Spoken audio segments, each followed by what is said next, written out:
Prologue.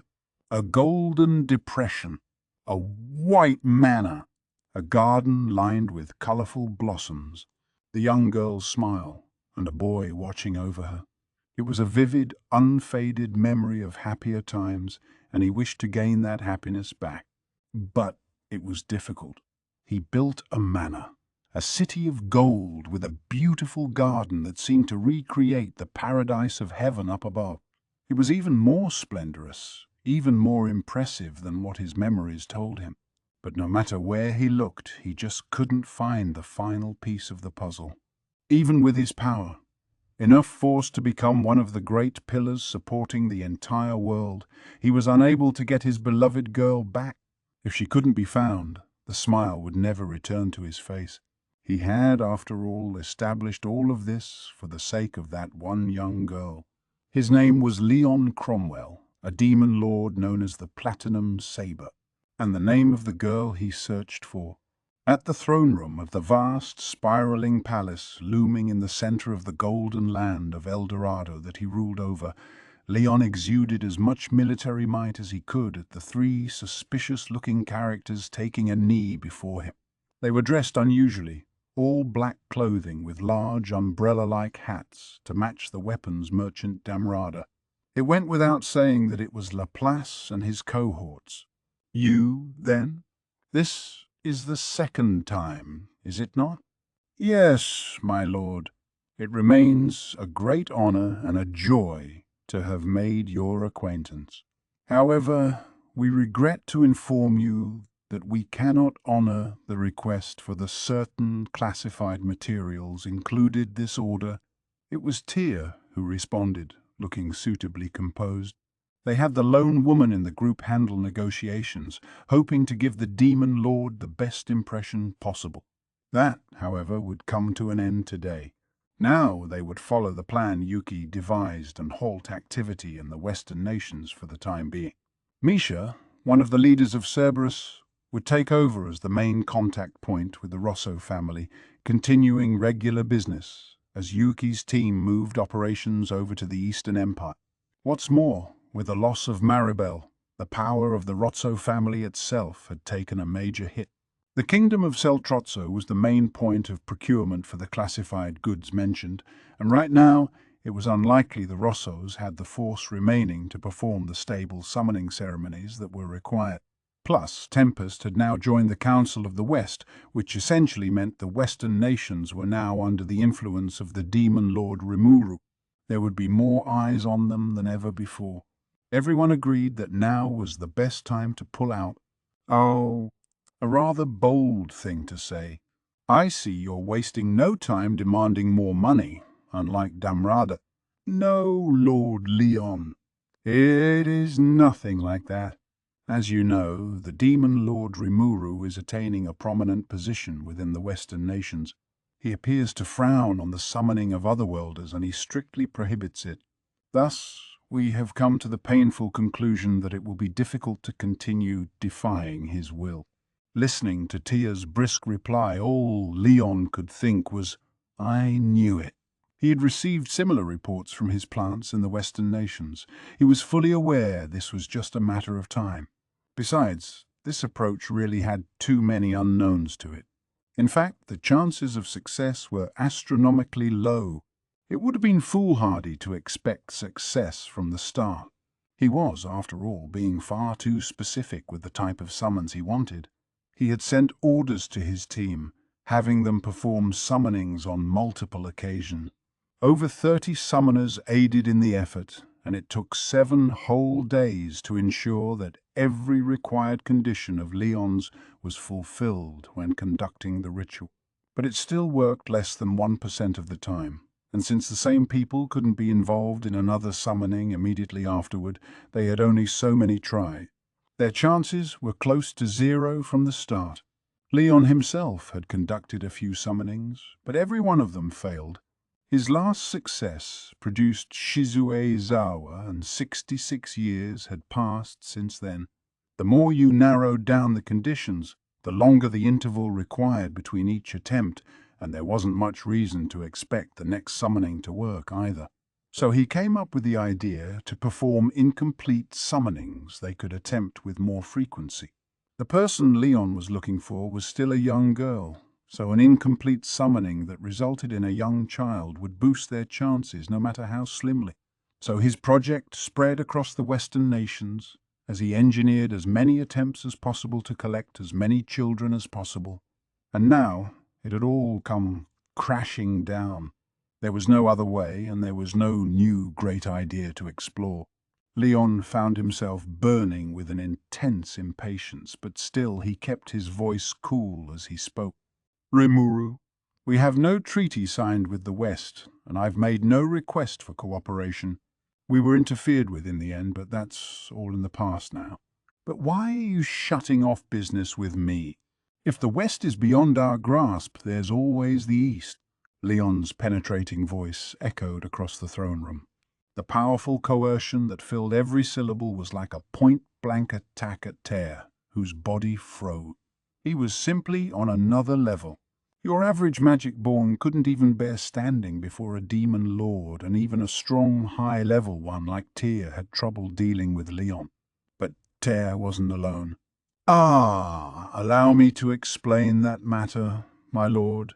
To tell you the truth, things are starting to get a little suspicious over in the East as well. It looks like they're trying to prepare for war on the sly over there, so apparently there aren't any sorcerers free enough to take up the work. It'll be hard to find the personnel we need. Leon squinted at Laplace. Deep down, this annoyed him. He cared very little for what became of the West and East, but a dragged-out war would impact his own mission. He thought it seemed that he would need to reconsider his direction from the bottom up, but he didn't betray this on his face, his expression as cold as ever as he continued staring at Laplace. Facing the full brunt of it, Laplace grew uncomfortable. This sure is bad news.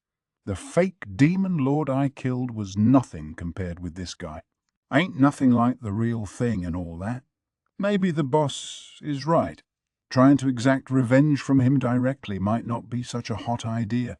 Yuki had ordered him to refrain from any under-the-table dealings for now. Even with the very man who killed Kazalim right here in front of him, Laplace had no intention of doing anything to Leon. He wanted to live up to Yuki's trust, so the only thing on his mind was carrying out his work. Still, if your sworn enemy is in front of you, of course you're going to gauge your chances a little. And as he evaluated his opponent's power, seeking out any small weakness he could find, he concluded that the demon lord Leon truly was a monster. If they got into an actual fight, he couldn't say what would happen. Maybe he'd win, maybe he'd lose. Even if his cohorts Ter and Footman joined him, there was no guarantee they'd emerge victorious. So Laplace was treating this visit as strictly work-related, but as he did, he correctly understood why Yuki had assigned this job to them. The boss wanted us to see this guy for ourselves, no doubt. Know thy enemy and all that, huh? Hell, even the boss said he'd have trouble with Maribel if they went toe-to-toe. She only messed up because Rimuru was more of a monster than she thought. Of course, trying to gauge that guy's strength is a real tall order. Maribel's fatal error had been misjudging Rimuru's strength. The fact that someone like her, a born talent when it came to schemes and strategy, decided to directly engage her target was a blunder in itself. Laplace thought so, and so did Yuki and Kigali. What could she have been thinking? What did she fear? As a third party, it was hard to imagine what had made Maribel decide this was a war of attrition and to try to end things quickly, no matter how disadvantageous that was. Besides, it was Yuki himself, in the end, who had guided Maribel toward that line of thinking. Maribel certainly overestimated her strength. There was no debate over that, but Yuki was the one who planted the idea in Maribel's mind that she had a fighting chance against Rimuru. Weaving together a web of false information, he had successfully put all her plans out of order. Not even Yuki thought for sure that Maribel would lose, of course. His goal was to pit these two forces against each other and gauge their ability. It ended up with the demon lord Rimuru winning, Maribel, a thorn in Yuki's side as well, dying, and Yuuki himself becoming the new master of her unique skill, Avarit. That was what he really wanted, as much as it stunned Laplace into silence once he heard about it. You couldn't really aim for someone else's skills like that, but as Yuki put it, he had a hunch it would work. It's crazy. Just completely mad. Maribel's luck failed her, to be sure, once it became so clear she was talking up her prowess too much with the boss. Nothing can beat the power of information, in the end. And that's true for Leon, too. I hate to say it, but unless I'm sure I've got the upper hand, staying hands-off with him's the wiser choice here. Such was his conclusion. So they decided to halt their plans and focus on expanding their influence and gathering intel. Those objectives hadn't changed, and now that Yuuki's goal was realized, they had no reason to stick around in the Western nation. Now they were trying to wriggle out of their dealings with Leon without making him blow his top. Laplace couldn't let himself falter against the pressure of Leon's gaze upon him. He distracted himself by talking some more. Now, mind you, this ain't the end of our dealings forever, my lord. We'll contact you again once the coast is clear, so to speak, for summonings. We're just looking for a little more time until then. And remember, we have a network spanning the globe, so if any kids wind up in this world in the meantime, we can scoop 'em right up for you. Well, our hands are tied on that front. I will leave that matter to you then, but I do have one question. What would that be, my lord? Why are you so loose-tongued? Laplace gave Leon's question a befuddled stare. He had no idea where or when he might misspoken. Did I screw something up? Ah, well, if he's willing to continue working with us, then let's keep this party going. It didn't faze him much. In his mind, life had to be enjoyed to be worth living. Even if he made a mistake, as far as he cared, that was then and this was now. Resisting the urge to lunge at Leon, Laplace quickly made up his mind on the matter as Leon spoke. Is it really right for merchants, so keenly aware of their self-interests, to speak so loosely of affairs such as war? If Damrada were here, I don't think he'd do anything quite so foolish. He had a point, but Laplace still felt in the right. Yuki had ordered him to make that statement, and he told him about something else, too. Recalling it, Laplace could feel all the pieces falling into place in his mind. The next thing Leon was likely to say was, "What are you hiding? You seem to want to point my eyes toward the war, but you will have to try better than that." The question was exactly what Yuki predicted. It put Laplace at ease even as it exasperated him. There's just no dealing with him, is there? The boss knew full well that the conversation would turn out this way. Leon, reading Laplace's words too deeply, surmised that he was hiding something. A demon lord like him, who correctly knew the value of information, mistakenly thought this was a scheme to distract him from some other goal. But it wasn't. Laplace and his friends were just doing what Yuuki told them to. There wasn't any deep thinking behind it. It was a simple fact, but one there was no point in telling Leon. He'd just assumed that Laplace was making futile excuses. This was all the work of Yuki, who wasn't even in the room, and there had to be some meaning to it. And, of course, Laplace had some hints. Ah, yes, Lord Leon, you're a shrewd character, indeed.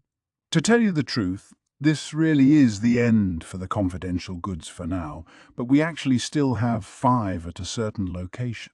These were the kids that Shizue Izawa intervened with and took care of. Yuki had wanted to leak word of the children in Rimuru's care to Leon from the start. But if his team simply blurted it out, Leon might assume there was some ulterior motive behind it. That's why he waited until the end of their chat to instruct them to save the children. His uncanny ability to predict a conversation, something that could potentially flow in any direction, was one reason why Yuuki was such a fearsome presence. It even scared Laplace a bit as he continued following Yuki's instructions. There are 3 boys and 2 girls, you see, all otherworlders. The problem is their location. It's a spot that we don't have access to. Shizue Izawa Shizu, is it? And this place is Tempest, is it not? You got it. I hate to disappoint, let me tell you, but we're all merchants here. We don't want to expose ourselves to too much danger. By the way, their names are Ken Mizer, Ryoziki, Gail Gibbs, Allison, and Scoey Colbert. Before Laplace could recall the names, Footman, silent until now, barked them out. Yuki, picturing Footman as unsuited for negotiation, had only asked him to memorize that name list. Yes, those are the ones. Not that you'd have much interest in unavailable goods, my lord. Laplace smiled. Leon, meanwhile, frowned peevishly. Your diction leaves much to be desired. Are you sure it was Scoey and not something more like Chloe? Footman gave the irritated question no answer. Any further prodding, and Leon's anger might develop into all-out belligerence. Footman, after all, was in the most danger out of anyone in this room. Normally, it would have been smarter to not say anything, but despite riling Leon up, it wasn't the wrong move to make. Excuse him, Lord Leon, Tia said. The names of otherworlders are always difficult to transliterate into our languages, so they're likely not completely accurate. But if I may, I was told that the names aren't important, regardless. She bowed, and Laplace and Footman followed suit in vaguely comic fashion. Indeed, the names don't matter. I pin the blame for losing these goods on you, but it's not enough to count as violating our term. I will accept your intelligence about an upcoming war as ample apology. Swallowing assorted emotions, Leon maintained a cool composure, and with that, the meeting came to a close. Laplace accepted the money for the goods provided, and he and his cohorts put El Dorado behind them. Well, what to make of that? Leon whispered after they left.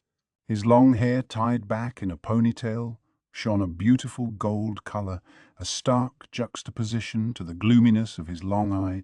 Standing at attention next to him was Arlos, the Silver Knight, his advisor, and one of his closest confidants. Should we do away with those three? If they've upset you, Lord Leon, I see little value in keeping them alive. Leon scrutinized Arlos's words. Compared with Damrada before, this trio had acted very suspiciously. He wondered how they and Damrada could even share a profession. Leon barely trusted merchant types to begin with, but he also wanted to avoid conflict with the Cerberus organization. He may have had his agents planted across human society, but compared with that massive group, based in the East, expanding its influence in the West, it wasn't even a competition. So he coldly decided that he'd use them while they were useful. In particular, he believed that humans were better suited than monsters for rooting out otherworlders. If he wanted to reach his goal, Leon required human help. Let them be. I'm more concerned about the information they had for us. If the Eastern Empire is truly about to mobilize, we could very well have a world war on our hands. I don't know how the other demon lords will react, but I hardly want us pulled into worldwide chaos. Indeed, my lord. All of El Dorado shines under the light of your authority, but I can easily imagine large-scale conflicts across many other lands. We must be prepared for that. Arlos nodded at Leon's reply. El Dorado, the land Leon ruled over, was on a continent of its own, separated by ocean from the rest of the world. In Earth standards, it was larger than Australia, and every inch of it was Leon's domain. A gigantic, active volcano was perched in the middle, constantly erupting the whole year through, but the ash it spewed was carried away by magically conjured wind, never falling on the beautiful central city. Nearby, the volcano had laid a vast variety of ore deposits, which were worked into assorted types of magical metals. The gold ore veins found there produced so much precious metal that Leon was secretly dealing some of it to human civilization. The city was the pinnacle of glory, the crown jewel of a kingdom protected by magic. That was how Leon pictured his golden land of El Dorado, and not only Arlos, but everyone else who lived on this land would want nothing less than to be dragged into some ugly human war. I will have some emergency defensive magic readied for deployment, and I will put our security protocols at their highest level. Yes, if you could, please. But things never work out the way you want, do they? What do you mean, my lord? I mean, war. If enough people die in one, it could awaken some creatures that would trouble all of us terribly. I know, Jorn, the original Yellow is slumbering in this land somewhere. I doubt she's taken physical form yet, but Leon groaned. It was all so ridiculous. What was the Eastern Empire thinking? He didn't know, but any war naturally involved a lot of death. The more blood that was shed, the more the monsters exposed to it would be energized. In the worst case, it could awaken one or more dangerous demons, a true calamity for humankind. Leon, with his unique background as a former hero, knew exactly how foolish that was. Of course, as a demon lord, this was just him being sentimental. While it saddened him to see, no matter what sort of misfortune all those unknown faces witnessed, he wouldn't lose a wink of sleep over it. No, Leon's concern was about a far less likely possibility. What if, by some chance, this harms the very girl he's looking for? If that time should arrive, let us show the full force of our powers. Yes, I look forward to seeing that. Also, allow me to deploy a few Azure Knights to their nation as well. Leon and Arlos placidly nodded at each other. No need for detailed orders. Arlos had a gift for reading Leon's intentions and putting them into action. Make it so, Leon said as he closed his eyes. Then, in that now empty chamber, he opened them again and stared into space. Scoy Colbert, though. I know I shouldn't expect too much, but that's almost too close to her name. Even if it's a trap, I can't ignore it. Whether it was a trap didn't matter. The Demon Lord Leon's ultimate goal was to find her, his childhood friend, and the girl he had to protect. That girl's name was Chloe Orbit. Chapter 1. Observation, Research, Results. In one corner of an opulent mansion, a shady-looking group was relaxing on sofas surrounding a table. The site was a base used by the Cerberus secret society in the West, run by Misha the Lover, one of the group's bosses. The woman attending to Misha provided tea for the guests, bowed, and left the room. That was the signal for the conference to begin. Ah, I see. It went well then. Listening to the report, Yuki Kagurazaka smiled broadly. He went exactly the way you said he would, boss. And I thought for sure Laplace messed it up at first. Ho, ho, ho! Laplace is a careful man, but he's not a born negotiator after all. Whoa, hang on. I'm better than any of you guys. Tear and Footman only seemed to be on the same page when they were picking on Laplace. He complained loudly about it, but wasn't truly offended. It was just some friendly banter. Well, it all worked out, didn't it? I'm just glad you managed to keep your cool with Leon right in front of you. Yeah. 'Cause honestly, I half expected you'd resort to violence in there. If it did, all it meant was cutting off ties with the Demon Lord Leon.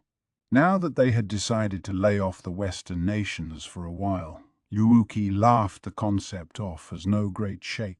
He was a terrible man, I tell you, the dejected-looking Laplace said. But why'd you have me tell him about the kids anyway? Yuki shot him a half grin. Oh, it's nothing really. Leon's trying to collect Incomplete's kids, and I'm all but certain that's so he can expand his fighting power, but part of me wondered if there's something else behind it, you know.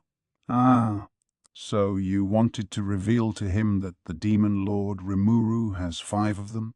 Not just that. We can still only guess at how Leon's treating these kids, you know. Rimuru saved them by showing them how to handle spiritual force, but Leon doesn't know about any of that. So I was interested to see how he'd react to these children he thinks are doomed to die pretty soon. I see that is a curious question, yes. And depending on his reaction, we can try predicting his next move. Right, right. For now, we've got nothing. We needed to jolt him a little, I suppose. Yeah, you see. I mean, it was more out of curiosity than anything, though. That's just how I am. I sweat the small stuff. Kigali and Laplace could appreciate that. As Yuki said, he was worrying himself too much about this, but if they wanted to peer into Leon's intentions, that piece of info was a useful way to do it. What if the demon Lord Leon took action? He wasn't rash enough to take on Rimuru just to gain 5 more fighters for his side. The risk of riling him far outweighed the potential boost to his forces. Leon was smart enough to see that. Normally then he'd let these children be. But what if he didn't? If he didn't, it meant Leon had some other goal in mind. However, Kigali said, I doubt Leon would do anything drastic just for the sake of a few children. You don't think? 'Cause I leaked info on that war and got nothing but funny looks for it. Was I wasting my time? It would have been pretty interesting if Leon made a move, but the chances of that were low. Kigali and Laplace saw the wit of Yuki's idea, but both assumed that it wouldn't amount to much. All Yuki could do in response was grin at them.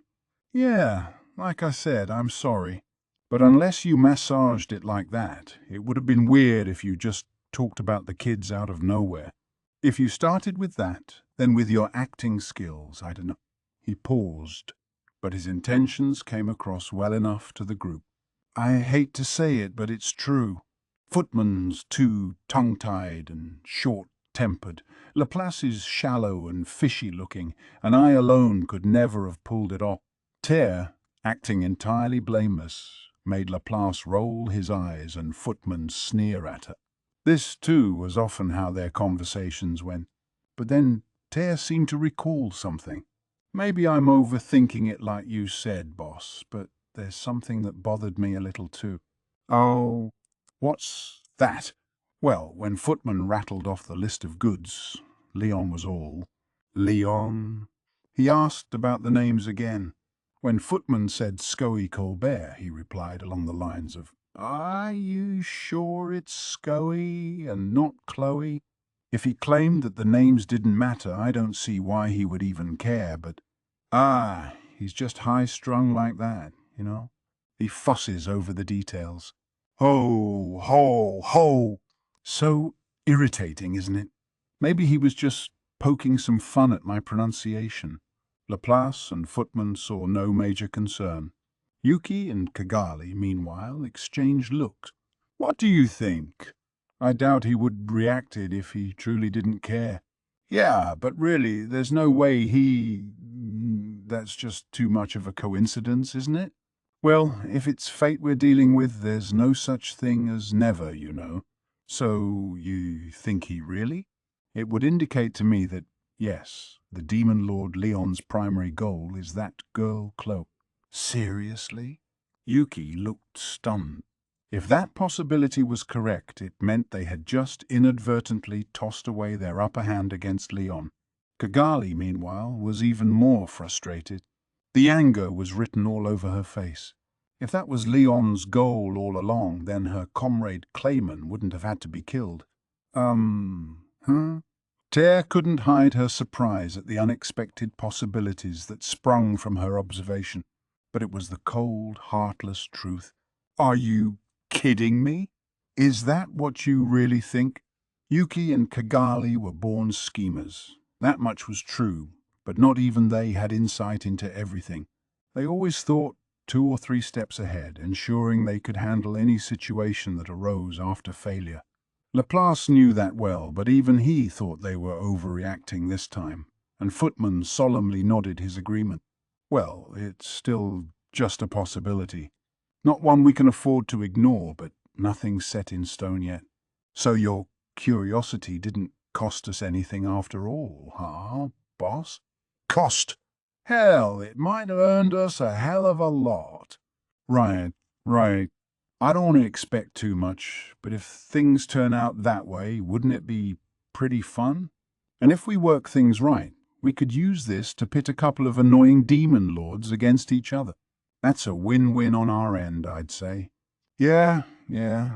It's not like it matters to us who wins in that case. Let's just frame this as more fun in the wings. Ho, ho, ho! I still think we're overreacting, but it's no harm done. Well, no need to go overboard on the expectation.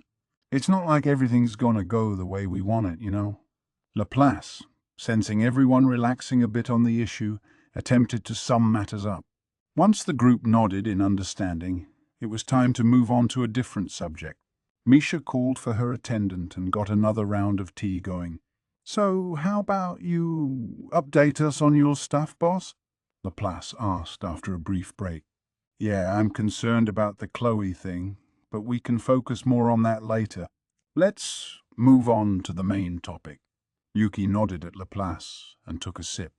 Then he smiled and went over the fruits of his negotiations. While Laplace and his cohorts were dealing with Leon, Yuki's side was involved in high-level talks of their own, with the shadowy figure that ran the Western nations. The topic: how to clean up after the whole Maribel affair. As you all know, the cover story is that I was under Maribel's control, so she's taking the entire blame for this. Ah, now you're working to back up that story? Exactly.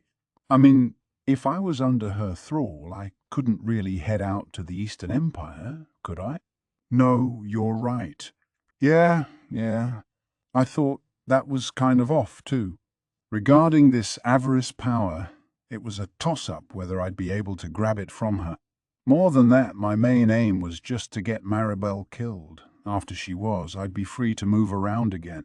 So once I firmed up that position for myself, I thought it was time to negotiate with the venerable Granville Rosa. Yuki's sights had been aimed squarely at Maribel.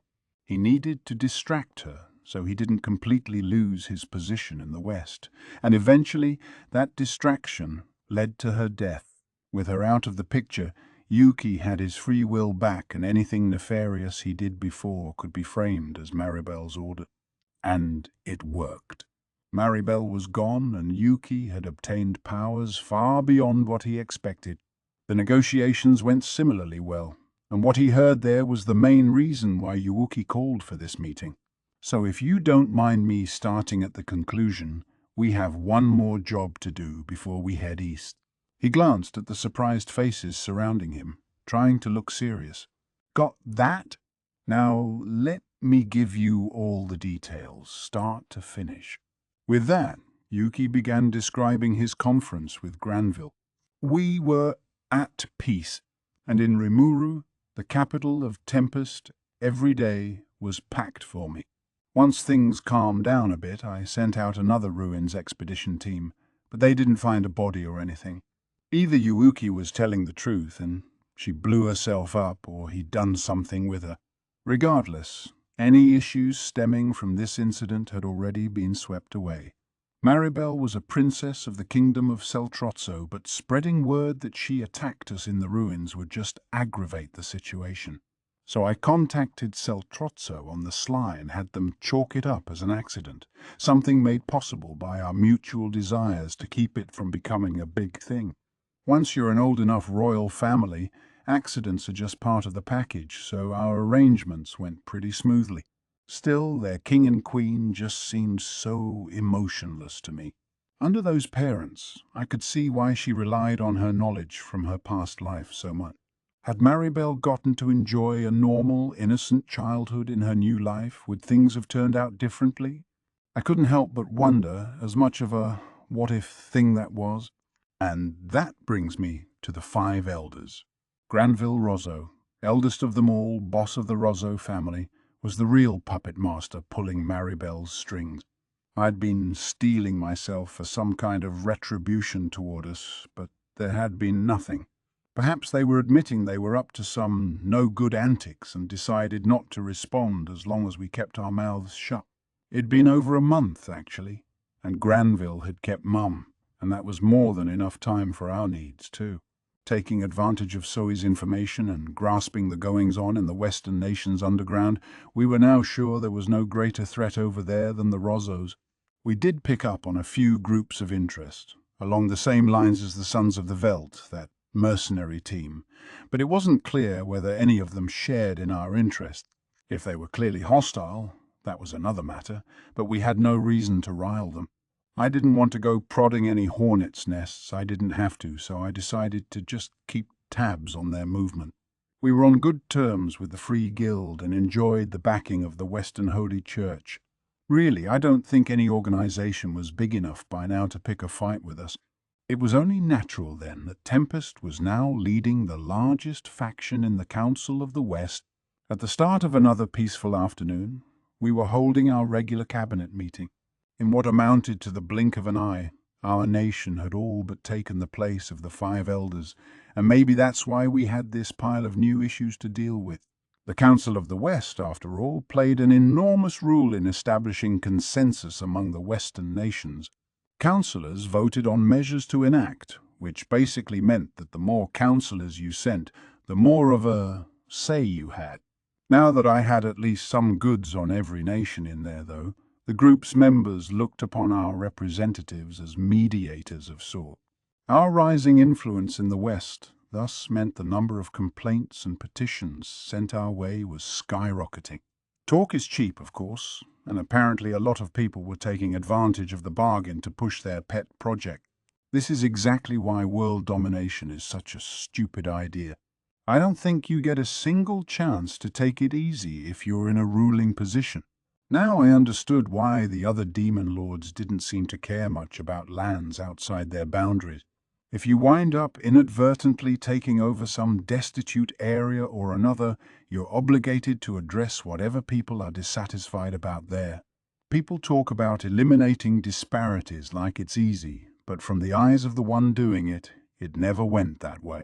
The right way, I imagine, is to take that region's assets, their labor, their resources, cover the expenses, and redistribute the resulting profit. You want to be careful with siphoning in wealth from other regions, because you might start to have real inequality on your hands then. Now that our nation led the largest faction, the other nations were looking for payback. We can shut them out for now, but before very long we're bound to have an opposition on our hands. The question now became who we'd send to the council as our permanent representative. We needed someone smart, sociable, and possessing a certain amount of charisma. Ideally, someone with the force to talk someone into submission, but also, sorry, but I'm out. With this sort of thing, the first person to speak up wins. I will admit to having the gift of gab, but I had zero intention of taking on more trouble for myself. I'm not sure I can either, Benimaru said right after me. The previous council meeting taught me all too well that I don't have the stomach for those mind games.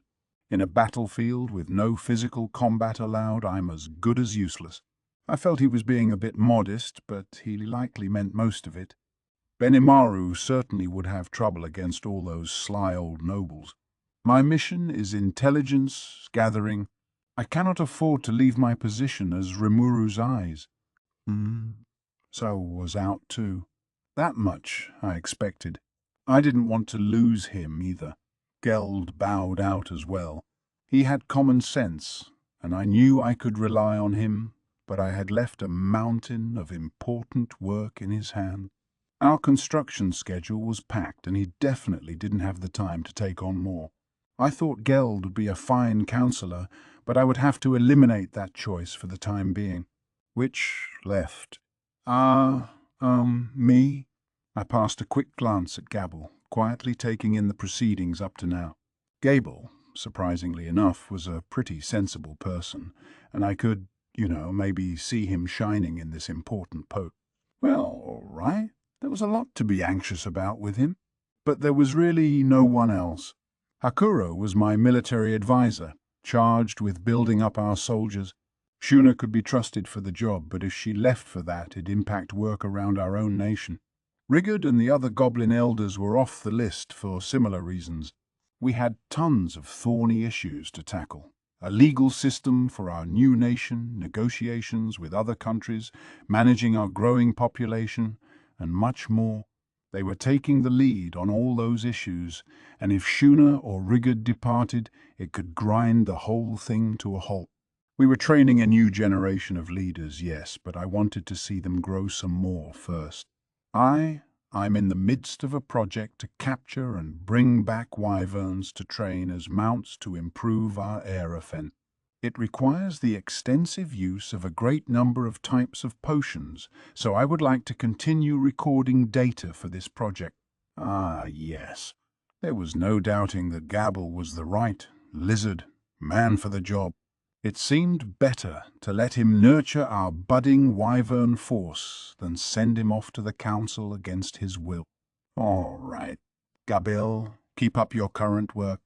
Yes, sir. Understood, sir. Gabriel was visibly relieved. I didn't want to force him into anything, so this, I thought, was fine. You know, maybe I've wound up expanding our forces in too much of a hurry. It was a poor idea to spread my hand out when I didn't have enough trained personnel, but the workload just kept on rising. It was a problem, but, well, let's see if there are any other choices. And just as I thought that, my eyes settled on Shion. She was staring at me, all a sparkle. Sir Rimuru, I denied. I reflexively cut her off. She was volunteering, I assumed, but she was out of the question. Why? She asked, surprised. The question itself was also a surprise to me. Let's just pretend for a moment that you were a counselor. And let's say there's some pudgy, leering, elderly man in front of you. Another counselor, and now this counselor's placed his hand on your shoulder, all friendly-like. How would you handle that? It's obvious. I would grab the man's neck with my left hand, lift him up, and punch, and punch, and punch. Burst! Hence why she wasn't in the running. Shion's grown, I'll admit. I had no doubt about that, but there were still a lot of situations that made me anxious with her. Like before, for example. I found Shion in the dining hall. She gave me a big smile and presented the dish in her hand. Sir Rimuru, I've been waiting for you. I finally made a cake all by myself. Here you go. It tastes the same as Lady Shuna's cooking, with several times the quantity. Please go ahead and try it. I was already regretting this. But Shion was proving to be a capable tea brewer, and that must have put me off guard. Thanks. Appreciate it. Unconsciously, I accepted it. That was a mistake. A large block of something resembling opaque jello was on the plate. My face fell.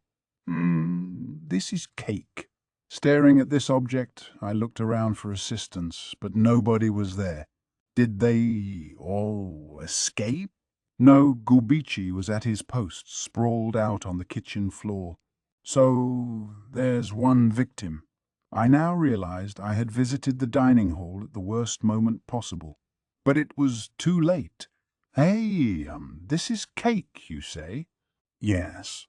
I've perfectly recreated the taste. The taste is perfect. So everything else about it is awful. Shion certainly seemed confident, and watching her only made more butterflies materialize in my stomach. Regretting my carelessness, I decided to take a single bite. You could predict the results. I scooped up just a bit with my spoon and brought it ever so slowly to my mouth. I thought I was going to immediately retch. It felt like jello, but the taste was all sugary sweet cake. It was grey in colour, and the feel was decidedly gelatinous. It instantly reminded me how important the look of a cake was to the overall experience. Well, not just cake. With any kind of food, visuals are key. If you just tossed a bunch of ingredients on a plate, nobody would find that appetizing. What do you think? It's good, isn't it? She smirked at me. I know she wanted to say it's perfect, isn't it? But she just lacked the fundamentals. And by fundamentals, I meant she was tripping over the entire definition of what food is. Sit down. Sit down there, please. We need to talk. What's wrong? Shion's smirk melted into a pair of teary eyes. Her head was already tilted downward, but I didn't let that stop me. The ensuing lecture lasted a very earnest 30 minutes, as I explained to Shion what cooking was. She seemed remorseful, at least, and she promised that next time she'd discuss things with someone else and follow their advice, and so forth. After that lecture, I recalled that when Shion was practicing her tea service, Diablo was guiding her through it. He claimed that a mere taste test of her work upset his stomach, and such sacrifices on his part were what helped Shion grow so well. If I let her practice by herself, she'd never notice where she was going wrong. Leaving her to her own devices then was a mistake. No matter what the task was, Shion always relied on her innate special skills to get fast results. It's hard to grow that way. She needed someone overseeing her. Thus, there was no possible way I could name Shion as a counselor. If she caused any kind of problem in the council, it could shatter the relationship I'd taken all this effort to build with humankind. And if I wanted someone there to stop her if she flew off the handle, I had a pretty limited pool to pick from in this nation. If I did have someone like that, it'd be far more effective to just name them counselor. Like Diablo, maybe.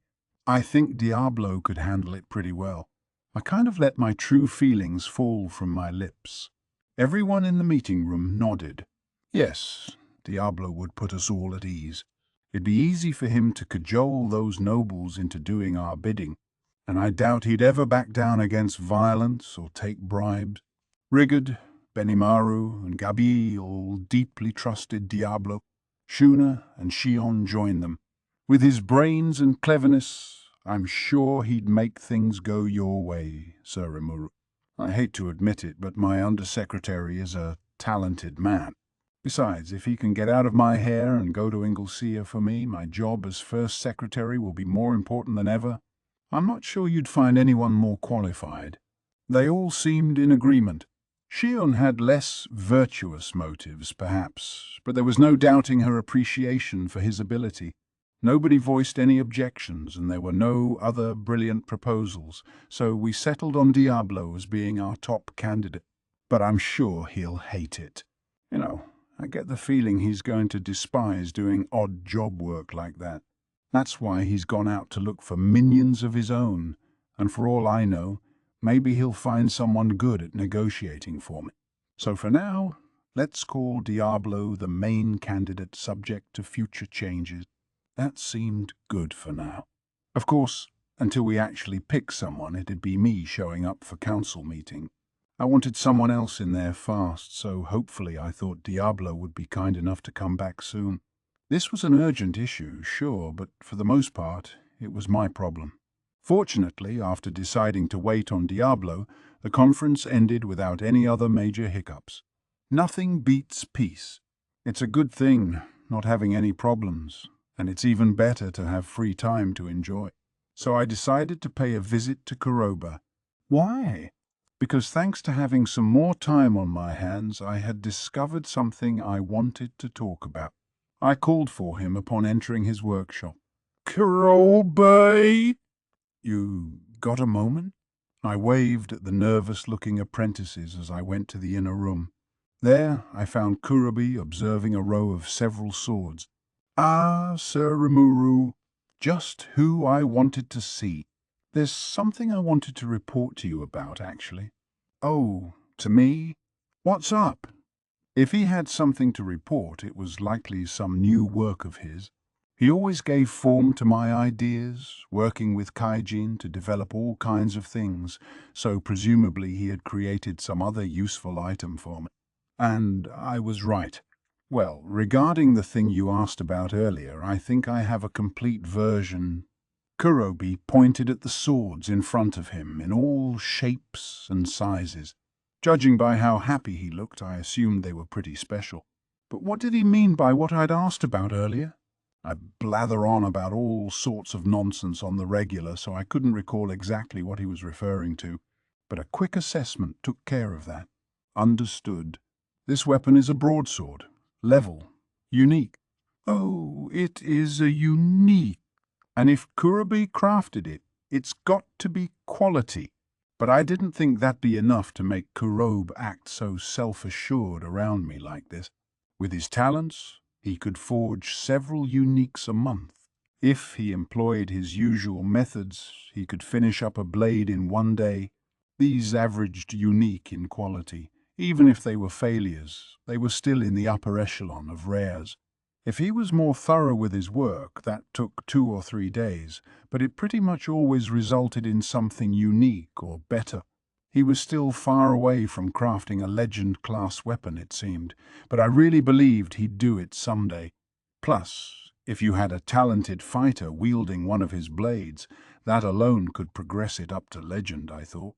He chose all his materials carefully, using only the purest of magisteel.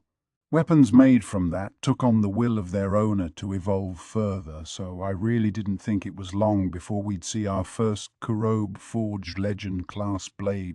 Thus, I assumed he wouldn't go this far out of his way to show off some more uniques, but I took a closer look at the broadsword. The most notable thing on it was the marble-sized depressions at its base, 3 of them. Otherwise, nothing stood out. It was a perfectly capable sword, of course, but I wouldn't say it stood out of the pack among Kurobe's creation. If one of his apprentices was behind it, that was another story.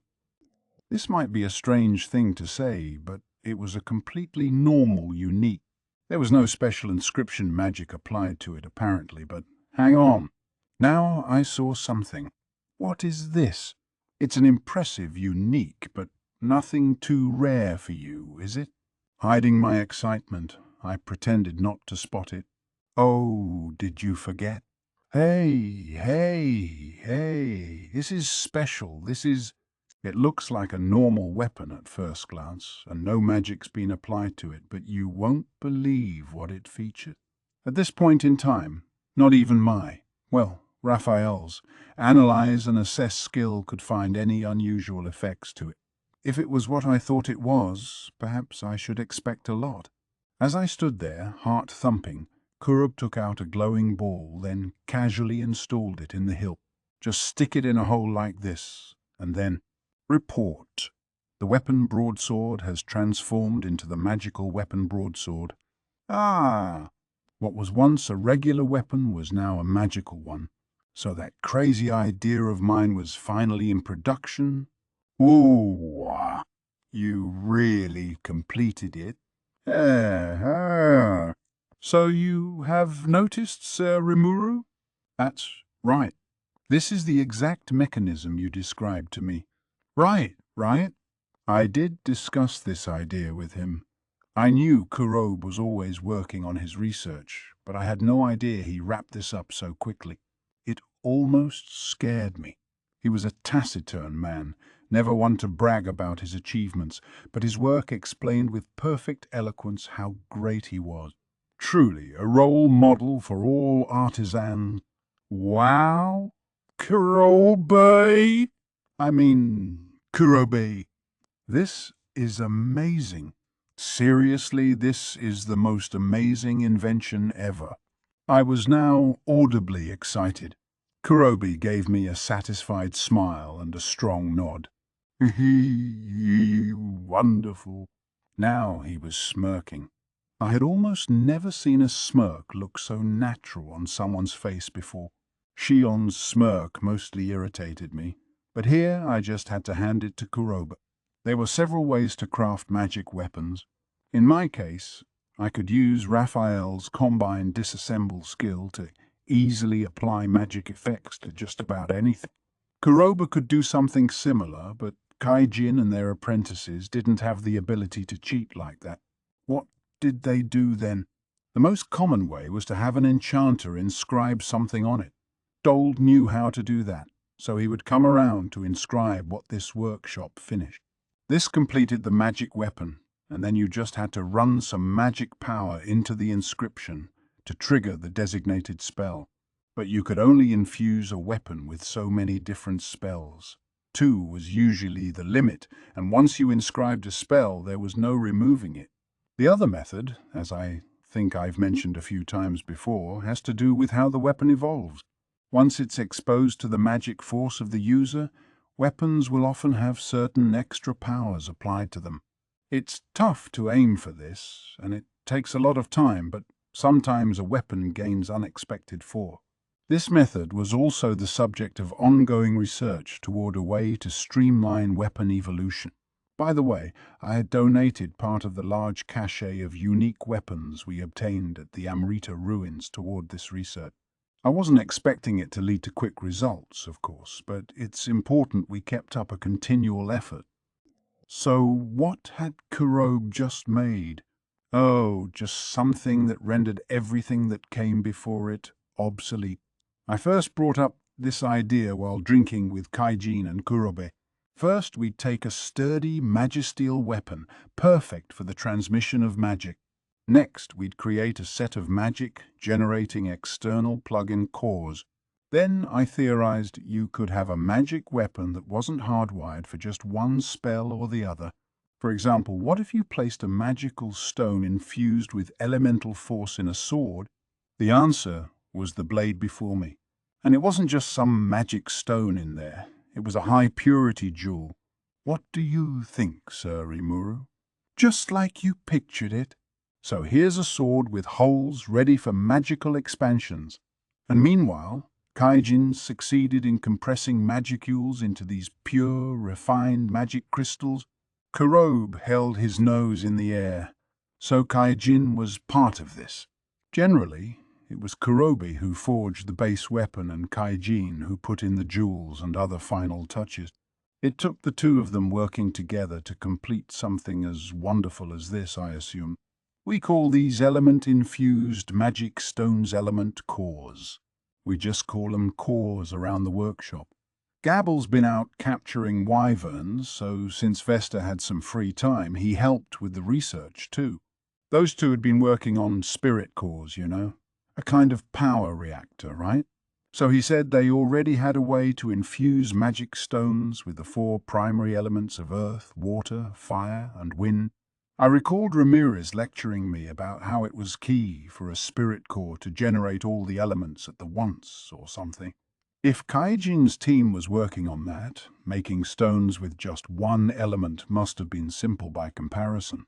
Beyond that, it was all about adjusting the core sizes and output levels, and there you had it, an element core composed of one of the 4 basic elements. These were, of course, disposable items. Once the magic inside it ran out, it was just another pretty jewel. But Kurobe told me that these could be reused if brought back here. So there's no way to recharge the energy inside. Oh, there is. But it requires an experienced magic user infusing their own force into the core, so it's not for layperson. I see. Sounds like it could create some new jobs. Like workshops you could bring weapons to and have them charge up their magic for you. Yep, yeah. I think, on the field, you'll want to pack some spares with you. That could be a market of its own. True, true. I thought that maybe shops dealing in monster drops could mix in some magic core sales, but now I figured we could have entire dedicated stores for them. But you need to be careful. This is still in the experimental stage, but depending on the combinations you try, you may wind up changing the element. Combinations? What did he mean? You can change elements. Wait. As you can see here, this sword has 3 places to insert jewels. I knew it! So, if you insert 2 opposed elements into the same weapon, you'll wind up with some element you didn't expect. You got it. Kurobe nodded at my guess. That was big news. This definitely needed some more R&D then. Not the kind of thing we could put on the market that far. Negative. All data used within the labyrinth can be collated and organized. Right. Yeah. That's true. It'd certainly save us some research time. So in terms of safety, the labyrinth would be ideal. In that case, maybe we ought to bring on a few labyrinth challengers and have them generate a bunch of on-the-field inspection data for us. Even if they made some amazing discovery that way, after all, the tech could still only be produced within Tempest. Maybe some of it would leak, but If we were gonna bring this to market, that happens sooner or later anyway. Better to have them test these weapons out in an easily controlled environment. By the way, what kind of dangers do you anticipate? Well, you can insert as many jewels as there are holes, so if there's just one hole, no problem there. But if you put in, say, a wind core and a fire one, that results in more force. Water and fire reduce the force, but water plus 2 fires cause the thing to explode on us. It wasn't just 3 times the force, more like several dozen times. So I was just talking with Kaijin about the need for more testing. Sounded like there were some pretty dangerous combos.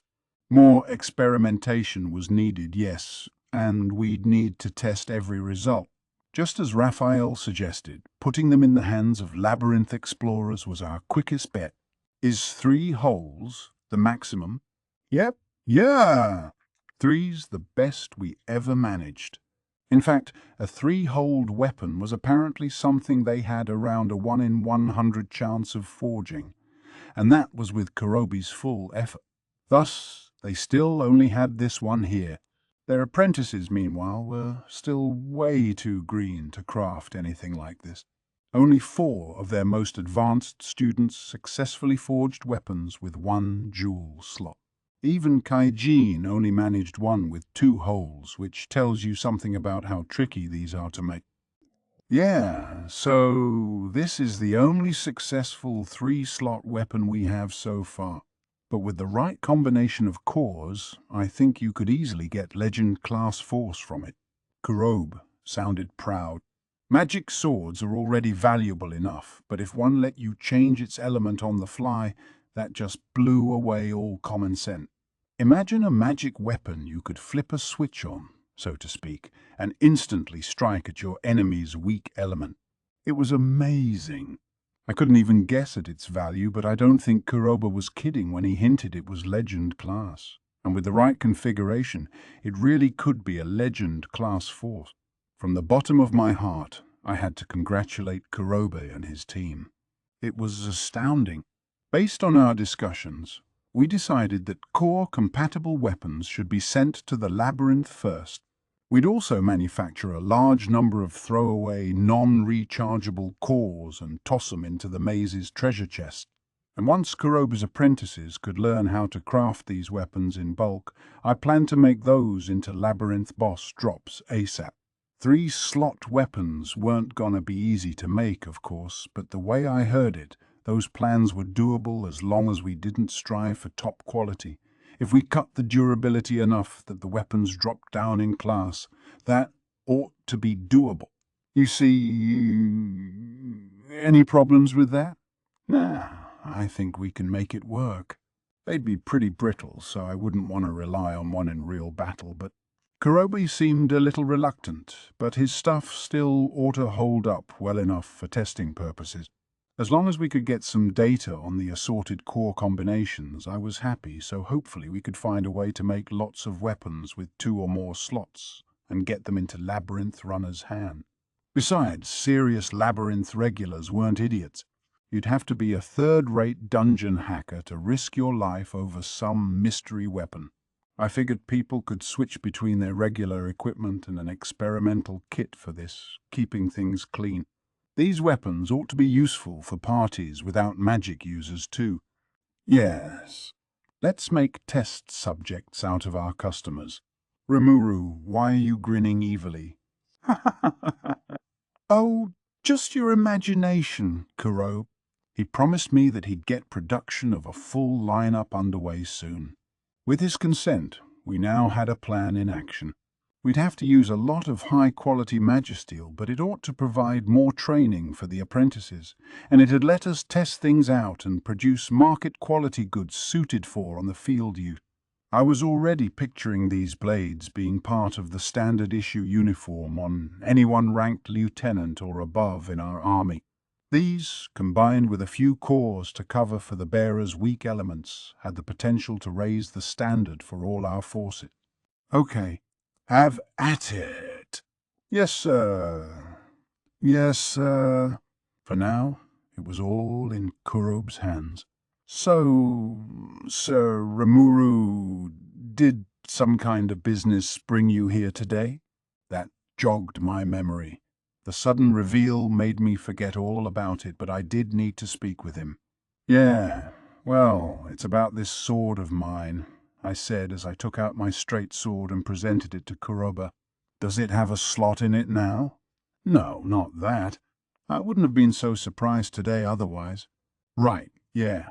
My blade was infused with my magic force and colored darker than the darkest of nights.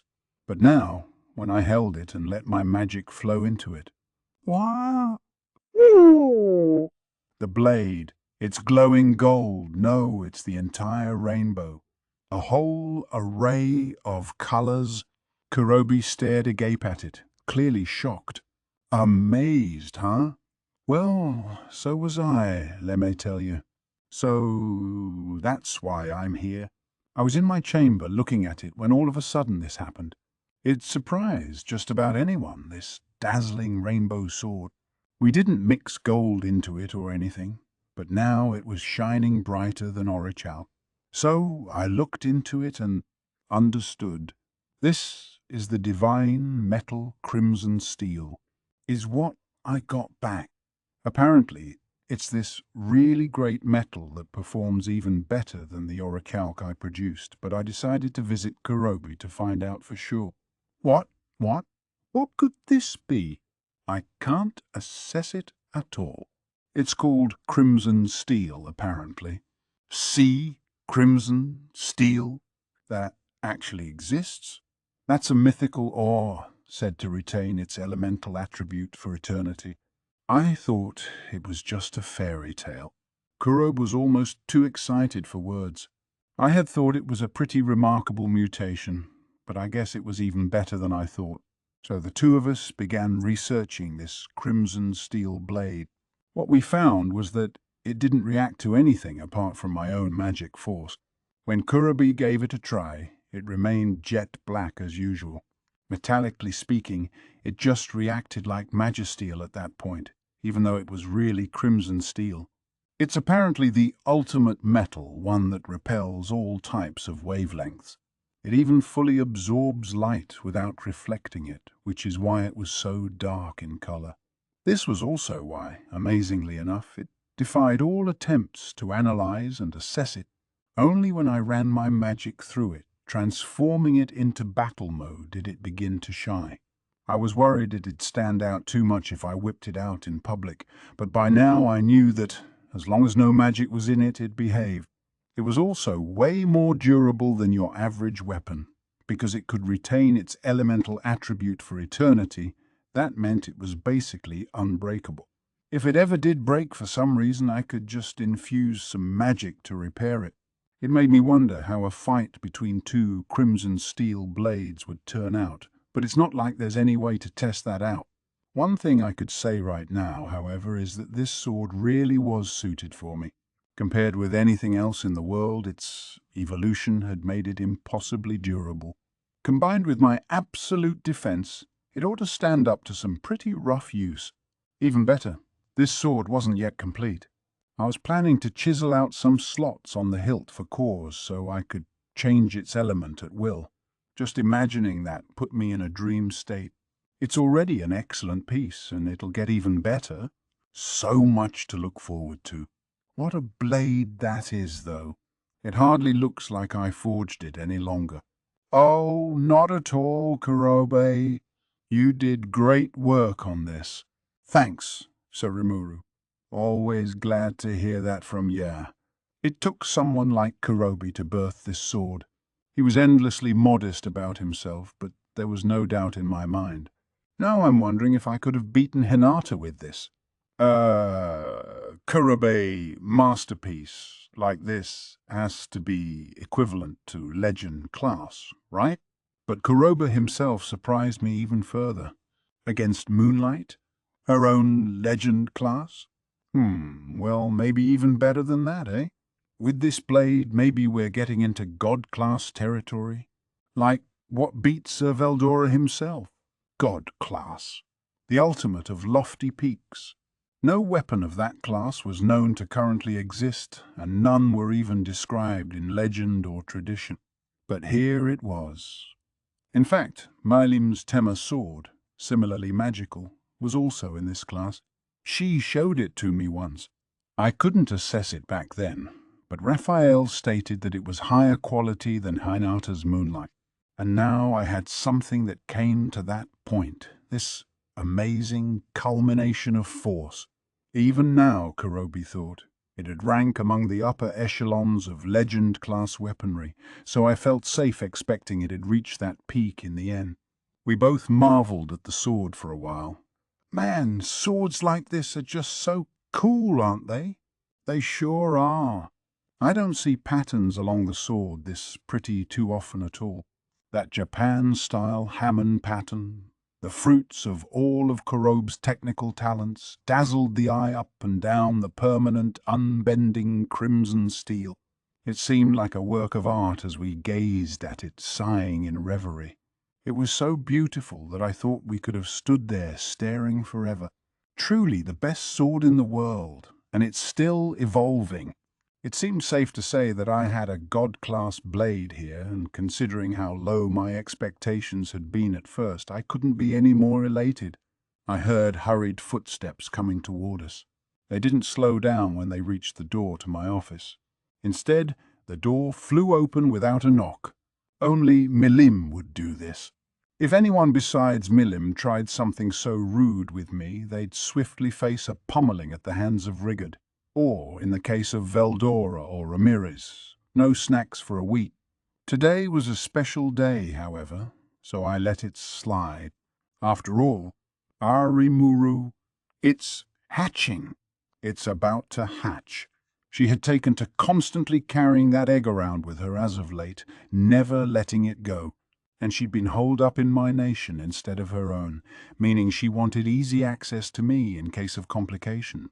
I could tell she was frantic. The avatar core, the egg nestled within the body of Milim's lifelong friend, Daya, was now beating a rhythm with its faint glow. Clearly, it was a matter of time. Gaia was about to be born as an entirely new sort of monster. Quee. With a few well-placed cracks, a tiny-sized dragon burst from the egg. Call it a mini-dragon if you want. Maybe about 1.5 feet tall. You'd never guess this was originally a chaos dragon. Is that you, Gaia? Quee! Quee! Girl and dragon hugged each other tight. A tearful reunion. Gaia had wasted no time hatching after Milim burst through the door. Now the greatest danger was past, so presumably she'd be going back home now or not. Right. Time for us to head out on an adventure with Gaia? I was expecting she'd say that, so I had my answer preloaded. Isn't Frey worried about you? As Malim's sort of guardian, Frey was bound to have a word or two to say about her frolicking around the countryside without her permission. If Gaia was still incubating, that was one thing, but now that the birth went off without a hitch, Malim no doubt had a pile of work waiting for her. No need to worry. No need to worry. Rimuru attacked Milim with concerned advice, but Milim parried the strike. I kid. But hey, if she says so, I'm not going to refute her. I'd been pretty busy recently cleaning things up post-Maribel. Only now had I regained a little me time. Maybe we should all go out and have some fun for a change. Besides, she smugly added, it's exactly what she needs. Dragons are apex predators, so she'll only eat monsters she catches herself even as a baby. I gotta teach her how to hunt. Dragons, she said, didn't starve that easily. In fact, as long as Gaia had ready access to water and magicules, that was enough to live on. But it wasn't enough to grow on. If we wanted her to be big and strong, she needed exercise in the form of battle and good food in the form of slain monsters. Hence, Milim explained, the need for a thrilling adventure right now. To me, it looked like she just wanted to play hooky from Frey again, but in her own way, maybe she was thinking pretty deeply about this. All right. In that case, I know the perfect spot. Oh, the labyrinth, right? You guessed it. And in another minute, we kicked off Operation Get Gaia Big Strong. But first, we needed some help. I decided to tap Veldora and Ramirez, reassembling the old gang for another labyrinth challenge. With Gaia among us, we now had a party of 5, and even though she was still a newborn, she'd be safe in the dungeon, or at least much more so than the outside world where God knows what could be waiting for. We're all busy right now, but of course we'll do you a favor. Feel free to tap upon all my powers. Yeah. Now that we're here, you've got nothing to worry about. Put your mind at ease. Gaia's in our hands now. I was suddenly very concerned. No. It's all right. Just trust them. Veldora and Ramirez had matured after all. They could factor people besides themselves into their decisions. And even Milim understood that this was education for Gaia, not playtime. I doubted she'd let herself run too wild. All right, let's go. With my shout, we all possessed our avatars simultaneously, and our adventure began. Job 1 was to power level Gaia. It was Veldora, Ramirez, Milim, and me with the flight-capable Gaia behind us. As a dragon, in fact, formerly a chaos dragon who could have destroyed the world, she couldn't have been a wimp, and she didn't disappoint. After just a few battles, she had already begun grasping the general idea, spewing wide-range breath attacks at whole groups of foes. Her chaotic breath was a thick, concentrated miasma, tinged with a curse that corroded every type of matter. It was close to rot, part of Beelzebub's arsenal, in effect, and it was easily strong enough to keep base-level monsters at bay. Gaia also bore the earth element within her. This ability, writ into her soul, made it possible to control gravity. If the Chaos Dragon released from that seal earlier had any sort of intelligence left, I shuddered to think about it.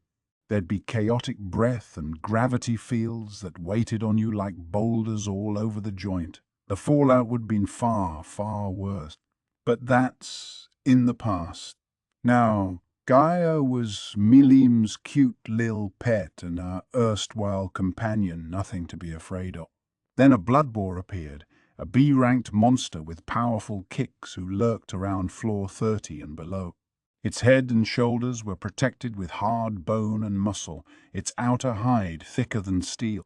It was nearly 7 feet long, but it could still headbutt you at speeds up to 30 miles an hour. Nothing to trifle with. Run into one in a long, straight corridor, and you'd be up the creek with no easy escape. But even someone that dangerous was no foe of ours. Gaia promptly broke out her gravitational magic, slowing the bloodboar's charge down. Not missing the opportunity, Milim's single swipe hit at a weak point, felling the beast. The bloodboar got its name because its mane was dyed red with its foe's blood, but now it was a kind of staple food for Gaia. It was a pretty good achievement for day one, and I looked forward to her future growth. We were now a perfect team. Gaia had a skill called Gravity Field that potentially reduced the effects of physical attacks. Deploying one alongside my magic barrier gave us a good debuff for any magic attacks as well. We developed a few team moves like this over the next few days, and before long, Gaia became the keystone to our party battle. After that, between on-the-field battle practice and Gaia feeding, we had made it down to floor 49. Awaiting us was Bovix, the boss that gave us so much unexpected trouble last time. Bovix, better prepare to be flattened. Yep. I'll barely even have to lift a finger. Now I'm getting pumped up. Quee! They were all really into it. What? Wasn't I too? Don't be ridiculous. We're all pitching in for Gaia's sake, remember? But maybe a little. Maybe we were having a little fun. But it's all for Gaia's education, okay? It was with that lofty cause in mind that we left the labyrinth after another day of hard work. Looks like you're having fun. Waiting at the door was the spine-freezing sight of Frey, with a friendly smile and a couple bulging veins on her forehead. G. F. Frey. W. Wait. No. I can explain all this. I didn't think it was the first time I heard that line. I wonder why? And I had a feeling the rest of this conversation would seem awfully familiar too. You promised me you'd come home after Gaia was born, didn't you? No. Gaia needs me. Yes, I know she does. But is that a good reason to break your promise? But her training. And just like Gaia, you yourself need some training of your own. Wouldn't you agree? She got her. It was just beyond Milim's ability to out-debate Frey. No matter how willful and self-indulgent she was, Milim couldn't beat her. And I had no intention of grabbing that tiger by the tail either. Who'd ever want to get caught up in that? I mean, all Frey's giving her is the cold, hard truth. Milim wound up resorting to whining and carrying on in the end, but it was all fruitless against the iron wall of Frey's smile as she dragged her away. Which, well, it was Milim's fault this time too, so what could I say? If she'd at least let Frey know first, I doubt she would gotten this pent up about it, but, well. I'll come back soon, Milim shouted as she left, but I didn't think she'd be able to pull that act a third time. She wasn't being grounded or anything. I'm sure she had Frey's permission for regular visits, although maybe not for a bit now. Even Frey knew the dangers of not letting Milim take a breather now and then. That's why she was going easy, but if Milim kept pressing her luck, who knows what'd happen? Not that I should butt into someone else's family drama, but maybe I should teach Milim the benefits of keeping your co-workers on the same page at all time. Such were my thoughts as I saw Milim leave. For now, I'd have custody of Gaia. Her unlimited use resurrection bracelet kept her safe in the labyrinth, and she had a ton of food to eat in there. What's more, I could set my avatar to auto mode and have it work in tandem with her down there, helping her train. She's still a bit young for Milim to take over that process, so we planned to transfer her over once she was strong enough. I thus had a new labyrinth companion. By the way, I had no way of knowing this, but our party of 5 wandering the halls was becoming feared as a unique set of bosses. Rumor had it that they'd present themselves with one of 2 strength levels. The normal one was troublesome enough, but sometimes they'd ratchet it up even further. Essentially, whenever we directly controlled our avatars, we were treated as a nightmare beyond anyone's ability. I'd only learn about that a little while later. If we kept playing down there while Milim was gone, we'd never hear the end of it. She'd tell right away from how our avatars grew while we had auto mode turned off, and even without that, she had a 6th sense for that kind of thing. It's like playing with fire. So let's go over some of the more serious things I've been working on. One urgent piece of business was establishing rules for our dealings with the Western nations. As Demon Lord and leader of the Jura Tempest Federation, I had final say on pretty much anything within my borders. I left some of that to Rigard and the rest, but the most important matters required my confirmation. I had a lot of power, really. Our judicial system, legislation, and administration ran on my complete discretion. I held sway over all 3, giving me supreme authority over all affairs of state. I was also Commander-in-Chief, running the main keystone of our nation. One order and I could send the whole army on the march, and any officers could only be appointed with my approval. We were a federation in name only. I was a de facto despot. Of course, in practice, I spread these responsibilities around a bunch. Our administration was entirely Rigard's field, and Benimaru, serving as my agent, enjoyed full control of the military. We were in the midst of fielding talented new people to serve as their assistants. Meanwhile, Rigard had been studying the concept of a 3-branch government. Rugard, Rigard, and Rogard, all former goblin elders, each held the top position in our judicial, legislative and administrative branches, respectively. But there was a problem. The whole idea of a three-branch system was that every branch had checks and balances over the other. The legislative setup of Japan was no exception. But in our case, the border between legislative and administrative was far too vague, and I had no idea what to do about it. For one thing, we needed to establish an actual legislature. I decided to divide this into an upper and lower house. I'd name the members of the upper house, and we'd vote on the lower house members, that kind of thing. An appointment to the upper house was for life, unless you caused some kind of problem and were unseated, but only votes could get you into the lower house. Elections, of course, aren't easy things. It would be a trial and error process for us. It'd be the legislative branch's sole job to enact laws, and the administratives to follow them and run the nation.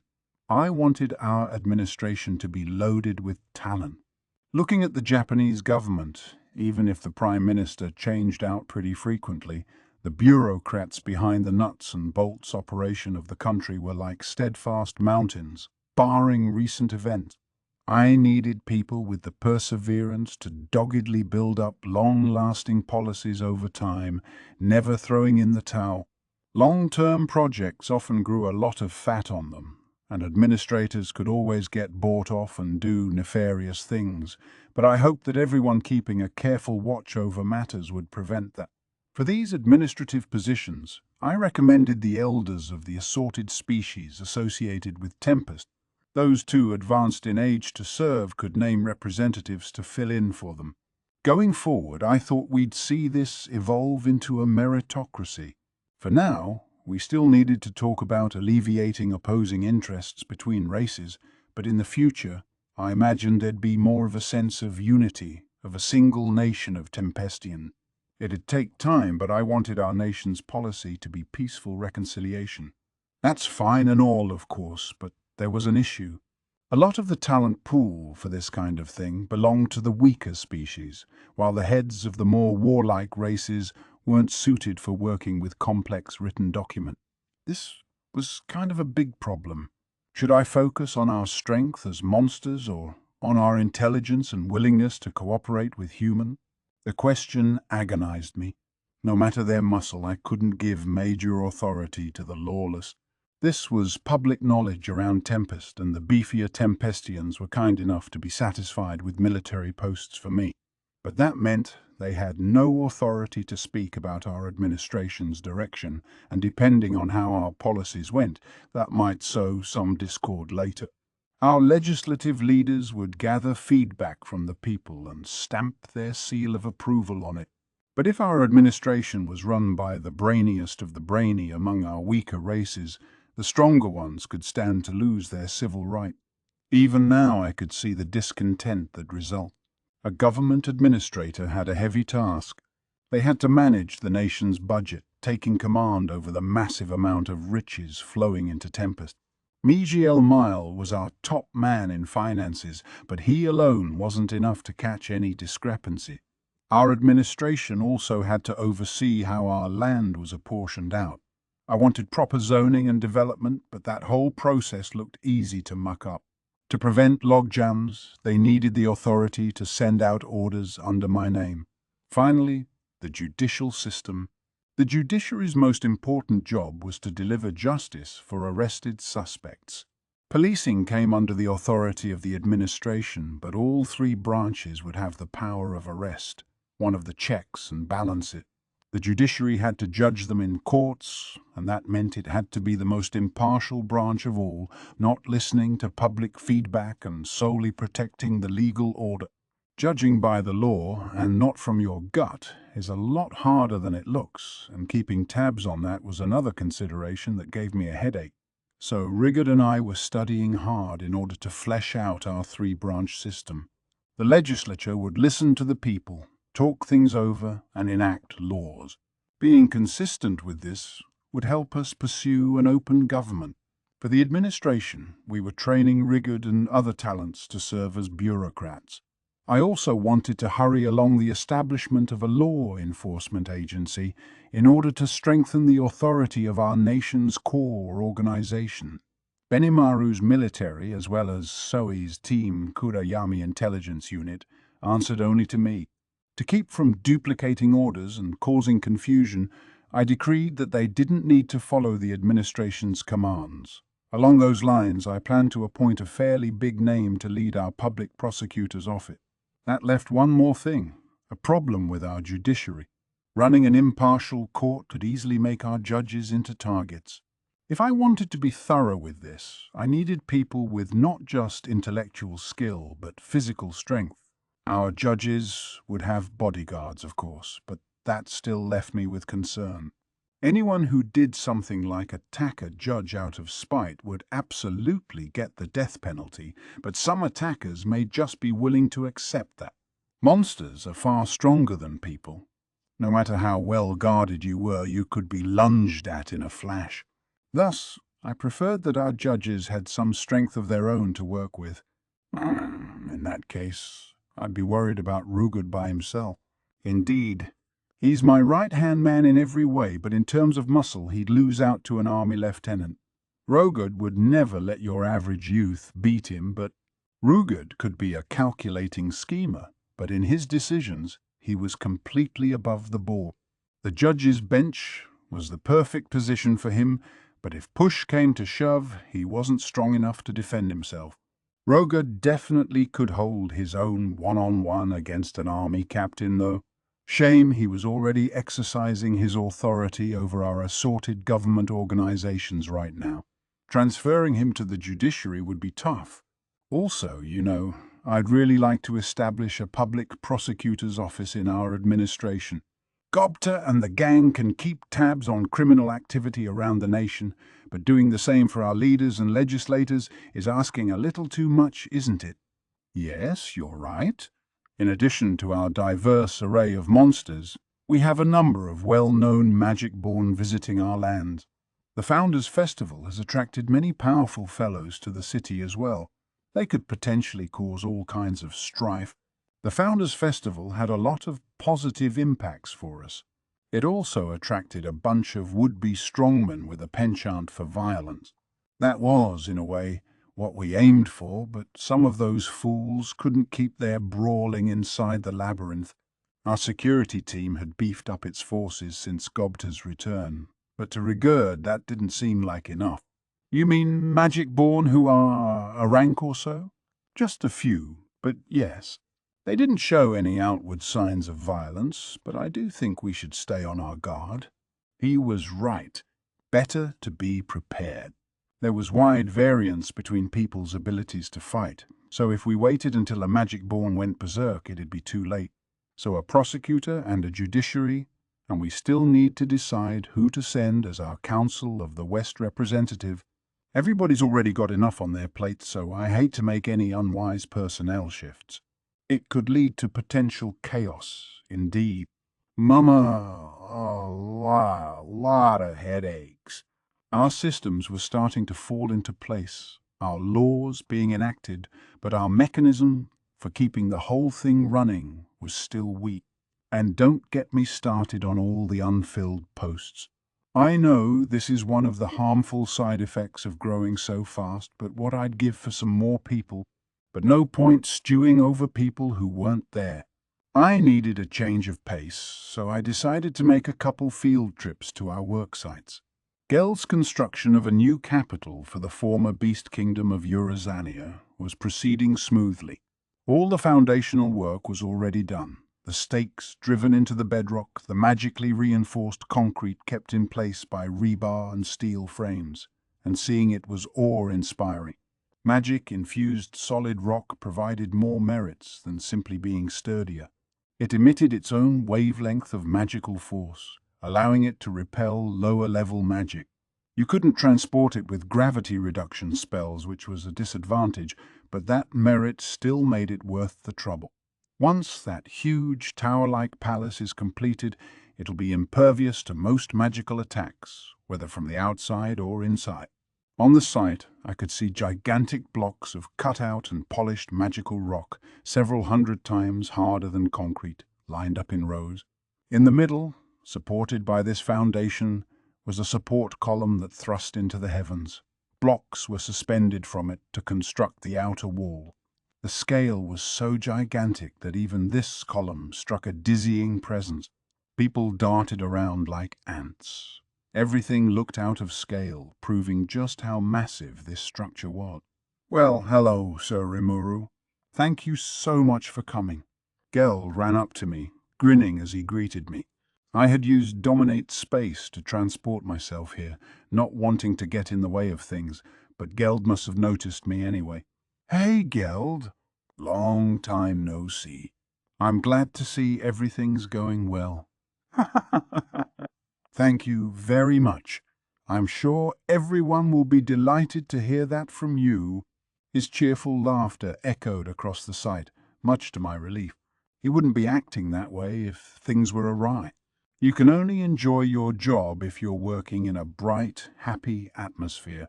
No, I mean it. This is better work than I imagined. It almost feels like you'll be done early, doesn't it? Yes, I can only think it's because we've all opened up to each other.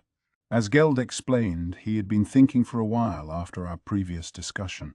He took his thoughts to the POW Magic Born, going around and listening to their complaints and grumbling.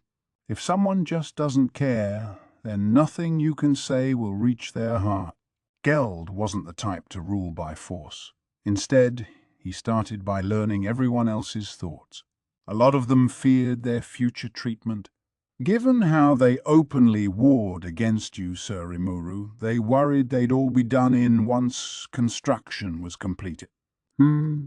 There's no way I'd do that. Of course not. We all know you're not that sort of cold-hearted demon lord. But they are new to all this, and they didn't know your nature, so I imagine they still had their concern. So I told them all about my own experiences. To be exact, he told them about my battle against the Orc Lord and what became of the Orcish armies under him. The Magic-Born seemed only half ready to believe it, but there were many high Orcs on the construction team, and they all backed up Geld's story, helping ease any doubt. Some of them said you were being too much of a pushover, Sir Rimuru. So I said to them, so what? If you can't even defeat me in battle, how are you going to rebel against a demon lord? That quieted them all down. Geld grinned. If this were Shion or Diablo, they might have blown their top and brutally murdered any Magic-Born who said that. Again, it showed me just how broad-minded Geld was. So he had managed to open the hearts of our former pals. Once a week, he said, he rewarded their efforts with wine and a tasty spread. Now they were cooperating as one, all smitten by Geld's sheer manliness. They really felt like they were being useful, which was the biggest thing of all. If they thought their work wasn't being recognized, it'd kill their self-esteem.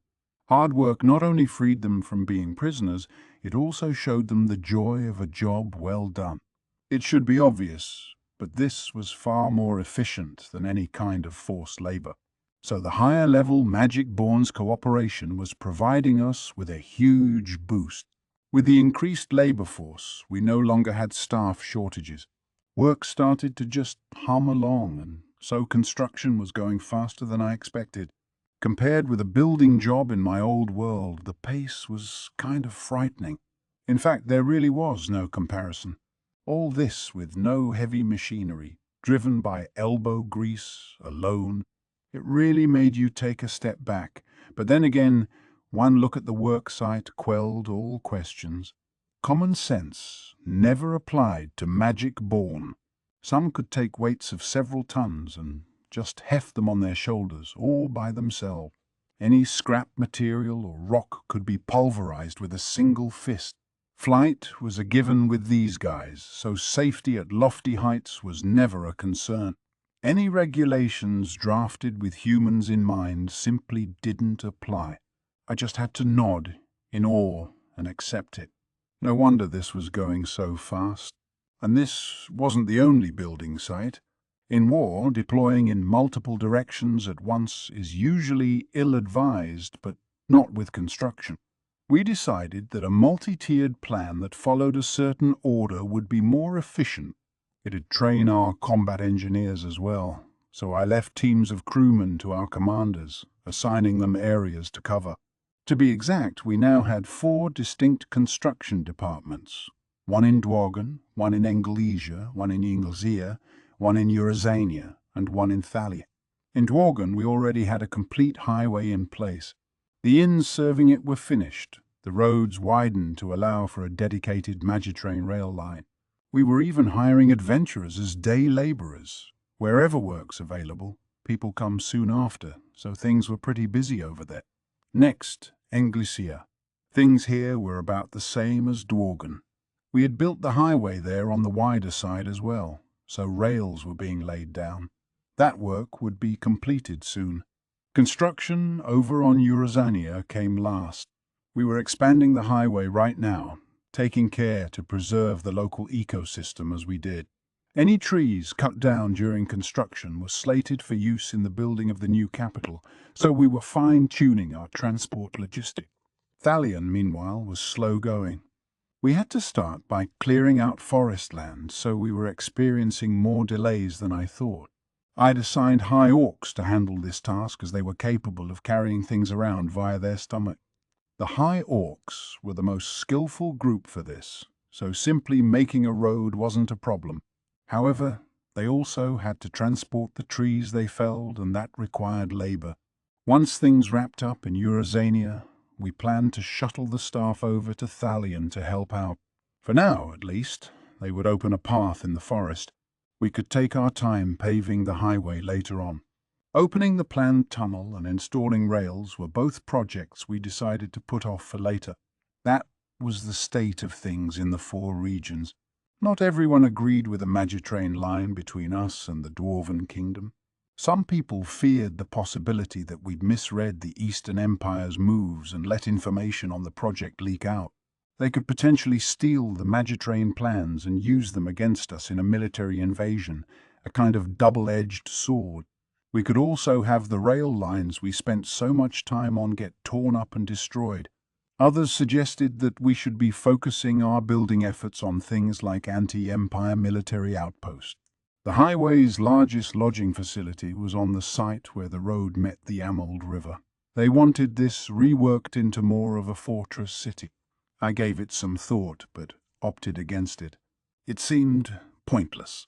There was no telling how the Eastern Empire would move yet, so I hesitated to add further needless work to our plate. Even now, with more workers on hand, we still had tons to do. I didn't want to divert labor to more low-priority projects. That didn't mean we weren't on alert. We didn't take action because we assumed the Empire would do nothing. Instead, if they ever seriously decided to confront us, we'd simply crush them with everything we had. I had no interest in extended mind games here. It'd be stupid to stay on hyper-alert for ages on end. Depending on what they did, I was ready to use our full powers to bring any conflict to a very quick resolution.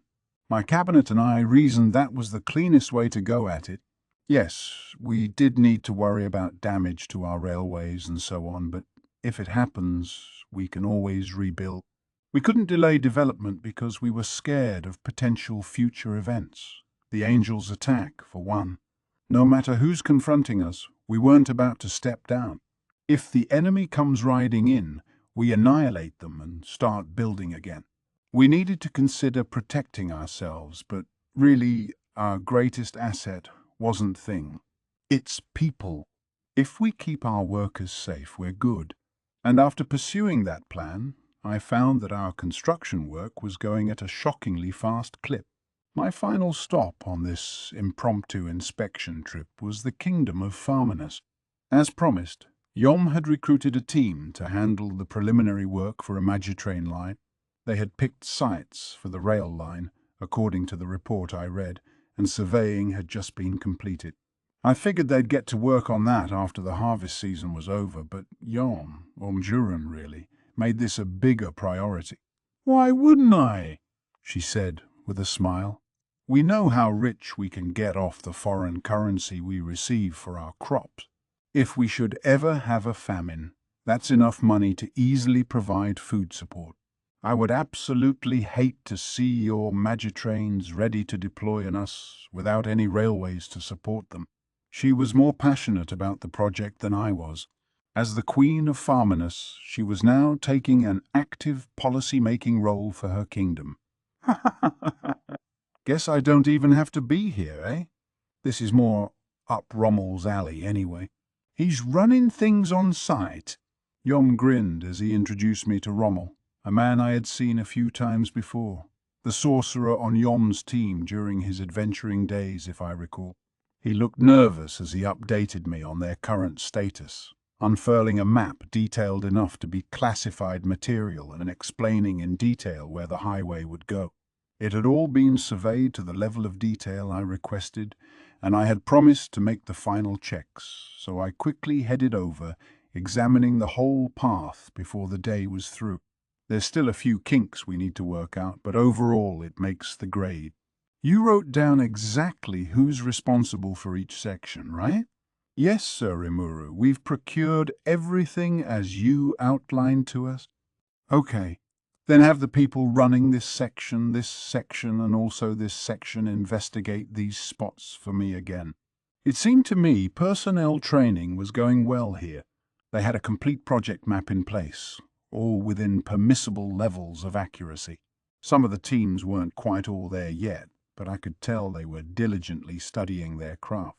If they could look things over one more time, I was sure they'd recognize their own mistakes. A bit of tough love, maybe, but I couldn't get lazy here.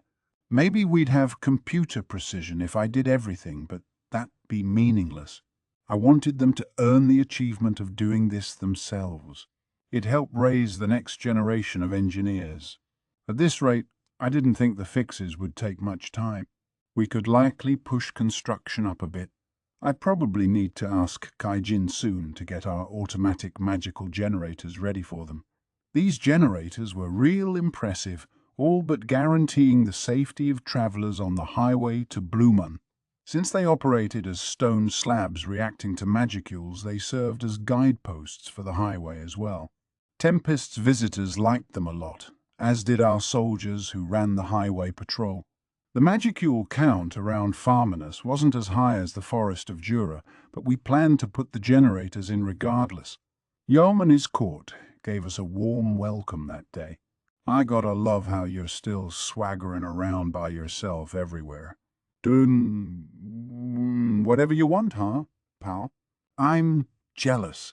The drunken Yom seemed pretty serious about that, but he misread me. I wasn't alone. I've got Ranger with me, actually. You called, master? He popped his face from out behind my shadow.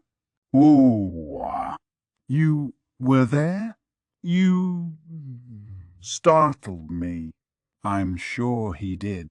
I doubt many people could hope to lay a finger on a demon lord, but it is the duty of any humble servant to be concerned for his master's safety. It is true for me as well, my liege, and I hope you will consider acting more like the king you are. Yeah, sure, Edgar. You know I'm going to be free of this job once you're grown enough, right? Edgar was the son of Edmaris, the previous king. He seemed intelligent enough, and I certainly couldn't doubt his lineage. Yom, apparently, still felt a little like he usurped the throne of his own country, so he was keen on naming someone from the mainline royal family as his crown prince. Don't be silly, your majesty. You know Queen Majur is with child, and it is only natural that they will inherit the throne next. And it is my humble dream to serve this new ruler someday, so please refrain from any statements that could be interpreted as encouraging a succession battle. It sounded like Edgar had no interest in being king, but suddenly I wasn't so concerned about that. Ooh, wait a second. Did you just drop some big news on me? I was about to give Ranger a big, meaty bone when my hand stopped. Queen Major was with child? Yes, it was Pretty simple for a human and a high-level magic born to produce offspring, but— Your Majesty, Edgar began with a roll of the eyes.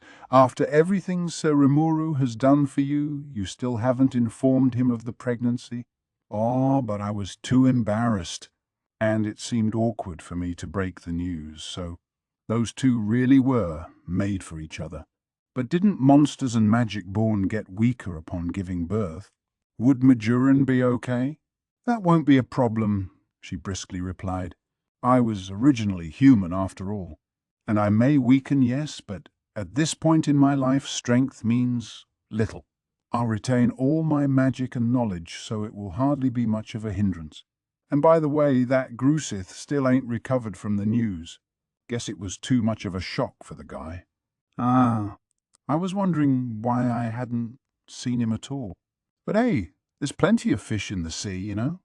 Not that it was for me to comment on anyway. There's never really been a significant other in my life. It's something Grusith's was gonna have to tackle himself. Well, my condolences to him. Are your Night Corps doing okay despite that? Diablo had managed to tame the bloodthirsty rebel forces of the past. I didn't think there was much to worry about, but if their captain was in that state of affairs, it gave me pause. Ah, it's going fine. His pals are still around, and I tell you, Raisin's really pulling his weight too. Living legend is right, I guess. He's constantly impressing me. Oh, right. Raisin was here. Diablo had made a servant out of him, but it sounded like he was working hard in farminess. Of course, Diablo's unique skill tempter had forged a mortal contract between the two of them, so betrayal from him was out of the question. Yes, said Edgar, eyes shining like the boy he was, and Sir Raisin's still got the energy to go around the country inspecting and observing matters. He contacts us magically on regular occasions, and if the weeds of unrest ever show themselves, he immediately uproots them for us. It sounded like Raisin was pretty popular in Farminus. To me, who had mostly just heard about him, I thought Raisin did some pretty inhumane things, but when it came to protecting his nation, he was absolutely the man to count on. I saw no need to dredge up past issues, so I listened to Edgar describe him. It was interesting hearing about things from someone else's perspective. The winners write the history books, as they say, and the losers come out with nothing. To the citizens of Farminus, though King Edmares and Raisin were the good guys, if I had lost the battle against the Farmus forces, right now I'd be touted as a fiendish warlord leading an apocalyptic horde of monsters. I didn't want to look down on anyone, but that's the kind of freedom winning got you. Along those lines, the new nation Yom established could be classified as a pretty big success. The more talented people in office beforehand were still maintaining their roles, keeping the nation well administrated and discontent at a minimum. They were also controlling the media to keep us from gaining a bad reputation, and Tempest was now seen as a friendly partner. At this rate, any prejudice against monsters was bound to dissipate over time. Diablo's talents really shone here, I think. He gave me pretty much the exact results I wanted. I guess he's just that good at reading people. So everything was going according to plan. That gladdened me, and I rounded out the night talking merrily with Yom and everyone else. While I was at work, Ramirez and Veldora were apparently tackling something of their own. Once I returned from my inspection run, they were waiting together to greet me. With them, it'd either be a major problem or something they wanted to brag about, and this time it was the latter. We've done it, Rimuru. We've completed our test unit. If the tests end successfully, we can begin mass-producing these with haste. Hum. And let me tell ya, I'm brimming with confidence about this. Come on, check it out. I let them hurry me along. Tempest currently had several research sites in operation. One was the workshop of Kurobe and his apprentices, open to the public. Much of their R&D was stuff that had no value if stolen, unless you had someone with Kurobe's talent. The special weapons I enlisted them for were an exception, but for the most part, we revealed all the weapons and armor created in there. A little advertising never hurt, and we had decided to release this stuff with a splash, introducing a spring line and everything. I wanted to mold Kurobi and Garm into real, established brands someday. But we were headed elsewhere, to a facility handling a range of research kept classified by the government. We needed an easily guardable site that regular people couldn't get inside, and so we focused on inside the dungeon. On floor 100 was Tempest's publicly funded R&D center, led by Gabriel, along with individual research spaces for Ramirez, Veldora, and me. We had another large facility on floor 95, inside the park we established on that level. The Beastman refugees were no longer there, and we had a huge amount of space, so I figured we may as well take advantage. We had alchemists from Dworgen, sorceress researchers from Thalion, and vampire researchers with too much time on their hands from Lubelius assembled in Tempest, and we needed a large-scale facility to house them all. Each of them brought their own specialized talents. The Dwarven alchemists were gifted in spirit engineering, the field that birthed the magic armor soldier project Kaijin and Vesta were once involved with. In this world, natural phenomena were thought of as tied to the spirits. The 5 base elements of earth, water, fire, wind, and air, and the 3 higher elements of light, dark, and time. Science that harnessed these phenomena and technological systems that developed them were known as spirit engineering. It formed the mainstream of scientific thinking around here. Our visitors from Thalion, meanwhile, were schooled in the largely concealed field of sorcerous science, a scholarly realm that only those who truly master magic could reach. Its core fundamentals were proposed by the Thalion Emperor Elmisia's mother, a genius elven researcher. Her teachings had been inherited and replicated by a large number of people. The field even ventured into the philosophical, exploring just how far one could wrangle magic to change the world and its natural laws. It's the sort of thing Diablo would love, I'm sure. The true worth of this theorizing, however, was in forcing certain alterations to pre-existing phenomena, which would help advance the field of spirit engineering in turn. You needed to be a true expert in elemental magic to even begin to understand it, but the potential benefits went without saying. What also went without saying was that Thalion kept it strictly confidential, prohibiting anyone from revealing its secrets to other nations. Finally, there were the vampires, whom I accepted after my promise to Luminous.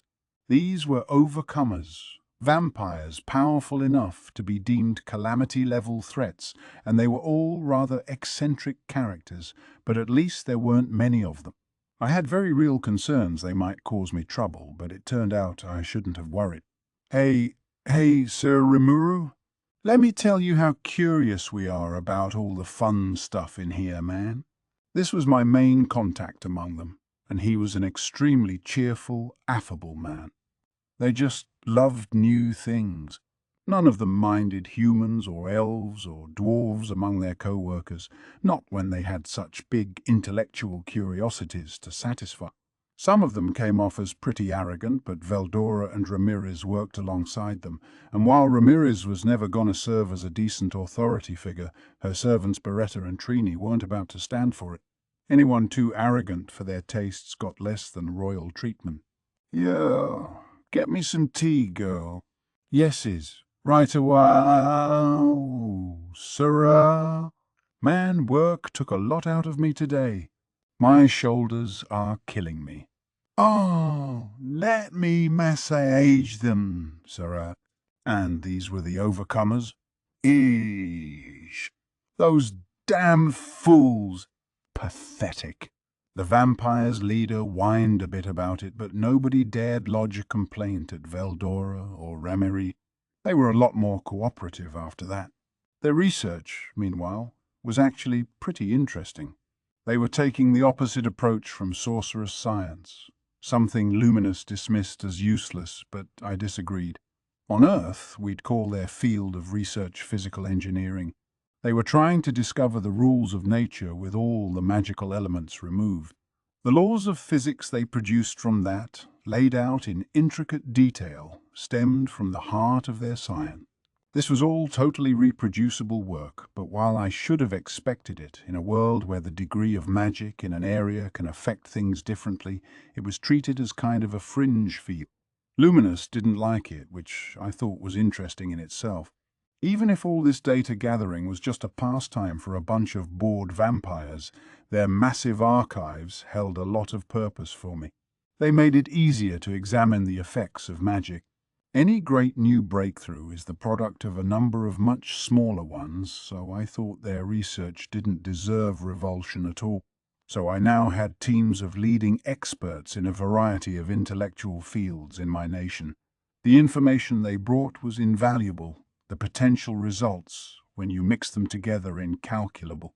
Our nation's task was to secure their safety and comply with any secrecy requirements related to their result. I thus had all researchers wear special Ramirez-crafted bracelets, basically unlimited-use resurrection bracelets that also provided communications and teleportation within the labyrinth, although only between the research facility and the surface. The need for confidentiality would be an inconvenience for many researchers, so I thought this free BA could help them out. None of them could leave floor 95 without teleporting. Their data was recorded whenever they did so, preventing leaks.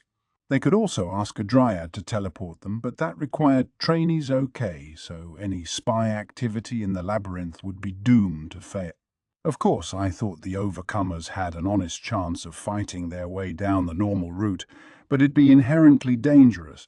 Not even I knew all the traps laid throughout, but I doubted even a talented team of vampires would find it a cakewalk. We kept tabs on their movements so we could tail them in case they tried anything and capture them once the labyrinth hopefully slowed them down. We had such draconian measures in place for a good reason. Angels apparently come down to attack advanced civilizations in this world, and that was a big part of it. Ramirez's labyrinth couldn't be a better safeguard. Even an angel attack could be kept away from floor 95. If worst came to worst, Ramirez bragged she could just update the dungeon and swap floor 95 out with floor 99. This city and facility in the labyrinth's deepest recesses was the safest spot in all of Tempest. Keeping it fully isolated was a great way to stop classified leaks and maintain the health of its inhabitants. Floor 95 provided the most extensive services my nation had to offer, and I thought it'd be more than enough to satisfy anyone who took advantage of them. By the way, our former main research site in the sealed cave was currently closed off. After multiple rounds of hippocute cultivation, the concentration of magicules in the herbs had started to take a dip. They were still high, but we anticipated that yields would continue their downward trend. So we decided to change cultivation sites. Or really, we just devoted a section of floor 93's flower gardens to hippocute growth, upping the magicule count to encourage sudden mutations among the weed. Gabble's lab was already moved to floor 102, so that made things more convenient for him.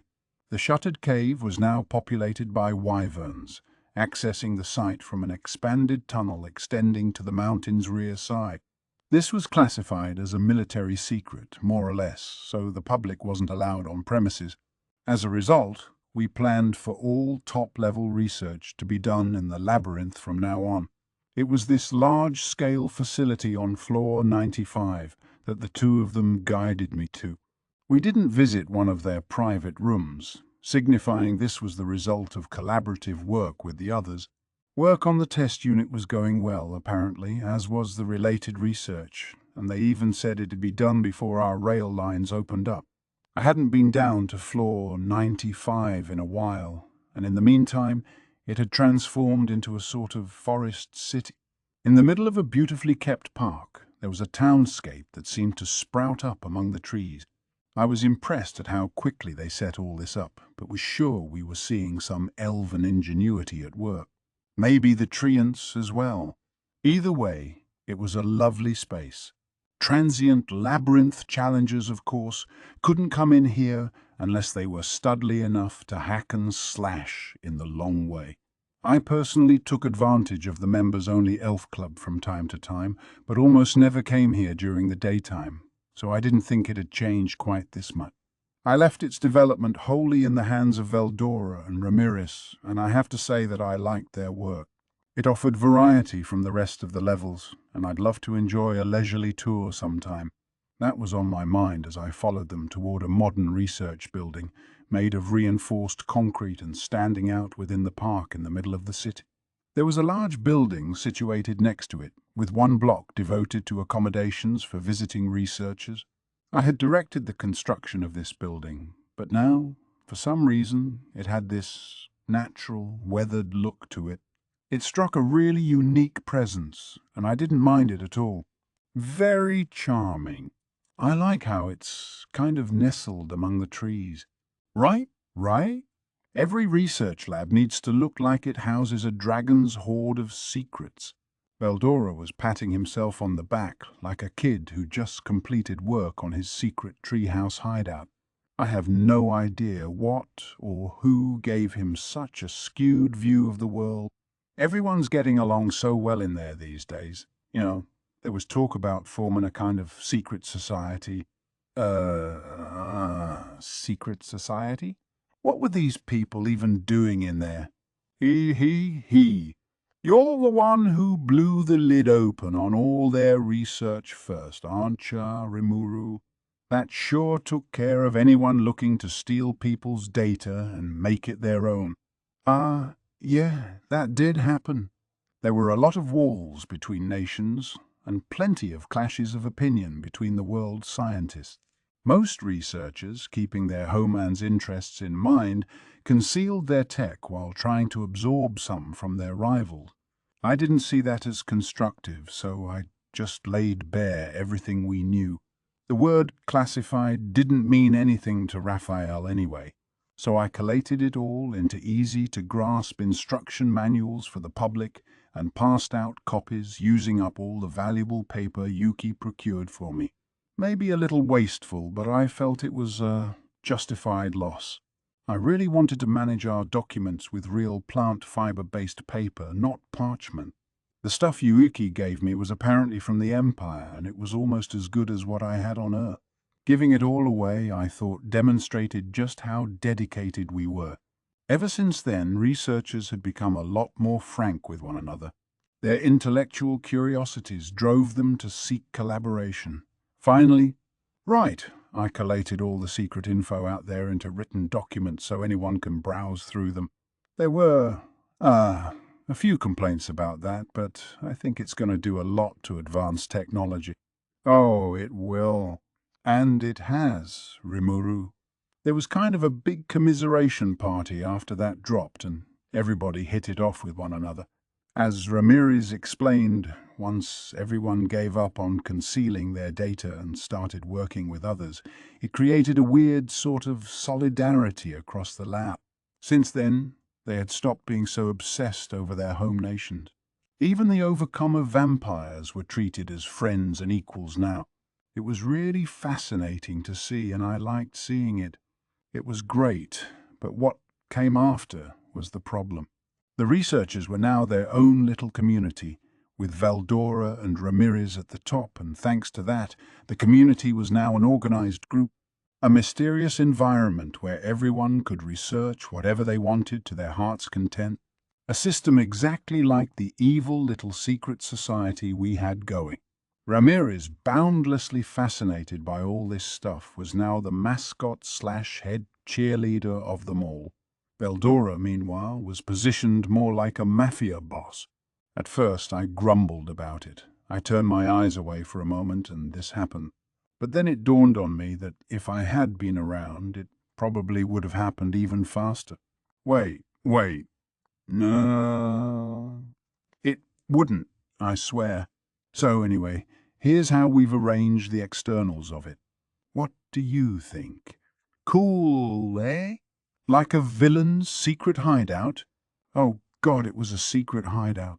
A lot of Veldora's knowledge was based off things regenerated from my memories, particularly manga and the like, so no wonder I could identify this at a glance. Look at you guys having all this fun without me. Let me assure you, we are only getting started. We'll likely need to tap into your intellect shortly, you see. That's right, Rimuru. You're always constantly surprising us, so now it's our turn. So let's show you what we've been working on, and then I want to hear your feedback. Beldora laughed at my completely honest complaint. Ramirez provided me at least a little sympathy. If they were touting it up that much, I couldn't pout like usual. Regrouping, I stepped into the lab.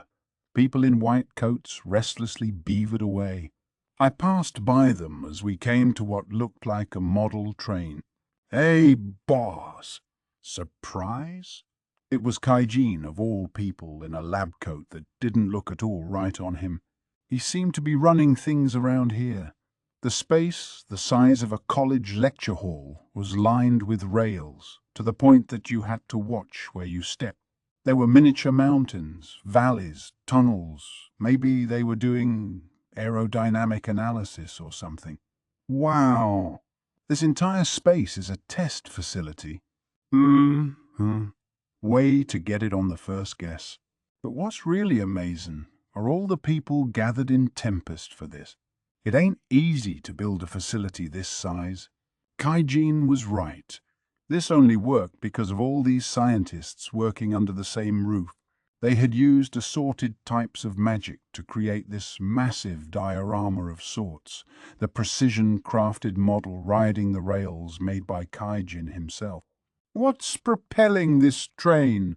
I could have Raphael assess it, but I made the effort to ask instead. Steam, Kaijin replied with a smile. I nodded. That made sense. For now, your only option for driving a train would be horses. That was what we had pulling the cargo carriers currently using the highway rail. That allowed only for the same weight you could put in a carriage, of course. Using those rails improved safety and contributed to traffic management, but I can't say it made things dramatically more efficient. There were proposals to employ golems or monsters to pull them instead, but that was still just a stopgap. We really needed to develop engines, and steam engines were our top candidate. Not, of course, the type from olden times that burned coal or whatever. We had conceived something that took the best bits from both magic and science. That's the whole reason why I called it a magitrain. The concept called for an engine that would apply magic driven by magicule energy to the combustive energy created by steam. This was a sort of template for magical cores, and despite its simplicity, it still required some high-level magic tech. Magic functioned on different principles from natural phenomena. You could use it to create the effect you had in mind, but it was difficult to derive a standard rule set based on that. For example, let's say you had a candle burning inside a closed glass container. The oxygen would quickly be replaced with carbon dioxide, snuffing out the flames, but if it was magically created flames, it would keep on burning forever.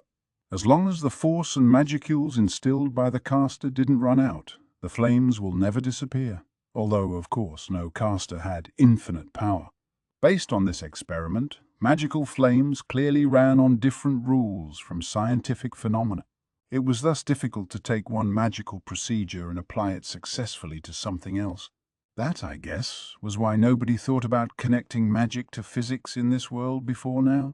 However, the magic in this example is so-called elemental magic. Spirit magic, where one borrows the powers of the spirits, is not affected by the image the caster places into their spell. It's magic that utilizes the power of a spirit, something that must conform to the laws of nature. As a result, flames driven by spirit magic still consume oxygen and produce carbon dioxide. When I fought Ifrit, the great sage taught me a thing or two about steam explosions, and that trick only worked because Ifrit's flames worked under similar natural laws.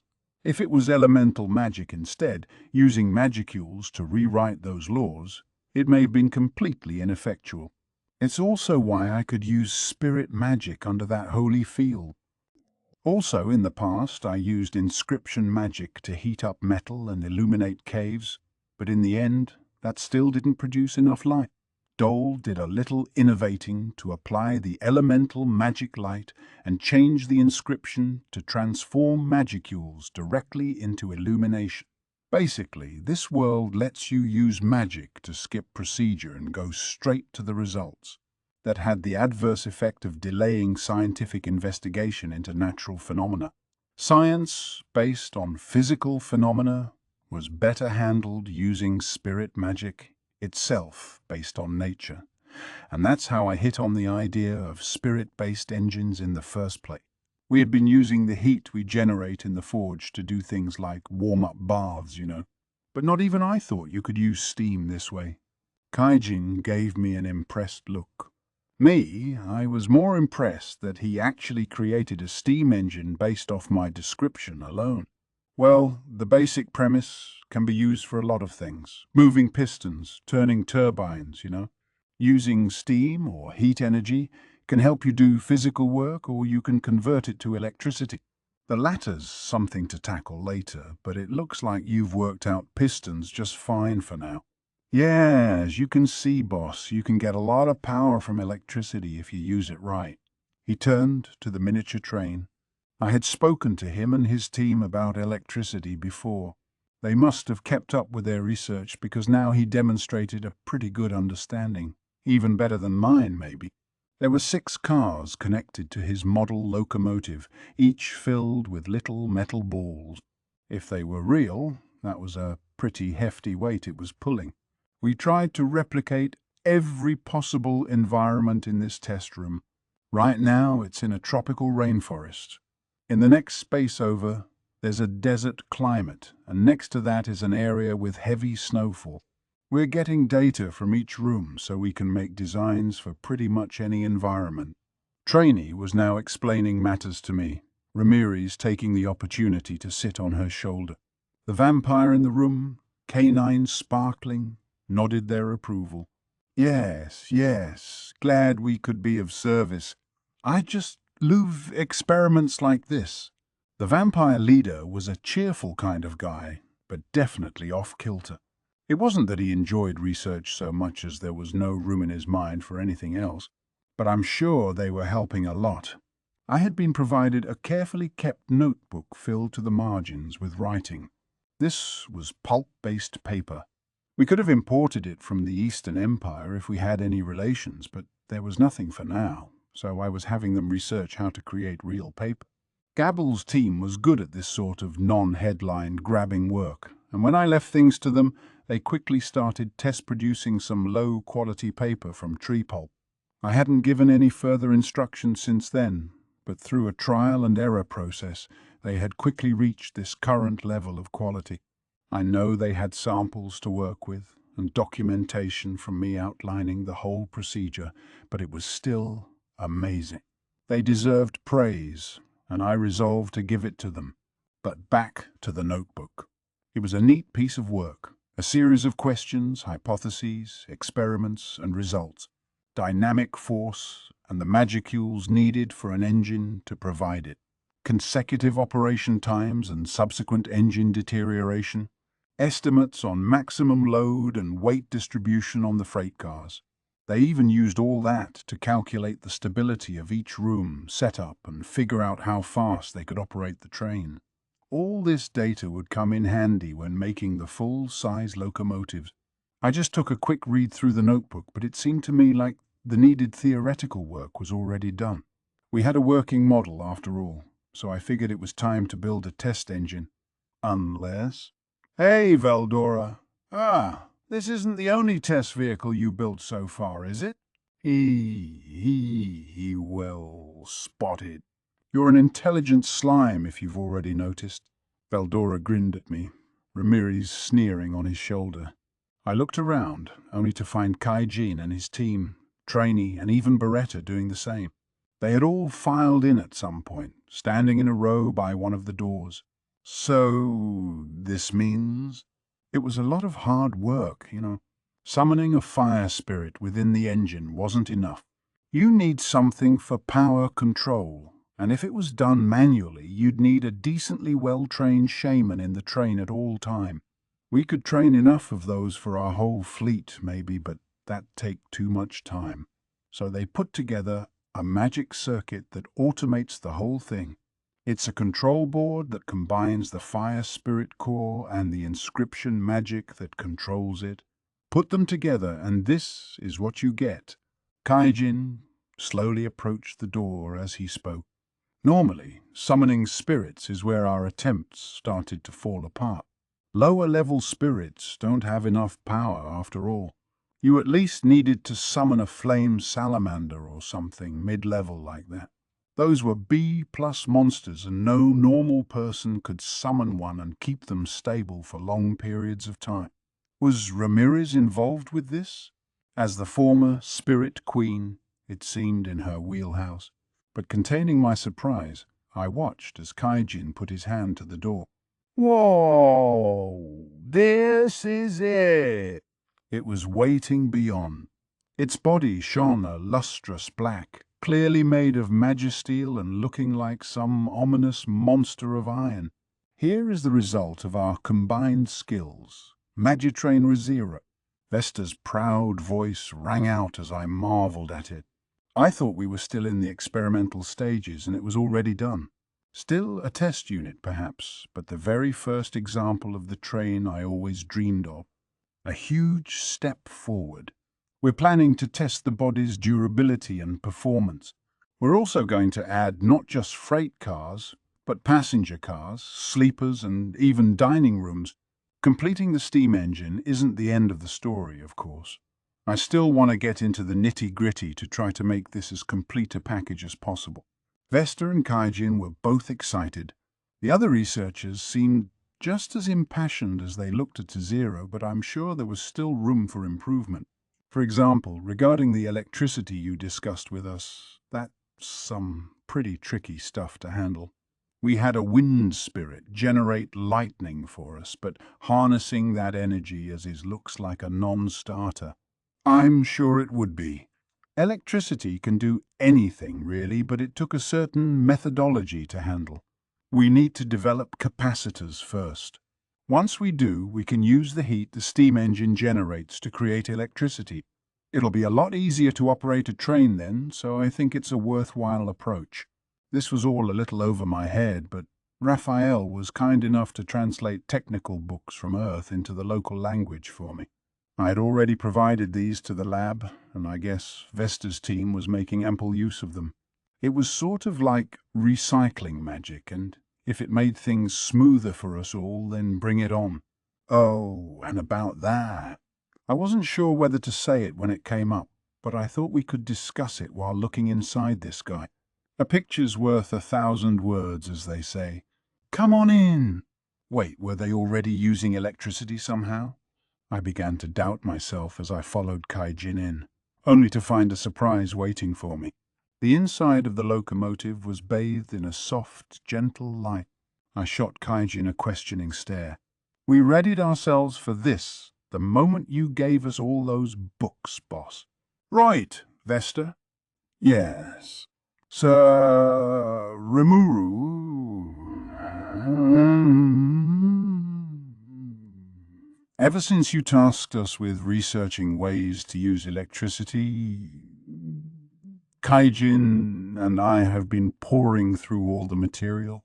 There were still things we hadn't grasped inside them, but with this many scientists gathered together, I thought we could get some help from them.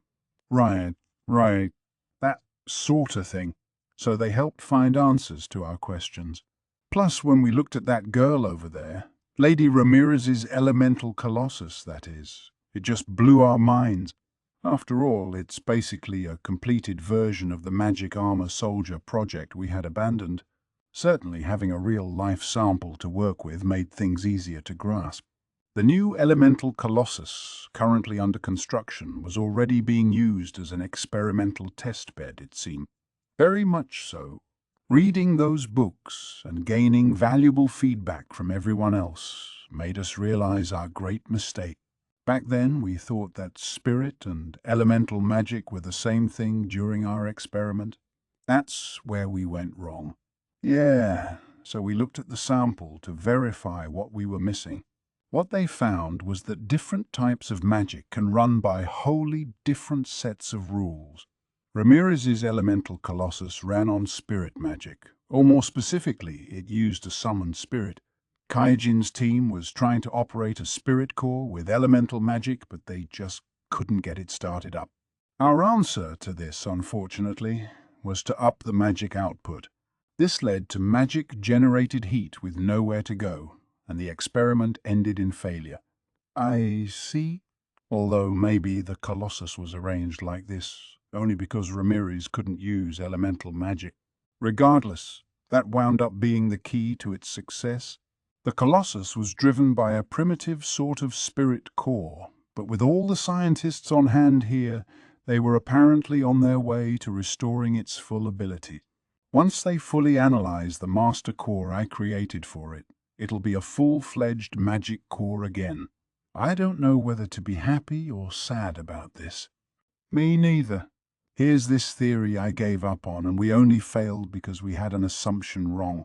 Here was something that, after all their research, showed no sign of working based on theory alone, but once they solved a little misunderstanding, everything just worked. I'm sure all Kaijin could do was laugh about it. Right? So, if we have a magic core, we can convert magicules to energy, although this energy comes in several types too. It's hard to easily explain. This locomotive converts magicules into heat energy to work a turbine. It can also generate electricity, as you said, Sir Rimuru, so that's why we can light up each car so brightly. What a surprise! I mean, seriously?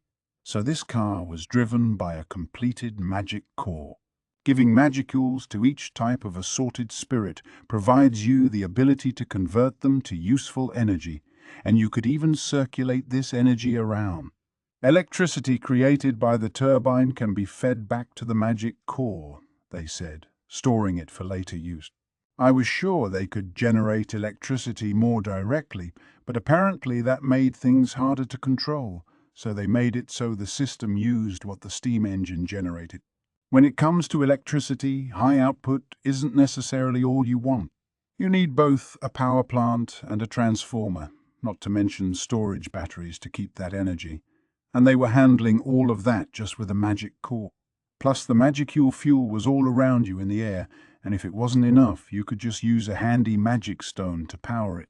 The running time depended on the magicules, but in a rich environment without aggressive operation, it was essentially forever with maintenance downtime. Truly a miracle power source. Well, Rimuru, surprised? Even we can do stuff like this when we get serious. I hated to see Veldora and Ramirez brag, but it really was amazing. Credit where credit is due.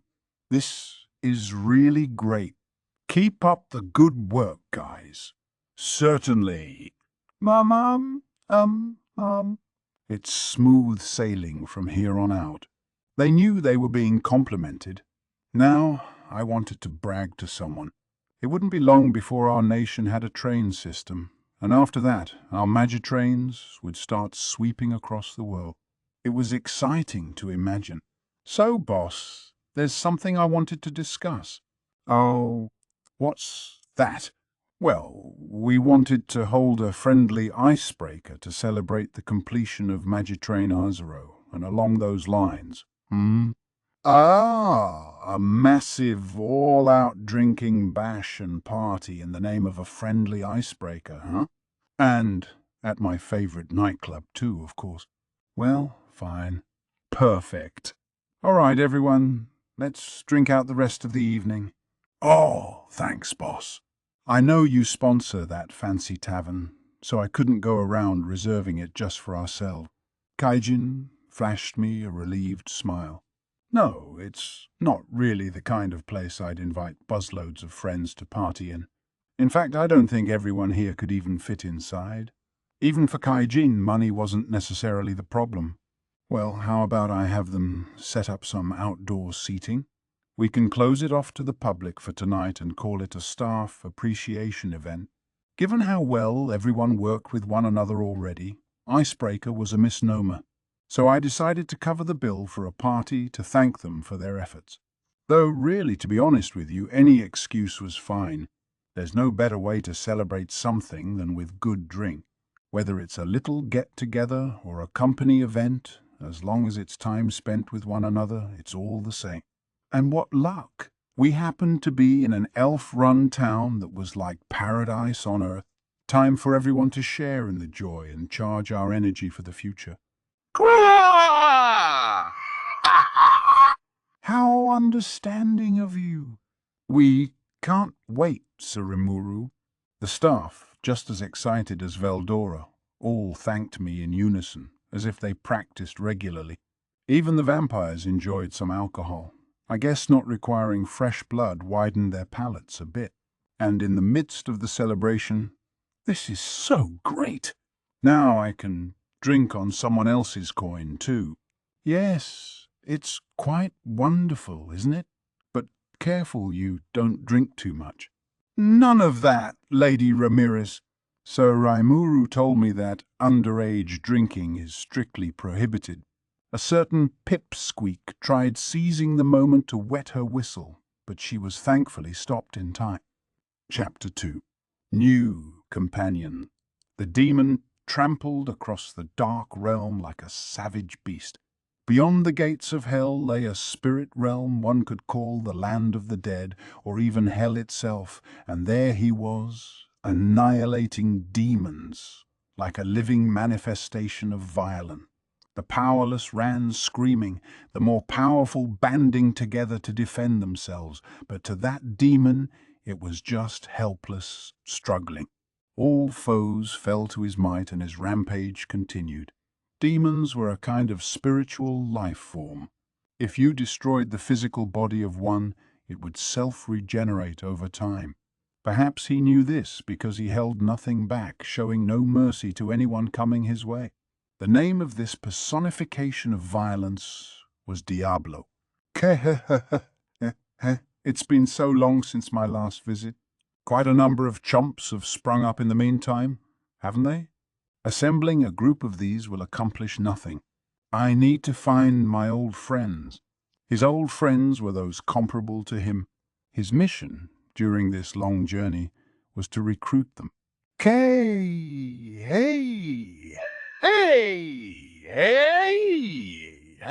I'm sure they have what it takes to make Sir Rimuru satisfy. With those words, Diablo teleported away and disappeared, leaving nothing but the carcasses of those who failed to correctly gauge his might. My inspections were complete, and I had a grasp of where we currently stood. I couldn't even see the end of rail installation work yet.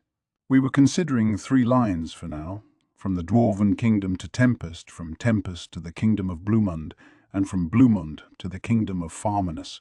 There was also a route that forked south from the line to Dworgen, running past Lake Sisu, stomping grounds of the Lizardmen, on its way to Eurazania. In addition, we had to build a highway from the Blumund line to Thalion, which included a tunnel through the Kusha Mountains. A railway along that route would be considered later, but I had to expect it'd come well into the future. I'd really like to build a railway to the ocean somewhere soon so we can get seafood for cheaper. Going forward, I also envisioned a trunk line between Blumund and the Kingdom of Englesia. But either way, completing this whole network would take a lot of time, and we still had more trains to develop. With our test locomotive completed, we were officially over the hump. Now we just had to run that thing to the ground in a trial-and-error test process. We had the exact energy drive I wanted, but development wouldn't end there. It had to be comfortable to ride in, and we had to eliminate noise concerns for the surrounding areas. These were already quieter than normal steam trains, but the speedier these got, the louder they'd be. A research team led by Kaijin was tackling these smaller details, digging deeper into them and working out theoretical solutions. I wanted his team to record all their proceedings because I figured it'd help us with future developments. Of course, the magic core was the hardest part, and with that completed, I could let Kaijin handle the rest of the locomotive. When this project got started, I covered all the expenses with our national budget, even giving them a little more money as much as it made MGL Miles' chins jiggle. I was now an occasional visitor to the project, giving me more chances to befriend the researchers and have in-depth conversation. They were interested in my otherworlder knowledge, apparently, so they'd ask for my opinions on this and that. Anything very tricky, Raphael handled for me. It worked faster than a quantum supercomputer, so any calculation was completed in an instant. No reason not to make use of it. After work was done, it was time to socialize. Our evening haunts didn't all have to be high-end nightclubs. If people were encountering walls in their research, we'd hit the city, debating among ourselves and forgetting our problems. I kept up with them late into the night, although I didn't get paid any overtime, oddly enough. I should note that our generous budget wasn't being entirely devoted to the drink tab. They really were contributing to science and technology, though, so I let it slide a bit. By the way, between Veldora, Ramirez, and me, Ramirez was earning the highest salary at the moment. Even subtracting her dungeon maintenance fees, we were raking in a massive profit from the labyrinth, and she took 20% of that. Our initial goal of 2 gold coins a day now seemed quaint. We were making over 20 on average, the equivalent of at least $20,000. Ramirez used her cut to pay trainee, her sisters, and Beretta, but I reckon she ended every month up nearly 100 gold coin. Veldora and I, meanwhile, were paid equally, 1 gold coin a day from the National Treasury. As Master of the Labyrinth, Veldora also got an allowance from Ramirez, and since his magicules were a constant boon to us, the Treasury sometimes awarded him special payments. Thus, he was definitely making more money than I was. Of course, I had my own hidden revenue streams and business involvements, so I wasn't exactly destitute either. Inspired by everyone's suddenly impressive work ethic, I resolved to put in more of an effort. First, it was time to get serious about the physical body vessels I promised Diablo. Ramirez was my assistant. We'd also be working on bodies for trainees' sisters, and I wanted to get her feedback. She kindly accepted the request, although she was already whining to me about needing more personnel. I really need someone to handle all the odd jobs I need, and I have a few other things I want to ask you for, too. With Trainee and Beretta alone, I can't quite seem to keep up with all my work. I thought she just wanted more people to brag about herself to, but recalling how busy Trainee and the others looked, I reconsidered. Plus, Ramirez wasn't just my assistant. She had her own mission: craft a new elemental colossus. Its heart, the core of the whole thing, was complete. I had a skeleton and framework in place, as well as a sample elemental colossus to work with.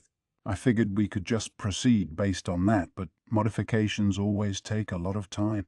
Kaijin's hands were full with the trains, and Vesta was hard at work by himself, picking up his old armored soldier project again.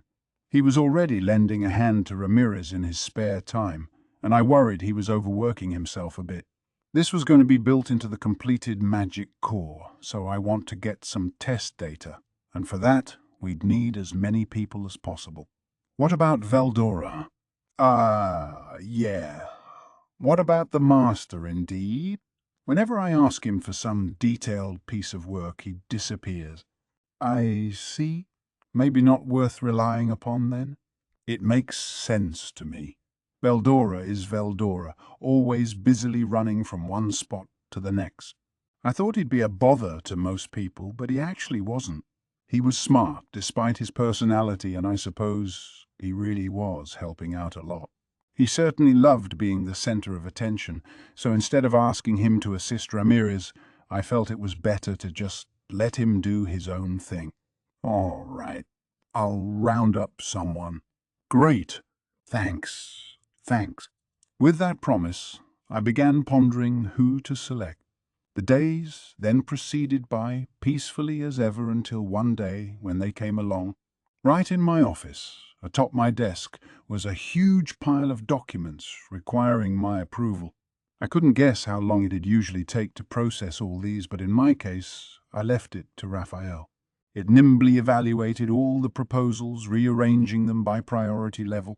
It approved or rejected them, and then I applied my stamp, all in a continuous flow.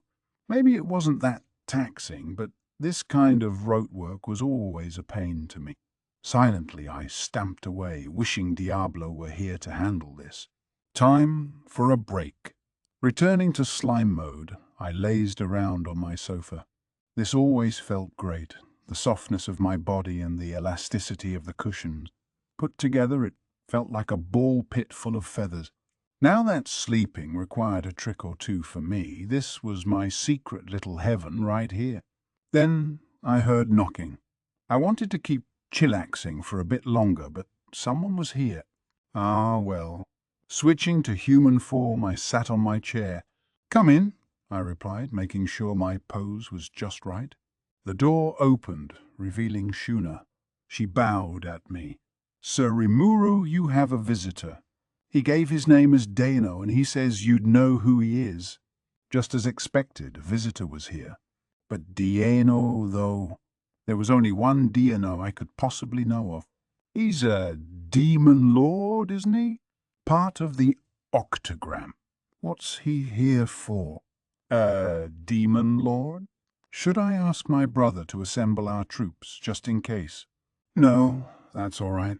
If we come to blows, just get me Benimaru and Shion, but I doubt we will. If I had to guess, he's come to check things out. I reassured the concerned Shuna and stood up. There seemed to be little to worry about. I think Dino did say he wanted to stop by during the Walpurgis meeting, didn't he?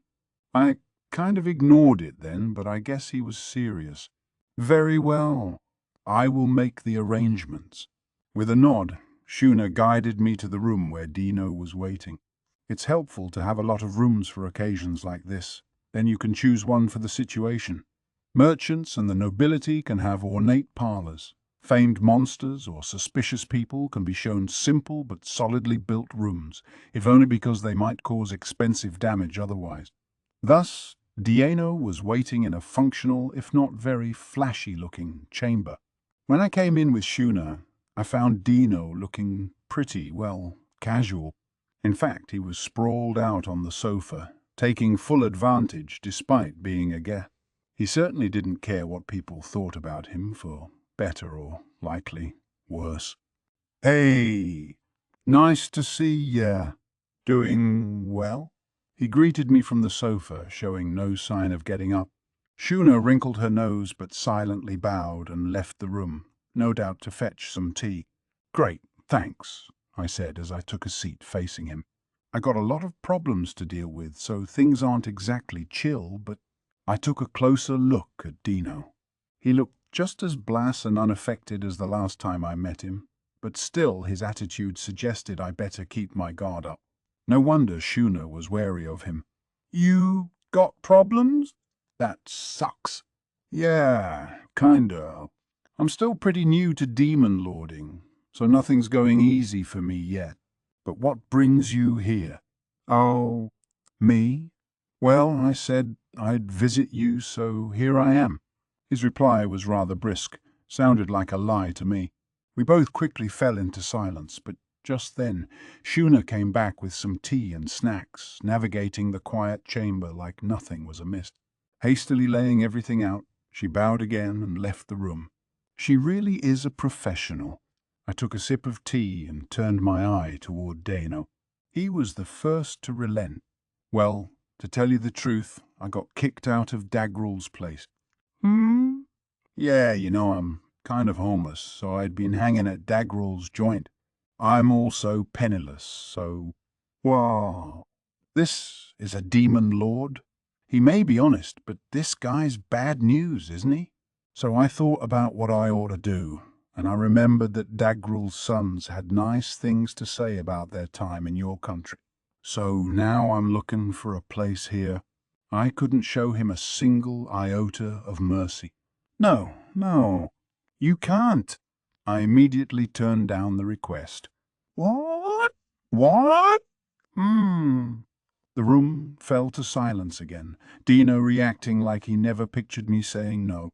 If he was really that oblivious, that surprised me even more. Yeah, I knew him, but I had no obligation to house such a sketchy drifter. Already I could tell this was the kind of guy who'd never work a day in his life. Wait. I want you to give me a sec, okay? I mean, what do you want me to do? Go die out in the wilderness? No. Get a job.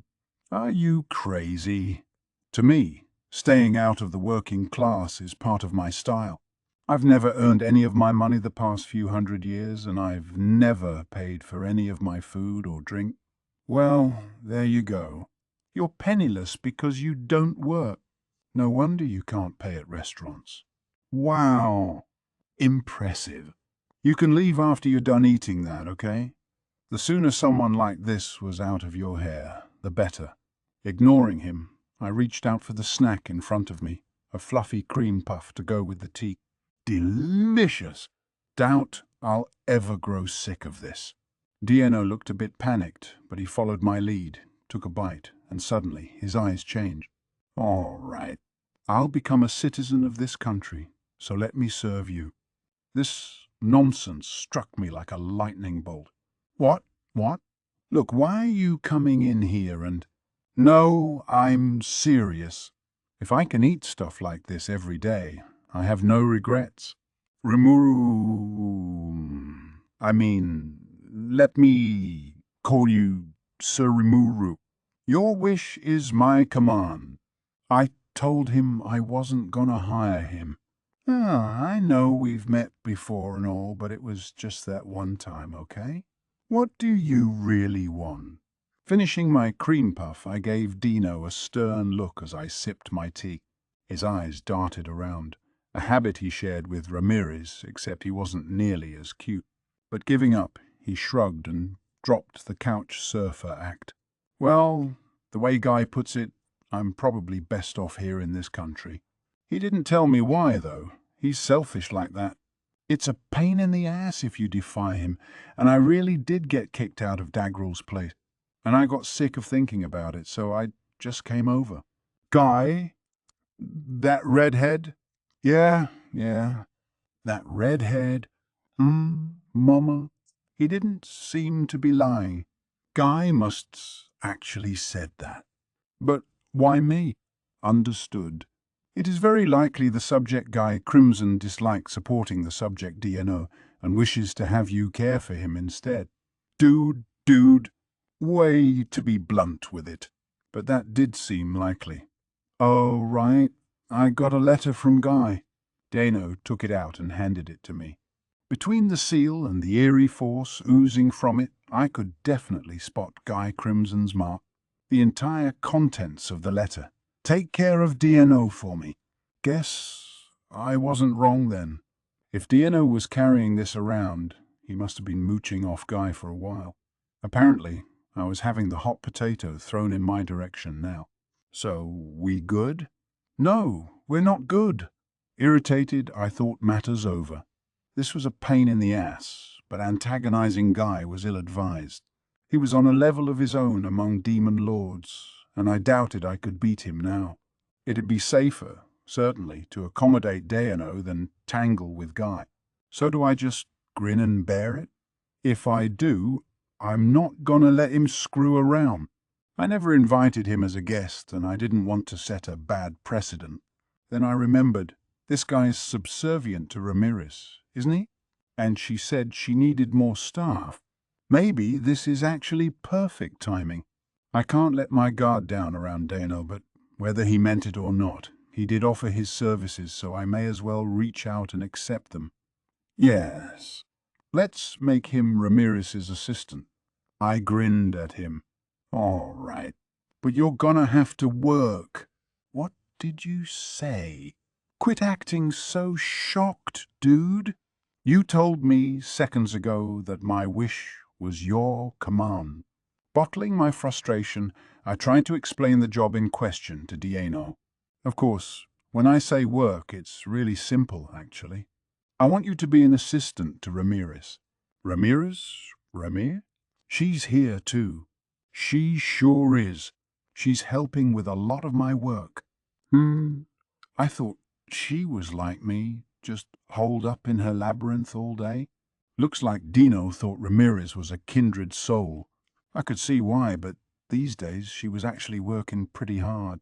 No, she's pitching in around here now, and between you and me, I think she's having a lot of fun. I want to focus on development, but I have all these other things keeping me busy, so she's really a big help to me. I'd never tell her that since it'd go to her head, but it was truly how I felt. It stunned Dino into silence for a bit, but after a few moments he gingerly spoke up. So what kind of work would she have me do? He sounded really against it. I thought about telling him, but maybe not right now. Better to just put him on the job and teach him whatever he needs to know on site. Well, no need to fret about it.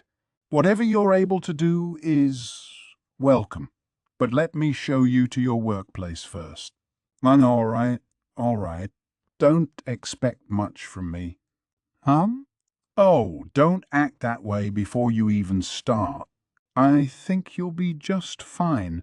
Probably you'll only be following Ramirez's directions, so, with a pang of anxiety still fresh in my brain, I decided to take Dano to our personal laboratory on floor 100. Taking the direct trip there, we proceeded past Veldora's chambers, the large room he used as his lair for engaging challengers, and his private quarters behind that. He was nowhere to be found either. I wondered where he went, probably out goofing around somewhere. Dude, why are there so many magicules around? Oh, that's Veldora's room in there. Don't go in, okay? He's pretty selfish, so he gets pissy if anyone touches his stuff. Veldora lives here. I've been wondering since the last Walpurgis. How are you two connected exactly? We're friends is all. Friends?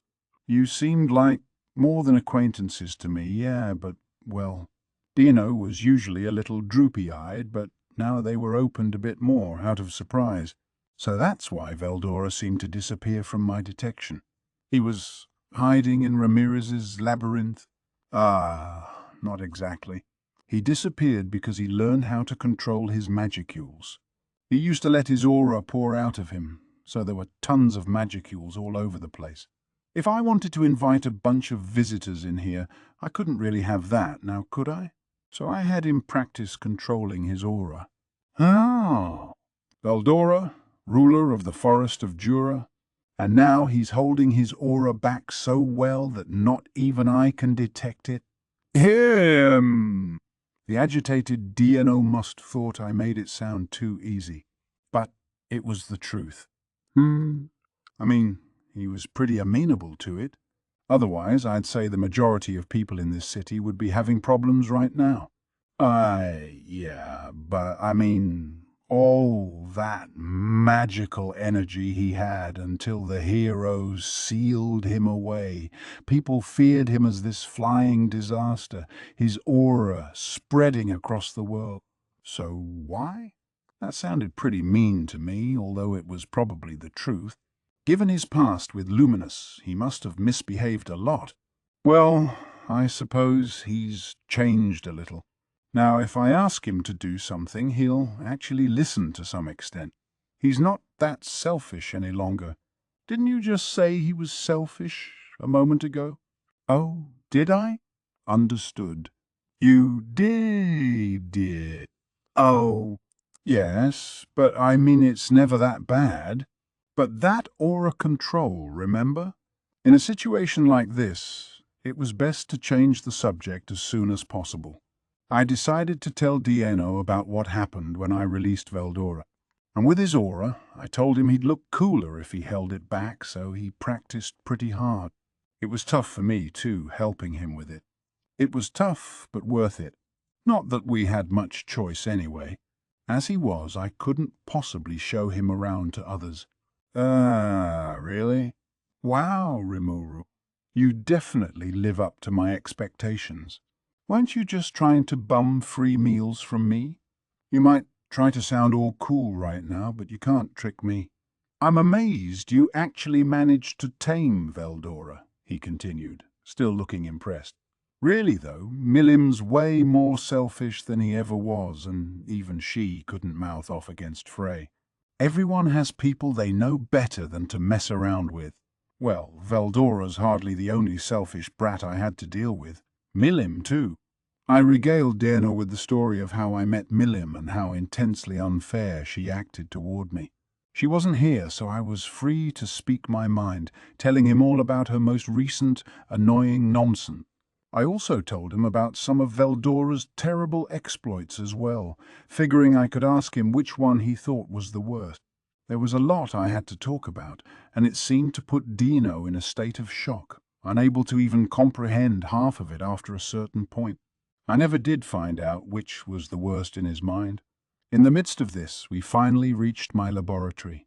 Looking inside, I found Veldora himself busily assisting Ramirez. Another day of honest work by the looks of it. Considering how much Ramirez used and abused him, he was proving to be a very loyal dragon. Veldora is working! See? I told you. Even with all his complaints, he was still lending Ramirez a hand. He was awfully kind to her. Maybe he liked her habit of calling him master.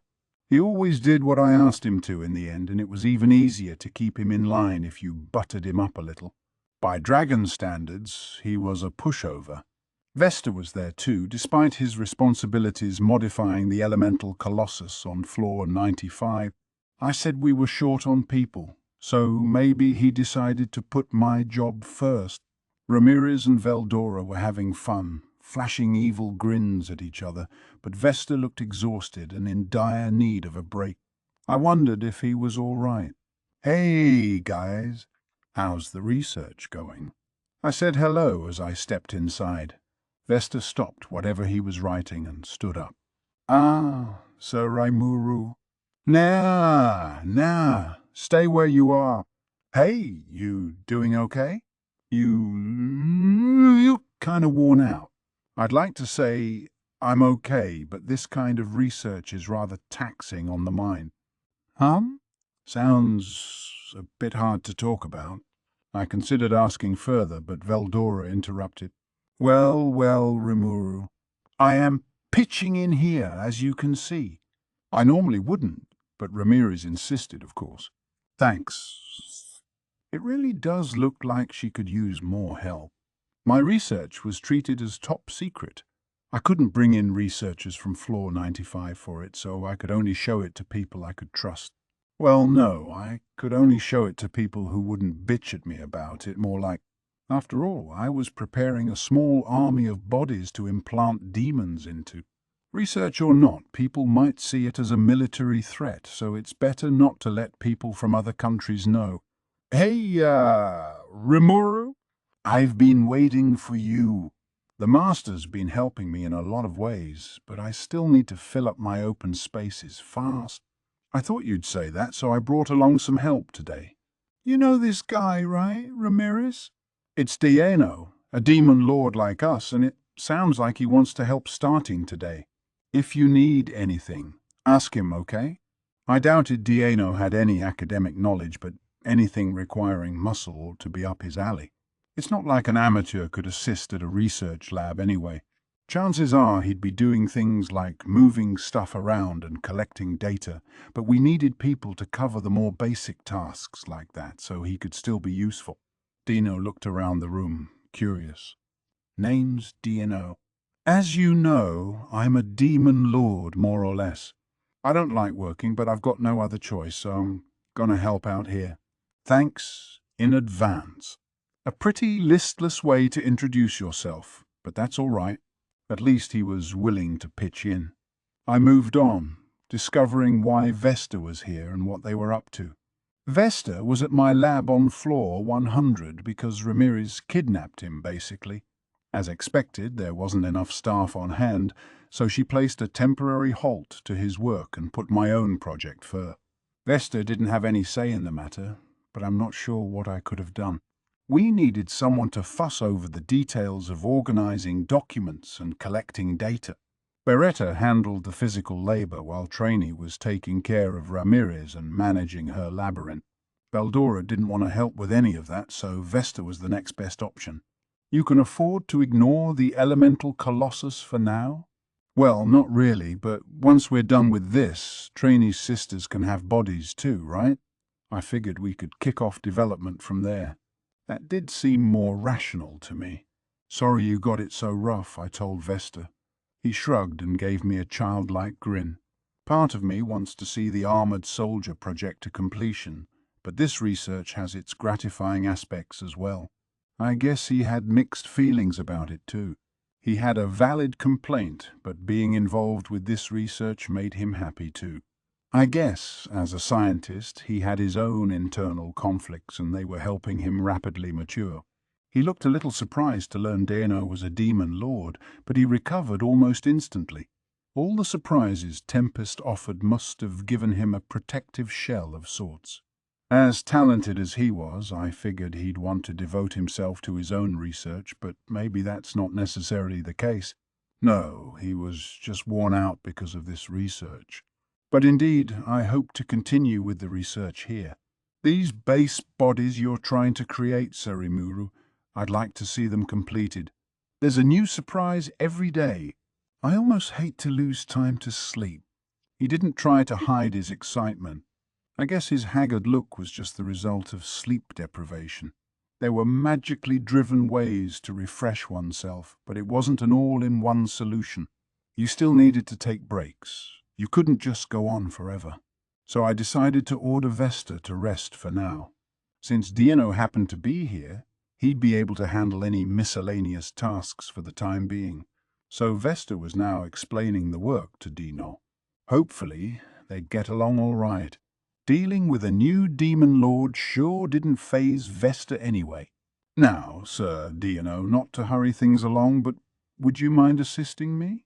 No, not, We only have so much time, but I'm a demon lord.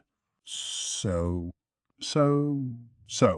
With a sigh, Vesta kept a steady gaze on Dano.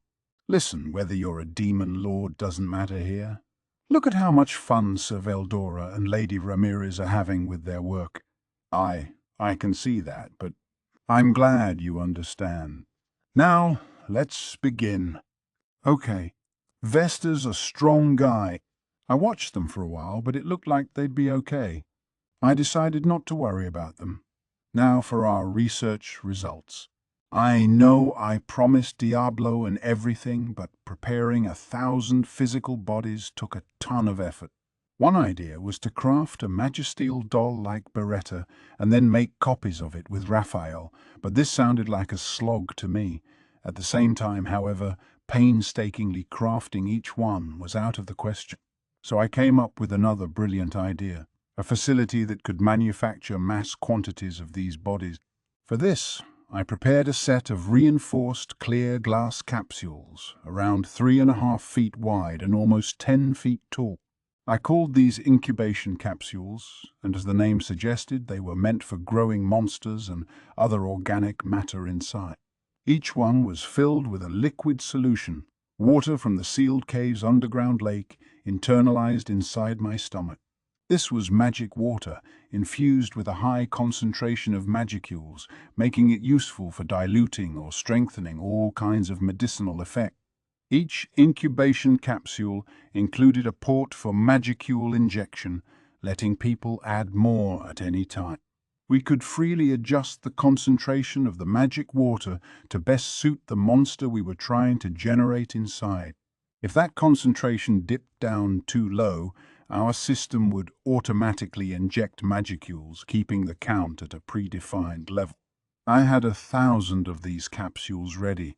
Part of me felt that crafting all these was about as much work as just making the damn bodies myself, but I banished the thought. It's all about the spectacle. It was a blast, designing them anyway, so I had no regrets. So we now had a chamber lined with incubation capsules. It was quite a sight. We also knew from our research that generating monsters required that certain conditions were met. Just filling a capsule with magicules wouldn't cut it, no matter how much you had. But if some other element was included, an element that would enhance and manifest itself in the monster who resulted, the story was different. Let me explain. Assume I put a snake in an incubation capsule. The magicules inside would kill it, but its body would melt, mix with the magicules and become reborn as a tempest serpent. From a common snake, you now had a creature of a minus rank, which should show just how dangerous one of these capsules was. The monsters these capsules produced were thus guaranteed to be several levels more advanced than what Mother Nature would create. You'd have these powerful, refined bodies, perhaps because we kept the magicule concentrate at just the right level. However, some monsters born this way would quickly collapse and die. Body stability, as it were, seemed a matter of luck. We had room for improvement, to be sure, but I still wanted to use these capsules' features to produce 1,000 demon bodies. So how have things been going? Perfectly, Rimuru. And you know, my research has been moving along too. Oh, I look forward to seeing it. Wait, what's that? What I saw floating in the capsule made me laugh. It was amazing, wholly unlike what I expected.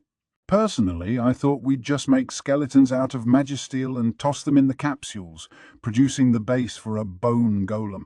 Its artificial frame would minimize the risk of collapse, and it wouldn't be infused with a soul either. The magicules in the liquid would just crystallize on the bones, so I thought there was zero chance it'd achieve sentience. There was no need for intricate design work, unlike with Beretta, because the demons occupying them would use their own magicules to customize them to their liking. Or so I thought.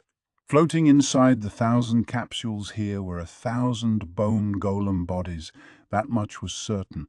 But each one of them had assorted work done on varying sections.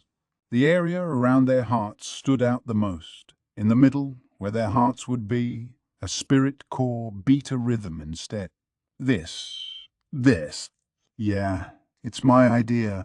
With a strong core like that, I'm sure the monsters using them will be stronger than ever. Ramirez, smiling, seemed to see this as no big deal. Preparing 1,000 spirit cores had to be a pain in the ass, though.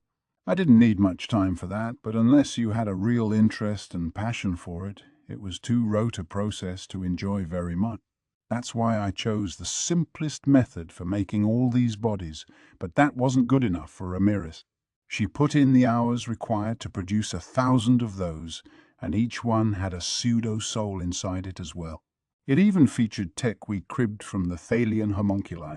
Beretta had no problem possessing his body, but Trini's sisters might have a harder time of it, so adding pseudo-souls was probably a good idea. But that, too, must have taken up so much time, no wonder she constantly complained about needing more staff. Lady Ramirez's idea was wonderfully compelling to me, Vesta said, gazing into the distance. One look, and I really just had to help out. I could see his point. With this large of a sample run, you could record all the data you ever wanted. Each fist-sized spirit core looked high quality to me when I sized them up. Fusing them with the skeletons I crafted resulted in changes not imagined in my original plan. My frameworks were magically inscribed, so the magicules would form muscle groups over them too, which made it look like we had an up-close perspective on monster development like never before. Now I understood why Vesta barely felt the need to sleep. What do you think? Pretty neat, huh? Quah! Just seeing that face from you makes this project a fine success. Ramirez and Veldora seemed happy with themselves. It's pretty interesting, yeah. But was this really your idea, Ramirez? What? Of course it was. What do you think of that? She was almost shouting as she puffed her chest out at me. Yeah, she deserved to be proud. I was sure impressed. Ramirez might seem like an idiot at first glance, but she was actually pretty smart. Her sense for spirit engineering was perfect, and she was studying sorcerous science and paying frequent visits to Floor 95. As long as she's lived, she's had a full grasp of the laws of physics, and although it astounded me to say it, she had all the qualifications you needed for a researcher. You can't judge her by the externals, I suppose. This is really amazing. If this was all handmade, it must have been super difficult, right? Well, kind of. These frameworks are modeled after people's skeletons, not like with Beretta's ball joints. But with an artificial heart, they really soak in the magicules and gain a lot of magic energy, I think. I nodded at her impassioned theory. She was right. This probably would enhance their bodily strength beyond what I pictured. By a lot, actually. Watching these bodies in their incubation capsules, I tried picturing what powers they'd have. If I had to guess, in terms of magicule energy, they'd be positioned on the upper end of the A rank, and we had 1,000 of them. I still couldn't believe Ramirez prepared enough spirit cores and pseudo-souls for them all. She really deserved a round of applause. Several days passed since Dieno's arrival. Diablo wasn't back yet, but I had a feeling he would be soon. Today as well, I headed to the lab to get those bodies wrapped up for him. Things were busy as always over there, Ramirez and Veldora verbally jousting over something. I told you, Master, if you want to encourage growth, we need to inject your magicules directly into them. Yeah, but what if that winds up breaking this thing? Then Rimuru will yell at me, not you. They were at it again. It sounded interesting, so I hid myself and watched. I was getting good at concealing my presence lately, so it didn't look like Veldora noticed my arrival. It's fine. You know how many we have, and I promise I'll put in a good word when you ask him for your favor. So, please, sounded like Ramirez was asking him for some magicule support. But what did Veldora want from me? I couldn't guess. Well, all right. You better live up to your word, though. Yep. Just trust me. They had a deal, so Veldora nodded. Considering how haughty he usually acted, he seemed to be enjoying what was to come quite a bit. It looked like Ramirez put him up to it by and large, but he was receptive from the beginning. So Veldora brought a hand up to an incubation capsule and, with an apparently meaningful "huh?", infused it with magicules. The capsule was now swirling with an unusually high concentration of them, and considering the pressure, I could see how the capsule might break apart. Was this going to be okay? I was worried, but decided to keep watching silently. If it shattered, we could deal with it. I was more curious about what Ramirez was attempting. Inside the capsule, the crystallized magicules attached to the magisteel skeleton began transforming into what looked like muscle tissue. Raphael had predicted this much. It was part of the plan. But now, with Veldora directly injecting his own magic force, something unexpected was about to happen. Vast numbers of magicules began to pervade the skeleton, transforming the framework itself. I could hear Ramirez say, "Oh, I didn't expect that." Which, well, that's what experiments are for. The skeleton material could really no longer be called magisteel. Nor was it aurichalk or mithril, not without any gold or silver mixed in. But while its strength wasn't crimson steel yet, it had risen to at least the level of aurichalk. More impressive, however, was how the skeleton seemed to live, literally breathe, even, despite being metal. Understood. It is a type of adamant or biomagisteel. It has been transformed by the magical waves of the subject Veldora. Theoretically, one could call it dragon-tite. I see. To me, it looked like Ramirez was groping for a way to finish the bodies faster, and in the process she'd stumbled upon the discovery of a neat new metal. And it wasn't over yet. Master, stop. Mum. Ooh. Oh. There are cracks in the capsule. Both of them panicked. I couldn't tell if they were geniuses or dunces right now. What are you people doing? I decided to finally step in and regain control of the situation. After repairing the capsule, I called for a coffee and snack break, inviting Vesta and Dieno to join. Trainee the Dryad was kind enough to serve us. Just when we were at a good part. Oh, you didn't want any cake? I'll just let Ramirez have it then. I'm sorry. I was lying.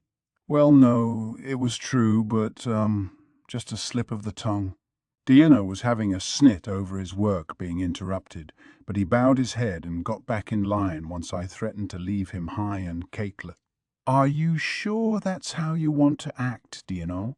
Some sleeping ruler you are, but he seemed devoted to his work at least, which was a relief. Vesta and Dino were working on experiments together, recording data from the 1,000 incubation capsules and checking out Kurobi's completed slot-compatible swords in their spare time. This was mainly thanks to my bragging. Vesta was eager to join in on this, hoping it'd help with the impasse in his elemental Colossus modification work. Dino was using the sample cores I gave him, and Vesta was diligently recording the results. As I surmised from his attitude when he came in, Dino really liked this work. It was work, but just a thin line away from play, really. He may have whined about how much he hated a decent living, but in this environment, he was doing real work, whether he realized it or not. If you find your work fun, you never work a day in your life, I suppose. After spending a few minutes relaxing, I turned to Ramirez and cut to the chase. So, Ramirez, why were you in such a hurry to create a complete body? Oh, She seemed hesitant. Trainee stepped up to defend her. Wait a minute, Sir Rimuru. Lady Ramirez is devoting her all to helping my sisters and our friends. I didn't intend to criticize her, but Trainee must have thought I was angry because she was already arguing in Ramirez's defense. That's how it always worked. Trainee was just way too lenient with her. No, I just want to know the reason. I'm not mad at all. Well, Ramirez, I tried to put Trainee's mind at ease before continuing. Looking back, I was probably moving too fast. You know, I have a lot of adoring fans, so I wanted them to have their own bodies ASAP.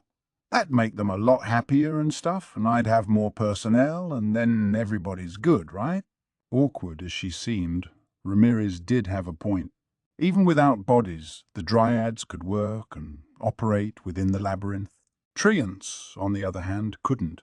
They could manifest themselves nearby the trees that were their main bodies, but they couldn't venture anywhere that tree wasn't in view. Without a body, they'd be discharging magicules like mad, a major drag on them. Even dryads faced a drastic cut in power once they were too far from their real bodies, and they were on the upper echelon of a rank, a level above high-end magic-born. The lower-level treants couldn't expect much at all by comparison.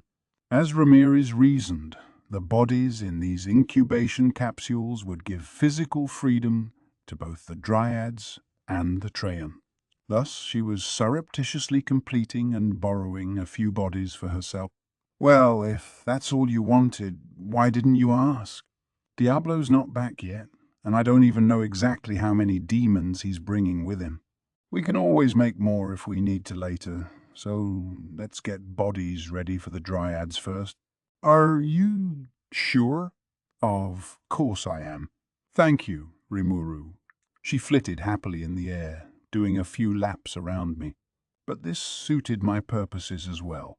We really didn't have enough people. Trine's sisters and the other dryads were working hard maintaining the labyrinth, which was tough work in itself, so clearly we didn't have much of a safety net. At this rate, we were all bound to burn out and screw something up. The labyrinth was open day and night after all, and we needed to set up a proper shift system to deal with that soon. With these bodies, even the treants could be ranked creatures able to hold their own in the labyrinth.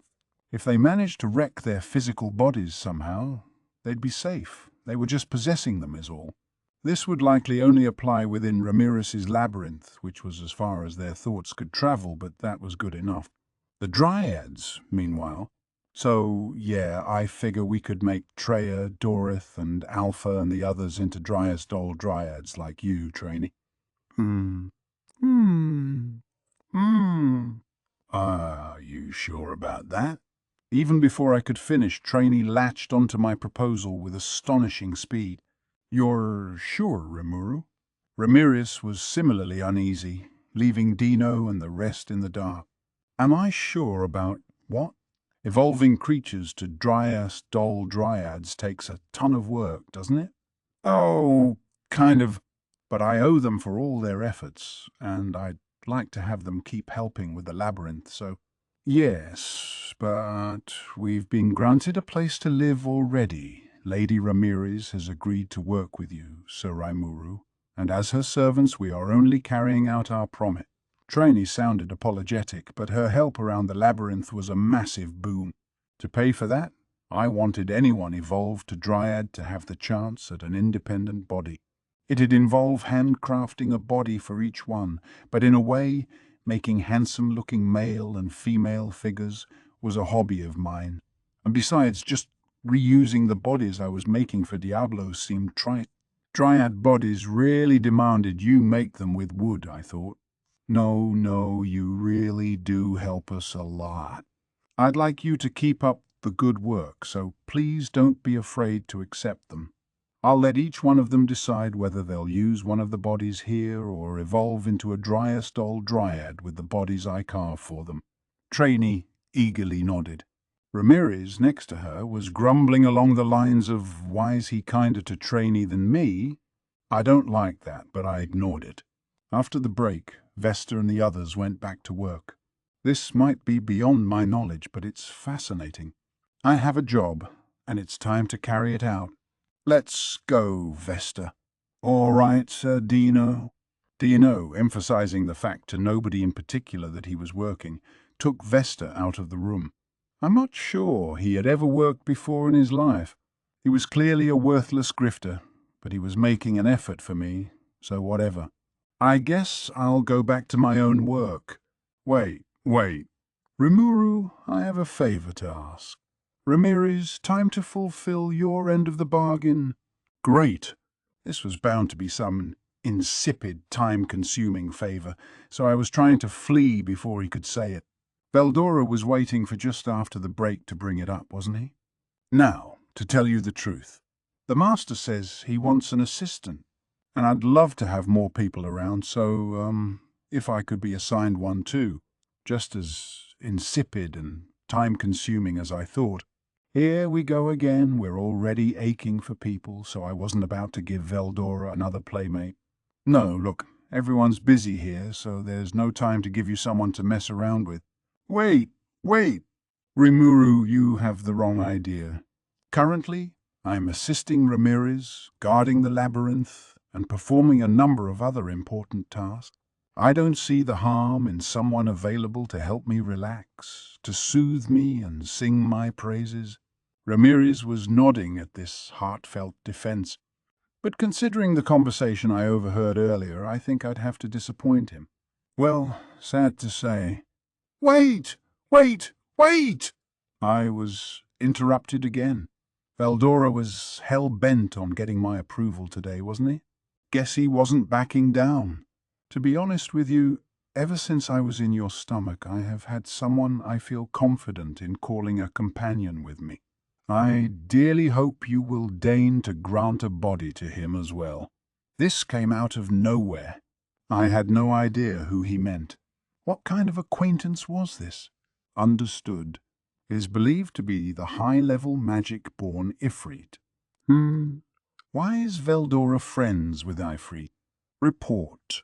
Due to an intervention from the subject Veldora at the time, Ifrit was subjected to the same predation into isolation. According to Raphael, when I took Ifrit from Shizu and consumed it, it was taken to the same space in my stomach that had been isolating Veldora. Since this presented no obstacle to taking Ifrit's data, Raphael, the great sage at the time, let this pass without comment. It wouldn't have bothered me either. In fact, I never even noticed until now. Thus, I guess Veldora and Ifrit had been fostering a friendship while I wasn't paying attention. Oh, so you want to revive Ifrit? Qua! How nice of you to understand so quickly, Rimuru. Veldora seemed happy about the idea, but me, I had my misgivings. Ifrit did not get along with Shizu, to be sure, And besides, he worked for the demon Lord Leon.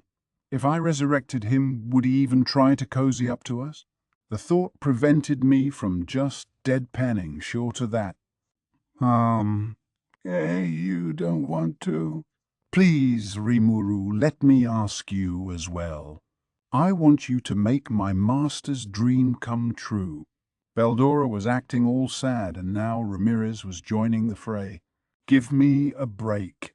I brought a hand to my head. This was turning into a pain in the ass. Honestly, we really did need extra hands. But to me, releasing Ifrit just made me anxious. At the end of the day, he was still much more powerful than your typical high-level magic-born.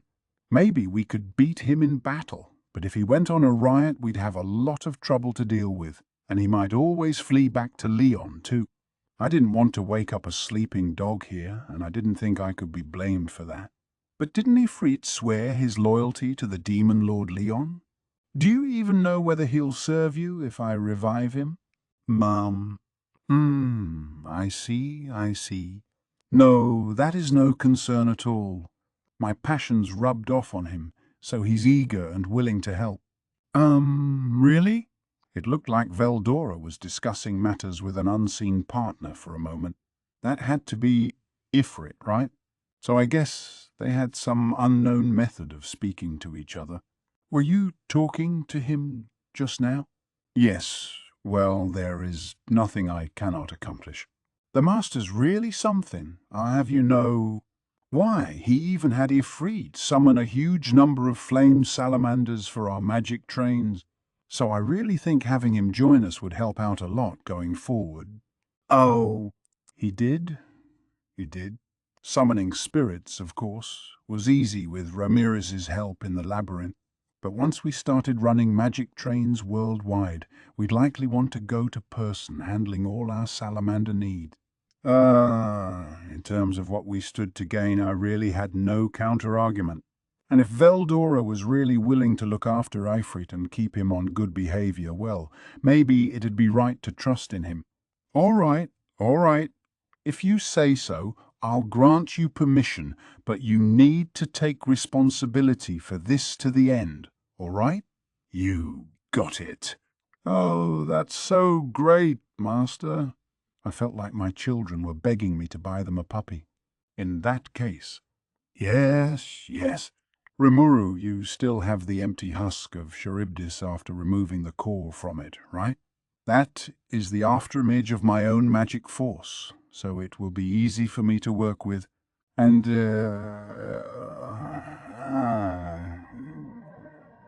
has been exposed to my aura for an extended period of time, so perhaps we could use that as his core. As Veldora saw it, this would be better for him than employing a pseudo-soul. Understood. The subject Veldora's opinion seems valid, and if Raphael was agreeing, I had no room to turn him down. Okay, so we'll give this to Ifrit for his body then? I stood in front of the incubation capsule I repaired just before our break. The magisteel skeleton inside had transformed into the unique metal dragontite and was further exposed to Veldora's excess magicules. Your average monster didn't have a chance of withstanding it. I felt that, as a higher-level spirit, Ifrit was up to the challenge. Very good. I'm sure he'll be delighted. With Veldora's agreement, I started the procedure. Report. Ifrit's afterimage detected. Transferring to the core of Charybdis successful. Creating soul vessel now fusing with dragon-type body. The whole process wrapped up in an instant. That's Raphael for you. We had it down to a literal science. And with that, right before our eyes, the body infused with Ifrit's core began to undergo rapid change.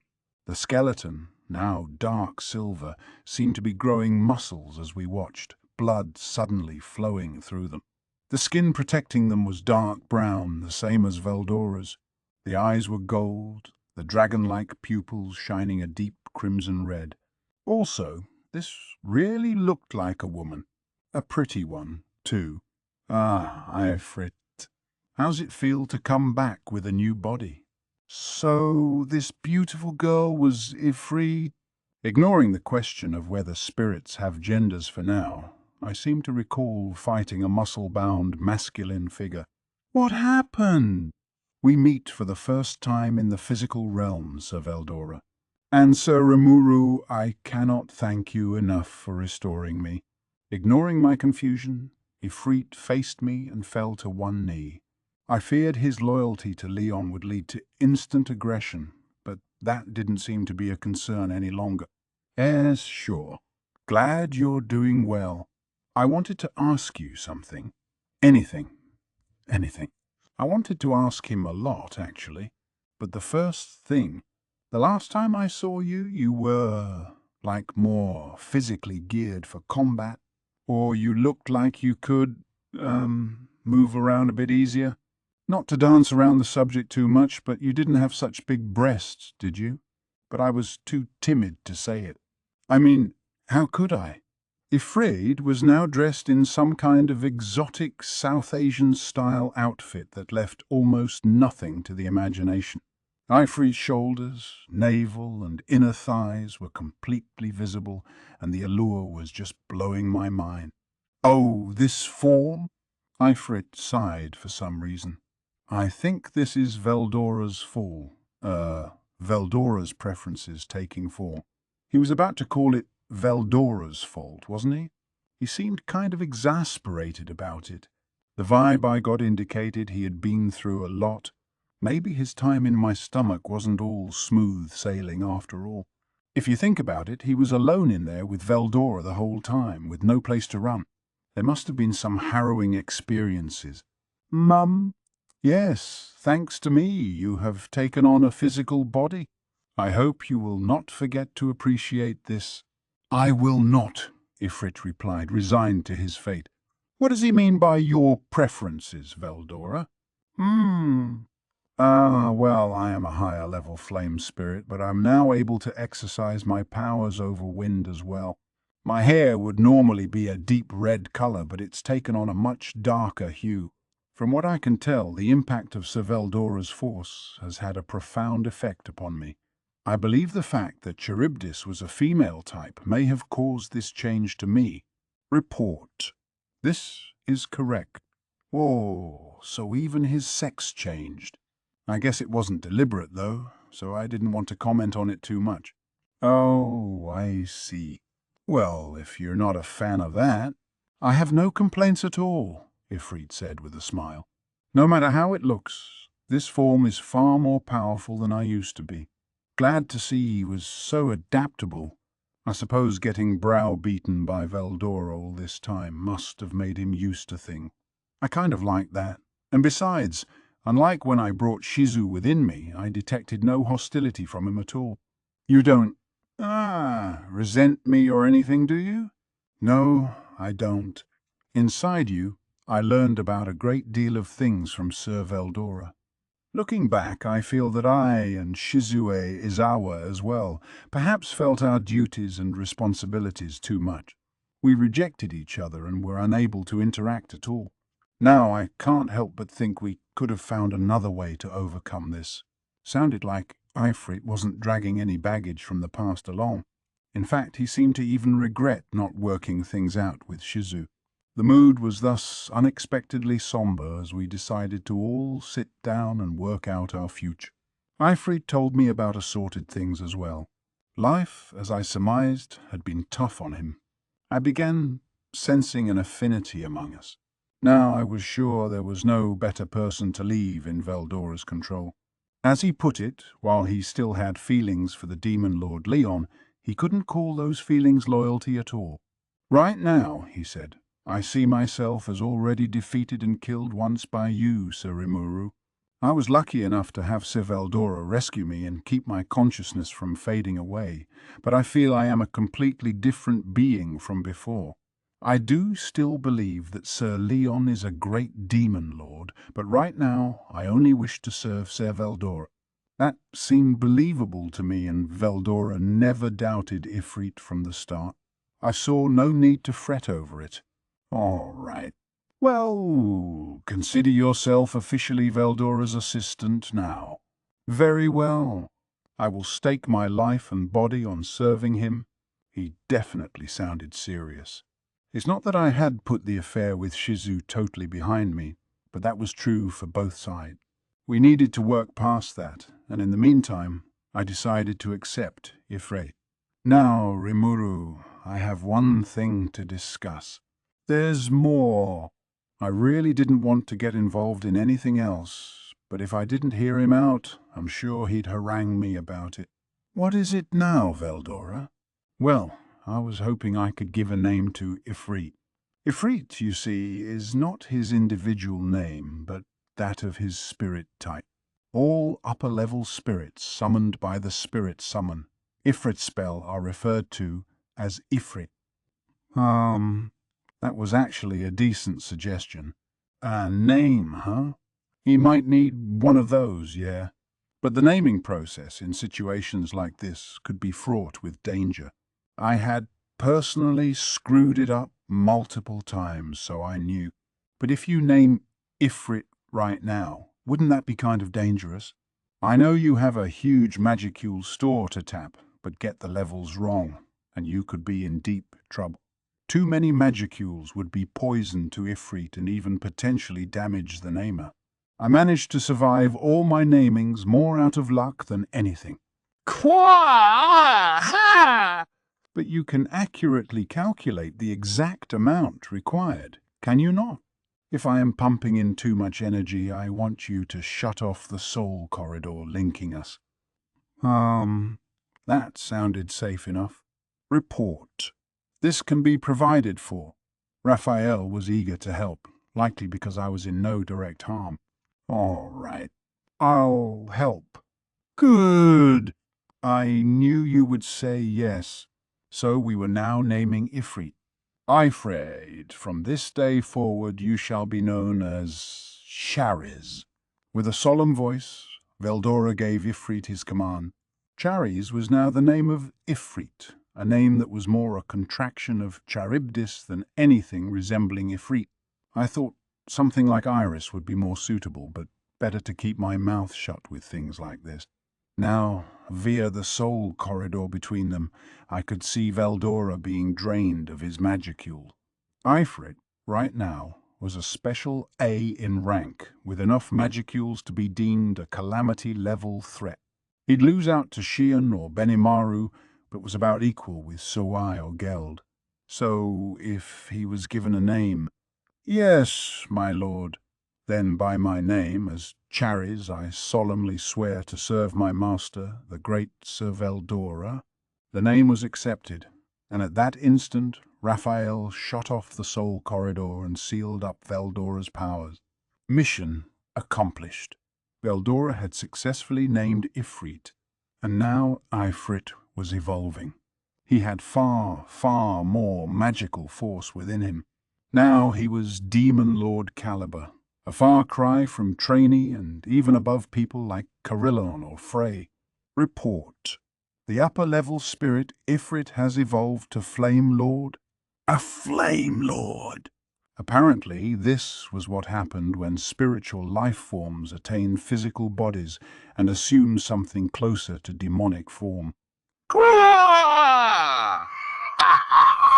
How impressive! I'm glad I relied upon you now, Rimuru. Veldora couldn't be happier. But one look at Ifrit made me squint. He had undergone major changes, or really he was back to how I remembered. The hair was still the same extremely dark red as before, but now he was male in structure again, exactly as the time we fought each other. There were some small differences in the details, but now I think I was seeing Ifrit more as how he pictured himself. After I gave you such a fun. After I gave you such wondrous beauty. I was hardly expecting this. Veldora was already whining about it. I guess he was playing a trick on him the whole time. Ifrit, or I guess I should start calling him Charis, bowed deeply at him. Is that the case? I expected as much, but I am glad my own desires won out in the end. However, I can always return to female form, so if you insist upon it. No, I was just poking fun at you regardless. I have no complaint about whatever form you take. Veldora's jokes weren't very funny. Things were back to normal now, but there was a decent chance Shari's would been stuck that way all his life. I better watch how I act around Veldora too. So, how's your body feel? It feels excellent, my. Wait, what's this? As he answered my question, he began to notice some kind of change. Carefully, he gauged the powers within himself. This much power, he seemed shocked. Well, I should hope so, Veldora said with a satisfied smile. He had been expecting this, it seemed. It seems you've evolved into a Flame Lord. Aye, a Flame Lord. I can hardly believe this power. Yeah, if I was just resurrected and all of a sudden I had Demon Lord level power, I'd probably react the same way. But even with all that power, you're still mainly just a caretaker for Veldora, all right? In fact, with all that strength on tap, Veldora might wind up trying to take even more advantage of you. I was starting to sympathize with Charis a bit. We had gotten chummy pretty fast, after all. Regardless, we had a new member of the office. Before long, Charis was just another part of the picture, worked to the bone by Veldora and Ramirez, just as I feared, but nobody seemed to mind. Thanks to him, our work was humming along even faster than before. Hey, since when did we have someone like this working for us? He joined while you were all occupied with putting cores together. But it's not like you just hired someone on. This is a Spirit Lord. He's got, like, Demon Lord powers. No, he's a Flame Lord, to be exact. It doesn't matter. That's not what I'm trying to say. DNO seemed pretty agitated, but everyone else got used to things quickly. Well, you know, these things happen, I suppose. They do, Vesta.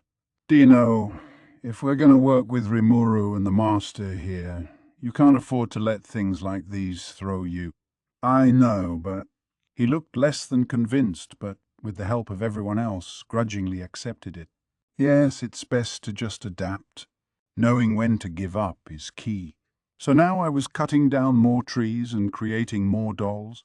Before long, I had a number of dryads evolved into Dryas doll dryads capable of tapping their full powers no matter how far they were from their tree. Not one of them refused the offer, so now there were nearly 10 of them. They didn't have battle experience and thus weren't as strong as Trainee, but they had a whole labyrinth to learn the ropes in. Looking ahead, I'm sure they'd be great assistants for Ramirez. I was also just about done with the bodies, or really, the avatars, I'd be lending to the Treants. They'd simply be possessing these bodies, not taking them over entirely, so they didn't need to be top of the line. I made sure they were fully compatible with the 100-odd Treants who would now be able to explore and work in the labyrinth. That was a lot of new personnel, and now I regretted not doing this sooner. Many of the Dryad bodies were female in shape, while most of the Treant bodies were male. They themselves were genderless, and they told me I didn't need to worry much about this, so I made their bodies with efficiency as the watchword. If they wanted to adjust any details, they could do it themselves once they took possession. Regardless, I was told they were ready to hop in whenever the bodies were good to go, and before long my work was complete. With the new help, we finally had a little free time to work with. Thank you very much, Sir Rimuru. I jiggled my slime body in response to Trainee's words of gratitude. This was really no big deal for me. I wanted to repay them for their hard work, and besides, I got a lot out of the bargain. Okay, everyone, keep it up. Ramirez, if anything happens, let me know. Roger. I'll fly right over. She'd report back at once if something flared up, I was sure. But we still had work left to do. I was meeting with Rigard and Meiji L. Mile daily, and I had a mountain of projects and proposals to approve. My feedback was required for our criminal justice system as well, and I needed to mediate over and resolve any conflicts of opinion in my cabinet. In an ideal world, I'd help all day with this research, but life was getting in the way. What I really wanted was a staff to help me with bureaucratic work. That was my main priority. I had time for my hobbies because I didn't need to sleep, but even I enjoyed a nap now and again. I had thought of myself as someone who talked a big show and let everyone else do the actual work, but now I really was working hard. I couldn't help thinking about that as I returned to my office. Sir Diablo has returned, along with several unfamiliar individuals. They wanted to see you. What would you like me to do with them, Sir Rimuru? That message had been waiting for me for quite a while. If it were Diablo alone, of course, I'd welcome him right in. But he had brought strangers along. It was an annoyance, but with all the people I had around me, we needed to go through this procedure. I decided to get this rolling before Benimaru demanded he sit in on matters. We'll meet in the reception room. Bring them right over. The attendant briskly bowed at me and left. She seemed to move kind of awkwardly. I guess she was nervous around me. Exasperated, I asked another attendant in the next room over to prepare some tea. Shuna was busy elsewhere with her own work in the daytime, although she always allotted time in the evening to prepare dinner and the like. Shion, for her part, was training Team Reborn in the labyrinth. They were apparently testing out just how immortal they were, pushing the far edges of their endurance. I heard they were going down to some pretty deep levels, so I resolved not to call for her unless needed. In their place right now were two attendants assigned exclusively to me, a pair of evolved goblinars who pretty much looked human, in my opinion. Some Shuna-developed cosmetics had gained popularity as of late, and I felt like all the women around me had been looking prettier. They were first-class attendants, and I'm sure they'd be at ease around the kings and princes of other nations, although I must have been a tad intimidating. I couldn't ask for better. So I headed to the next reception chamber over, one of the rooms designed for rustic sturdiness. I figured nothing would go wrong, but no need to go in unprepared. I had zero idea what kind of weirdos Diablo would pick for his crew. The moment I stepped in, the attendant brought our tea. Very organized, I thought. Then I sensed someone outside. Sir Rimuru, I have returned. With a gregarious smile, Diablo entered the room. Not that I'm one to talk, but a smiling Diablo is about the most evil sight I can think of, and if I thought so, I'm sure he was just as sinister, a symbol to everyone else. There was just this wicked atmosphere around him, like he was always planning some nefarious deed. Today, as promised, I have brought along some people I'd like you to extend an audience to. If you could meet them for me, nothing could make me happier. He greeted me respectfully as ever.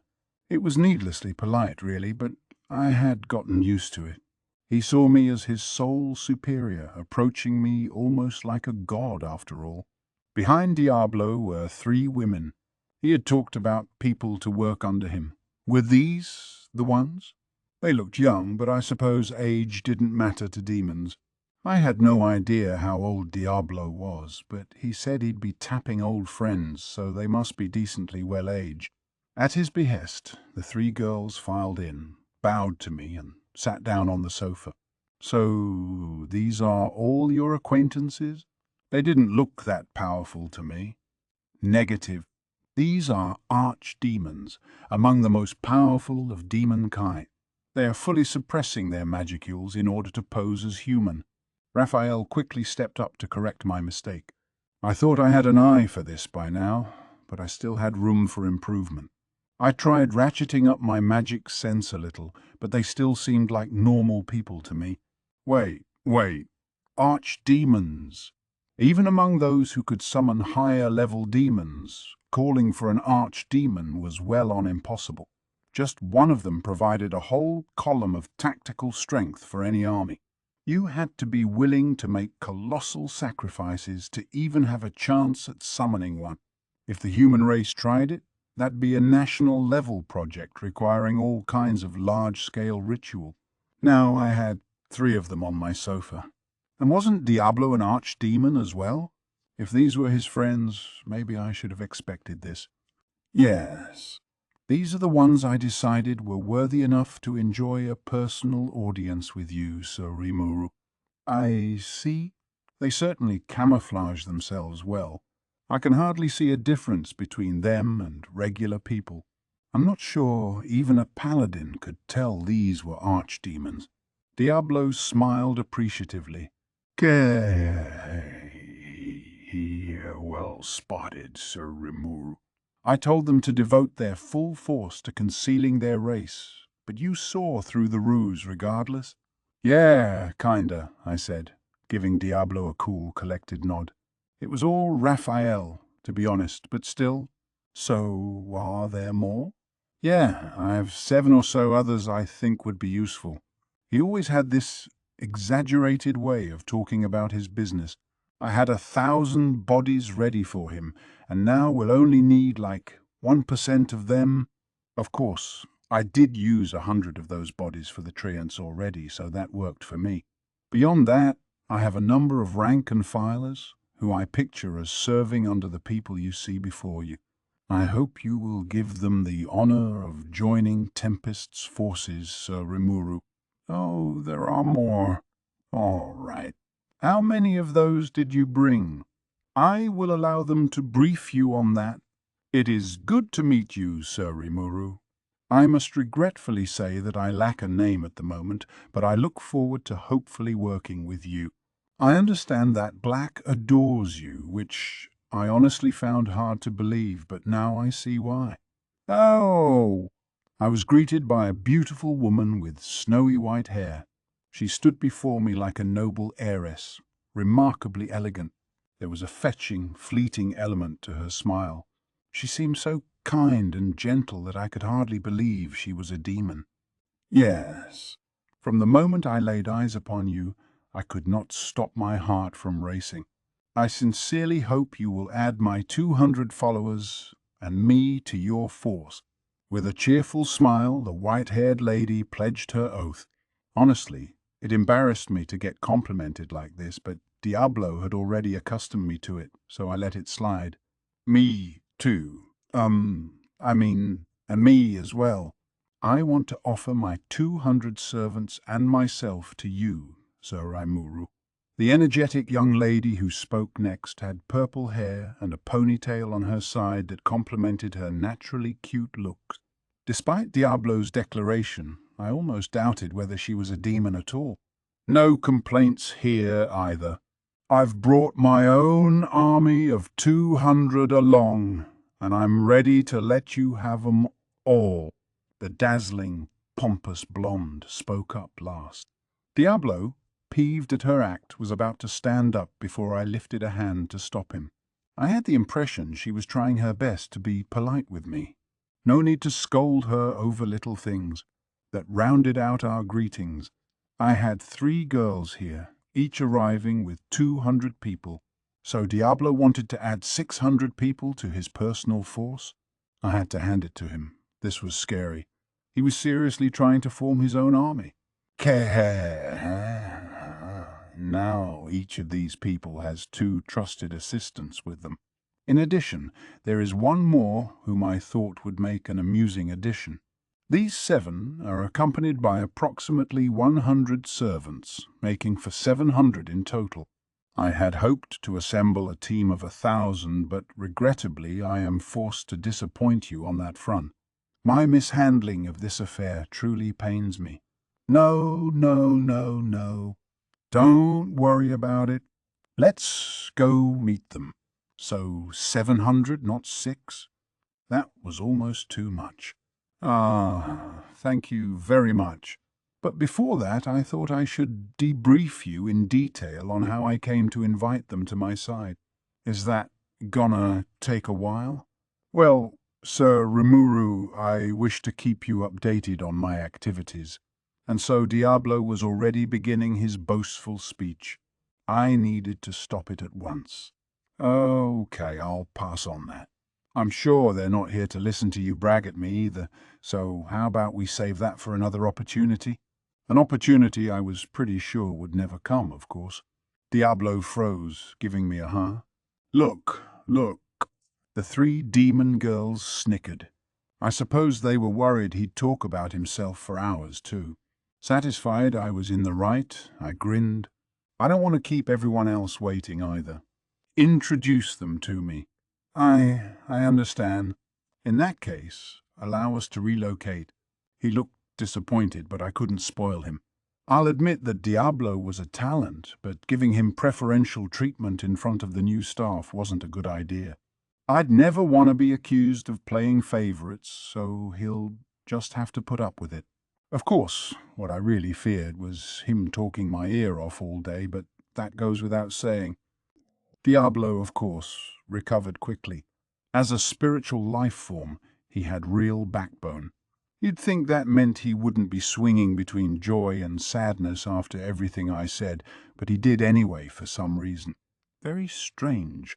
Summoning them in town may cause trouble, so let's call for them within the labyrinth. Regardless, Diablo had now matured enough that he actually cared about people and things around him a little. I was impressed, but I shouldn't have been. After all, if they appeared within town, they would shatter the barrier over it. You spent a lot of time and trouble on that magic spell, Sir Rimuru, so I must take consideration of that. Hearing his slightly askew observation made me realize how wrong I was, but it reminded me of something else. Here in Rimuru, the capital of Tempest, we already had a barrier deployed on an experimental basis. This was an enhanced version of the Holy Field, suppressing the magicules that leaked out of monsters. We had a lot of human visitors these days, and this was one measure we took for their safety. It was a bit of a burden for our monster residents, but not enough to affect their daily lives at all. Put up with that, and we could retain the city's magicule counts to a level humans could easily abide by. The barrier also helped enforce our laws against casting certain magic spells in town, and it also kept magical beasts from entering city limits. If anyone was big and mean enough to break this barrier, they'd have to be a rank and assigned some kind of disaster level, and even they couldn't smash it with one hit. If anything happened to the barrier, we'd all know at once, so our sentinels would be able to swing into action. Even an ranked beast, of course, was nothing to fear without intelligence. With our well-honed soldiers, we'd be able to calmly take care of matters. My main concern was whether there were people among these 700 who could break down the barrier. It'd be child's play for the three women behind me, but were there any other menaces among them? Diablo tended to be a harsh critic, so if he described 7 demons as useful, they had to be extremely dangerous. Inside the dungeon, I hereby permit you to show yourselves. Manifest. With Diablo's order, 7 demons appeared, 700 more kneeling behind them. I guess I should have expected this. 6 out of the 7 were archdemons. Magicule flow was regulated within the labyrinth, so it was easier for them to appear here than up on the surface, hence why all of them were their full, ominous selves in here. These 7 demons who earned Diablo's trust, though now these guys looked like actual demons. One among them was just a greater demon, but a special one apparently, and no doubt pretty strong too. Strong enough to pick a fight with Diablo and get smashed up in the process by the sound of it. He had guts, at least, although clearly he had to be an idiot. Nonetheless, Diablo saw something in this greater demon, and if he did, I had no complaint. But enough about that. My concern was still on the first 3. These 3 archdemons each had 2 archdemons of their own, essentially indicating they had some kind of special talent beyond just their magicule count. Understood. As demons have no lifespan, the older they are, the more battle experience they build up. In the demon realm, there are classes of nobility they are categorized into based on that. Those in the ruling classes enjoy exclusive levels of authority and power. Oh! Raphael told me that demons are limited in how far they can grow, archdemon being the very top. However, even under these same conditions, They can polish their battle skills and establish themselves as superior over others. Different demons can have different strengths, even with the same magicule count. That difference can come in knowledge, the drive for victory, the strength of their will put it all together, and that's how a demon built their rep. Plus, archdemons are further categorized by the era they were born in. To be exact, legends whose names have been known for over 3,000 years are classified as prehistoric. Archdemons, at least a millennium old, are ancient. Beings with over 400 years of accrued knowledge are medieval. Demons who survived past 100 years are pre-modern. Those with more than a human lifespan's worth of study are modern. Newborns are called contemporary. And at the far end of time, you had the origin category, the very first of all demons. The strengths of demons are evaluated based on how long they have lived. The ruling classes of demons, the nobility ranked count or higher, are all ancient. Thanks for the detailed rundown, Raphael. I appreciated that bullet point presentation.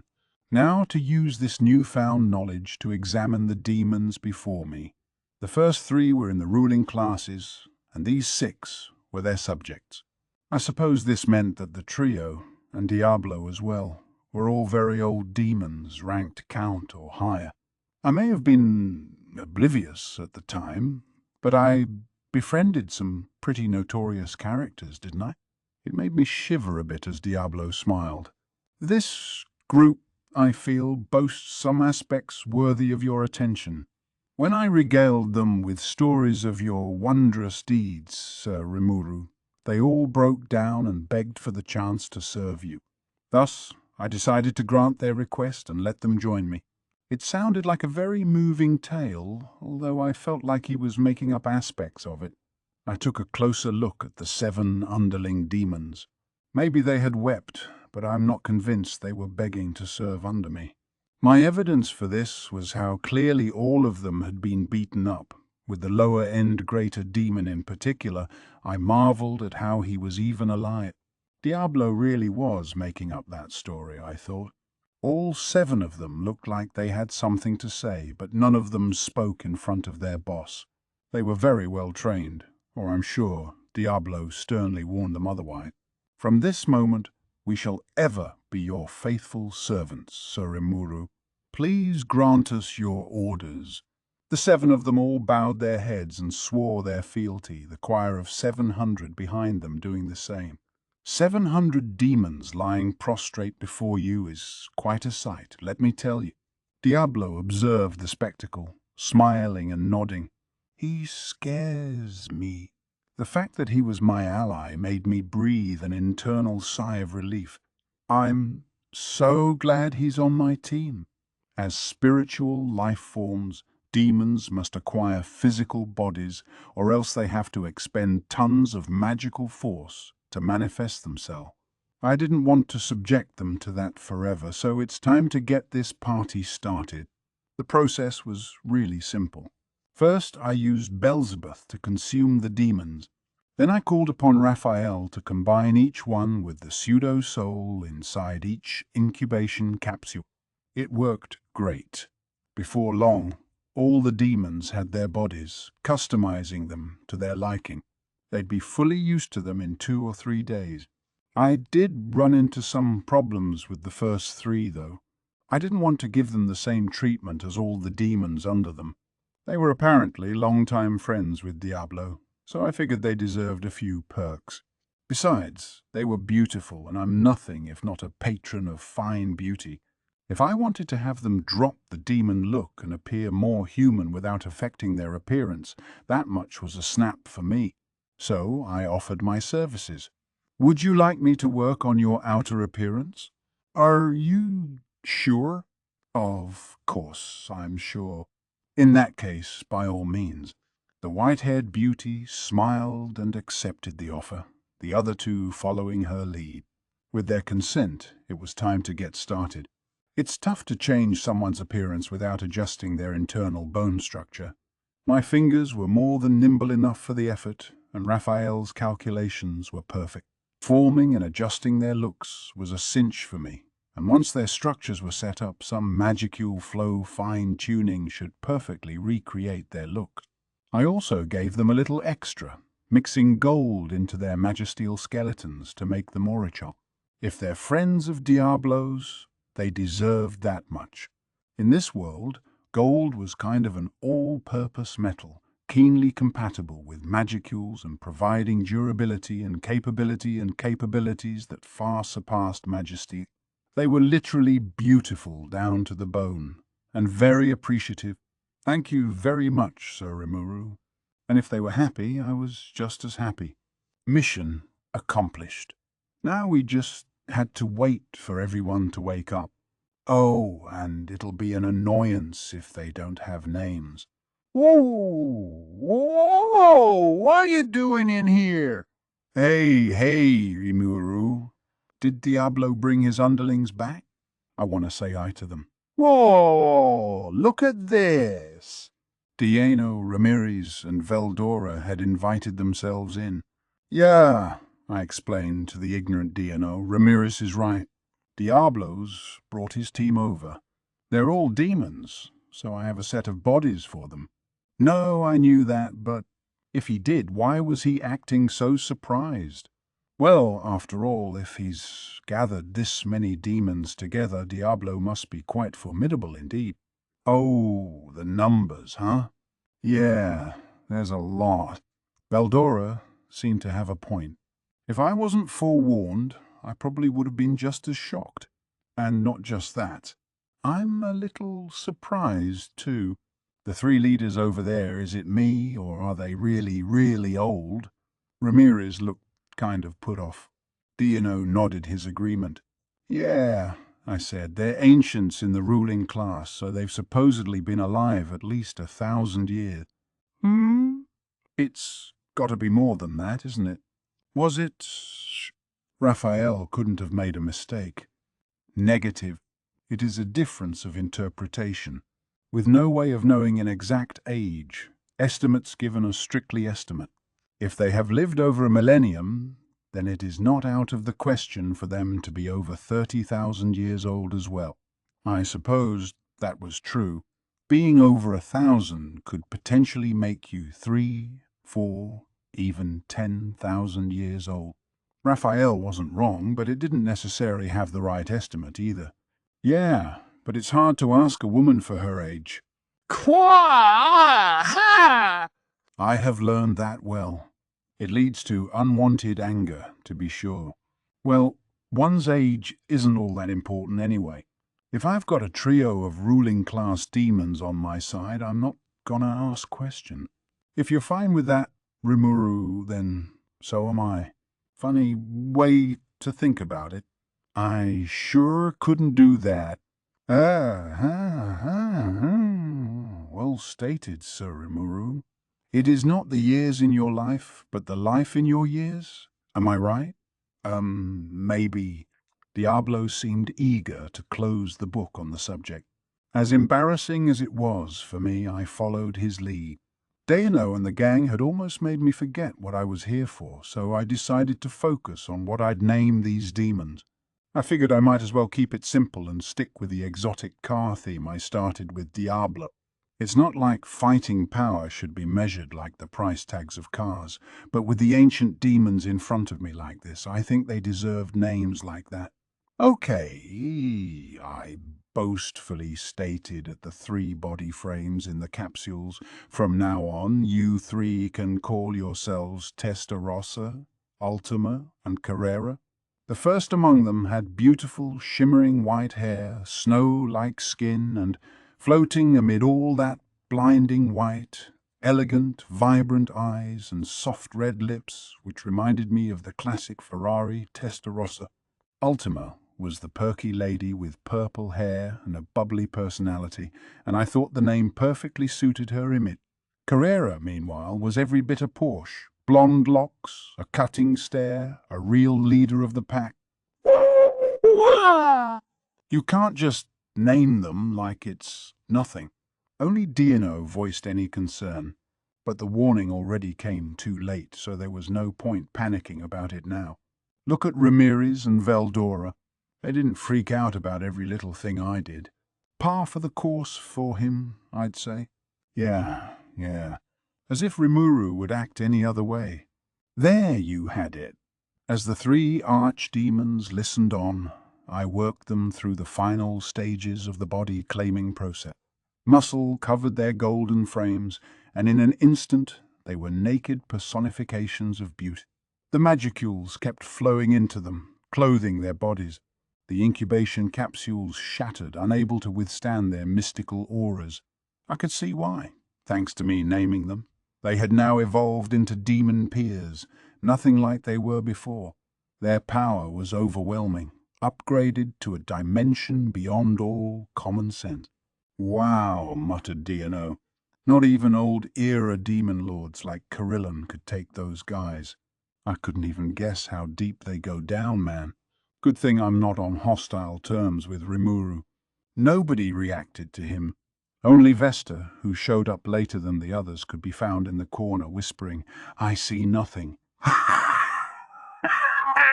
Nothing. I know nothing. I'm not involved in this. The way he was slapping himself on the head and talking incoherently made me feel a little sorry for the guy, but let's just pretend I didn't see that. This wrapped up my work for the day. I didn't want to drain my magicules all at once, so I proceeded with caution, giving names only when I was confident I had the wherewithal for it. 3 a day seemed like a good limit. Thus, the next few days were spent on a naming spree. I gave out the following names, in order of strength: Moss, Veyron, Gera, Esprit, Zonda, Cien, Venom. Testarosa's underlings were Moss and Cien. Ultima had Veyron and Zonda, and Agera and Esprit worked for Carrera. Venom, meanwhile, was Diablo's wild-card favorite. Even with Testarossa and the other two alone, I held command over 3 demon peers, which was an insane amount of 4. But that was only the start of it. All 7 evolved immediately after I named them, stepping out of their incubation capsules like everything was normal.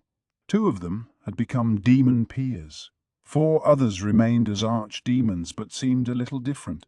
I can't explain how too well, but it's like the blinders had been taken off.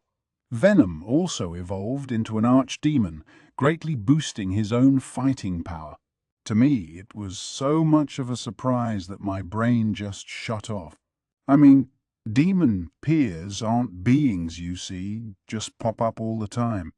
They were legendary figures, more powerful than your average demon lord, and, counting Diablo, I currently had 6 of them within my border. Now they weren't seeming so rare to me. What was I even gonna do with all this force? I wanted to procure people strong in things like politics and economics. Could they handle that stuff? I sincerely doubted it, but I guessed we'd have to try it out. As I pondered this, I started thinking up names for the remaining 700.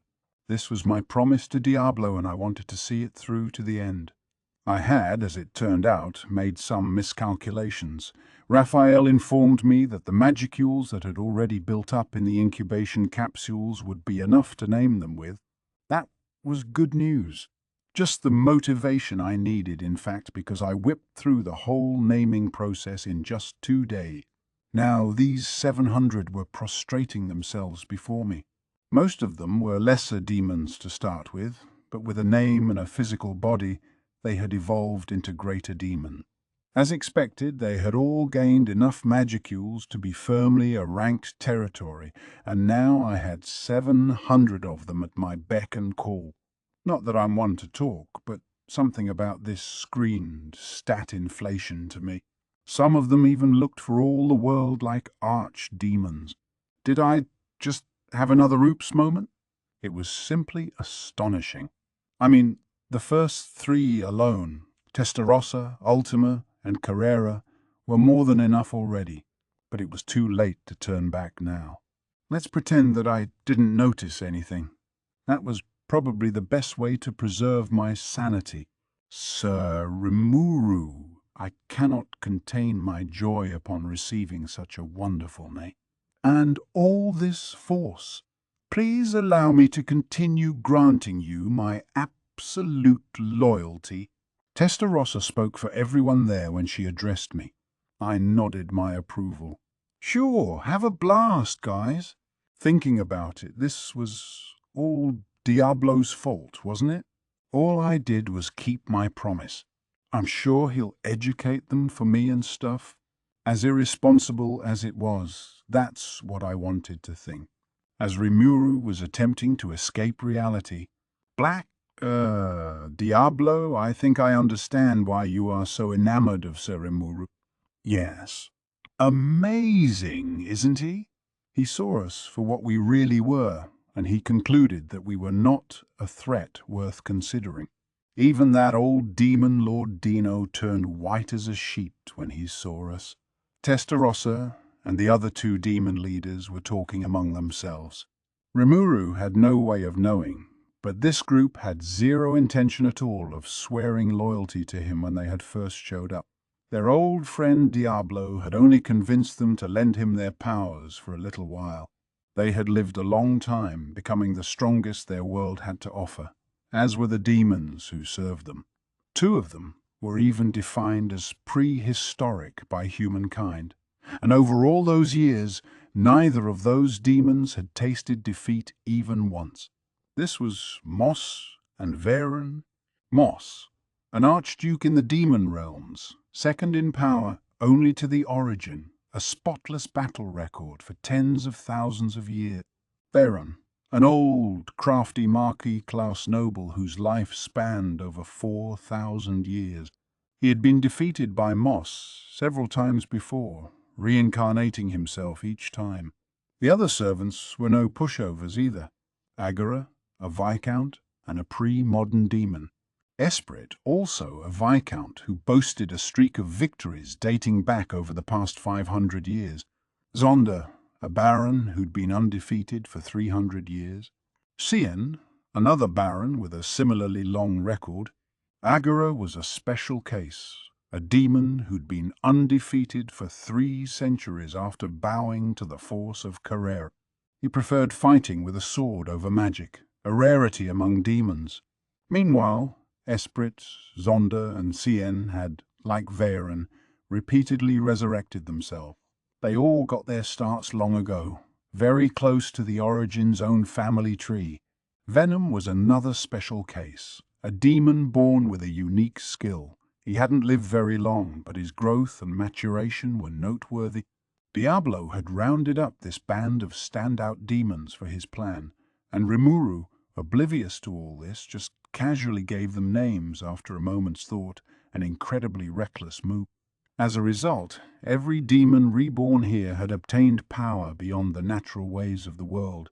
They were now an unimaginable force, a great assemblage of demons feared by all. Despite numbering less than 1,000, they were an army all by themselves. They would later come to be known as the Black Corps, Tempest's most powerful military and a horrifying symbol of fear. And the Black Corps was born the moment they were unleashed from their capsules. There was a slight blush to Testarossa's lily-white cheeks as she spoke in a low voice. Yes, it's so fascinating. It's far more exciting to look at him instead of going through this cycle of destroying nations or jostling for territory with both of you. Ultima nodded. Yeah, something tells me it'll be a lot more entertaining working in this country instead of the old grind of torturing out-of-line demons. You're right, said Carrera. Like you said, Sir, Rimuru is an amazing figure. He just brushed away the coercion I threw at him like I was a naughty kitten. Accepting him as my lord was a truly tempting proposal, and now that I've accepted his name, he's got every bit of my loyalty. I almost killed you when you tried that, you know. Diablo was looking serious, but let it slide without major comment, perhaps realizing Carrera wasn't lying. Oh, right, interjected Testarossa. Diablo, I need to thank you. When you spoke to me, I really did think about killing you. I'm aware. You always were that type of woman. But why did you accept my request at all? I thought you would keep challenging me until I convinced you. The original White that Diablo knew had an intense personality. She never accepted what anyone said at face value. Battles between demons tended to focus on the knowledge and technical levels of the fighters involved, and even as a demon peer, Diablo wasn't completely sure he could defeat the original White in battle. That's why he found her behavior so fascinating. Well, we are strong, as you know. Did you think there was anyone in this world stronger than us demons? No, Diablo replied with a smile. It made Testarossa smile even wider. Right? Right? Of course not. And that's why, Diablo, I've taken an interest in this master you cherish so much, someone capable of charming one of my cohorts in strength and power.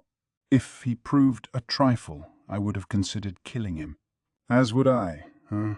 I'm not exactly itching to any longer, but I was planning to pick a fight with him first thing. Diablo rolled his eyes, a touch irritated. I appreciate you not causing an embarrassing scene in front of Sir Rimuru for me, but if you are actually intent on trying that, don't worry, Diablo. You take pride in your name, and just like you, I'm tremendously proud of the name Testarossa that Sir Rimuru gave me. By that name, I swear my loyalty to him, and I'm sure Ultima and Carrera feel the same way. Yeah. Yes, as I said before. The three girls nodded in unison. Diablo shook his head, giving them a "what will I do with you?" Look. Of course, I doubt the other rank and filers besides you three will be of much use to Sir Rimuru, but so be it. I don't want you to cause me any more trouble, so I will expect you to follow Sir Rimuru's and my orders. So be it indeed. I must repay you for introducing me to Sir Rimuru. I'm in agreement too. If I can help out Sir Rimuru and dispense of you as well, all the better. Until then, I will allow you to command me. Diablo still felt irritated, but if Testarossa and the others promised to heed his orders, he felt no further need to remain. There existed in the world only a small number of people Diablo was willing to put up with, and the girls being a part of this list demonstrated just how unique they were.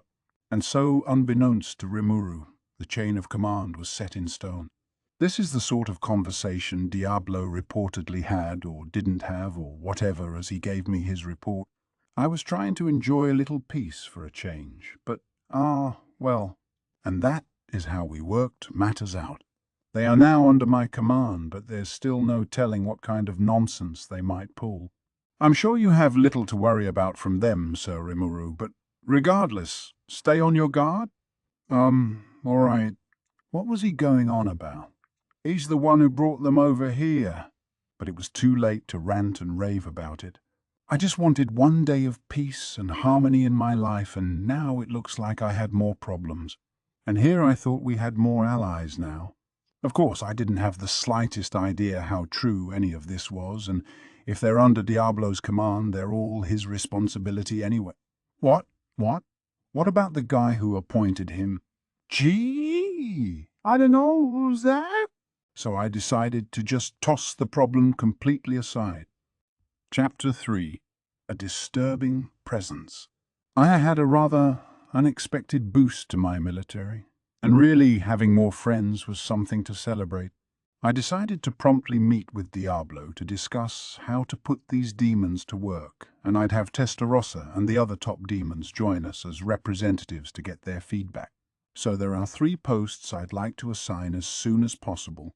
I need a diplomatic attaché to make decisions abroad on my behalf, a chief prosecutor to investigate the evils unfolding within Tempest, and a chief judiciary official to provide fair and balanced judgment over dispute. I just happen to have you 3 here, so what do you think about taking those jobs? I kept my tone casual, knowing full well just how insane this was. None of these jobs were particularly easy, and my cabinet may object to these appointments anyway, although it be Diablo's job to shut them up. Besides, these posts emphasized fairness. I didn't want people trying to curry favor with them. so I thought naming people as close to me as possible was the best bet. If any of them tried anything rebellious or illegal as part of their posts, I could just call upon Diablo to purge them. It made things easier for me in a way. I would be honored to serve as a diplomatic officer. Wow, evil's even bigger than me? Ah, that sounds exciting. My judgments are always fair. I will do everything I can to live up to your expectations. Wow. They accepted them without even listening to the job descriptions. Are you sure? I think they're pretty tough jobs. I am eager to begin, my lord. Yeah. I'm good at investigations and stuff. I will provide equal measures of death to all. I don't think that's how the jobs work exactly. Now I was even more nervous. I glanced at Diablo. He had a smug smile, telling me all I needed to know about his thoughts. Here was a man thinking, thank God I palmed this trouble off on someone else. Yeah, he'd never agree to being a diplomat. Listen to me. Being a diplomatic attaché means speaking for me as a member of the Council of the West. Once we deploy our military across the West, you'll also be responsible for commanding them all. It's an important job, you understand. Yes, I do understand. Testarossa softly smiled at me. Testa is a wise woman, you know. I guarantee you that she'll never do anything to harm your position. No, Diablo, you just don't want to do the job, do you? Diablo's guarantees weren't worth much in my mind, but maybe Testarossa did have a lot of wisdom. Well, with the laws we're writing for our nation as well, she'll need to understand and explain them to other nations. Do not fear, Sir Rimuru. I have memorized them all. Testarossa then began reciting the in-progress version of the Laws of Tempest, stuff we were still trial and erroring our way through. She even pointed out some of the flaws in the current version. Okay, you're hired. I got no complaints now, that's for sure. It's going to be easy for you to lose your temper in the council, but remember, you have our nation's good name on your shoulders. Whatever you do, do not let anger get the best of you. Okay, I am ready to serve, Sir Rimuru, and should push come to shove, I will leave no evidence of my involvement. No, that's not the problem exactly, but there was no denying Testarossa's talent. Nobody else was as qualified, and given my antics at the earlier council meeting, I wasn't exactly a good role model. Let's see how this shakes out anyway. So I had now appointed Testarossa as my counselor, but the other two had their own talent. Okay, me next. Ultima immediately began rattling off the parts of the legal code we were in the midst of enacting. She was every bit Testarossa's match in intelligence. My lord, Carrera continued, we are a race that respects our contracts. We are gifted in finding loopholes in regulations, and I guarantee we will never miss anything a common person could discover. We will also never be swayed by bribes. Anyone who wishes to subjugate us must do so by force, and only a small handful of demon lords stands a chance at that. She couldn't possibly lose to anyone, huh? The fact that she didn't say that outright indicated that some demon lords really were more powerful than her. I could name one off the top of my head easily, that redhead, but that's her problem, not mine. What mattered was that Carrera seemed dedicated to judging all criminals fairly. Okay, you're hired. I'll be expecting big things from all three of you. Yes, my lord. Thus I had 3 demon peers assigned to 3 important posts. Luckily, it was a smart move on my part.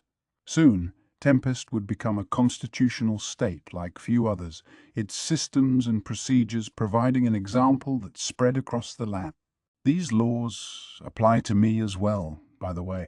I'll have to be careful not to get arrested for giving or taking bribes. So now we had a constitution, part of the elite club of nations that made one.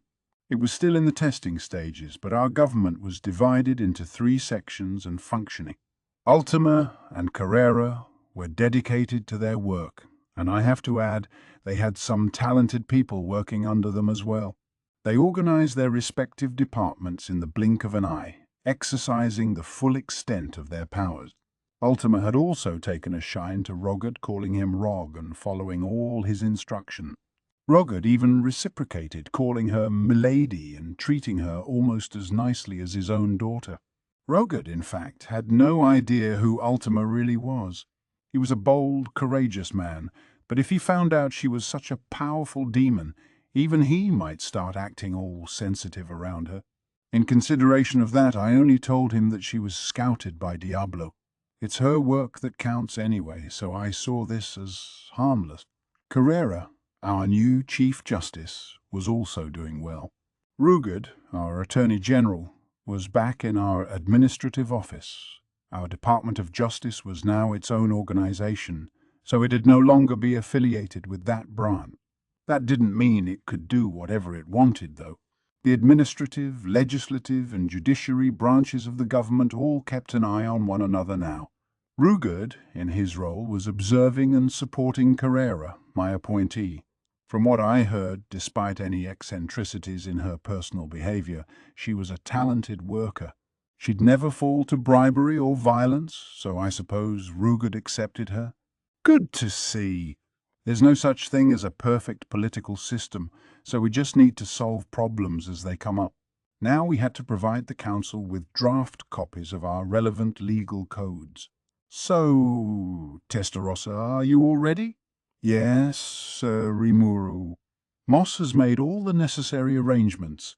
Testarossa, that living beauty, was elegantly relaxing in front of me. She poured out some tea, offering it to me. It was good. Shuna's tea was always first class, and Shion's was up there as well, but Testarossa's was surprisingly delightful. The aroma had depth to it, the taste thick and rich. There was no bitterness, and even though I took it without sugar, there was a hint of refreshing sweetness to it. I did not know you brewed your own tea, Testa. Color me, surprised? I felt Diablo's eyes open wide behind me. Well, this is a special gift for you, Sir Rimura. None for you, you understand. That is fine. As long as you understand that my post is above yours, you may live your private life as you like. Diablo prepared his own tea as he said this. I wasn't sure whether they were bitter rivals or just bickering friends. It didn't seem very strained between them, but I wouldn't call them good buddies either. It's interesting, though, isn't it? The way other nations are reacting to us. Some are trying to curry favor, and some are trying to use us to their advantage. I'd say less than half are openly welcoming us. The majority are still rather suspicious. Such was Testarossa's sudden evaluation of the scene. It was almost like she was there to see it, which was odd. Where'd you get that info from? Oh, my pardon, Sir Rimuru. I enlisted Moss to investigate for me, so I may better serve you. Moss again, huh? Pretty talented dude. One of the guys who evolved into a demon peer, stronger than Viron and second in power, only to the trio of ladies here. He was good at intelligence gathering too. How accurate was the info he got you? Was it acquired via magic, or did he ask around more directly? If it was trustworthy, then fine, but if not, it'd just get in the way. I decided to check with Testarossa. Well, Moss has a special ability where he can deploy a large number of small, discrete replicants across a wide range. To Moss, collecting and analyzing information across the world all at once is like child's play. That's pretty amazing. I gave myself a mental pat on the back. He was a nice pickup. Ah, sounds reassuring then. I'll introduce him to Sue sometime soon, and then maybe they can work together on intel. Together, I'm sure they can make up for each other's deficits, you know. That'd be good to see. My, all those complimentary words. I think I'm going to be jealous of Moss. Testarossa smiled. Ah, enough joking. Now, a figure I hadn't noticed before was standing behind Testarossa, breaking into a cold sweat. He didn't really stand out much, but this must be Moss. Baron cut a very gentlemanly figure with his handlebar moustache, but Moss looked like the kind of cute-as-a-button kid you'd see anywhere. By appearances, he'd seemed to be in the 5th or 6th grade. Maybe strong would never be how you'd describe him. Was he really that much of a talent? Hey, about the information you picked up. Can we trust it? I mean, we just got done kicking out a bunch of counselors plotting against us. I can accept it if people are wary, but are there still nations out there seeking to take advantage of us? Not to brag or anything, but I think our nation was kind of badass by this point. Trying to hoodwink a nation as badass as ours made me wonder about the mental skills of the leaders running them. Honestly, I'd be far more likely to believe Moss had it wrong here. Moss, can you explain the situation to Sir Rimuru? Surprisingly, it was Diablo ordering Moss, not Testarossa. Yes, sir. The region south of Tempest, focused on the kingdom of Blumund, is generally friendly to her. However, our intelligence does not extend far into the north, and with many of the nobles there, it is unclear just how much we know about them is true. As for the councillors pushed out recently, it seems that even if they told the truth to their benefactors, their stories were not widely believed. This is speculation based on rumours, so I cannot attest to its accuracy very much, but I can state that certain members of royalty from several nations are plotting against her. Moss's power involved being able to listen in on conversations, so it was up to him and us to judge how accurate those conversations are. It was still really helpful, though. If we can pick up on suspicions before they spread, that can help us take countermeasures fast. Yes, my lord. Testarossa, can I leave this matter to you? Of course, Sir Rimuru. Are we in agreement that the relevant nations need to be thrown into ruin? No, we are not. That's going too far. Just force their rulers to take responsibility for it. I understand. And try to avoid bloodshed while you're at it, please. As you wish. I will not do anything that gives Tempest a bad reputation, at least. Despite her flowery smile, Testarossa was really giving me the creeps. I worried a little over whether assigning her this was the right idea, but you need to test out these things. Still, if we acted too nice to our rivals, it could send our whole nation crashing down.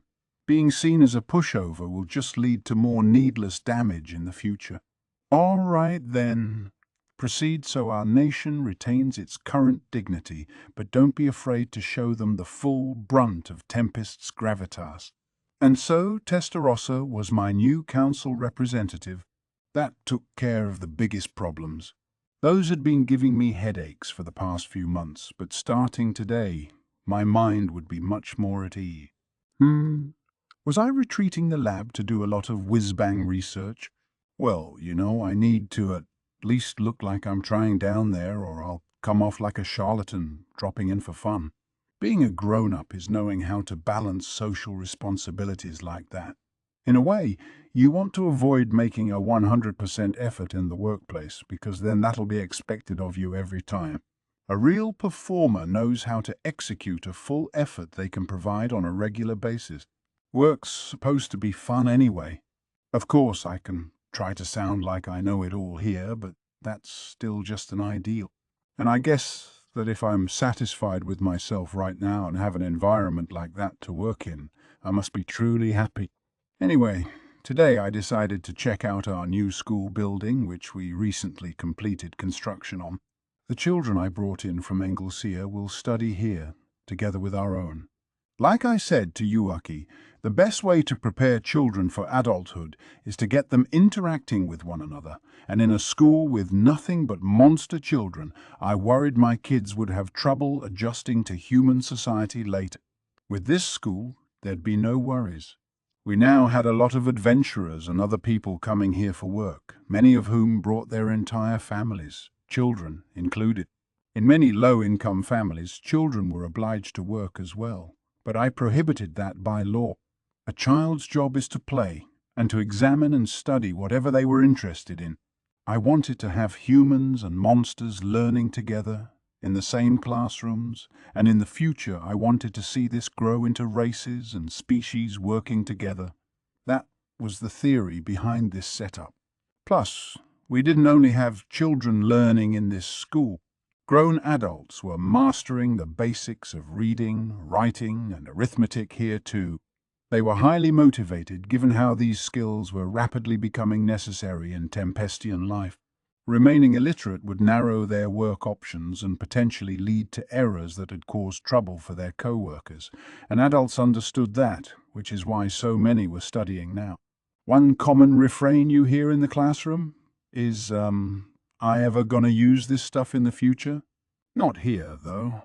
The sight of grown-ups studying so hard actually seemed to inspire the children watching them. They didn't want to get left behind. Addition and subtraction were one thing, mind you, but literacy is another. Those classes were difficult even for me, and it seemed like Masayuki was in the same boat. We were fluent in conversation and could read just fine, but writing was a challenge. In my case, I could set Raphael to autopilot and cover for that, but without its aid, I wasn't sure I could pass even a basic literacy exam here. I had been shamelessly putting off addressing this. If I'm good now, why bother? But for this at least, I felt like I was cheating a little. My kids, of course, were doing great. I gave them some manga translated into this world's language to motivate them, and that wound up being a huge success. They were carrying it around with them all the time, and it was getting popular even with students outside the reading classes. Kenya and the others, being the first kids to possess this manga, were uber popular in class. Between those comics and his natural talent for winning fights, Kenya was already kind of the boss of the schoolyard. Come on, boys! Quit playing around and help me clean the classroom. Oops, oops. Now Alice was mad. She had comfortably settled into the class president role, I see. Why do we have to do that stuff? Ooh, Ken, you don't want to make Alice angry. Oh, shut up, Ryota. Today, I'm gonna whoop Alice and become the real boss around here. Eesh. What are you children? Oh, I guess you are. Apparently, Alice was the true boss of this clique. Maybe that was why Kenya kept flaring up at her. I suppose it's like a love-struck boy wheedling a girl in order to get her attention. It usually has little effect, or typically the opposite effect. You need to be nice to the people you're trying to court, and if Kenya doesn't get that yet, he has a lot to learn. All he's doing right now, at least, is pissing her off. I told you, yo. I told you I'll show you just how scary I can be. Alice, for her part, was acting less than her supposedly mature self. But she's only 11, of course, and I wouldn't expect anything else from a sixth grader. Plus, everyone was already used to her act. Hey, who do you think will win this time? Oh, it's got to be the Empress. Yeah. She's the youngest and the strongest out of us all. Kenya's pretty good too, but he's a bad matchup against the Empress. Like he's in love with her? No way he could ever beat her. Pretty cruel. Hey, Gale, quit saying all that crap over there. Yeah. No way Kenya has a thing for me. Are you crazy or what? Gale had no qualms about revealing Kenya's secret, but despite Kenya's objections, Alice just laughed the whole thing off. Maybe they were still a little too young for love. Or maybe they were just fine, actually. The children, monster and human alike, all looked on with big smiles. They must have understood there was no bad blood involved. Gale, being the oldest, kind of took a leadership role with the others anyway, so I assumed he'd put a stop to matters before they developed into problem. I could have just kept my mouth shut and watched them, but not today. Hinata was due in later. Okay, kids, that's enough, I said as I entered the room. No horseplay in the classroom, all right? Mr. Tempest. Chloe all but tackled me from the side as I entered. I never saw it coming. She must have improved her skills as of late. In fact, she must have noticed my presence long before I came in. Mr. Tempest. No fair, Chloe. Alice was almost as quick to respond, hugging me with just as much force as Chloe. Good. They're still at that cute stage. Then someone else dog-piled on me from the rear. It's great to see you again, Mr. Tempest. A charming little girl with a bowl cut leapt in front of me. She wore an elegant kimono and seemed about as young as Alice, but what really made her unique were her fox ears. I don't remember meeting a girl like this before, but I feel like I ought to know her. Could it be? Are you Kumara? That's right, came her peppy reply. Oh, right. Kumara was an upper-level monster who evolved after I named her, and I guess transforming into a human was among her new skills. I'm pretty sure I granted custody of her to Hinata, alongside Kenya and the rest. They were attending school regularly now that the building was completed, but I figured Kumara was manning the labyrinth or something in the meantime. In fact, she joined the others at school, and it looked like she had friends as well, so it appeared that things turned out fine. Whoa! Mr. Tempest is here! Now Kenya and Ryota noticed me lagging a little behind the girls. They were drowned out by the other children. Wow. Mr. Tempest! It's really him. Wait till I tell Dad back home. It was a big event, causing such a clamour that now the other teachers were coming in to see what was up. My lord? You should have let me know in advance. I would have guided you around. Are you kidding me? I'm the vice principal. If anyone's giving Sir Rimuru a tour, it's me. Nonsense! Sir Rimuru named me the principal, and this is one responsibility I'll never palm off on my staff. Another big furor. These teachers were mainly retired adventurers along with a few merchants Meiji El Mile recruited from Bluemund. We paid them a monthly salary. Our principal was one of the elders from the goblin villages. He was no good as a teacher, but he was great at settling disputes fast, and I wanted him to keep an eye on the kids and ensure the monster students weren't being ostracized.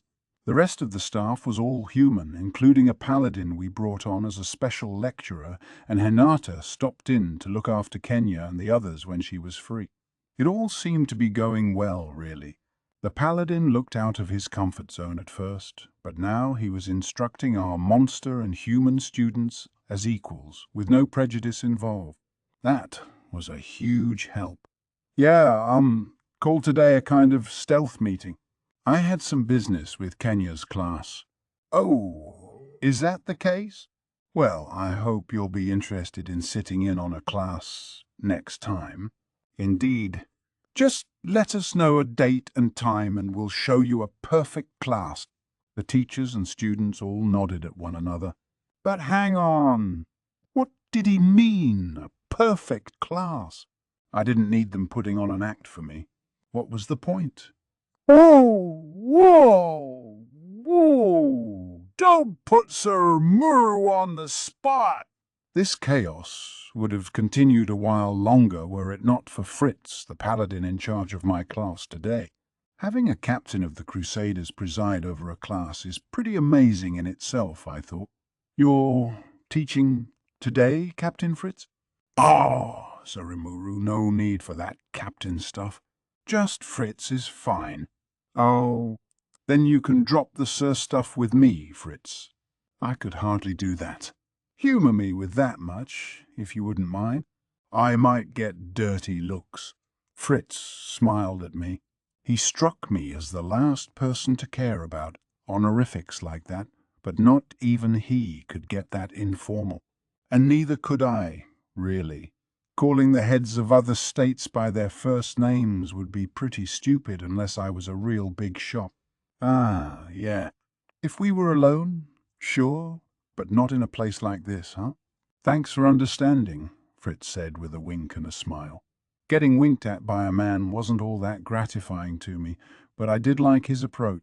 But anyway, thanks for helping around this school. Oh, stop!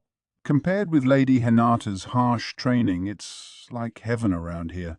There's free food. The children respect me. People in our group are fighting for this job, let me tell you. I see. Not sure I really wanted to know about that. I appreciated how Fritz was being upfront with me, but I didn't want to adopt his knack for creating awkward scenes, especially given that my magic sense had just picked up something. Oh, well, that's good, Fritz. My harsh training, huh?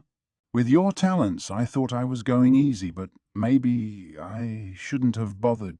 The cold voice was pointed straight at Fritz as Hinata appeared. A wave of anxiety coursed across the room as both the children and the grown-ups stood up straight and froze. Even the faculty did, which I didn't know whether to laugh at or be concerned about. Fritz, of course, had it the worst. G, dear Lady Hinata. You misunderstand me? It was just a figure of speech, you could say. He tried to defend himself. In vain, I thought. This is exactly why situational awareness was so important. I prayed for his future happiness as I promptly hightailed it out of there. We moved into the labyrinth. Hinata was here now, so I also took along the 5 kids and Kumara. Fritz, well, let's not talk about him. I've been expecting you, Surumuru, and you as well, Lady Hinata. Ah, it's the elder himself. Glad to see you're well. We were greeted by Hakuro, who apparently had kindled a friendship with Hinata at some point. They were both smiling as they greeted each other. Sorry to make you take time out of your busy schedule. Oh, it's perfectly fine. We've taken care of all our major problems for the moment. You did? Did you figure out who you'll send to the council? Yes, Diablo attracted some new talent to our group. She's been named Testarossa, and I'll be glad to introduce you next time. She's been named? There's a lot I want to say about that, but we don't have any time to waste, so I'll hold my tongue. Sorry. It's fine. I already know how much you're lacking in common sense. Asking for more details will just give me another headache. She may have been whining a little, but pretending not to hear what Hakuro just said was probably the best thing for her, yes. Anyway, I'm here today because I wanted to show you how these kids were progressing. I've been teaching them alongside Sir Hakuro, but I want you to see what they're capable of too. I'm not sure how I felt about that, but let's play along.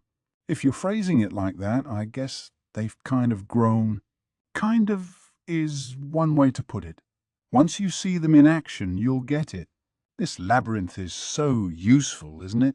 You can fight at full blast without worrying about dying. Hinata grinned, projecting as scary an image as always. She always had this streak of intimidation that bordered on the sadistic. All right, how about I summon some replicants to take them on? With some choice jiggles, I spat a body out of me. This was a human-shaped clone, me remaining in my original slime self. All right, it's been ages since we fought Mr. Tempest. This is so great. Now he can see just how much I've grown. Kenya and Alice, the 2 main fighters of the crew, gleefully took positions in the front row. Next to them, the more taciturn Gale was doing a few quick stretches while Ryota, despite his usual reluctance, was looking just as excited. If he wasn't trying to run away, he must have had some confidence at least. And as for Chloe and Kumara, the last 2, I'll head out front first. But I want to fight Mr. Tempest too. They were just as enthusiastic. All raring to go, huh? I can take you all on at once, but how about we try some one-on-one battles? Everyone smiled at me, excited to battle, and I certainly didn't mind humoring them now and then. With that ill-advised optimism in mind, we began the mock fight. 1 hour later, You've gotten way too strong, guys. My shocked voice echoed across the labyrinth. Kenya was clearly stronger than a rank-and-file paladin. He formed a perfect combination with the light elemental spirit inside him, unleashing a litany of sword moves from his weird, manga-like stance. Ryota wasn't as good as Kenya with the blade, but with his mix of water and wind spirit magic, he demonstrated a nimble skill with battle. Gale was a steady presence in the fight, focused on defense and careful movement, and he handled his sword and shield well. He also had good control over earth-based spirit magic, making him a bit like fighting an iron wall. Thus, the boys were surprising enough, but the girls were even more amazing. Now I could see why Alice was nicknamed the Empress. I don't know where she was taking them out from, but she now had several dolls of magisteel that resembled Beretta and seemed almost alive as they lunged at me. She was every bit the golem master she was, and she wasn't messing around with toy dolls today. If she faced anyone besides me, they'd be in real trouble. But in addition to that, Alice had a finisher move where she willed a huge number of swords into the air and doggedly sent them flying my way. That was a surprise. Their paths were irregular and hard to predict. Without my predict future attack skill, I might have been run through several times. Another few years, and she could probably be an even match for a paladin captain. As for Kumara, okay guys, time to show Surumuru what we're made of. With that shout, she released her full force, 9 tails shimmering behind her cutesy figure. The next moment, each tail transformed into a magical beast. I kind of anticipated this, but still, having 8 beasts to deal with at once was a surprise. Even 2 of those beasts boasted a lot of strength. I could see why Clayman treated them as a kind of last resort. And now there were 8 of them. The 9th one was apparently associated with Kumara herself, while the other 8 were all magical beasts. Each one was over A in rank, so not even your average paladin stood a chance, and they all shared in one another's battle experience, so they worked well as a team. At this point, I think they could possibly beat Fritz, making Kumara a little girl with the power of one of the 10 great saints. It'd be hilarious except for the fact that it was all true. If those beasts gained any more experience, the strength level would just be incomprehensible. A worthy guardian for floor 90 of the labyrinth, no doubt about that. So that brings us to Chloe. Yeah. It was a cute little shout coming from her, but there was nothing cute about how she held a sword. She was faster than Kenya, or really it wasn't even something worth talking about on that level. I fought against 6 adversaries today, but Chloe was the only one I had to get real serious about. Or maybe I'm thinking about it the other way around. If I didn't get serious, then Chloe was now strong enough to be a danger to me. I wouldn't die if I went easy on her, mind you, but I didn't want to look uncool in front of all the kids. As a responsible grown-up, I couldn't embarrass myself around them. So that's why. Don't call it immature, all right? I'll throw all generosity aside if it means protecting what little pride I have. I can see why you did that. As can I? It is only with the young Chloe that I get serious in our mock battles, after all. Really? So Chloe was now tough enough to challenge Hinata and Hakuro, both above me in skill. It shocked me to the core. This innocent little girl was now making me shudder. No, dude, that was really great. Right? Hearing Mr. Tempest say that gets me all pumped up. Yeah, but Chloe totally stole the show today. I mean, you call me the Empress, but I still can't beat her in combat. Ah, Chloe's on another level. She looks all meek at first glance, but rile her and she's a menace. You're not scary at all when you're mad, Alice, but with Chloe I'm crying uncle pretty much immediately. Ryota and Gale nodded next to the indignant Alice. The boys all seemed in agreement. Kenya's real good too, though. It's just that his stance doesn't really match his skill set. If he worked on his stuff a little more, I think he'd be able to string some good combos together. It was a very manga-like stance, but it wasn't inherently a bad one. It was just a poor fit for traditional swordplay, forcing him to take extra steps throughout his approach. If he could get rid of that, I think he could be stronger. That's the thing. No matter how much I instruct him, he's still sticking with that. Hinata must have noticed as well. She dejectedly sighed. So wow! I learned this stance directly from Masayuki. Did that fool give Kenya a little uninvited advice? I mean, the stance looked cool and was effective in its own way, but as someone who knows just how powerful he really is, it just seemed so wrong for him. No wonder it looked like something from a fighting manga. Masayuki probably lifted it directly from one series or another. Well, I suppose just telling him won't work. Let's teach him so he gets rid of his bad habits and polishes up his combo strikes some more. Unlike Hinata, Hakuro wasn't hung up about doing things the standard way. He had a few off-book moves of his own, so if Kenya found this approach effective, Hakuro didn't mind going with that. It wasn't absolutely the wrong thing for him either, so I'll let Hakuro work that out over time. More importantly, Chloe, your sword moves are exactly like Hinata's, aren't they? Very pretty. A good example for everyone. She smiled brightly at the compliment. Yeah. It's the same as what Shizu used, so I tried to copy them. They're not the easiest things in the world to copy, you know. I'm still reliant on skills for them, but you learned them entirely based on your own talent. I think you should be proud of that. Indeed. I've instructed a great many students, but I've never seen so much raw talent from one person. It's nothing short of ominous. In fact, Hinata and Hakuro were both tough teachers, and they had nothing but praise for Chloe. I guess it really was talent.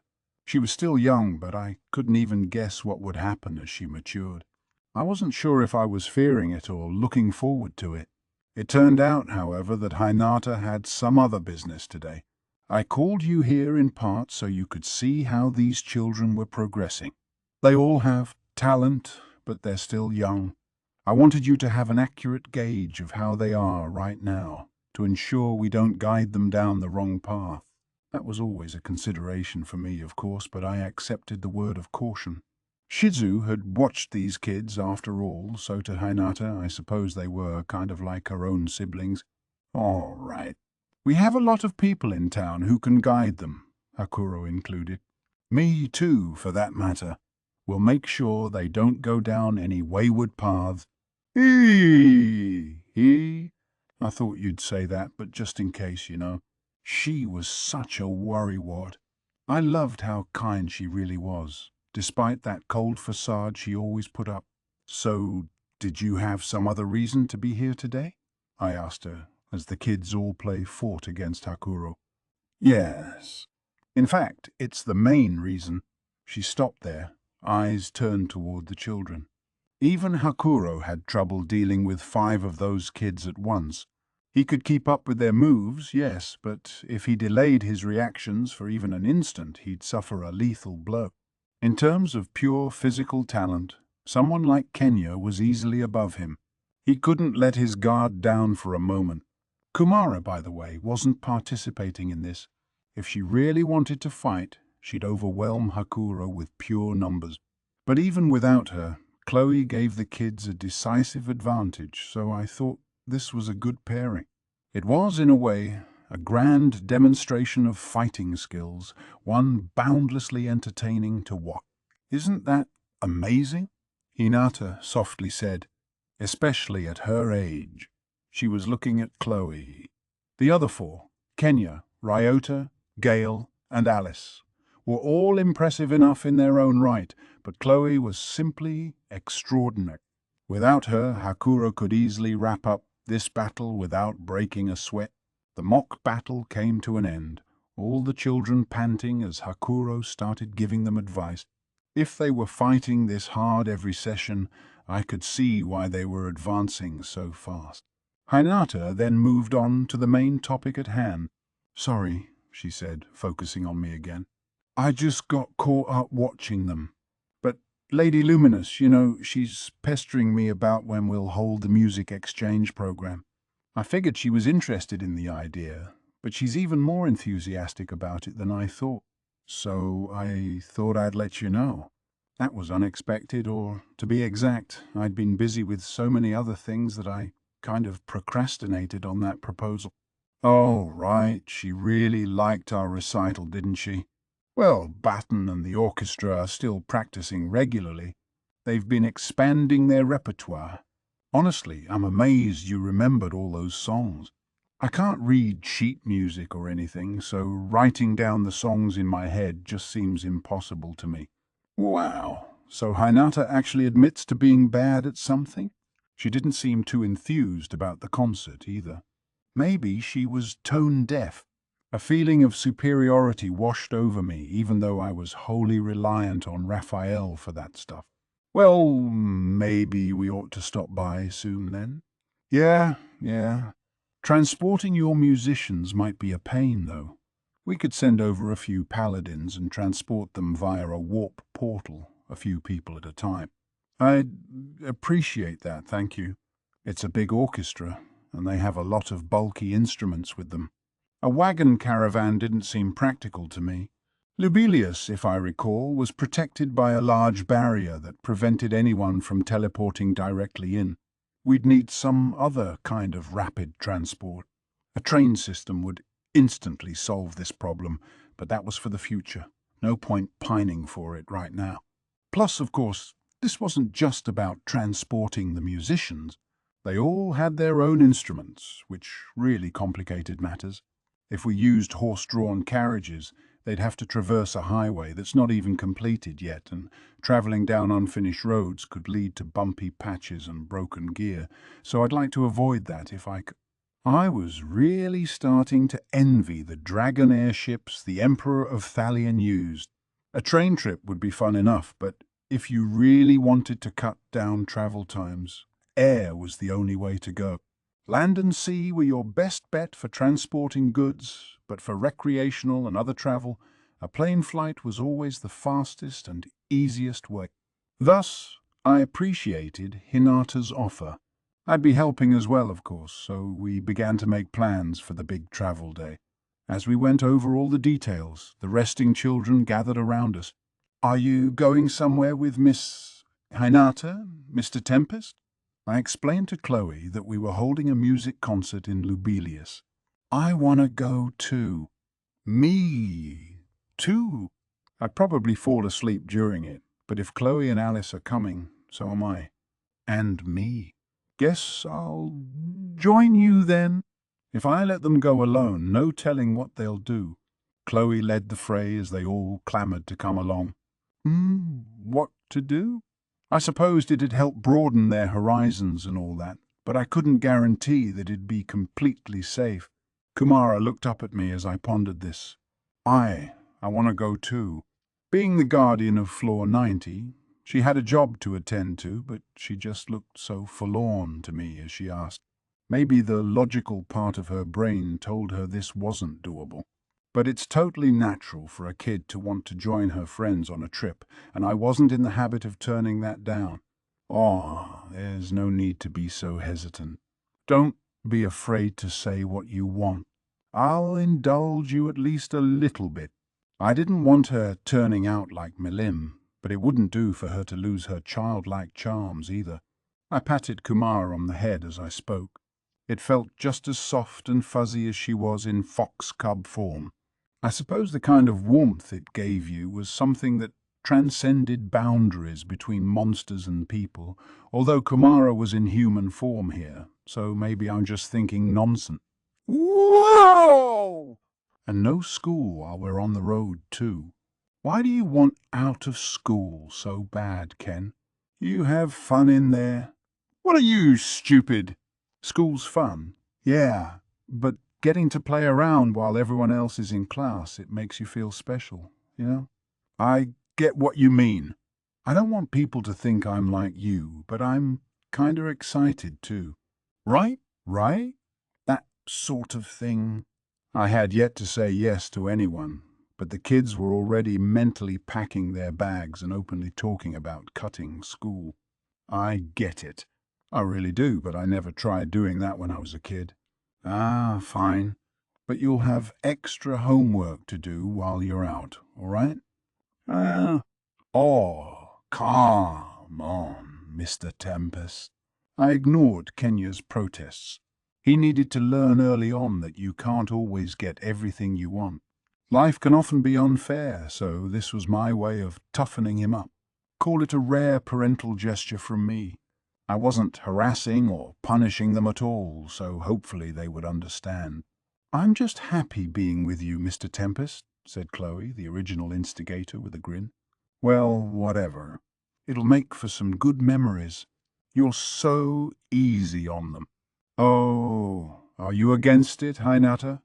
I asked, frowning my disapproval at her. Puffed! I didn't say that. She looked peeved, but put up no more opposition. We're good, then. So now we had our basic plan ready. A tandem music concert in Lubelius, a team of musicians headed over there, and a bunch of kids joining the fray.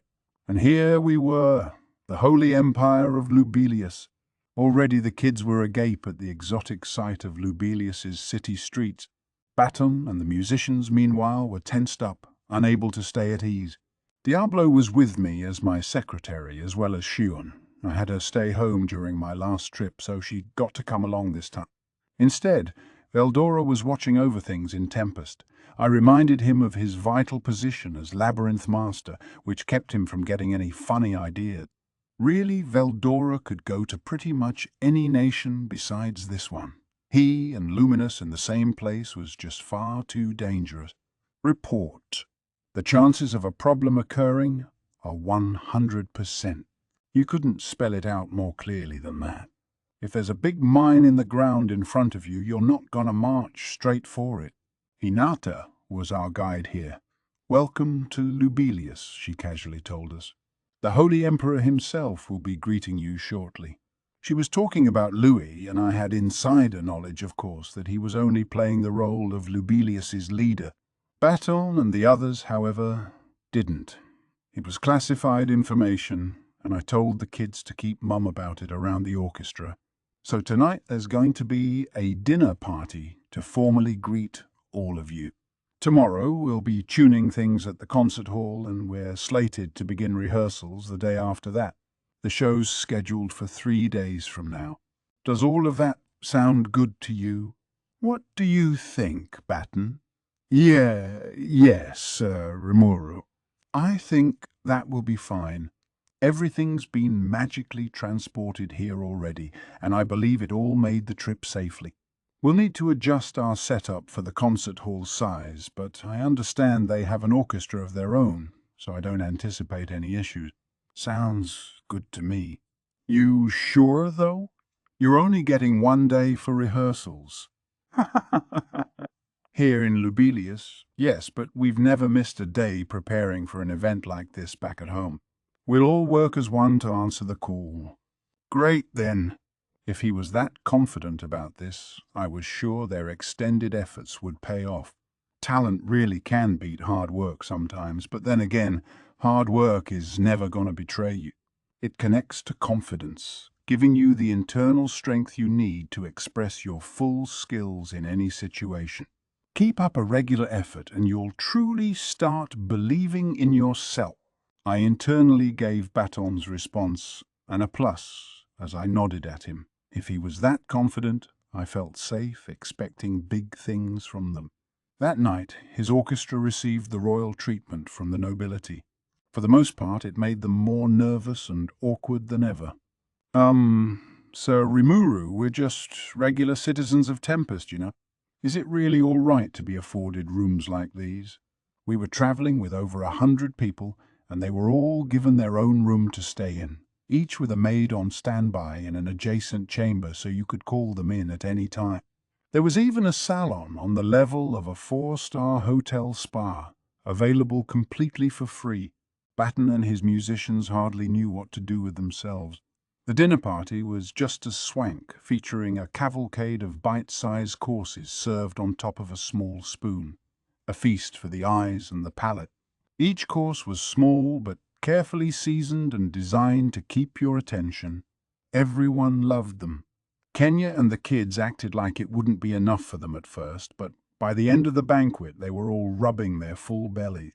As a slime, I had a de facto bottomless stomach, but theirs were beholden to the laws of physics.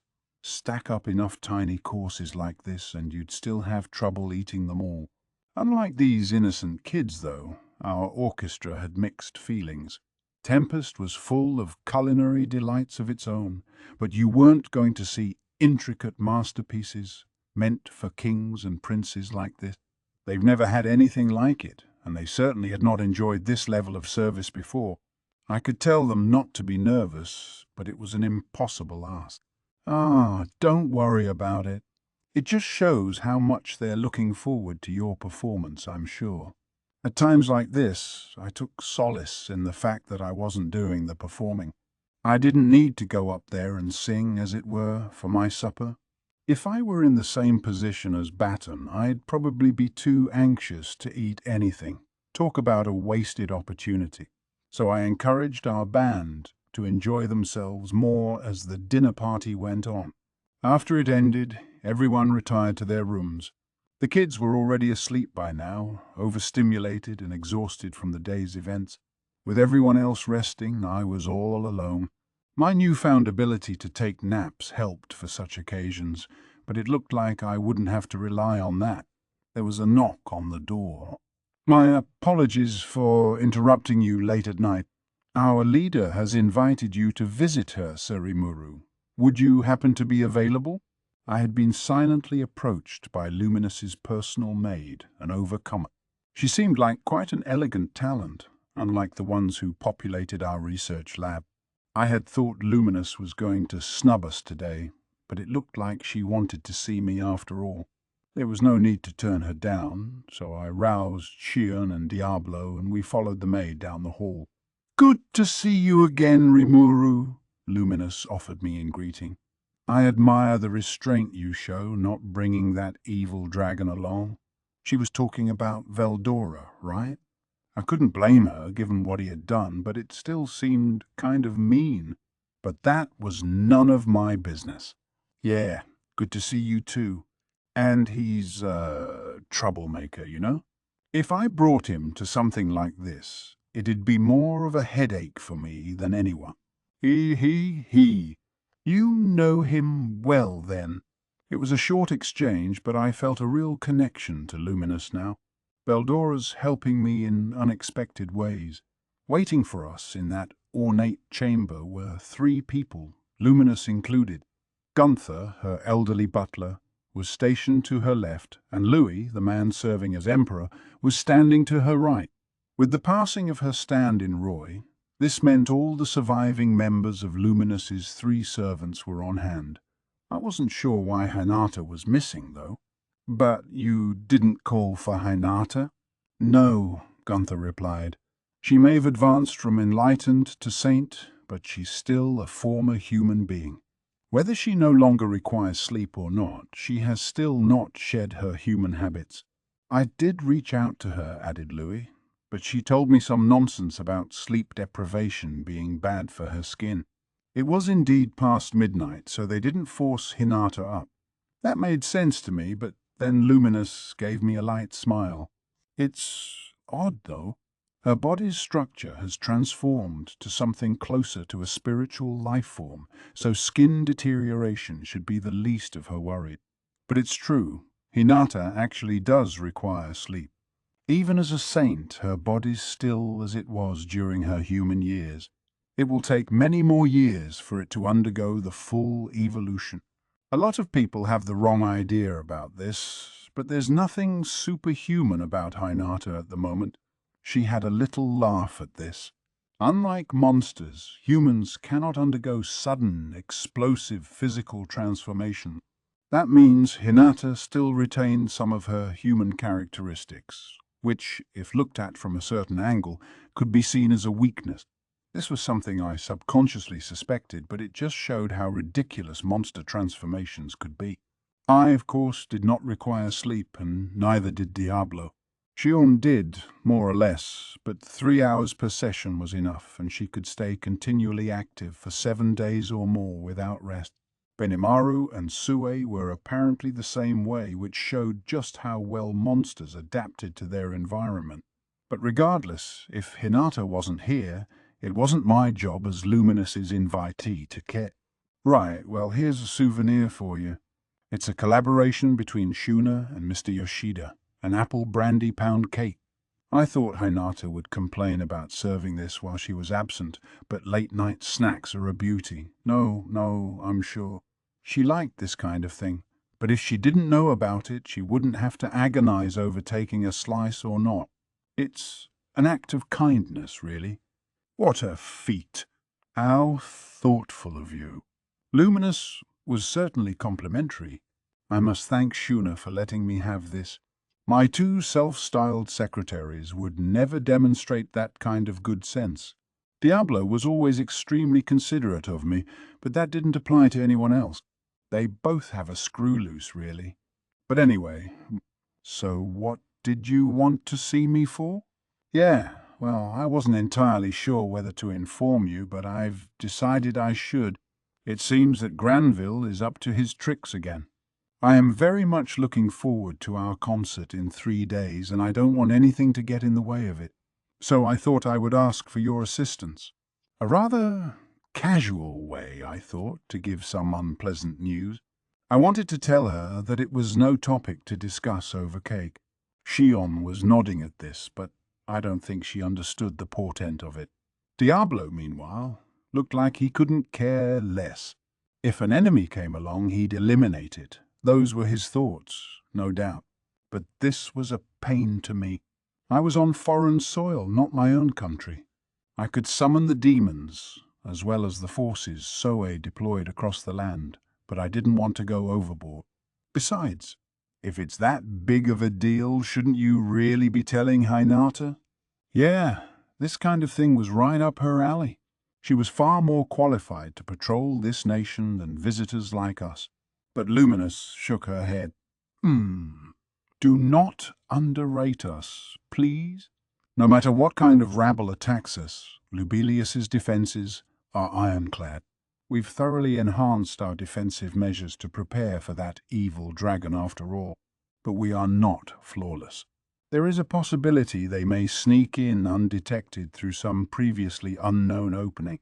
The way she was talking, no invading army could manage to shake her steadfast confidence. I mean, if they were planning for war against Veldora, your typical army of 10,000 was no sweat. But that wasn't Luminous's concern. Some previously unknown opening? Ah, right. Granville Rozzo headed the 7 Days clergy. Exactly, chimed in Louis. Given his secret maneuvering around Lubelius across many years, I'm positive he has at least 1 or 2 hidden routes he can take advantage of. Humans are gifted at sneaky tricks like that. And as irksome as the thought is, said a seething Gunther, he once fought against Lady Luminous as the hero of light.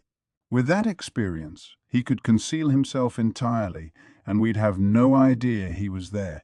That did sound dangerous. Kind of an inside job, then? Nobody would know the terrain better, certainly, and there was no doubting his strength. They say he's more powerful than the late demon Lord Clayman, so you didn't want to let your guard down here, or so I thought. Ridiculous. I wish you wouldn't disturb Sir Rimuru with such trifling matters. Then Diablo suddenly spoke up, sounding as brash as always. And here I thought he'd been behaving rather well. Now the bomb was going off. I really wish he'd learn when to keep his mouth shut. Louis and Gunther looked put off for a moment, but Luminous's smile kept them in line. He, well, Noir. I see Rimuru's certainly tamed you, hasn't he? Even seeing it in person, I can hardly believe it. I wasn't sure why Luminous was smiling in a situation like this, but it kept things from getting awkward. I wish you wouldn't call me that. I have a wonderful name granted to me by Sir Rimuru. Enough, Diablo. I'm on friendly terms with Luminous, and I'd like to keep it that way. I gave him a warning that hopefully worked as an apology. My pardons. Refraining from addressing her any further, Diablo heeded my request and quieted down. He even bowed his head a little to Luminous and her servants, and while I'm sure he had no remorse whatsoever, I was willing to accept that. Luminous, after all, was asking a favor of her guests, so I didn't want to aggravate matters. No, I'd say, Diablo, there is correct. Perhaps it is wrong of us to make this request at all. But there is a good reason why I decided to share this with you. Very considerate of her, calling Diablo by name, even if it was a nickname. She chose not to sweat the details and quietly began explaining why she'd summoned us here. As I mentioned when I discussed how Hinata still needs sleep, humans cannot quickly adapt their bodies after an evolution. It is something they must settle into through many years. An enlightened figure, one qualified enough to be a demon lord, can evolve into a saint equivalent to an awakened demon lord. However, given the time it takes for this evolution to finish, you could say that a newborn saint is not that much of a threat. They may have swells of energy flowing within them, but if they don't know how to wrangle them, it's pointless. Hinata could control her energies down to pretty exacting rates, but that was dependent on her own personal skill. It didn't come as naturally to her as breathing, so the resulting burden had a physical and mental effect upon her. But why would Luminous bring this up while she wasn't there? Actually, maybe it's the opposite. She waited for her to be absent before she brought it up. And if human beings took a while to evolve, then... Now, going back to Granville for a moment, he is not currently a saint. He is someone who has hatched out of a hero's egg, if you will, grown and flown away from the nest. Not even I can guess how powerful he has become. So, he's a true hero then? Of course, this world had many types of hero. Some self-styled, others true heroes in training as recognized by the world itself. Some were even real enough to do things like seal Veldora away for years. Just as seed demon lords could portray themselves as the real thing, those bearing hero eggs could be recognized as fully heroic, and the difference in strength was roughly proportionate between the two. Heroes and demon lords really were united by fate that way, and in Granville's case, we were safe in assuming he had the strength of an awakened demon lord. You think he's stronger than Hinata, maybe? When I first heard Gren was killed by the likes of Nikolaos, I doubted my own ears. A disintegration spell is among the most powerful magics of all, but Gren wasn't enough of a fool to leave himself completely exposed to it. But back to your question. Luminous looked me straight in the eyes.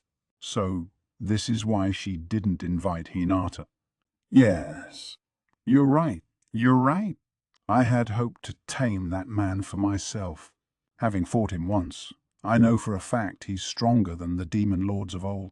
She sounded completely confident, surprising not just me, but her servants, Louis and Gunther.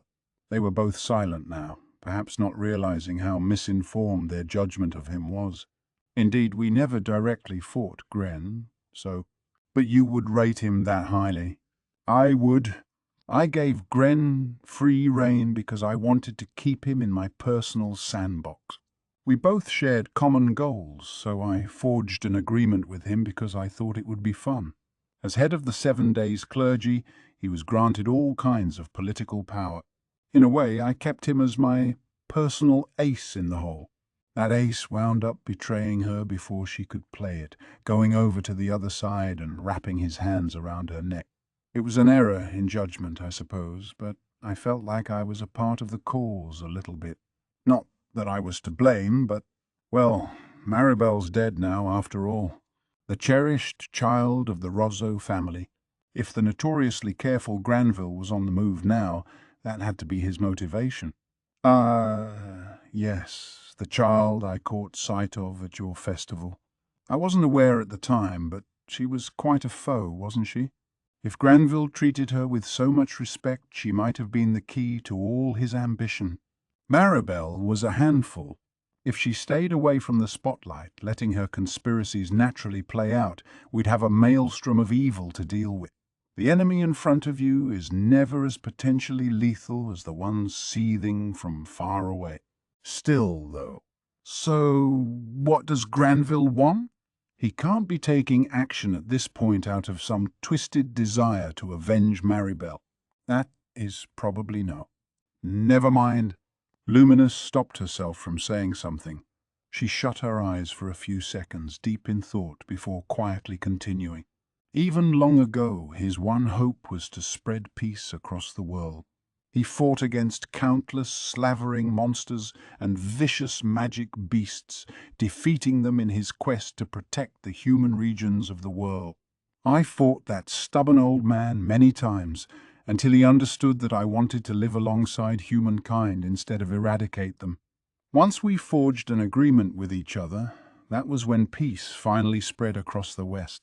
Legions banded together to form small nations, which prospered and grew into larger ones over time. And it was Gren himself who appealed to them behind the scenes to create the Council of the West.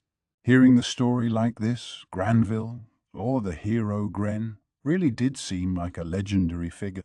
He was now part of the Shady Five Elders, but it was still all in the name of protecting humankind. No matter the motivations behind it, if you looked at the results he put up, Granville basically gave the human race 1,000 years of peace, didn't he? The ancient elves who rule over Thalion have no territorial interest. We in Lubelius serve as a shield against the tyranny of Earthquake Dagrul and the Storm Dragon Veldora. The demons to the north keep attempting to intervene from their ice-shrouded world, but it's more for entertainment than anything. If Guy was serious about it, he would have brought the world to its knees long ago after all. That just leaves humankind's other great outpost on this planet, and Granville has worked alongside the dwarves to combat it and hired merchants to prod its innards. He's been doing all this by himself for ages. Put it that way, and Granville really seemed amazing. No, now's not the time to commiserate with him. All right. So if he's done all those noble things, what does he want? Don't hurry me now. I'd like to say that Gren has no reason to confront me, but I can think of one thing. I can think of it, but I have no intention of telling you. Oh, I figured as much, given that pause earlier, but I did receive some concerning news about his motives. Do you know Guki Kagurazaka? Sure. You said he gave off bad vibes or something, didn't you? He's the mastermind who incited farmers to fight and set claimant against me. Oh, you picked up on that. That saves me some time then, but you should know that Yuki has contacts with Gren. There is some kind of business going on between them, and it seems they've forged a pact of their own. Yuki, again? I'm really getting sick of him playing around with us. Without Raphael, I'm sure he would have easily pulled the wool over my eyes.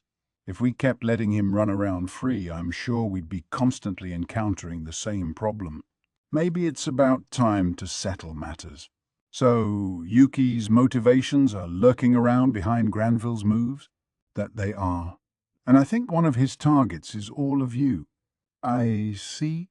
And with me outside of Tempest, now was the best time to attack. Interesting. So that child Yuuki wants this green character to fight against Sir Imuru. Now it was Shion speaking up out of nowhere. I gave her a surprised look.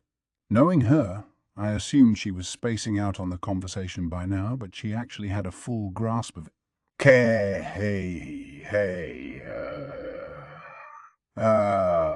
Perhaps they think they enjoy an edge now that a few of us have left the country, but they had best think again. We have not one, but 2 members of the Big Four guarding you. No scheme of theirs could possibly cause any harm. Diablo, meanwhile, was the same as always. I really wish he wouldn't bring up the Big Four right now. It's so embarrassing. Well, remain on your guard. Once 3 days pass, it will be none of your business anyway. As I said at first, all I care about is enjoying a nice concert. Luminous never wavered. She called Gren a threat, but to her, the entertainment came first. And as we concluded this private midnight talk, I began thinking I could learn from the way she compartmentalized things. So was Granville really going to do something? And was Yuki going to take advantage? With those worries in mind, I greeted the second day of our stay in Lubelius. Today we'd be bringing in and setting up all our equipment in the concert hall. We were guided to a grand cathedral, one of the nation's main buildings. It was large enough to hold crowds of parishioners, while also serving as a defensive post for the road that lay beyond. I had nothing in particular to do. Best to let the professionals handle their own instruments. Instead, as I planned, I'd be taking the kids out for some on-site social studies instruction. Of course, after listening to Luminous, I exercised the cards I had in hand. First, I called for Venom, who answered directly to Diablo and ordered him to go on security duty. I'm sure this sudden invitation confused him. Diablo, I want you to watch over Baton and the rest as they prepare. Sir Rimuru? He interrupted one moment. If you please. I thought we may run into some trouble here, so I made some arrangements overnight. The orchestra will be safe. Great! Diablo must have foreseen and addressed anything that'd make him leave my side. This is exactly why he assembled so many troops, I'm sure, so I didn't mind that at all. But apparently he told Venom to come here in 10 minutes or less. Venom actually did it, which was funny enough, but if that's the kind of order Diablo gave without a second thought, he really was heartless. Which he was, of course. He's a demon. I marveled at his talents all the time, but at that moment I couldn't imagine how hard it was to work under him. So the next thing I knew, Venom already had 100 demons helping the orchestra. These were all above I in rank, and I couldn't imagine any security issues from Luminous's side either. The band was nothing if not very well guarded. Thus, guided by Hinata, the children and I observed the goings-on around Lubelius. My personal take? It's the exact opposite of Tempest, but not always in a bad way. Here, you were guaranteed a happy society at the expense of personal freedom. There was no competition, really. You just followed your assigned instructions to carry out your work, and then you did it a million more times. That could break you down mentally, maybe, but you'd never be beleaguered by starvation or pain. Anyone who couldn't live in this environment left long ago, I'm sure. And besides, if this is all you knew from the day you were born, it wouldn't occur to you to complain about it. You can't envy what you don't know about. If you never felt inferior to anyone else, you'd never be inspired by those feelings to try to improve yourself. That's all it took to craft a society free of conflict. Sounds kind of boring, whispered Alice. Yeah, Kenya nodded. I mean, people our age are working and stuff. Is there no school or anything? The other children didn't comment, looking confused at the unfamiliar landscape. No, there's no school here. It's a nation managed from the top down, with everyone living peacefully as equals under the name of our God. Ainata sounded proud of it, but did she really think it was right? She and her forces got to enjoy a luxurious life, but didn't she feel bad about having a monopoly on that? Of course, it didn't feel right to tell some hapless commoner about what they were missing out on, but after all, some things you just can't have, no matter how hard you try. You can't yearn for something if you don't even know it exists in the first place. I guess not, but Kenya was no fool either. He understood what I was getting at. In this managed society, Hinata continued, the population enjoys high levels of happiness across the board. That's all the more reason why we need to go through the Western Holy Church to build relations with other countries. Yeah, I'll bet. You couldn't expose this oblivious populace to stimuli from other nations without warning. Makes them sound kind of sheltered. But if they're happy, I don't think it's really our place to comment. Yeah. Happiness doesn't come from material possessions, after all. If it's emotional happiness you're after, then a society like this works. Not that I could ever stomach it. Now that I knew better, I'd always be pursuing more abundance as my mission. Way back in the past, when I spent my afternoons playing tag with my school friends, maybe I could have accepted something like this. Everyone has their own idea of what happiness is, after all. It's not the sort of idea that you could point at someone and say they're wrong about it. You had to think for yourself and act accordingly. That's the best way, I figured. It was food for thought, but none of these people can survive on their own, right? They can't keep this up unless they've got someone protecting them. Chloe was speaking my thoughts out loud. Never underestimate a child's knack for observation. Hinata blinked a little at this. I guess she must have picked up on that as well, just how warped this society really was. If everyone was oblivious, they'd be unable to do anything without someone managing them. Having no freedom meant that someone else had life or death power over you. It wasn't much different from being livestock. Yes, and that's why we're working to avoid that. Well, okay. But I think it'd be better if this was a group effort, Miss Hinata. That way everyone could pitch in instead of you having to do everything. That was one ideal, yes. But someone always had to suffer eventually because it never really worked out that way. We're all born with different levels of talent, and everyone produces work at their own pace. Words like equal sound nice, but there's always going to be a cruel, unequal reality attack. Ideals and reality, a contradiction that could never be fully buried. Prop something up here and something else has to sag over there. There's no correct answer. You just have to keep rushing down the path you believe in, and that's what makes life interesting. I think today gave the kids a lot to ponder. It's also reminded me that material possessions aren't enough to make you happy. I knew that, but I just couldn't stop. That was the conclusion I made, but I still didn't think today was a waste for me. My approach was, in a way, just one of many correct answers. The diversity I enjoyed was the very potential that drove people's lives, I thought. But I wanted to reconsider my life one more time, carefully. No need to decide what's correct or not. I was stabbed in my previous life, and then I got reborn as a slime. Nobody could tell you what's coming next for me, and if that's how it was, I'd be missing out if I didn't enjoy the present. That's what today made me think. And even now, the gears of fate were turning. John has disappeared? Yes.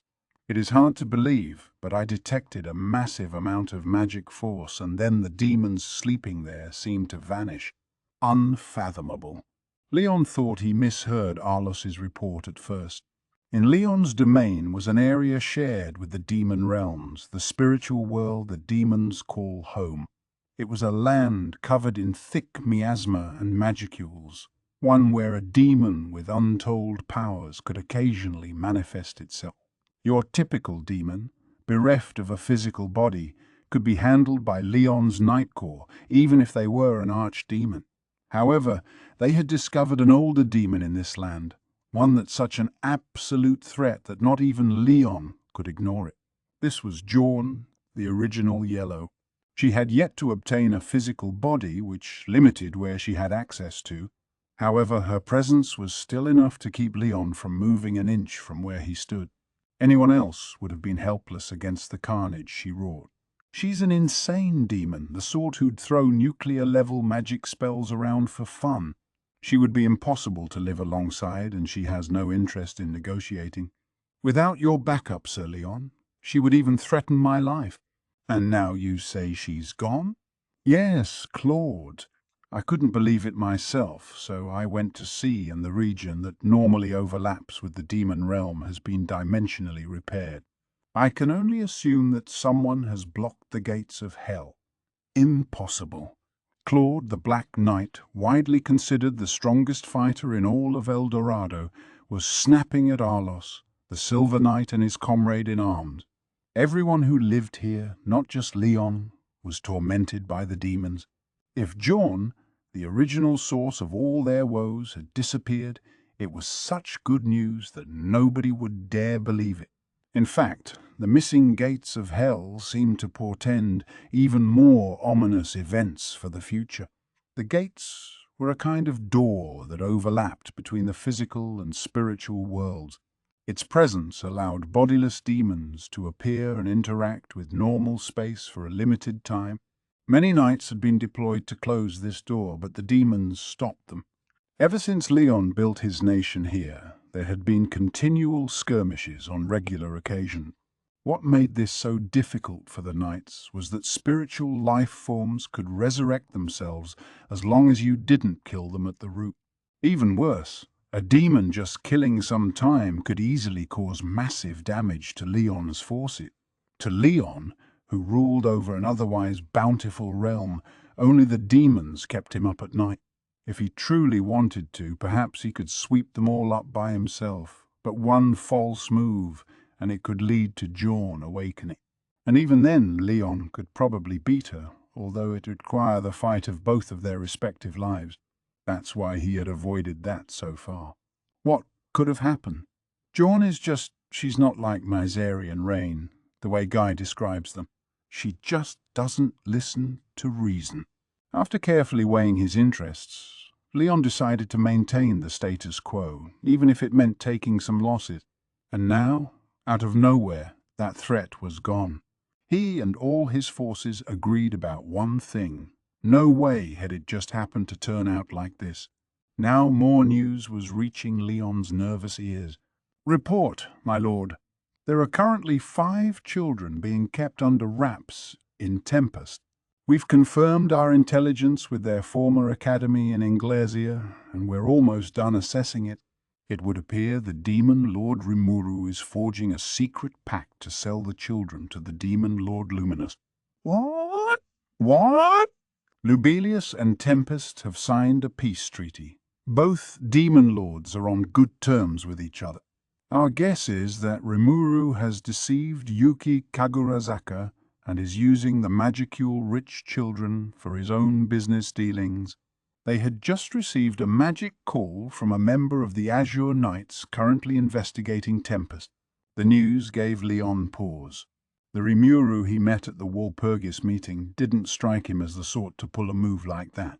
Have them observe this agent of ours closely. He may have a good contact, or he may be under someone's control. You don't think? The demon Lord Rimuru, perhaps? No. I just don't see any reason why Rimuru would get rid of the children. So why then? Someone's trying to make us fight. Someone who stands to profit from it. There's a chance the demon Lord Luminous is being dragged into this as well. For all we know, Luminous may be behind it all. What in? Leon thought for a moment, gauging the situation in the Western nations, figuring out who'd be the prime suspect. The conclusion was as obvious as it was unnerving. The Cerberus Society? Only that shady pack of merchants knew Leon was collecting otherworlder children. Well, not just them. The people he tapped for their knowledge of summoning spells knew, too. Perhaps the Rossos have discovered our summoning program. Yes, maybe those merchants joined forces with them in a real, palpable way. If he started to doubt them, there'd be no end to it for his troubled mind. Besides, that report was suspicious on its face. Leon wouldn't have any motive to take action over just 5 children. Or so he thought. Normally, demon lords avoided interfering with one another as much as they could. Butting into a conflict between demon lords that he had no personal stake in would be the height of folly. It could give him 2 enemies where there used to be none. It was best to ignore these events. Luminous might be scheming at something, but it'd all be pointed at Rimuru, not Leon. There was, by Leon's reasoning, no point in making a move. This time, however, he could feel his judgment wavering. Perhaps detecting this, Leon's advisors began debating the matter. "I see, so there are people out there trying to take advantage of Sir Leon. Should we quash them?" Leon stopped them. No. Kerberos has major clout in the Eastern Empire. It'd be unwise to make enemies of them without any evidence. They're no doubt fanning the flames here, but the Rozzo family might not be so faithful themselves. And besides that, he was taking the situation coolly, providing suitable instructions for his forces, but there was still a pang of anxiety in Leon's mind. That name, Scoey Colbert, could that be? No, there was no reason to make a move. In fact, any moves would mean falling for the bait.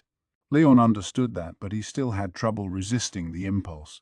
If Jorn was alive and well somewhere, he couldn't do something ill-advised that could affect the very land he stood on.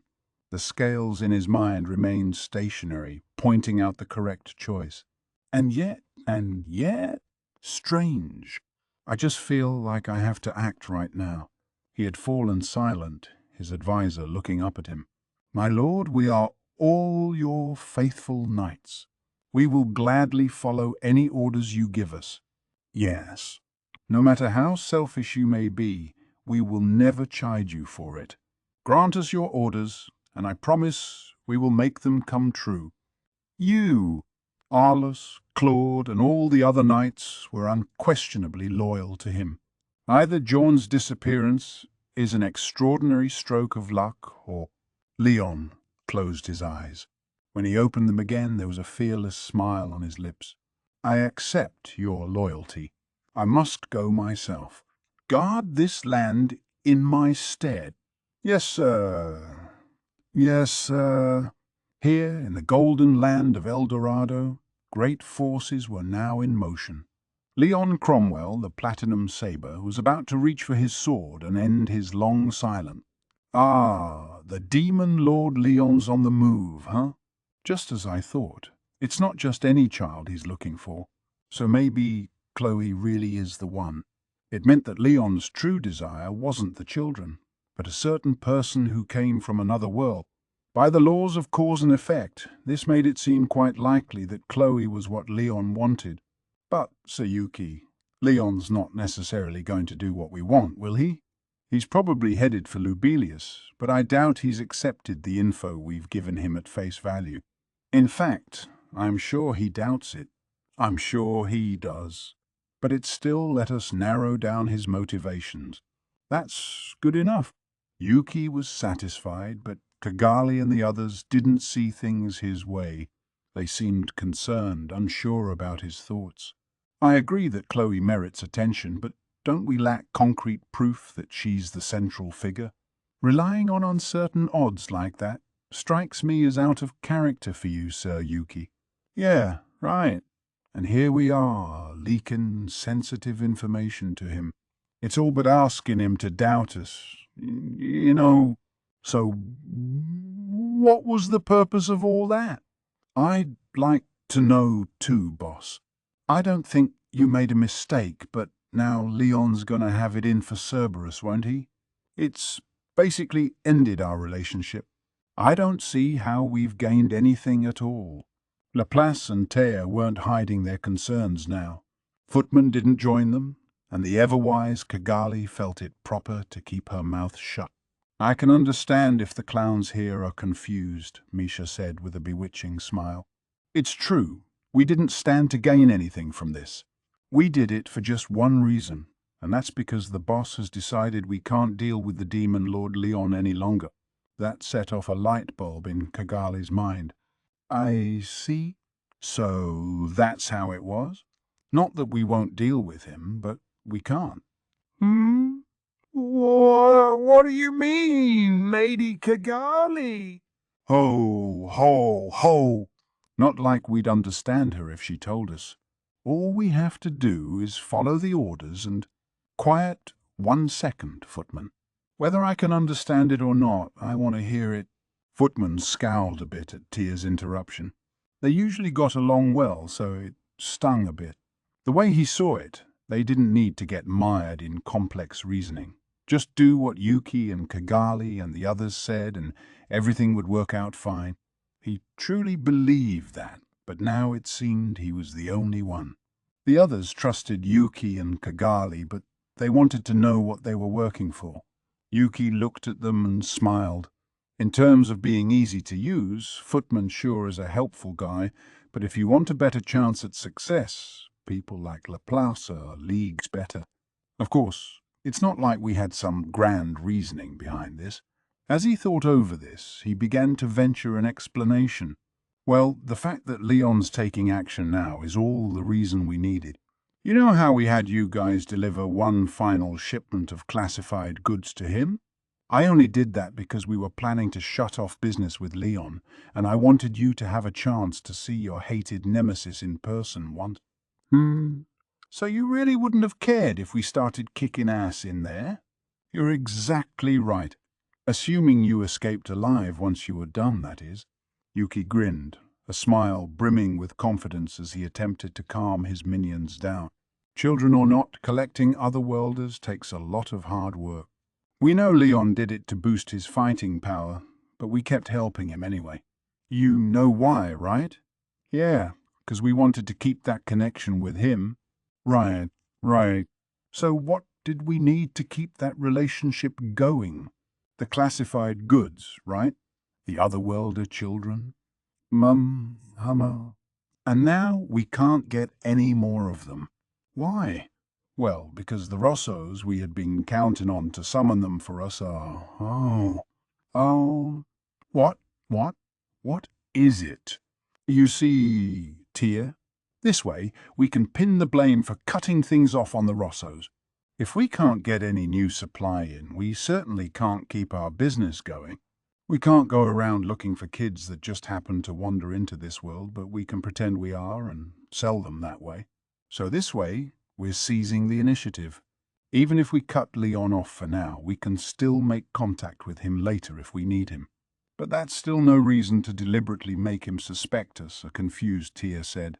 Nah, groaned Laplace, the truth dawning on him. You see, they're trying to make the Rosso family out to be the real bad guy. I tell you, boss, you're a mean one, that's for sure. Thanks for the compliment. Yes, like you said, Laplace, I'm intending to shunt all the blame on old man Granville. It annoys me to say this, Kigali added, but Leon's a very careful individual. We're the only ones he's suspecting right now, but at the same time I'm sure he thought there's no way Cerberus would do something so immature. He'd eliminate Rimuru or Luminous as suspects, and in his eyes there's nobody else who could be scheming against him. The Rossos are probably the least of his worries. Leon's careful, yeah, but he's also got a lot of self-confidence. He's not going to let himself get hurt by some human he wanted to take advantage of. He didn't even try to learn about the Rossos. I don't think he could even guess that the real threat was lurking among their ranks. I can imagine. The 5 elders were nobody too big after all, except for those 2. 2? But if Maribel's gone, that just leaves Granville, don't it? Well, you didn't know, but there were actually 3 people in the Rosso family we needed to be careful with. Maribel was dead, but 2 still remained. Such was the information Cerberus gave them. Of course, to be exact, it's not one of the elders. It's this one guy who worked for Sidri, that frontier Margrave, and he's apparently real bad news. With a grin, Yuki told the room what he knew. Sidra was the aristocrat responsible for protecting the peace in northern Anglesia. In this region was a family of protectors who guarded the land from generation to generation. The current one, a man decked out in a full mask and armor with no skin visible, had been serving Granville all this time, despite nobody knowing where he came from. He wasn't part of the 5 great elders, but anyone aware of him knew better than to ignore him. Yuki heard about him from Damrada, and you know Damrada himself told me I have no idea who'd win between us unless I actually fight him. So no way's weak. The only other person he's described in terms like that is Hinata. As far as Yuki knew, Damrada kept a close eye out for only 3 people in the Western nations: Hinata, Maribel, and this man. To him, the man was even more of a menace than the head elder, Granville himself. And if Damrada, the money, one of Cerberus's leaders and a man who enjoyed Yuki's full trust. Rated him like that, there was no way Yuki could afford to ignore him. So, what's he like? That I don't know. I've never met him. But he pretty much single-handedly keeps the peace up in the north, you know? Damrada said he happened to see him in combat once, and he himself was fighting against a bunch of demons from the north. This statement was like dropping a bomb in the room. Kigali and Misha were already aware of it, but even they seemed to have trouble accepting it. That's how much of a revelation it was. The man's name is Razul, apparently. Granville personally named him. Granville? He named him? Wait, so you mean you weren't aware of that, Lady Kigali? Asked Misha. Well, it's true. Damrada told me that Razul isn't human. Yeah, Yuki added. He doesn't wear all that armor just to protect himself. It's also so nobody finds out what he is, according to Damrada. To Laplace and the others, however, that was just a small detail. That doesn't matter. Let me get this straight. By demons from the north, do you mean from the lands of that demon lord? Right. If the Lord of Darkness is taking action, the West would be in a heap of ash long ago. Nobody, not even Yuki, could smile at the normally composed Laplace and Kigali acting so out of sort. Please calm down. You guys are pretty scared of the demon lord guy Crimson, huh? Well, we're fine for now.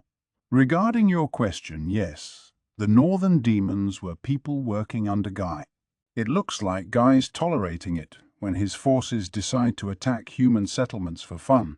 It's just a game for the demons, but the victims sure don't see it that way, of course. So it was Razul stopping them before they could cross into his territory.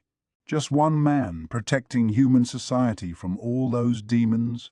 The thought stunned everyone except Yuki into silence. I hardly believe it, but I'm convinced. If Guy isn't serious about this, that explains why the Western nations are still safe. This Razul person sounds like quite a threat, but this is just crazy. Not even I could pull a stunt like that. But I know he's strong and all, but what's he have to do with Leon? Are we trying to have Leon travel north and fight against him? As everyone regained their composure, Yuki found himself smiling at Tia's question. Right, let's go back to the main topic. Like I said, the Rozos have this Razul as kind of a last resort. He's there to fend off the demons who might attack at any time, so they couldn't afford to move him away from the north. That was why not even Maribel factored Razul into his calculation. Why not? Why not? Because as a champion working directly under Granville Rozo, not even Maribel had the clout to order him around. Yuki had been aware of Razul for some time now. He hadn't used him in his strategizing so far because he simply didn't have the chance. Any false move with him and Guy's forces were capable of laying waste to the west. He didn't want that, and thus the northern regions were hands off to him. Now, however, things had changed. I'm going to level with all of you. A while back, I had a conference with Granville where we worked out an agreement I've already briefed you about.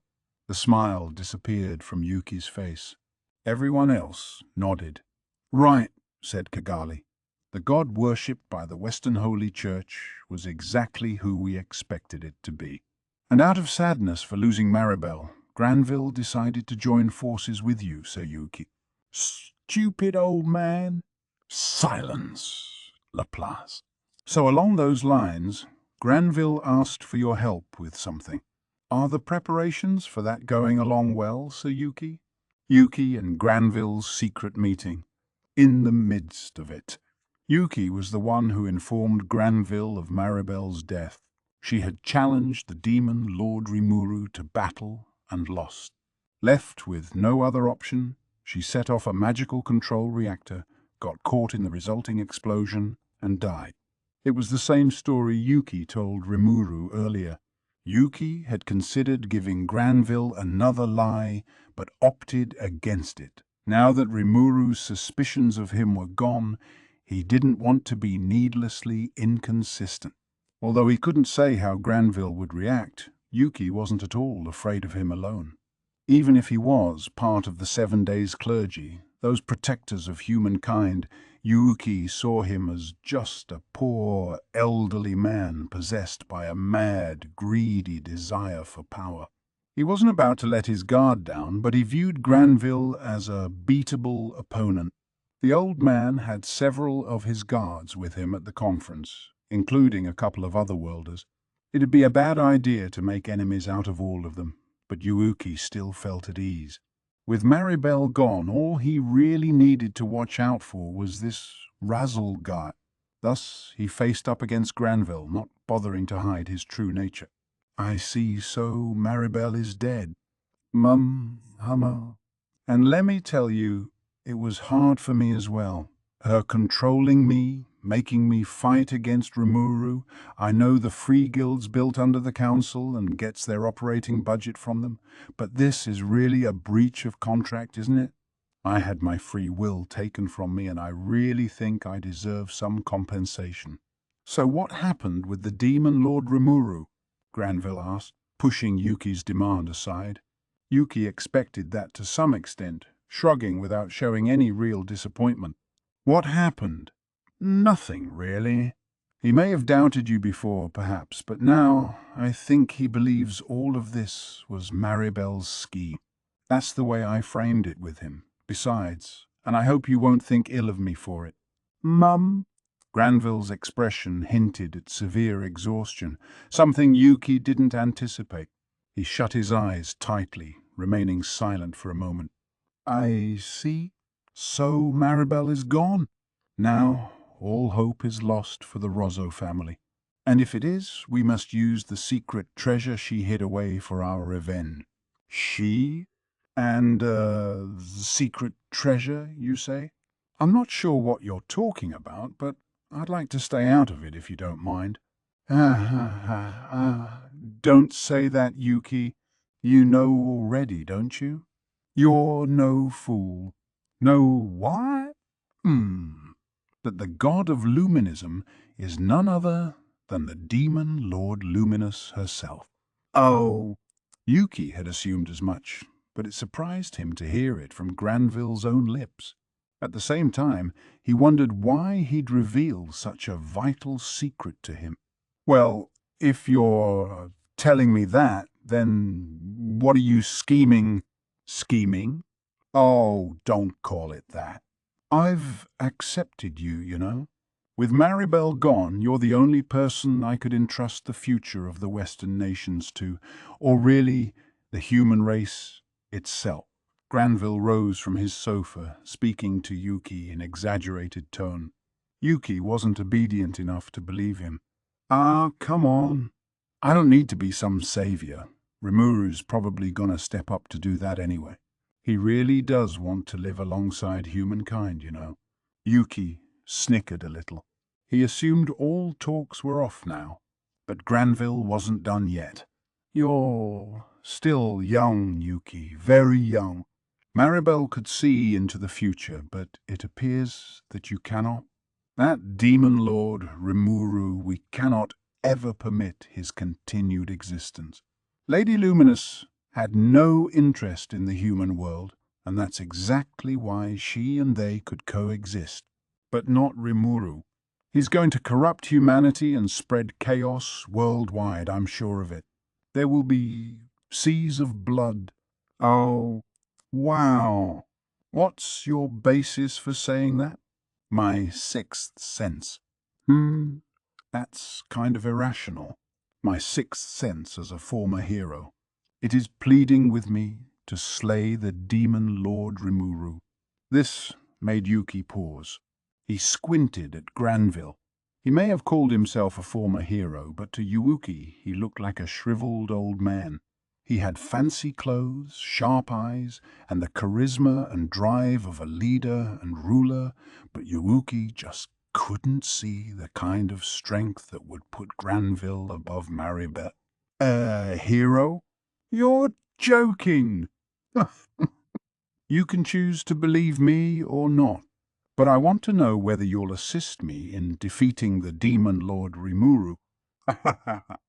Assist you? Why would I ever agree to something so hazardous? I want to keep my current relationship with him. Enough nonsense, you fool. Maribel is dead. Now's not the time for us to be playing mind games with each other. We could leave everything to the Empire, but there's too many question marks in their government. And who knows how much we can trust the merchants you're connected to. Mum, who's talking nonsense now? Yuki thought, chiding Granville in his mind. Unlike Granville, he didn't take a human's first approach to life. No matter what happens to humankind, it was all good to him, as long as he had full control of it in the end. But this talk of a secret treasure still concerned him.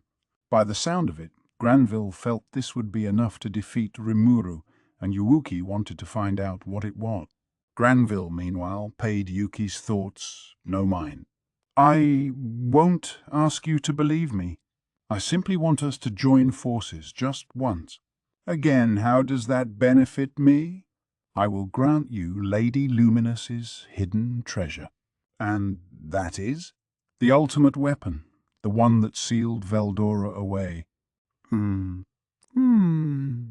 This sudden bombshell was impossible for Yuki to ignore. The greatest hero of all time. I have not met her personally, but Lady Luminous is protecting her in a special art. A demon lord protecting a hero? What kind of joke is that? None of that now. I was just as confused at first. But in the great battles that unfold in this world every few hundred years, I've seen this hero in action. Truly, she is the supreme figure among her kind, capable of annihilating any form of evil. Stronger than you in your prime? I would not even compare. Those words sounded honest to Yuki, and he was pretty confident in his lie detection skills. Granville was telling the truth.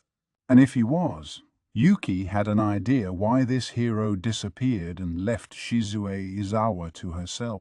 There must be some limit to this hero's career. Her lifespan?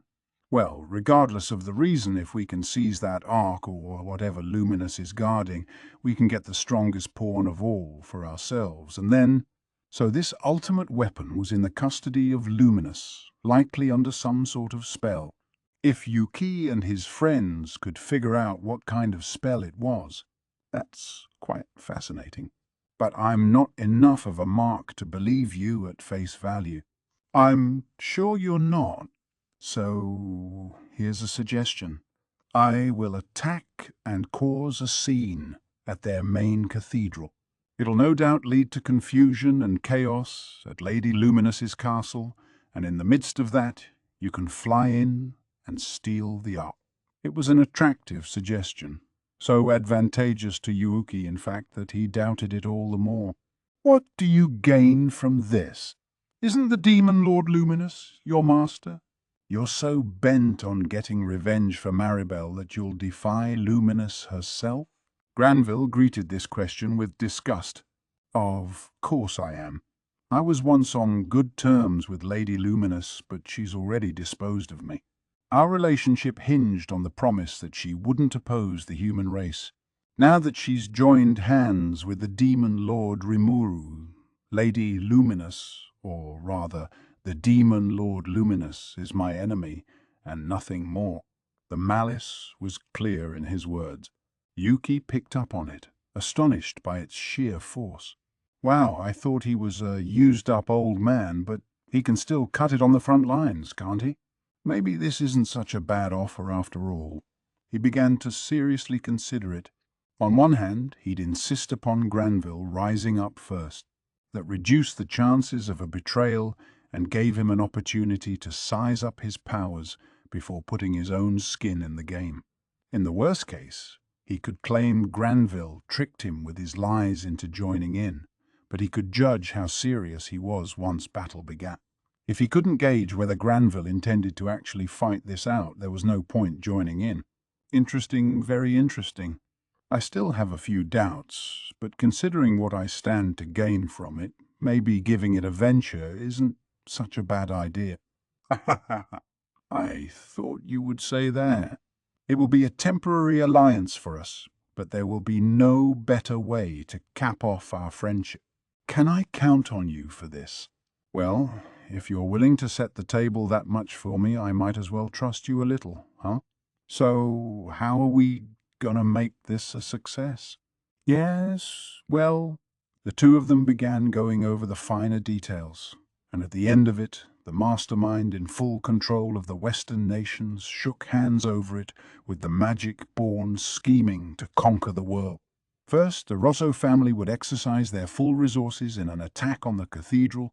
All the agents from the Celt Foreign Information Bureau would be there, as well as the survivors from Bloodshadow and some other worlders summoned by the Rosso.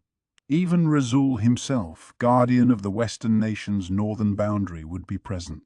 I'm curious to see the full measure of the Rozzo's strength, muttered Kigali, grinning evilly, and she spoke for everyone in the room. So, Sir Yuki, do you have a read on where this ark is hidden? Granville gave me all the details. We'll have to proceed carefully, though, just in case he's tricking me. And that's my job, eh? Said Laplace. I'm a little anxious about sneaking in by myself, so I'm taking Tear and Footman along, okay? I'd like to say yes, but I have another job for Tear. Oh, well, just Footman then. But what you gonna do with her? She's taking the most important job of all. But back to you for a moment. I want you guys to avoid combat as much as you can. Just focus on completing your mission. Always consider the possibility of a trap, advised Kigali. If you sense any danger, don't hesitate to retreat. I ain't a kid, you know. You don't have to remind me. Laplace exuded confidence, Footman silently nodding his approval. Good, said Kigali.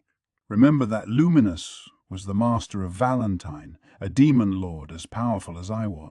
I don't need to remind you how strong she is. She could easily defeat me in my prime.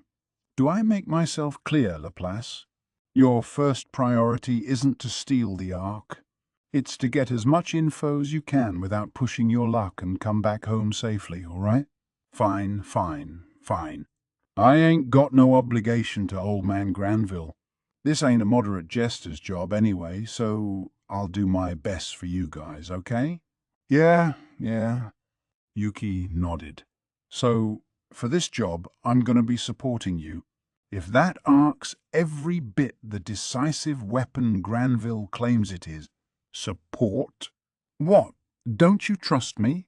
That hurts. It's not that. We need to firm up our defense. There's bound to be a trap or two, so we can't be too careful. Yuki trusted Laplace and his cohorts well enough. This time, though, not even he could predict what would happen. No matter what, he couldn't afford to have them go easy and risk messing up the whole thing. I'll be following you all in secret, he continued. It'll be up to you guys to carry out your end of it. Oh, so we're gonna be a diversion for you, huh? That would be smarter. And if things fall apart, use the confusion to bail out safely.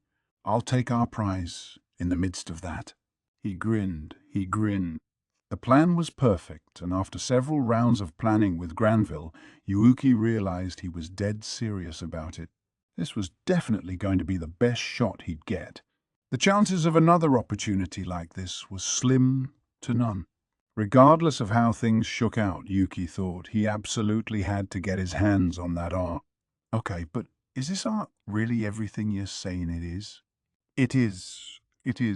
He said it houses the hero who sealed away Veldora himself. Supposedly this hero answers to Luminous, but my plan's to undo whatever spell's been put on her and make her mine instead. Seriously? Are you kidding me? Whoa, what are you talking about? Ho, ho, ho. Talk about priceless, wouldn't you agree? The East is ready to accept this Ark at any time. We'll figure out how to gain control of the ultimate hero. Trust me. The whole room was surprised to hear Yuki's casual revelation. Now the Ark was more valuable than any of them could imagine, and it was hard for anyone to hide their excitement. Even Misha, who was ordered to prepare for this Ark in advance, couldn't hide her blushing cheeks. How could she? They were attempting to gain control over the figure who defeated the true dragon, the most powerful presence in the world. World conquest, as envisioned by Yuuki and Kerberos, was no pipe dream now. I can see why you're being so careful then, boss. Yes, if that's how things are, I'd gladly volunteer to join in the research. Not so fast, Kigali. It's too dangerous to accept Granville's story at face value, but I do think it's pretty plausible.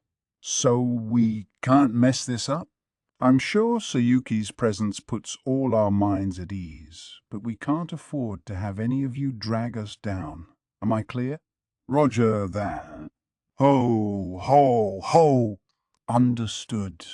Learning the gravity of their mission enthused Laplace and Footman all the more. Yuki gave them both satisfied looks, then turned to Tia. Now, Tia, we're actually going to have the Demon Lord Leon's support for this operation. It'd be rude if we didn't give him a warm welcome. With Leon on the move, Yuki's team now had a mission.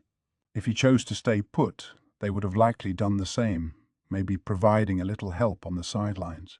But now, even Leon was on his way to Lubelius's Holy Land. No doubt about it. The battlefield was going to be chaotic. If Leon's been lured here, Kigali said, we should make him think Cerberus is being used by the Rozzos too. That way, he'll mistakenly believe that he can trust us. And then we can tell Rimuru that Leon's ruthlessly after those little kids, right? Right. And to make that more convincing, we need some of the kids we were planning to give Leon. Oh, and that's where I come in? You got it, Tia. It'll mean showing your face in public, but knowing you, it's not gonna blow your cover, is it? Not at all. With my acting skills, duping Rimuru is no problem. She was ready for the job, but Yuuki still cruelly shook his head. Well, I have high hopes for that, but it's not gonna be enough. The Demon Lord Rimuru's an incredibly cautious leader, and he's got a real sharp eye for trouble. He might realize we're up to something, so we're gonna need to confer with Granville first. In hushed tones, he gave his orders to Tear. The evil thoughts of the magic-born began to swell past all limits. The fated day was soon, very soon, deep inside a darkened room. Of course, we will strike the Demon Lord Rimuru, and the Demon Lord Leon, and Lady Luminous as well. Granville's eyes were twin wells of bottomless hatred as he muttered the words. For more than 1,000 years, he had devoted himself to humankind. Perhaps his goals had shifted over time toward absolute rule and administration with an elite secret cadre, but there was no doubting his ultimate goal of peace across human society. It presented him with one hardship after another, an endless string of betrayals, accompanied by the deaths of the companions who supported him. Still, with his indomitable spirit, Granville had overcome all his hardship, guarding the people of this world up to now. The Demon Lord Luminous assisted him, but his own efforts were just as extraordinary. Those long-gone days when he discussed his ideals with his friends, the promises he forged with those who died before him, they all led up to the birth of Maribel, a great hope that brought his plans one step away from fruition. But now that hope was gone. His ultimate dream was to merge West with East, creating a united front to face the Demon Lords. Otherwise, keeping human society going seemed impossibly difficult. Now that the octagram had been formed, their power was simply too great. They were too down from their days as the 10 great demon lords, but their authority was more dominant than ever before. Guy Crimson, the Lord of Darkness, was letting his demons treat the northern lands as their personal playground. Earthquake Dagrel's interests in territorial expansion were drawing his attention toward human land. He hadn't acted yet, out of concern over clashes with the Queen of Nightmares, but he couldn't restrain himself forever. And now even the Eastern Empire was showing signs of a figure among them beyond humankind. Granville had also thought the sleeping ruler might attempt something, but he was so far unable to confirm his intention. These were the giants he had protected humankind from so far. But now, look at these upstarts and their petty ambitions. Well, if they feel up to it, let them try. I'm too tired for it now. Not even Granville knew how much longer he had to live. With Maribel dead, no one was left to be a worthy successor to him. And without anyone to arbitrate over the proceedings to come, humankind would quickly meet its doom. It was simply a species far too ready to lay bare its greed and start infighting. Long ago, his wife, a woman who resembled Maribel in many ways, was killed by such people. Granville had kept living, bottling up his sadness out of concern for the children she left behind. But that was in the past now. All this world has done is take from me. It deserves to fall. His true feelings dribbled out from his lips. As far as he was concerned, this was the plain, honest truth. He had already given up his body to the madness, and that was exactly why he had such firm resolve now. The madness had reached his mind. Chapter 4. Upheaval in the West. The demon Lord Leon was in an audience with someone he had trouble dealing with, a woman with long, silvery hair and uniquely long ears. She was sunk deep into an ornate chair, like a dazzling portrait come to life. It was Elmesia Elru Thalion, Emperor of the land of Thalion, and the two of them were seated facing each other in a gazebo overlooking an elegant garden. A bit of steam wafted out from the kettle on the table, the lady attendant serving them, making sure to replace the water before it cooled. A sweet-smelling aroma filled the air, creating a relaxed atmosphere. The two of them watched each other for a moment, but it was Elmesia who spoke first. "Taciturn as always, Leon?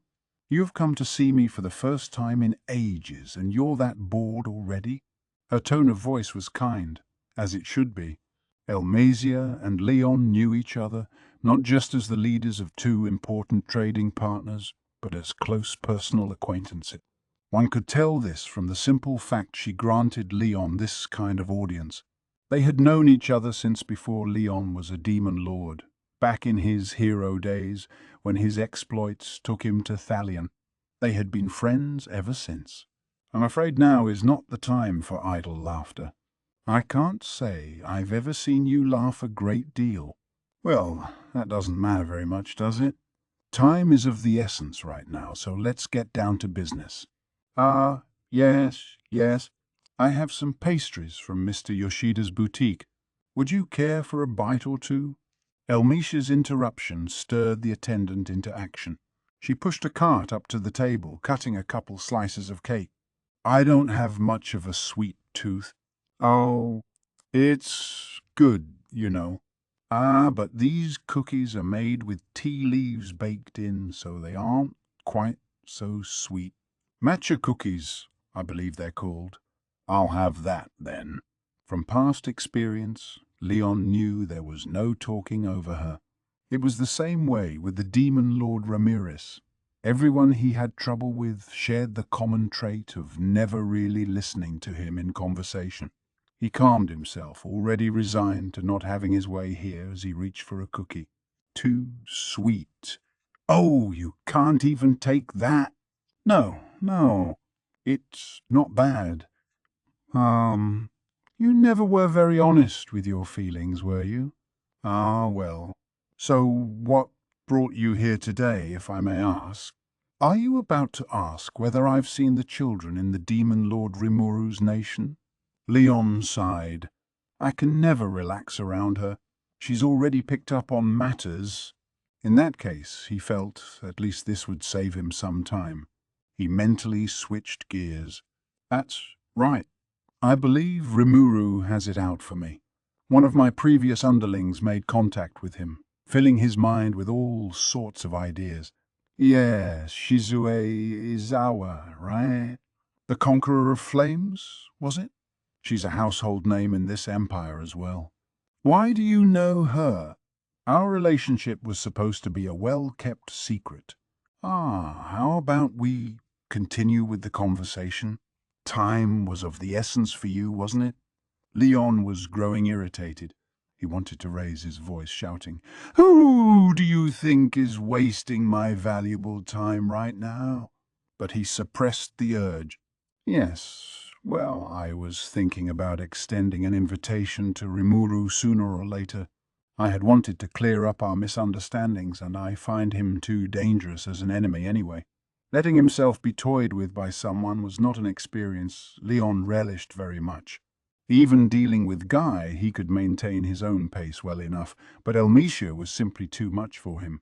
"Oh, don't you think you could beat Rimuru?" Elmetia seemed to take an interest, but Leon wasn't going to accept the challenge. "Whether I can beat him isn't the issue. There's no point in antagonizing him. I gain nothing from it and stand to lose a great deal, don't I?" Leon's eyes said it all. "You made the same conclusion, didn't you?" And Elmesia agreed. "Indeed, indeed. And if you build a friendship, you could gain a lot from it." A change of heart in Rimuru could have some very disquieting results, but any leap forward comes with risk. That made sense to Leon, who all but assumed Elmesia shared his thoughts. "Exactly. Personally, I'd welcome any demon lord who's open to reason. I think Rimuru was smart to join hands with the demon. Ex-demon lords, Carillon and Frey. The only problem with that is the way you've been acting." He wanted to deny it, but was in no position to.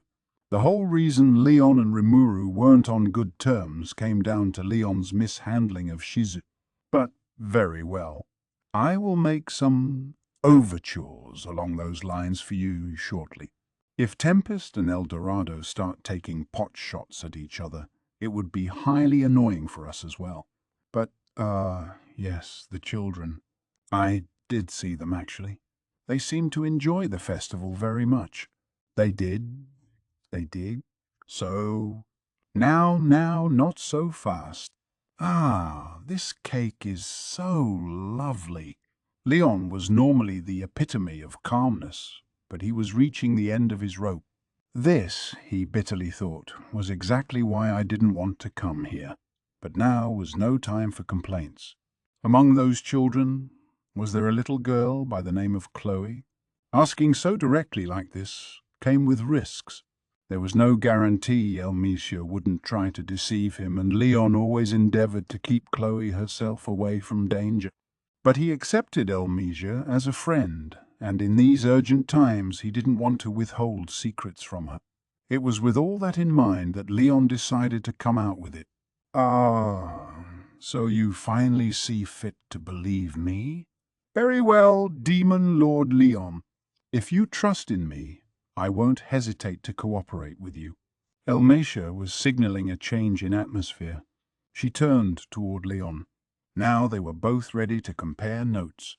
The demon Lord Rimuru was in custody of 5 children: Kenya Misaki, Ryota Sekiguchi, Gail Gibson, Alice Rondo, and Chloe Orbit. The name of the girl Leon had spent his whole life searching for. "Did you know that from the start? You know, you are far too silent for your own good. You don't care if people misunderstand you, you never reveal your true feelings to anyone, and you try to handle everything by yourself. That is precisely why the champion Shizuzie Izawa never trusted you.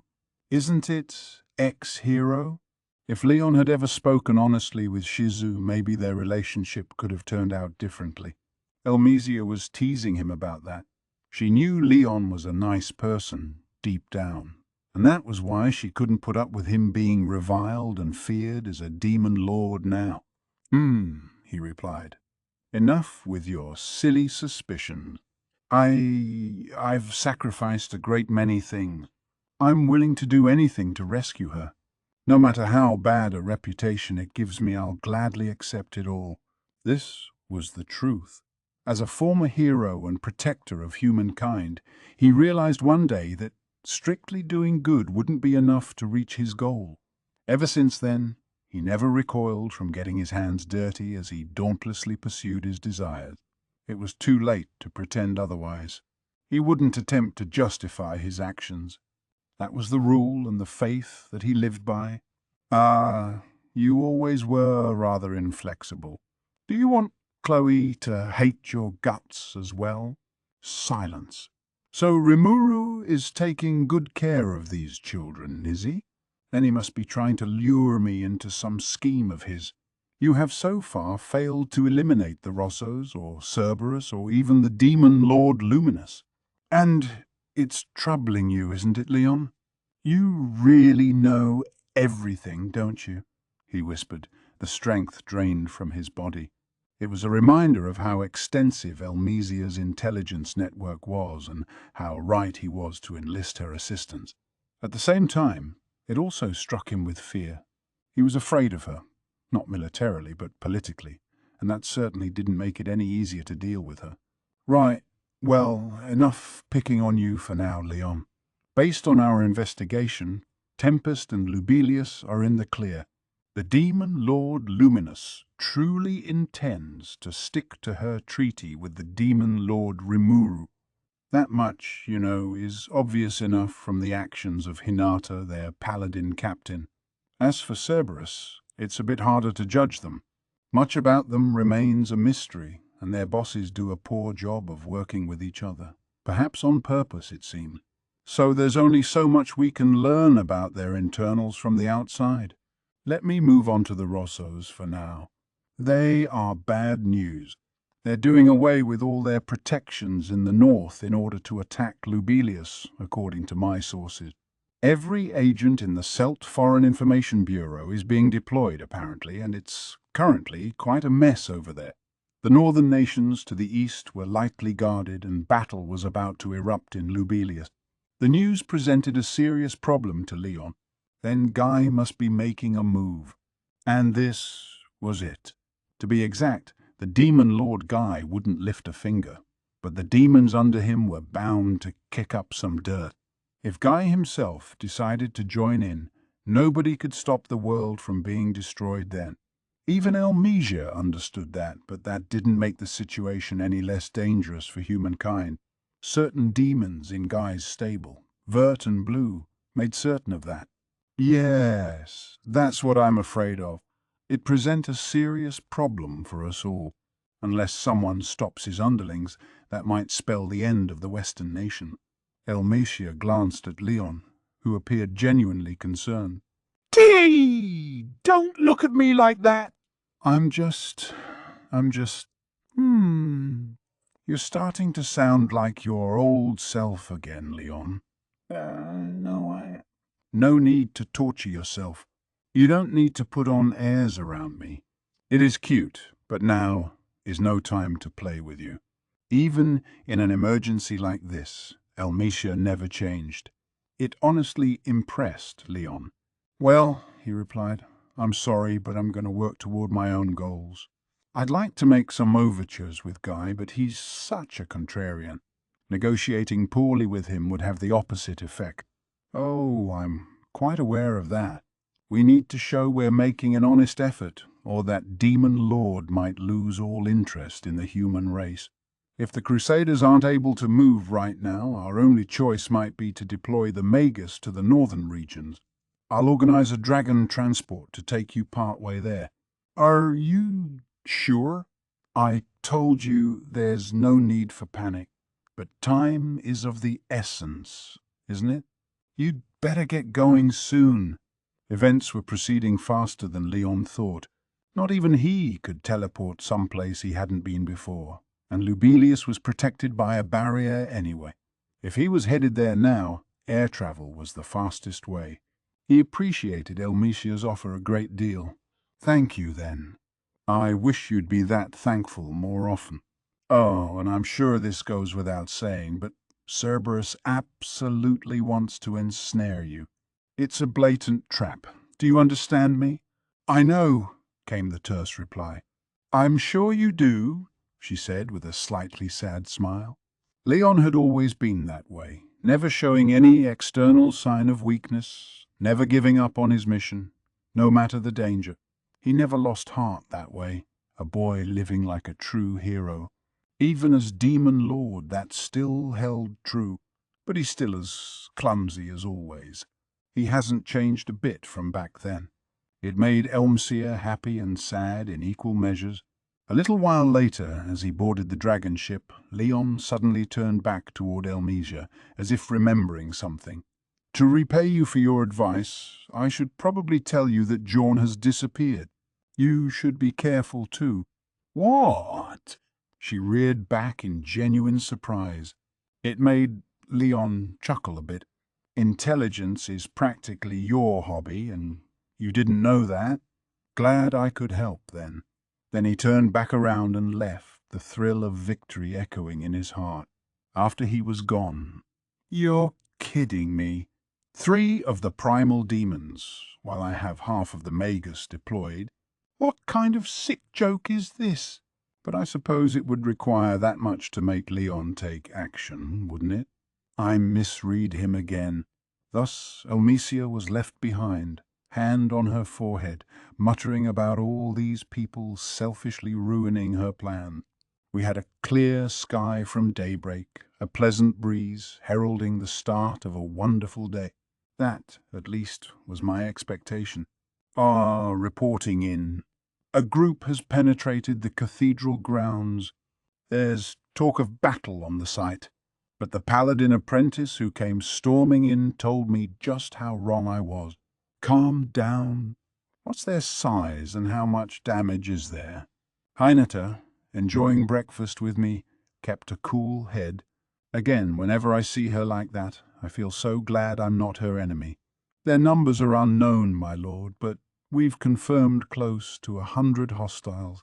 Their strength is at least B+ in rank, and they're demonstrating a knowledge of our nation's internal layout. Nearly 100 B+ fighters made for a pretty formidable force. And if they knew the city's layout, I'd have to assume they were with Granville. As of now, our apprentice knights have suffered extensive casualties. We have several members of the Master Rooks downed in action as well. Fortunately, no civilians have been harmed. The messenger was giving us the news straight, and it wasn't rosy. I'd normally be losing my temper right about now, but I was a guest here, so I resisted the urge to butt in and just sat there quietly. Maybe that sounds cruel of me, but this just isn't my turf. I see. Then I will assume our enemy is Gren, leader of the 7 Days clergy, and the Rozzo family under him. They're no doubt packing more force than they're letting on right now. Send out the deployment order for all garrisoned crusaders. It sounded like the enemy had taken even more casualties than our side, but Hinata wasn't going to let up. I knew she wouldn't, but something still worried me. By the way, this isn't the same cathedral that we left our instruments in yesterday, is it? If so, that was trouble. Baton and the rest of the orchestra installed their kit there for an acoustics check. I doubted there were that many cathedrals in this nation, so I had a very bad feeling about this. And whenever I had a feeling like that, that's the only cathedral in the country. Yes, it usually turned out to be right. In fact, it had yet to be wrong. Already dreading what was to come, I turned toward Diablo. He just smiled back and said not a problem. Apparently, he opened up a thought communication with Venom the moment the messenger arrived. Capable as always, I see. And Venom's response was just as commendable. Baton and the orchestra were already in the cathedral for the day, but he made sure they were kept under careful guard, not letting anyone suspicious come near them. They were still making final instrument adjustments, even. They're still at it with an army advancing on them. Man, oh man. Hey. Of course they are. If Venom couldn't handle this much of a crisis, I would never have brought him in to assist. I could learn from that confidence. Well, we can't sit around either. Let's go. Trying to hide my feelings of inadequacy, I used Dominate Space to open a portal to the cathedral. I had begun to master this a little more. Even within Lubelius, protected by its holy barrier, I had no problem launching it. I suppose that barrier didn't interfere with internal teleportation or the like. Shoo. I can't even give you snide comments about that anymore. I'll join you through there. Hinata looked a tad fatigued.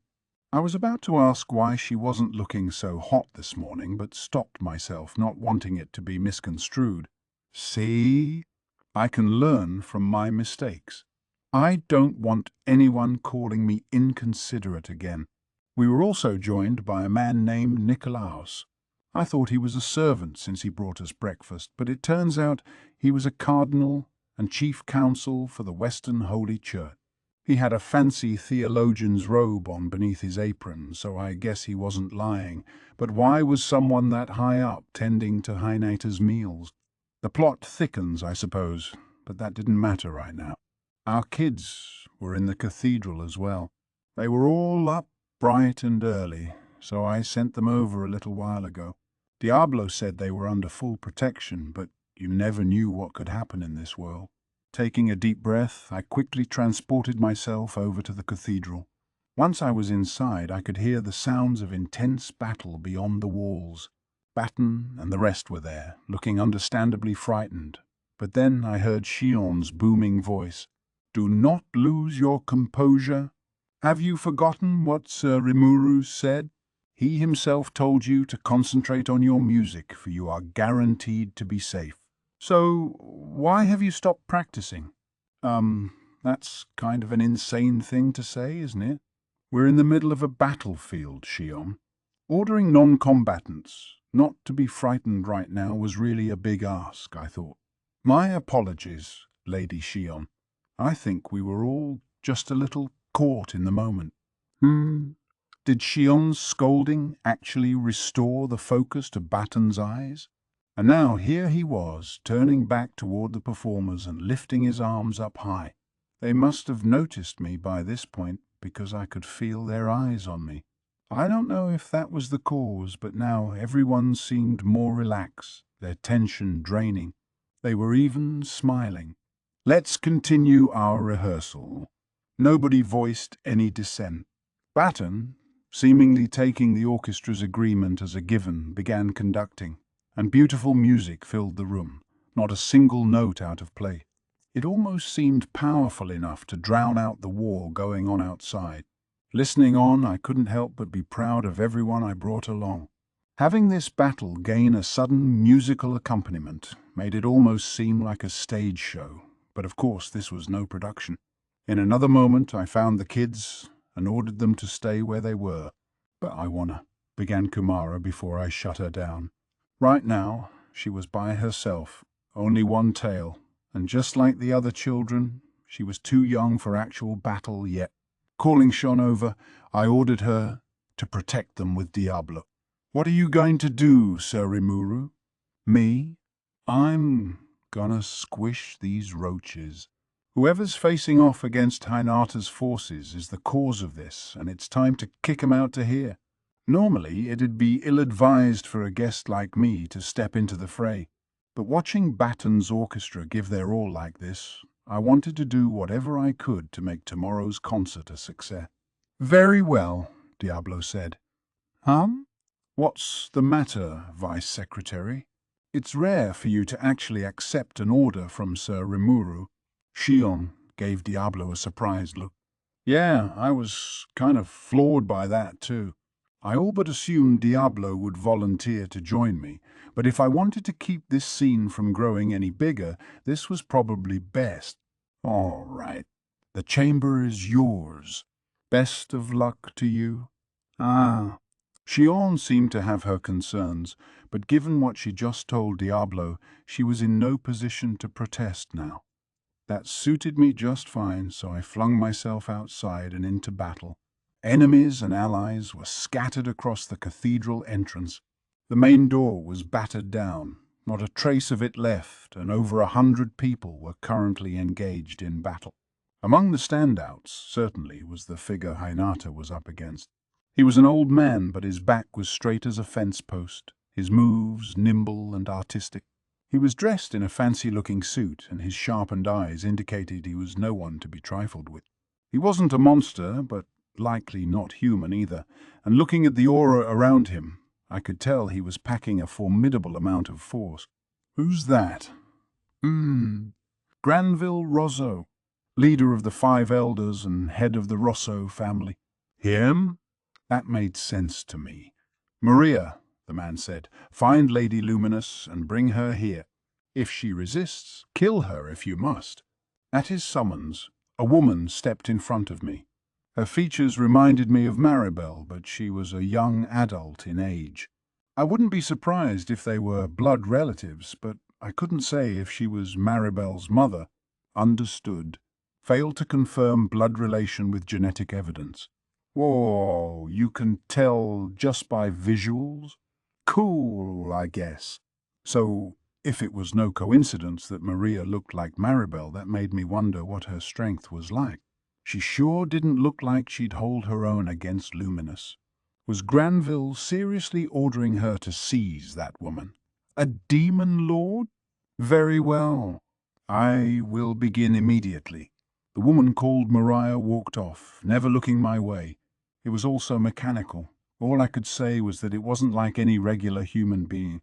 I couldn't gauge her strength, but I guessed Luminous would before too much longer. I needed to get Granville out of here. If we could talk this over, then great. If not, I was prepared to end this quickly. "Nice to meet you, Granville. I'm the Demon Lord Rimuru." Any decent conversation needed to begin with a greeting. I had a hunch our relationship wasn't going to be too friendly, but we might as well start on the right foot at least. "You're Rimuru? How dare you take my Maribel from me?" "Oh, she started it." "Yeah, I guess he's got it in for me. But Maribel's death was an accident. It seemed unreasonable to blame me for it. I know telling him I didn't mean to kill her would be a dumb excuse, but really if Maribel didn't start gunning for me, none of that would have happened. Not that I expected Granville to accept it. Yuki said he'd try reasoning with him, but now that I no longer trusted Yuki, I could kind of imagine what he had said about me. I doubted this was something we could iron out with words any longer. "Report. Regardless of what was said, you would likely have been in conflict with him." "Yeah, I was sure. Something told me it would be just as hard to coexist with Granville as it was with Maribel, in which case I'd just have to overpower him. But I guess it's pointless to say that, isn't it? Then let's prove to each other who's in the right." Hey, you say what you will. You think a demon lord upstart like you could defeat me?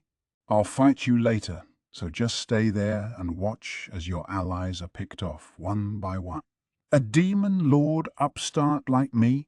Given that he used to be Luminous's servant, this guy sure seemed to like his chances.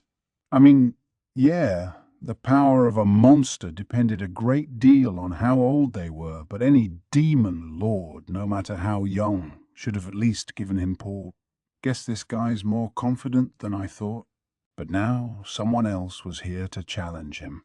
There is no need for Lady Hinata or Sir Rimuru to step up. "Gren of the 7 Days Clergy, your fight begins with us." It was Nikolaus who shouted this. Isn't he way too up there in the hierarchy for this stuff? Then I remembered. Cardinal Nikolaus was the guy who set a trap and cast disintegration on Granville.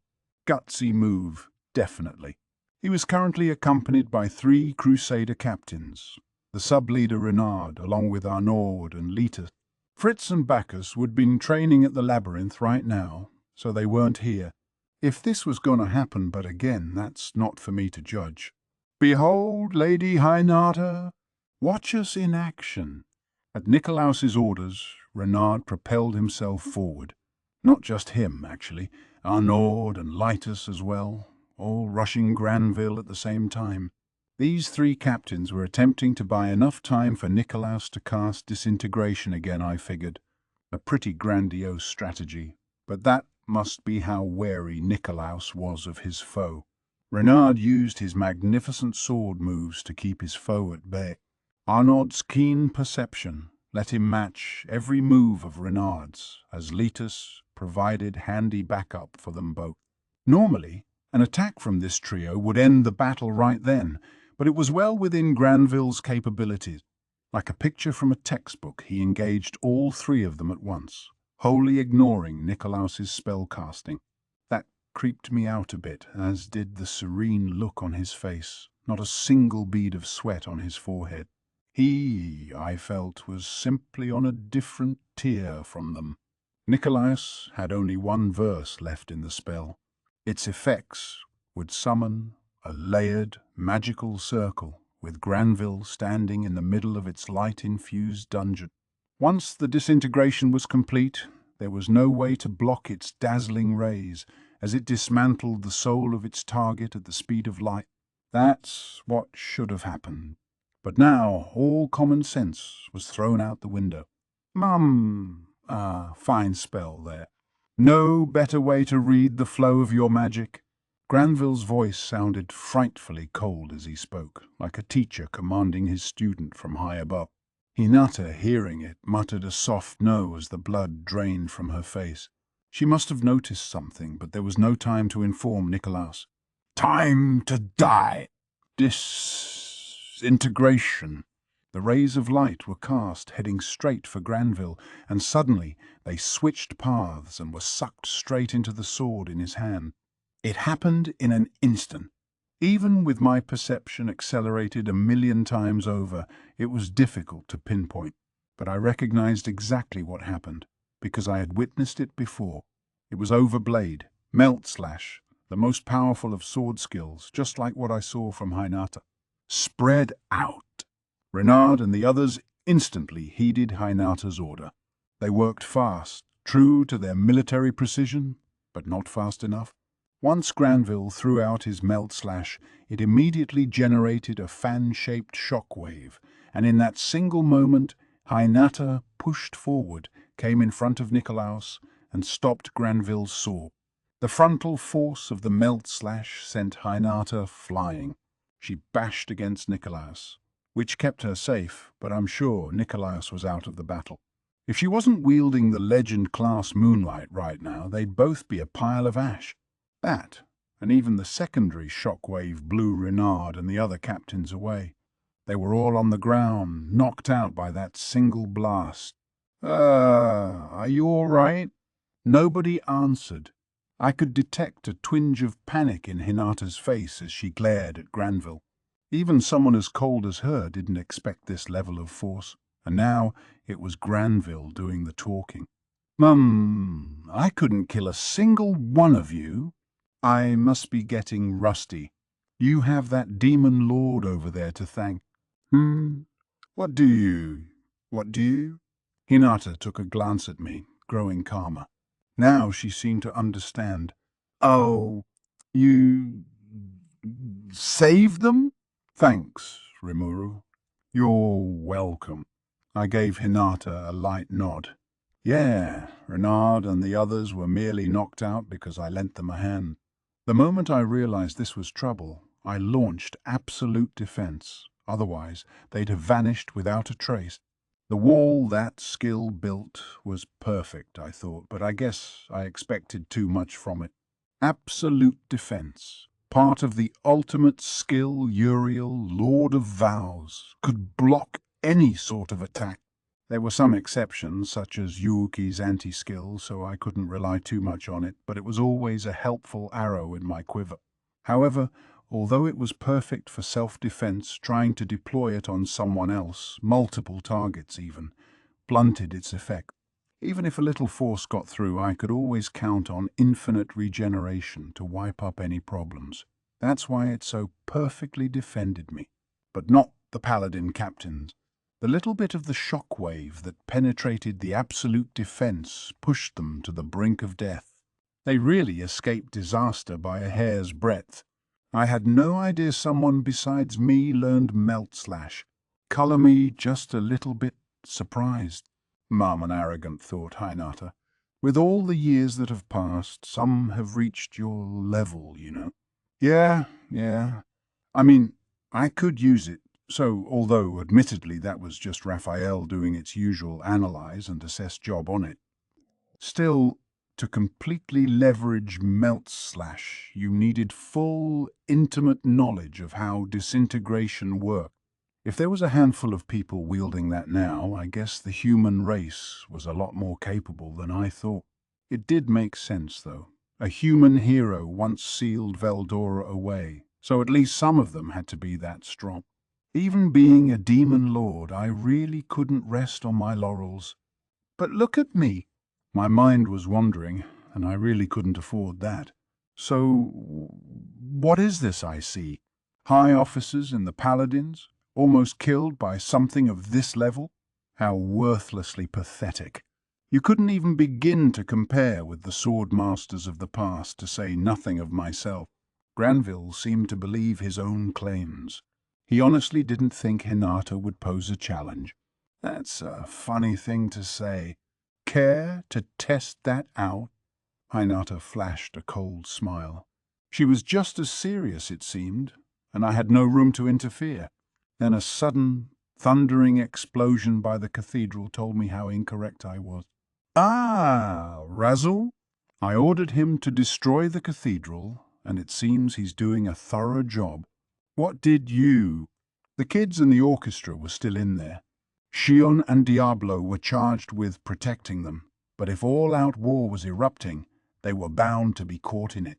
I was hoping to make short work of Granville, but at this point maybe it was best to eliminate this uninvited guest first. With that in mind, I attempted to teleport myself to the cathedral, but Granville stopped me. Demon Lord Rimuru, I will let this group entertain you. Enjoy! You may even find some of your own kind among them. Several people stepped up at his order. Immediately I understood what he meant. The group consisted of many races and many ages, no real theme to them, but they each had something in common, more magicules than any regular person would possess. Otherworlders? Ah, yeah, maybe there's one or two Japanese people in here. Now was not the time to act all casual about this. I had 10 or so otherworlders attacking me at once. Like Glenda from the past, they seemed to be under the effects of a locking curse, robbed of their freedom of movement, and unlocking that curse wouldn't stop them by the looks of it. Still. You intend to fight? You realize they're only doing this because I've enthralled them, do you not? How treacherous of him. I'm sure he said that to make me hesitate, and I hate to admit it, but it worked. I heard how soft and weak-minded you were. Can you kill innocent human beings? Can you tell yourself this is war and step up to defend yourself? Not that I mind either way, of course. Granville only saw the summoned otherworlders as weapons, nothing more. To him, they only had value as throwaway pawns. And he was right. Killing them shouldn't make any difference to me. He really was a menace. Clearly, he had done his research. If Diablo or Shion were taking these guys on, they'd show absolutely no mercy, I'm sure. But did that make it okay, or not okay for me? Ah, damn it! What a pain in the ass! I had no time to agonize over this. The children were in danger if I didn't do something fast, and now the damage was just gonna get worse. At this point, there was just one option to take. As annoying as it was, I'd have to unlock the curses of every one of these guys and knock them out non-lethally. Thus, I was now an active participant in this battle. My fellow humans were closing in on me. For all I knew, maybe they were from some other planet or dimension, besides Earth, but now my mind was wandering again. Guess I was back in my element. Otherworlders were blessed with extraordinary physical skills, as well as a variety of special skills that were impossible to predict. That made them dangerous, of course, but they weren't a threat to me. Not even Glenda could hurt me, whether I put up a defense or not. That's how all-powerful the combo of absolute defense and infinite regeneration was. These foes were still a handful, but not much more than that. With enough time, I could safely neutralize all of them. I wasn't about to go easy on them, but that was my honest assessment. Besides, I had Raphael, which meant that Going easy wasn't an option to start with, so I used part of my vast computational skills to begin surveying the situation. First, I looked at Hinata, fighting right next to me. Granville, who had mercifully shut up for me, was gracefully clashing swords with her, both of them equipped with nothing but their rapiers. They held them in their right hands, their left kept behind their backs for magic-casting purposes. So when you posed as Gren, you were hiding your full powers? I recall that you specialize in bare-handed close-range combat, but you're rather handy with a sword as well. I have experience with all weapons. I just never needed to use it before now. Oh, no? Then let me strip you of your mistaken confidence. Hinata was leaving nothing on the table. That much was clear from how she used moonlight, her sword. What I wondered about was Granville's blade. If he could use it to keep Hinata's at bay, it couldn't have been any normal weapon. Understood. Unable to determine weapon class due to interference. It is believed to be classed at legend or higher. A surprising appraisal. Raphael hadn't made any mistakes as of late, but here you go. Perhaps I underestimated Granville quite a bit. I doubted it, but was Hinata in, big trouble here? I mean, I didn't think she'd lose or anything, but I couldn't dismiss the possibility, and that unnerved me. Not even Raphael had a bead on his skill level. So Hinata and Granville's duel piqued my interest, but I had even bigger fish to fry, namely, the intense battle I was sensing from the direction of the cathedral. I honed the accuracy of my magic sense, turning my eyes toward the fray. There I saw a man in a suit of dark armor. Amazingly, he was fighting against Shion and Diablo at once, and not giving an inch of ground. I suppose he wouldn't. His magicule level was higher than both of them combined. Damn, you're kidding me! You were hiding someone with power beyond a demon lord's? Of course. When facing the demon lords or other monsters who threaten humankind, you can never have too many aces up your sleeve. Granville must have picked up on my muttering if he replied to it. He was in the middle of fighting Hinata and still had the time to answer me. Wow! But hey, if he was open to chatting, we'd get some more info from him. And if it distracted him along the way, that was 2 birds with 1 stone. He has to outclass Roy, right? That demon lord stand-in? Maybe stronger than you? I worked a bit of a taunt into my question. His name is Razul, my friend for the past millennium. Glad he was nice enough to reply. Hinata was still silent. I suppose she understood my aims and chose not to interfere. So I continued, Your friend, huh? But Razul doesn't seem human to me. What of it? What it? I wasn't sure how to respond to that. I just wanted to find out what he really was. Now I knew he wasn't human at least, and that was a step forward, but, well, nothing. I felt talked down to a bit, which was annoying. He comes from a long-lived race, you see. My partner during my glory years. Given how he's got far more power than a paladin captain, I'm sure your underlings must feel overwhelmed right now. Granville was right. Shion and Diablo were having a hard time of it. I thought having Diablo around kept us safe, but maybe that was too optimistic. Hang on. Actually, here was something weird. It was like Diablo's having trouble focusing or something. Report. Unusual rifts in space detected. It is a sign of someone using spatial transport to appear. The warning from Raphael came all too suddenly. It almost never gave me alerts like that unless things were really serious, so I had to treat it as an emergency. No need to go easy any longer. Diablo must have been picking up on this anomaly, and it was keeping him from concentrating. Reinger, you there? Yes, my master.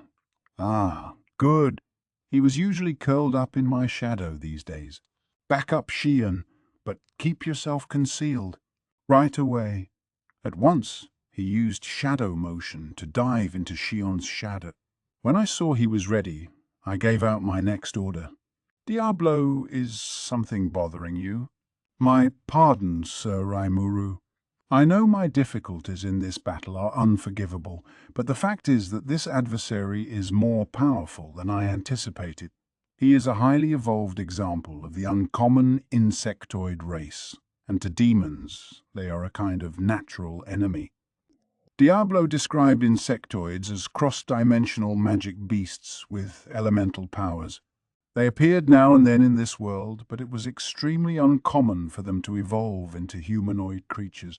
I figured Diablo could still win against him, but he wasn't. Something far worse was troubling him, and now that this something was incoming, I wanted Diablo to address it first. Shh! You heard him. If Diablo's making excuses, it must be something really serious.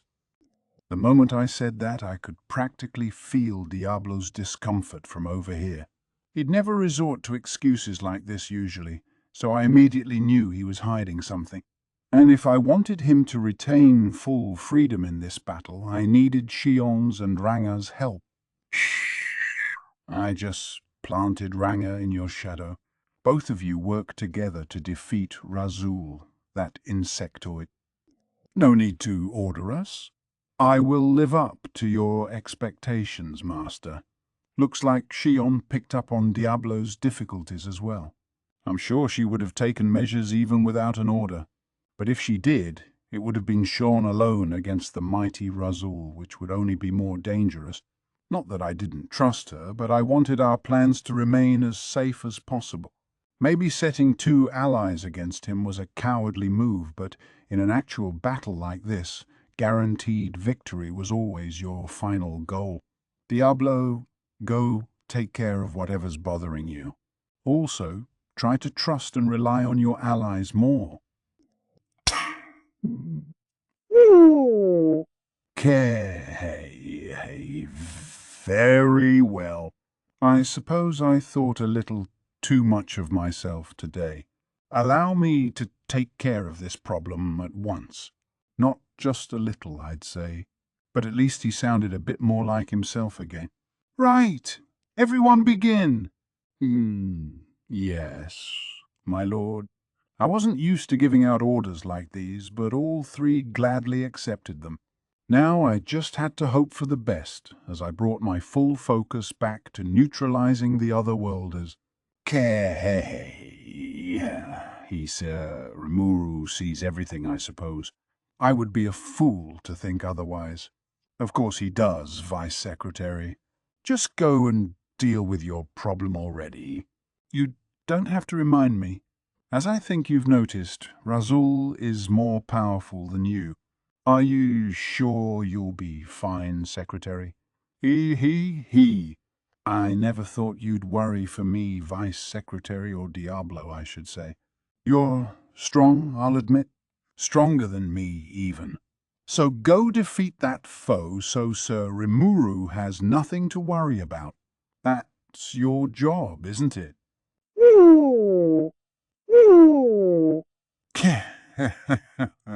You called me by name. Just go! Leave this fight to me. I believe in you, Lady Shion. Not because Sir Rimuru ordered me to. The feeling is genuine. Just Sean is fine. It's weird you showing me proper respect. There's no heart in it. Hey, best of luck to you, Shion. You too, Diablo. In that short conversation, conducted without any eye contact, Shion and Diablo finally accepted each other. They both had overinflated senses of pride, perhaps, but deep down, both of them knew the extent of each other's power. Diablo walked off, not looking back as he gave orders to his staff. Venom, protect those children like your life depends on it. Or sacrifice your life for it. Either way, just do it. Rimuru had given no orders for Diablo's own forces. He thus saw no need to consider their feelings. All that really mattered here, he coldly reasoned, were the children and the orchestra. Oh, all right. Wish he could have considered us a bit more, Venom thought, but he wasn't foolish enough to say it. If he did, Diablo would have ended his life before any foe could. Besides, well, looks like Lady Xian and Sir Ranga are handling the major threat. With all of us, protecting this area should be doable enough. It beats fighting, Sir Diablo at least. That summed up Venom's feelings on the subject. May victory be yours, Sir Diablo. Silence. I have no interest in you worrying over me. Diablo wasted no time coldly brushing off Venom's encouragement. There's the Diablo I know. Venom's memories of being forcibly pressed into service by him flashed through his mind. He banished them as quickly as he could. If Diablo ever saw him looking disgruntled, there was no telling how he'd react. As he mentally refocused on his mission, Diablo left the scene to his friends and strode off the battlefield. He teleported to his destination, reappearing in a spot removed from the cathedral and outside of Lubelius itself, a corner of a vast vegetation-free plain. Awaiting him was a beautiful, blue-haired woman in a dark red maid outfit. Several paladins were on the ground at her feet, even these guardians of humanity, each one boasting the power of 1,000, were helpless against her.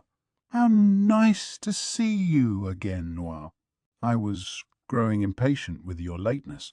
Indeed, I could feel your murderous rage from miles away, but I had some business I couldn't extract myself from.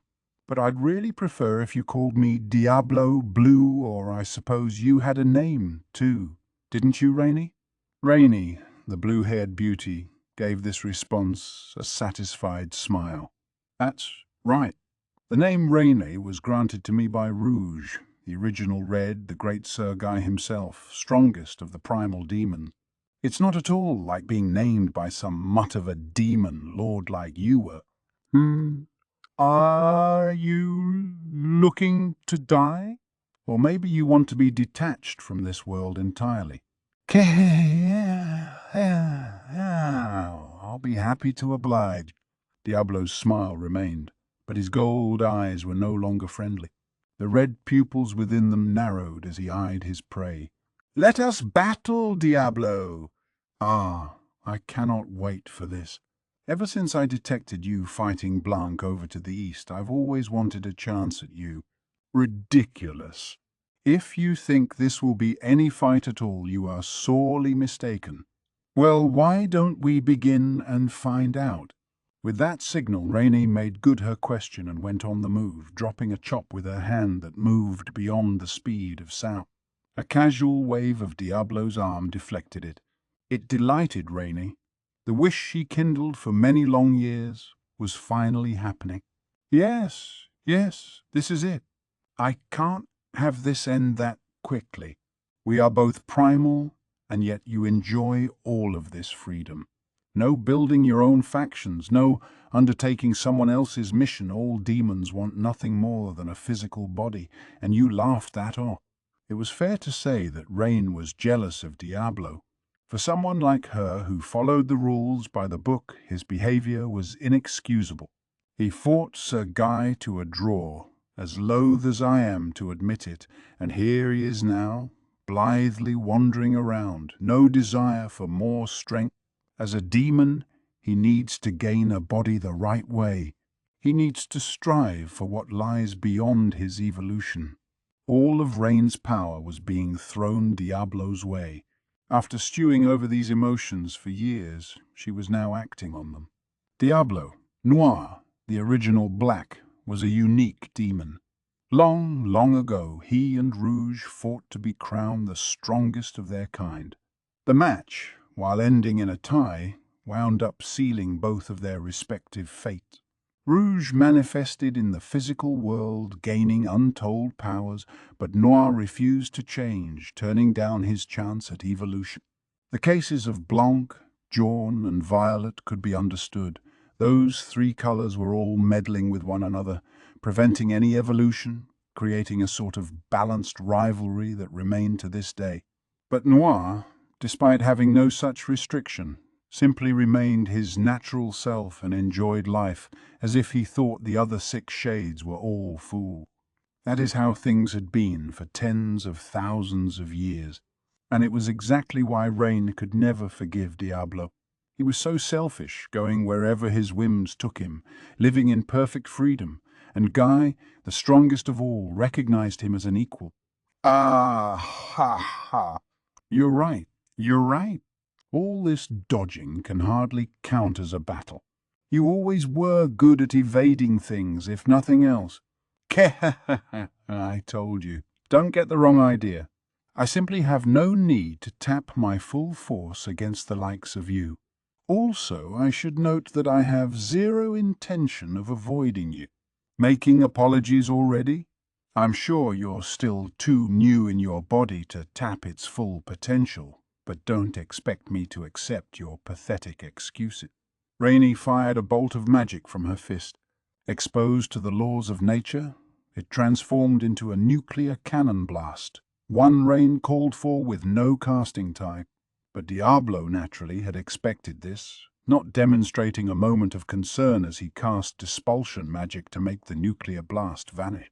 This is what battle between high-level demons is about, breaking through one another's layers of magical barriers and counterattack spells to land a lethal blow on your enemy.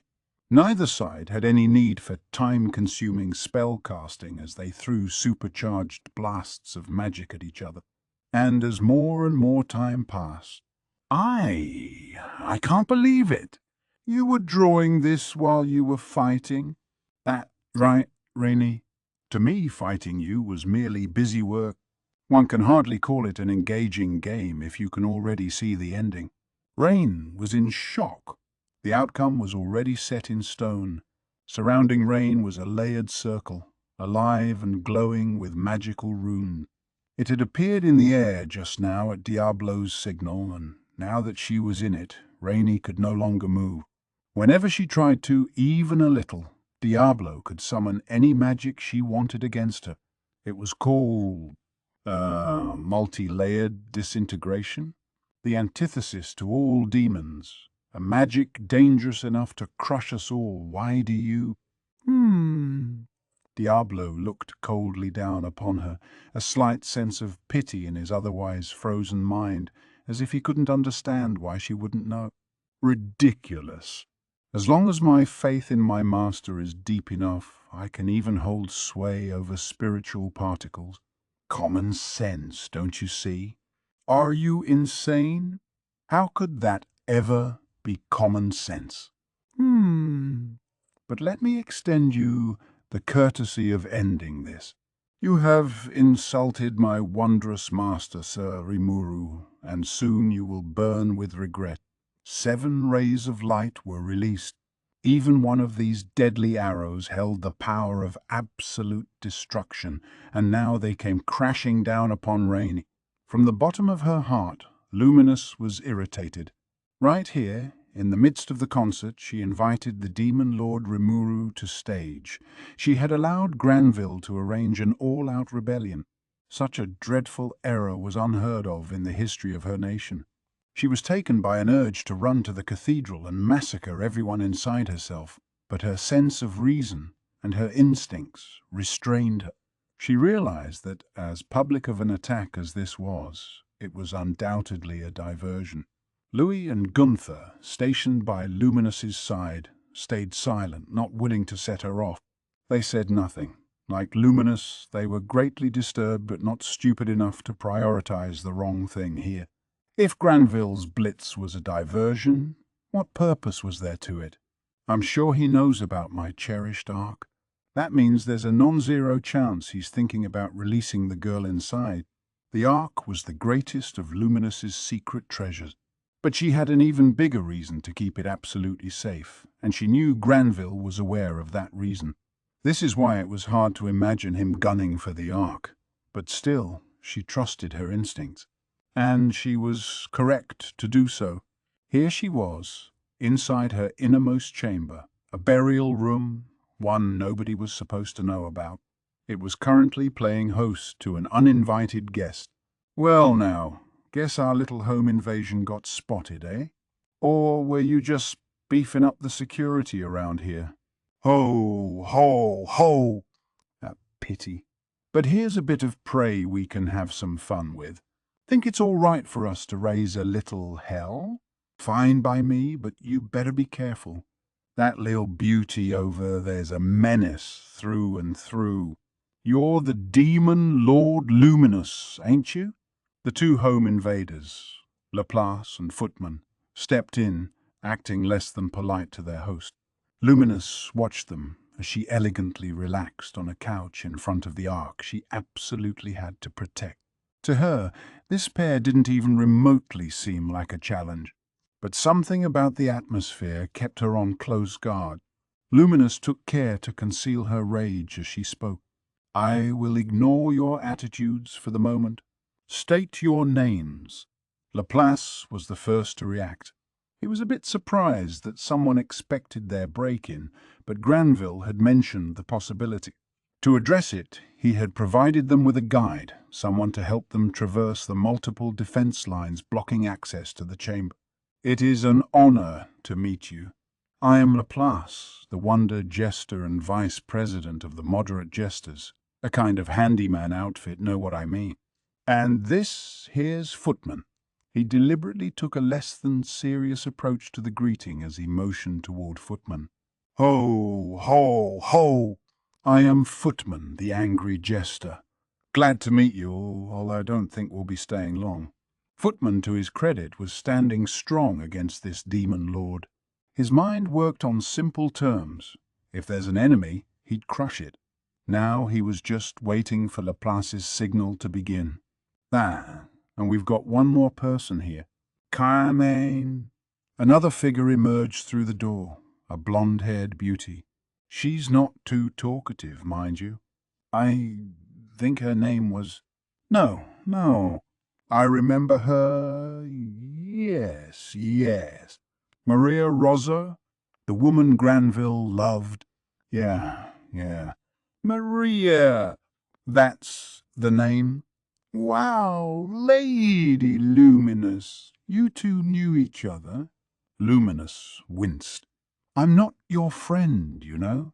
We are done greeting each other, and thus there's nothing left to discuss. Going forward, we will discuss matters not with words, but with fists. Her patience was reaching its limit. She had detected this person hiding and decided to put up with it, but with Maria now introduced, she could endure this no longer. Eesh, no need to be so hasty. And yeah, we all know one another now, but I got a message from Granville too. Oh, right, so listen to this. I wait you up above. Let us settle this, Demon Lord Luminous. Come soon, or else those you hold dear will die. So there you go. And I think that monster ought to be in combat with the Paladin Captain Hinata by now. So who knows how that's going to turn out. Laplace was interrupted by a strike from the lunging Lewis. Luminous had lowered her hand, her signal to commence the attack. It's you, isn't it? The man who killed my brother? Can't you at least let me finish? Ah, well, I'll spot you an answer to that one. Yes, I killed your body double, Roy, sure enough. I have no interest in petty revenge, but since you're here, perhaps I can prove to you that I am far more talented than he was. With that, Louis began stalking his prey. So, I'm fighting you then? Better not bore me, man. Ho. I'd ask the same of you. Gunther and Footman eyed each other, and in the next moment they flew out of the burial chamber. They had their own battle to fight, and collateral damage wasn't remotely a concern to them. Louis and Gunther can be so annoying. They're normally so calm and composed, but when the time comes to battle, they simply cannot hold back their thirst for blood. But I suppose the same can be said of me. Granville, just you wait. Even with your stout ally, you'll find it impossible to stop me. Luminous, too, had her eyes sharpened upon Maria, the fleeting, silent figure. A corpse? It couldn't be, she continued, almost whispering to herself. I see Granville still hasn't given up. Maria is dead. Even with resurrection, the miracle of my God, nothing can be done for a soul already lost. And now look. The figure before her wasn't Mariah at all. It was something in the shape of her. But very well. Allow me to perform your last rites. Her aura blazing around her, Luminous stood up, and with that she and Maria began fighting at a level beyond what a normal person could even observe. Would the winner be Luminous, or this thing taking the shape of Maria? And then the ark was left behind in the chamber. Everyone had left the room, not wanting to damage it, as if waiting for that exact moment. A lone boy appeared in the darkness. I didn't think it'd go this much to plan. Granville was absolutely right. It was Yuuki laughing. Never accepting Granville's information at face value, he had remained in the shadows as he followed the intruders in. He had successfully shrouded his presence to all, even deceiving Luminous. He usually kept himself at least a little bit detectable, so he'd be ready if things ever went south. A lot of people could detect his presence that way, and once those adversaries presumed they had the upper hand, that made it easy to put them off their guard. Yuki was always pursuing that strategy. His accumulated experiences were paying off in vital situations, including this very one, and now they let him obtain what he wanted with practically no work at all. So, this is the Ark? He reached out, touching that beautiful coffin of ice. Wow. So that's what makes it a holy coffin? Matter made out of pure spiritual particles. I didn't know you could do that. Now he was glad he came.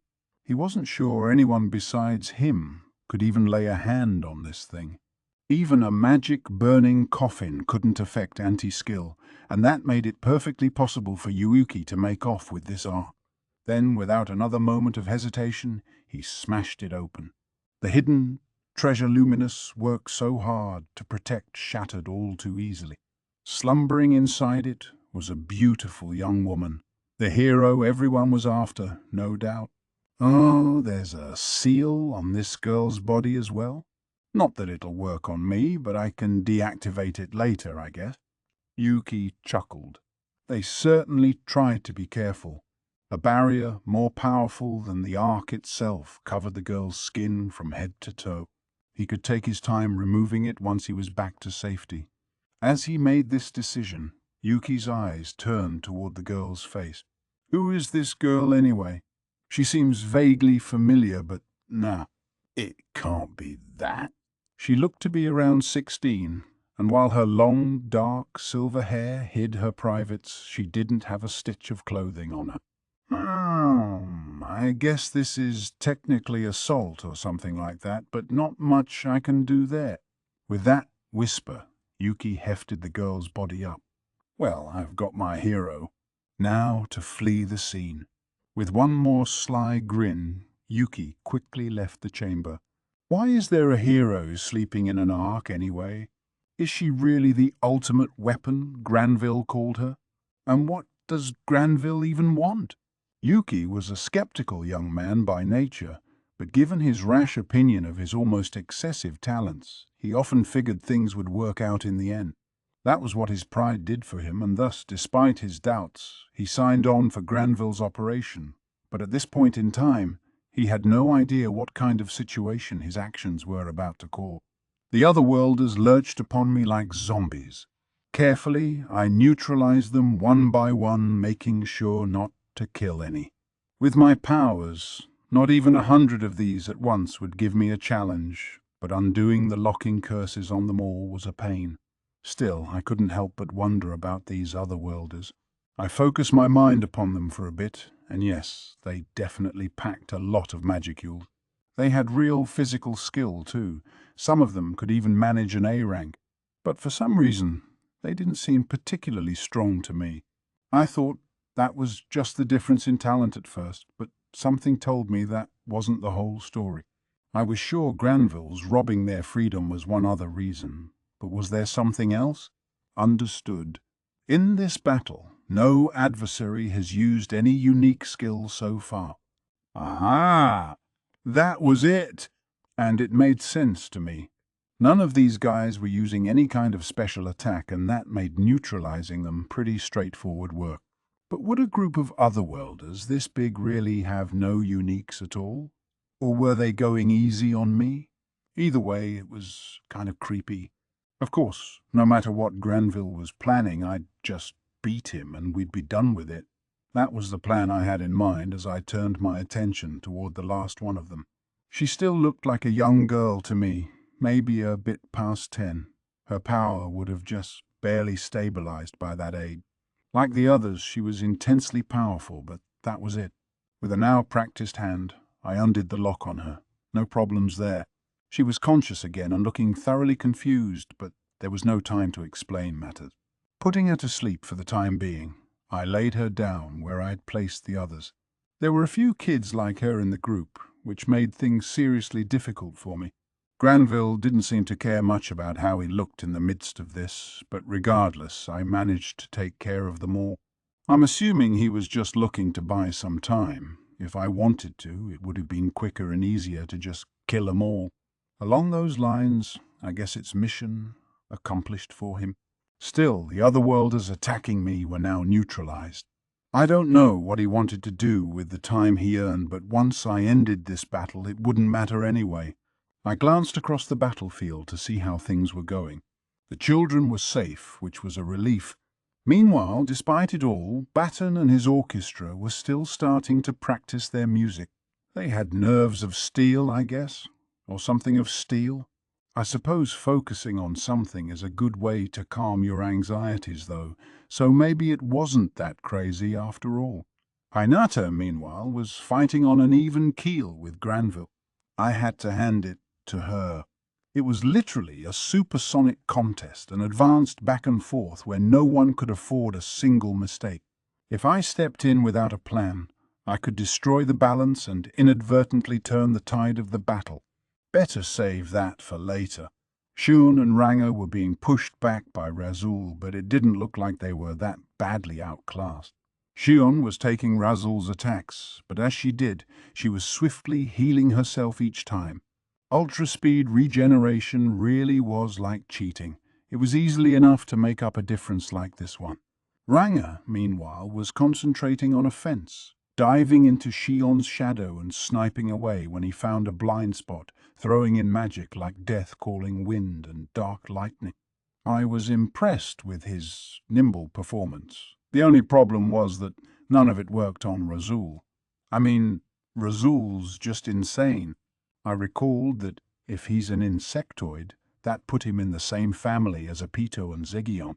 Their segmented eyes meant they had no blind spots, making it easy for him to dodge Ranga's surprise attacks. And besides, most regular attacks didn't faze him at all. What I thought was black armor was actually an exoskeleton harder than steel. He could simply lift up his left arm and stop Shion's large sword in its tracks. Unless you aimed for his joints, you likely had no chance of damaging him. Even worse, judging by the way Ranga's magic bounced off him, his surface must have had a magic interference-style effect applied. No wonder he gave Diablo trouble. Magic was Diablo's main thing, so I could see why he wasn't the greatest matchup for Razul, although I think he'd still manage a win. Given his edge against both physical and magic attacks, Razul was a serious threat. And someone this amazing was just meekly serving Granville with no ambitions of his own. Well, as much of a challenge as he posed to Shion and Ranga, I figured I could handle him. So I was about to head over, and then I steeled myself as I turned towards the cathedral. I wasn't alone. Hinata, Shion, and the others did the same, looking nervous. I think we were all justified. After all, the Demon Lord Leon, a guy who should never have been here, was standing in front of it. He wore a white robe, a nice-looking, knightly suit of golden armor underneath. Handsome as always, to be sure, but he looked very peeved at the moment. And he wasn't alone. Several knights were stationed behind him, and by the looks of it, they were hand-picked from his top official. What's he doing here? Is he friend or foe? I found it hard to picture him as an ally, but I really hoped he wouldn't decide to fight us. Ah, you're here, Demon Lord Leon. And, Hinata, you must be finding this terribly boring if you're turning away from our battle. Granville sounded more like the bored one. He seemed totally unfazed, standing composed and not trying to sneak an attack on Hinata right now, although, of course, if he tried something so underhanded, he could have been walking right into her trap anyway. With this high level of battle, you'd never be crowned the victor unless you overpowered your foe with a frontal attack. Either way, though, Granville clearly knew Leon was coming. His casual tone proved it. They had to be in cahoots. Aren't you being a little too friendly with me? Who are you? Yes, we haven't met in person before. You've been very good to the children I've collected. I'm sorry to make you take time out to come here. Wait, they're not in cahoots, because it sounded like this was Leon and Granville's first meeting. It could be an act, but oh, and speaking of which, a lot of the otherworlders I just fought against looked no older than middle schoolers. Was that what Granville was talking about? What do you mean by that? I have no business with you. I came here to... I'm the one who summoned the children with the spells you taught me, you realize. Are you going to claim ignorance? Aren't you using unstable otherworlder children to bring yourself more elementalist? Warriors as powerful as Shizue Izawa herself? It was like someone punched me in the head. Hinata lowered her own sword, eyes darting between Granville and Leon. Report. Danger, danger. The subject, Granville Rozzo, is using wordplay in an attempt to pit you against the demon lord Leon. I had a hunch. Clearly, Granville's plan, however misguided, was to antagonize Leon as much as possible. It'd be a terrible idea to lend much credence to anything he said. And yet, how many failures do you think we had to endure to call over all the people you wanted? That's what those people are. The cast-offs. And yet, I just couldn't ignore that. Shizu was summoned by Leon, then cast aside by him. And she wasn't alone. Leon had reportedly summoned many other children. That was an unforgivable crime. Is that true? Very true indeed, Demon Lord Rimuru.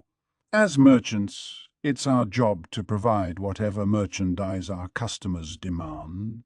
Granville's manner of speech irritated me. I wasn't even asking him.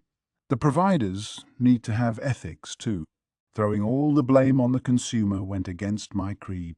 But even ahead of that, there was something else I wanted to confirm. So you summoned other people too? Not just Shizu? Yes. Even when you knew that children subjected to unstable summonings have drastically shortened lifespan. That was. Leon was about to say something, only to be interrupted by a roaring, echoing laugh. Granville was the source of it. Don't make me laugh, Leon. Aren't you the one who explicitly asked me to provide otherworlder children no older than 10 years? Instead of attempting to subjugate the stable summons, you found it easier to make the unstable ones feel they owed you their lives, didn't you? And you used them as weapons. Through the taunts, Granville's goals were clear. He knew I could be a soft-hearted pushover, and he was attempting to milk that as much as he could, fanning my do-gooder attitude and trying to make me despise Leon. The thing was, his words were convincing. If Leon's aim was to implant elemental spirits into children, then Granville was right. They needed to be unstable. And maybe that was why I detected exactly those sorts of elementals within Leon's underlings here. Is that true? Yes. But there's a reason for... Shut up! You're the cause of all this. With that shout, I started running toward Leon. I just had to go and give him a wallop or I wouldn't be able to contain myself. I knew full well I was playing into Granville's hands, but I just couldn't contain my rage for Leon any longer. I can hear his reasons later. First things first, I had to vent my anger. So with everything I had, I struck at Leon. He didn't move. All he did was raise a hand to keep his troops at bay, staring directly at me. Was he that confident, or, leaving my accelerating thoughts in the dust, my fist drew closer and closer to him? He didn't move. Target shows no signs of countering you. It will be a direct strike. There was no trap in the end. My punch thundered against Leon's right cheek. Happy now? My full power was in that, but apparently it didn't damage Leon much. I must have cut his lip because he felt obliged to take out a handkerchief to wipe up some blood, but his composure was fully retained. Puffed! I know I wasn't using any skill there, but maybe I underestimated him a little. Still, that punch taught me one thing. This guy, the Demon Lord Leon, was more good-natured than I thought. He had no obligation to take that punch, but he shed all his defenses and took it anyway, and that proved it. He came across as cold and unfeeling, but maybe he wasn't such a bad guy, actually. Shizu didn't hate him after all.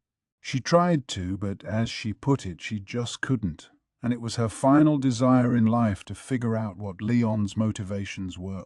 Of course, I didn't need Raphael's warning. I was calm from the beginning.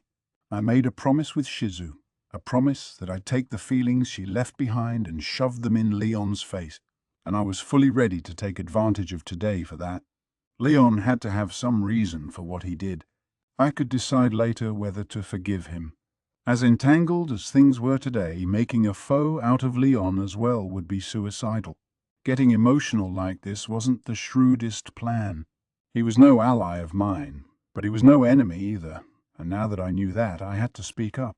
Not yet, no.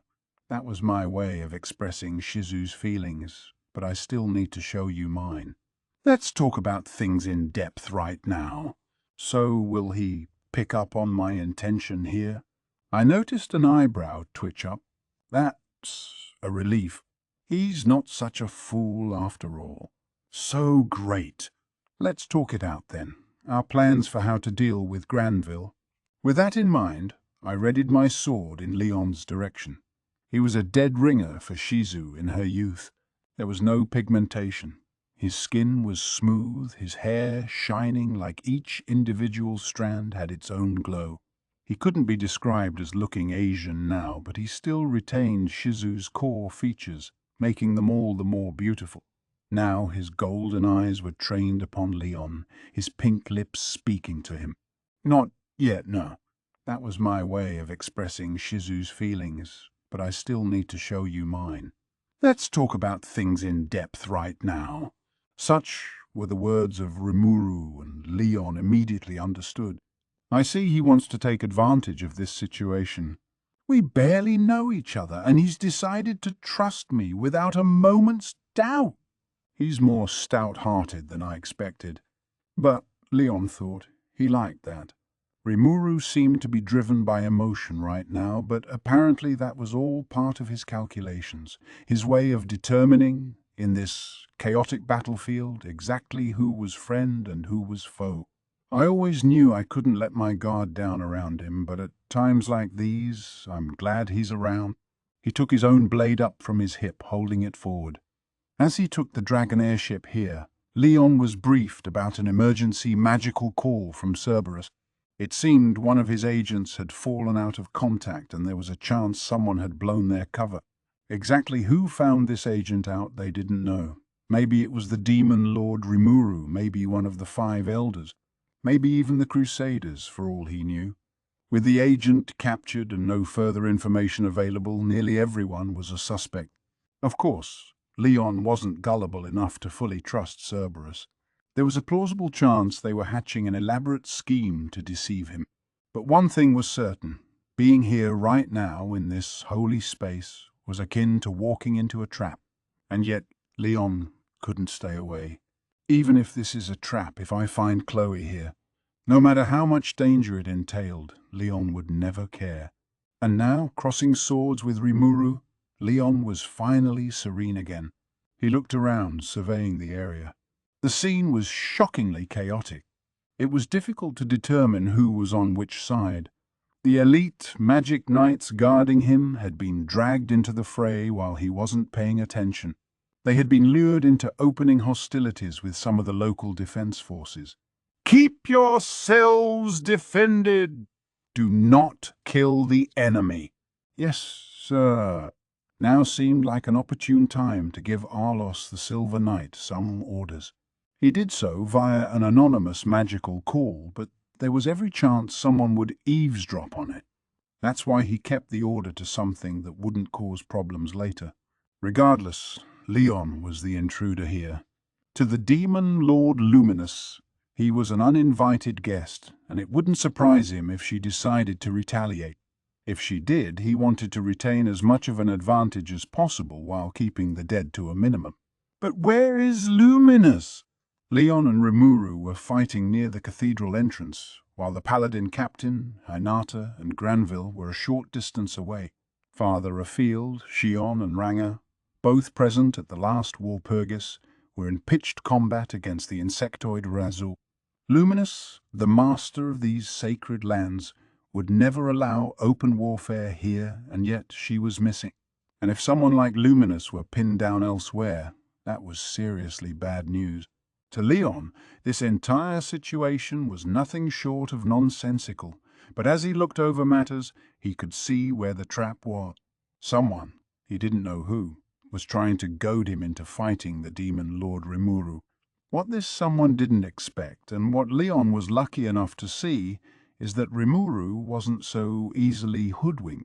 Now Rimuru was attempting to take advantage of that to gain control of things.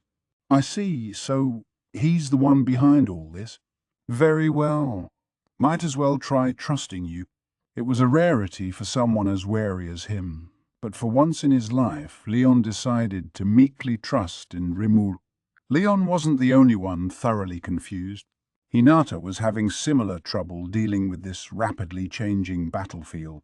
But even worse than that, her opponent Granville was starting to seem eerily different. Finding it odd that you can't steal my skills. He had guessed right. It made Hinata nervous despite herself. Why the surprise? Did you think I never picked up on your secret? A little observation, and it was easy enough to surmise. Why do you think I had the other 6 fighting in front of me? Ah, I see. Hinata's unique skill usurper gave her a decisive advantage against the most powerful of foes, and yet it assessed Granville as inapplicable. Previously, Granville definitely was above her, and whenever they trained, she constantly used usurper until it succeeded, seizing, or more accurately at the time, copying, his skill. You have some way of taking skills and arts from opponents, do you not? But I imagine that only works once on the same foe, and you've already taken from me, haven't you? So it won't work twice? That couldn't be. Hinata found herself reacting to Granville's statement, and then she realized her mistake. So I was right. Hinata, you are a calculating woman, one of the greatest talents among all my apprentices. You are careful and cunning. Out of all the paladins of the past, nobody has ever reached your level. You should take pride in that, but you are still young. You're far too unfamiliar with opponents of your own level. Enough! The clearly provoked Hinata shouted back, but she understood Granville was egging her on. Thanks to her reflexive reaction, she had inadvertently admitted that her skill was stealing other people's powers. Granville had his hunches about it before, no doubt, but couldn't be sure about it. Now, with his social engineering skills, he knew it for a fact. Who's the cunning one here? Despite being wholly devoted to battle at the moment, Granville kept talking to Hinata. The carefree ease he exuded made her resent him even more. Even if I only took you once, that's all I need. I wouldn't look down on me that much. She made no secret of her hostility. After all, she had one more trick up her sleeve, forced takeover. Now she was doing more than just copying someone else's skill. She was forcibly wresting it away from them, for good. It would let her strip away one of Granville's cards, and it all but guaranteed her victory. To Hinata, the preliminaries were over. She began a relentless attack, each sword strike a potentially lethal blow. At the same time, she continually activated Usurper, attempting to sap Granville's power. But, no, my skill has to work against him. But, the results, inapplicable. Proof that Granville's actual power was below Hinata's. Right now, she had grown far more powerful than before. It wouldn't be strange for her to surpass Granville, so these results were understandable.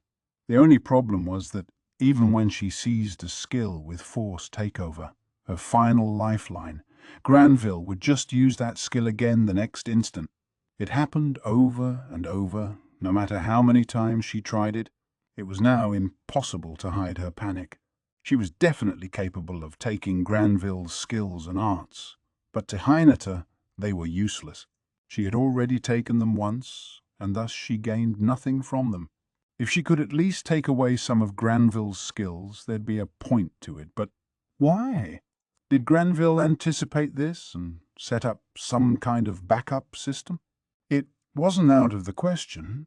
No regular person could do it, but she could picture an ex-hero like Granville pulling something like that off. "What's wrong, Hinata? You look unwell." Granville, a sneering grin on her face, seemed to read Hinata's mind. It irritated her to no end. It seems you don't understand what I'm doing. The most important thing in battle is to carefully observe your opponent. Did you expect me to not take any sort of measures against you? If so, you sorely underestimated me, Hinata. Yee. Enough from you. I can see from your fighting style that you retain an advantage against foes stronger than you. Meanwhile, there are few examples of you seizing skills from weaker opponents. I say few and not zero, however, so you must have some kind of method for that. But the effort must exhaust you, does it not? You don't have to answer me. Looking at you, I'm now convinced my suppositions are correct. Being so completely seen through was a shock to Hinata. Somewhere in her mind, she was looking down upon Granville as a relic from the past, and now she wanted to punch herself over it. Oh no, I doubt there's any point in continuing this. There was no reason to keep up her attempts at force takeover. With that decision made, Hinata retreated a distance away from Granville. Gathering her breath, she looked for a suitable opportunity. Her heart rate was setting a new record, the sweat from her brow pouring down. Then, with a thump, she could sense a small throbbing inside her, deep within her chest. What was that? I've tired myself out more than I thought, but not because I miscalculated this. Maybe I'm being attacked. Impartially observing herself, she realized that her exhaustion was stacking up more quickly than usual. Even all the forced takeover attempts wouldn't have gassed her this much, but as Granville pointed out, her fatigue could no longer be ignored. You seem confused. You are powerful, Hinata, very powerful. That must be why you have so little experience with underhanded combat techniques such as this. What was that? It's simple. My actions are designed to make you overwork yourself. Little by little, I made you wear yourself down, believing that your attacks would succeed if you just pushed a little more, a little more. Listen to me. If you confront someone on the same level as you, whichever side tires the other out first wins. The more fatigued you are, the slower your decisions and the wider you leave yourself open, just as you are personally experiencing right now. She wanted to deny Granville's claims, but she couldn't. Hinata had used her unique skill measurer to calmly analyze the battle situation, or so she thought. But Granville went one step beyond. She thought she was overly on her guard. Yes, she underestimated him a little, but she didn't let her guard down at all. So does it mean this man's stronger than me? That must be the case. It's the difference in level here, brought on by experience. She was now convinced and ready to admit to it. Even with Usurper, she couldn't take Granville's expertise. Now I understand. I see I'll have to get serious if I want to defeat you. That's right. Give me all you've got. Otherwise, trying to outclass me will be a dream beyond a dream for you. Hinata banished the ambient noise from her mind, focusing squarely on Granville. The sound disappeared. They were the only people present in the world. Here I come, Granville. I hope you learn from this, Hinata. Thus, Hinata and Granville's battle grew even more heated as time went on. The multi-layered disintegration unleashed by Diablo smashed into Rain's defense barrier, destroying pieces of it in succession, and then the final ray pierced through her chest. Everything had gone the way he had calculated it, including the fact that Rain was still breathing. How weak. You were even less competition for me than Testarossa before her evolution. Testarossa? Never mind. It has nothing to do with you. But explain to me why you came here. Who would ever? Diablo was barking orders from high above, but Rain saw no reason to oblige him. Her predictable refusal irked him a little. He had clearly beaten Rain, but that didn't mean it was smooth sailing from now on. The perfectly formed insectoid he was having Shion and Ranga deal with really was the nemesis of all the demons. He was an unusual creature, one who lived in the space between the material and spiritual world. As a half-spiritual life form, whenever he slipped into the physical realm, he'd naturally assume a palpable form and become a burdensome invader. A group of them was extremely dangerous, requiring quick detection and extermination. Even worse, an insectoid attaining humanoid form was quite rare. Most examples settled into some more primitive form, finding themselves not quite suited for life in the material realm. But Razul, this insectoid here, was in his final and complete state, and Diablo could see why even Shion and Ranga would find him a handful. Of course, Lady Shion works under Sir Rimuru. She has the potential to do well near anything to overcome her foe's strength, and with Sir Ranga around, there's no need to assume they'd lose. Still, though, Diablo could win. It would suit Rimuru more, he knew, if he eliminated all the question marks from the battle. Right now, going back and taking care of Razul would be the right thing to do. But then another thought crossed his mind. What, he reasoned, if Rimuru deliberately left Razul to Shion and Ranga? Diablo was flustered earlier, true. He detected Rain's arrival and didn't want her, or her cohorts, joining the fray, and the distraction had kept him from focusing on the battle. I thought it best at the time to drive her away as soon as possible, but was it really?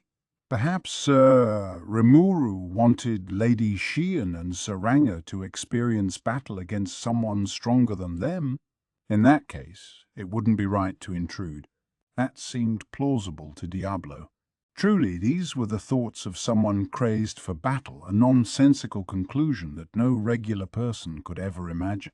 But to Diablo, who placed Rimuru above all else, doing anything that went against Rimuru's intentions was a gross error. He wasn't some simple creature who assumed that fighting and winning was all that mattered. He could see that if Rimuru wanted to give them such a powerful foe, he truly wanted them to win and learn from it. A difficult decision. This will require careful consideration on my part. Now Diablo's thoughts were starting to spiral in a pretty wrong direction. In front of Rain, the highest level of fighting force in the world, Diablo was thoroughly confused. Rimuru, of course, was thinking of nothing so idiotic. What he cared about was putting an end to this fracas while keeping the children and orchestra safe. He had no obligation at all to see this as some kind of training situation for Shion and Ranga.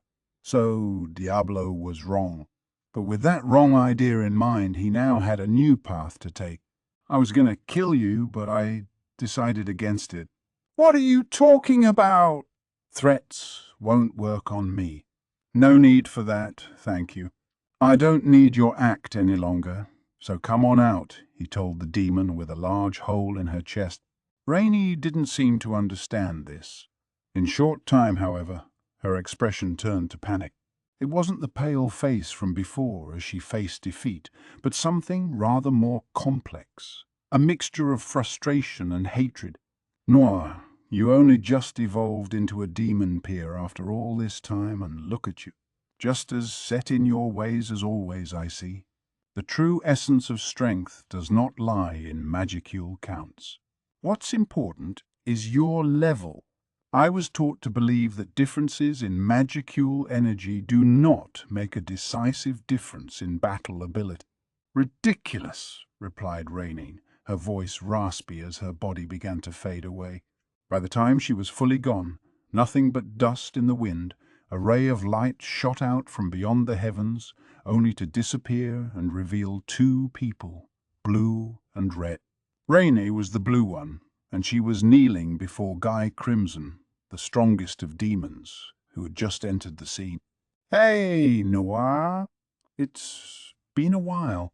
Mum Rouge, or Guy Crimson now, I believe. So you were here too, then? Diablo was wary of Guy from the start, even as Guy seemed to view him with nostalgia. So you noticed Rainey's ubiquital mist from the start? So why did you execute such a large-scale skill on her? Diablo scowled, dreading this question. He had intended to feign ignorance of this skill, allowing her to divide up and regenerate her body with a second copy. His original plan was to make Guy and Rainey, in her original body, believe that here was a man who wouldn't give them great trouble. If Diablo destroyed Rain's ubiquital mist body, got all cocky, and left the scene, Guy would no doubt lose hope in him, as well as lose interest in this whole battle. He'd leave on the spot, and thus Diablo could buy more time while hiding his full powers from him. Then he could go support Shun and the rest. That plan was now mothballed, thanks to Diablo's own desires. Even he could admit to it. Now was no time to stage an act. Disintegration wouldn't be enough to defeat primal demons like us, would it? This parlor trick doesn't even qualify as a secret trump card. Wow, is that what you have to say? If I took a direct hit of that, not even I would survive unscathed. Indeed, the same is true for me if it were a direct hit. Diablo's answer made Guy burst into self-satisfied laughter. Diablo did the same, still hoping to look unfazed. At this point, Rainey was all but invisible to them.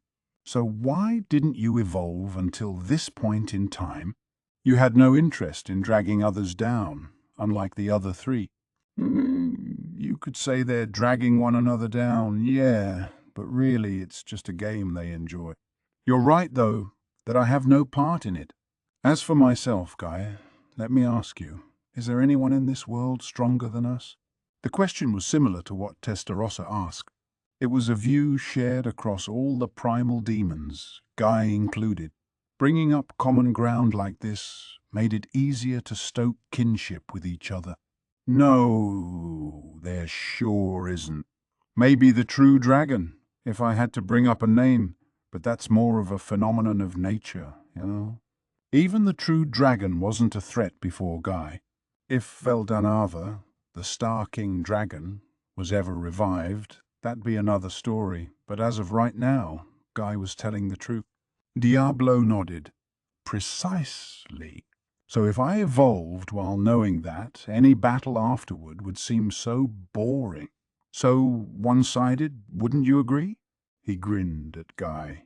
His battle-obsessed brain was working hard as usual. I see. Guy, for his part, seemed convinced. Maybe he would deny it, but the two of them were actually fairly alike, two kindred spirits when it came to this topic.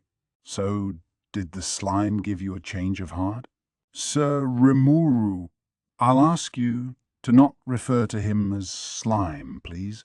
All right. So is that Rimuru guy the reason you evolved? Diablo's adjusting the pace of this conversation to suit his tastes irked Guy, but complaining wouldn't help advance things.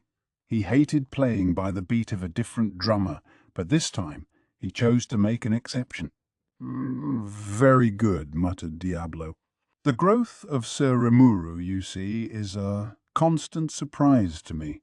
I wouldn't be afraid to call it evolution in action. His looks are charming, his soul brimming with refinement. And what's more, is this going to go on for a while? Diablo met Guy's stare as if to say, I don't need to hear about Rimuru. Let's talk about you, all right?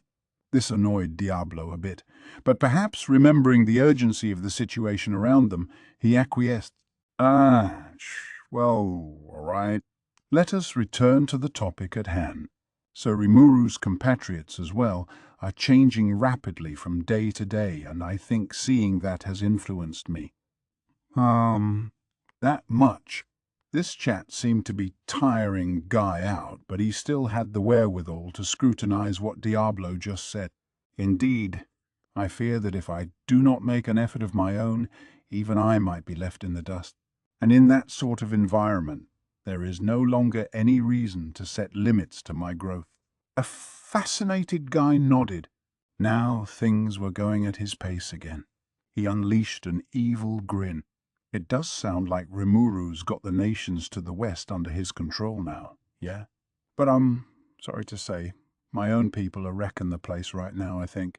To Guy, this was just some playful harassment of the human race. That was his intention, at least. But to Rimuru, so driven to play nice with humanity, it must have been a serious crisis. That's what made Guy mention it. He could see that none of this surly behavior would work on Diablo, but if he could get under Rimuru's skin, he knew that'd have its effect on Diablo as well. Thus, if his minions happened to be messing around in the Western nations at the moment, he thought he could take advantage. The sight of Diablo, someone who fought evenly with Guy in the past, calling someone his master, put Guy off a bit. So he wanted to mess with him, stir him up. With Razzle gone from his usual post up north, the Western nations were vulnerable. Much of it, like Guy warned, was no doubt looking like hell on earth by now. Diablo wouldn't be able to do anything about it, and as Guy saw it, not even Rimuru could take action. But Diablo just gave him his trademark snicker instead. You thought Sir Rimuru didn't see it coming? It has all been taken care of.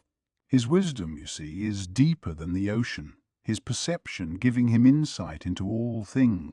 Guy thought that would agitate Diablo at least a little. It didn't. In fact, he chose this moment in time to revert back to praising Rimuru. He must be sick in the head, he thought, facing no choice but to accept it. Yes, very interesting. You think he's surpassing even my expectations? Yes, of course. For Sir Rimuru, that is a given. Diablo continued to verbally taunt Guy about Rimuru for a while, despite Rimuru not actually being there. If he was, he would no doubt shout, "What the hell are you doing?" Only Rain was listening, biting her lip, but Guy and Diablo were wholly ignoring her as they continued. Meanwhile, the Western nations were facing a danger unprecedented in their history. The Sidra Frontier Defense Force, always busily handling the demon threat, suddenly found its main offense gone. No longer able to push back the demons who visited their territory regularly, they sent out an emergency request for reinforcement. Ridiculous. The demon forces are advancing southward. Whoa! Whoa! Good my grave, Zidre! Pah! We can't think about that right now. Every nation needs to deploy its troops and build a layered set of defense bases. Otherwise, we'll have a marauding army of demons right here in the capital of Englesia. All the representatives at this emergency council session were in an uproar. Being composed of councillors from all its member nations, The Council of the West held a great deal of political power, but when it came to sudden crises, there was always going to be time wasted. That was the biggest disadvantage of a majority vote system. The defense of the northern regions was left entirely in the hands of Margrave Sidra of Englesia. It was a large, powerful kingdom, and still a good half of its military strength was stationed up north, forming a bulwark against Guy Crimson. They were joined by several members of the Crusaders, as well as a team of ranked adventurers from the Free Guild, which functioned as a subsidiary of the Council. That was how important a defensive line this was. Losing it could be a matter of life and death for humanity, and thus the panic around the Council chamber was understandable. Currently, they were just barely hanging on to the base defined as their last line of defense, and even that was thanks to the paladins and adventurers stationed there. Considering the situation, they needed to deploy troops there immediately, but time would not allow it. This wasn't a monolithic dictatorship. It was a federation of independent nations, and each representative needed permission from their home state. The only thing the Council could do right away was call for emergency backup from the Free Guild. They could also ask the Council's host nation of Englesia to deploy its regular forces, but the request was likely to fall on deaf ears, since it'd leave the capital more exposed. Besides, Englesia was already shouldering the burden of defending the north. Nobody would fault it for asking other nations for support in an emergency. Like the lesser-known council members were currently shouting, it was time to create a federated multi-nation force. The problem, however, was that all these disparate armies would be led by the brand-new member nation of Tempest, the land of monsters. The Council had unanimously voted for it, so there was no room to complain about it now. But leaving precious military resources in the hands of monsters presented a thorny dilemma to many councillors. "Order, all of you, please," shouted the chairman. The noise gradually died down as all eyes turned toward him. "Right now, we can't afford to waste a single minute. Instead of debating among ourselves, we must immediately contact our home nations and have them send forces our way. The Demon Lord Rimuru's representative, Lady Testarossa, is in attendance today, and I understand she is well versed in military affairs. If Sir Rimuru appointed her, I am sure leaving our forces in her hands will not be an issue." The chairman's words were greeted with some sporadic disagreement, but no one stood up and spoke on the record against it. With no better ideas forthcoming, lodging complaints now would only make things worse. Now all eyes were on Testarossa. If the council was raising an army, she'd be its de facto commander. It was only expected that everyone was appraising her abilities now. She was a young woman, a rarity among the councillors, and a beauty the likes of which one rarely lays eyes upon. Many councillors had the impression that Tempest featured a lot of pretty faces, but no one was foolish enough to say as much here. Everyone's focus was on whether this woman, Testarossa, truly had any power. It may have been an exaggeration to say, but on this debate rode not only the future of each councillor, but the future of humankind itself. "Lady Testarossa," began one councillor, finally drumming up the courage to speak.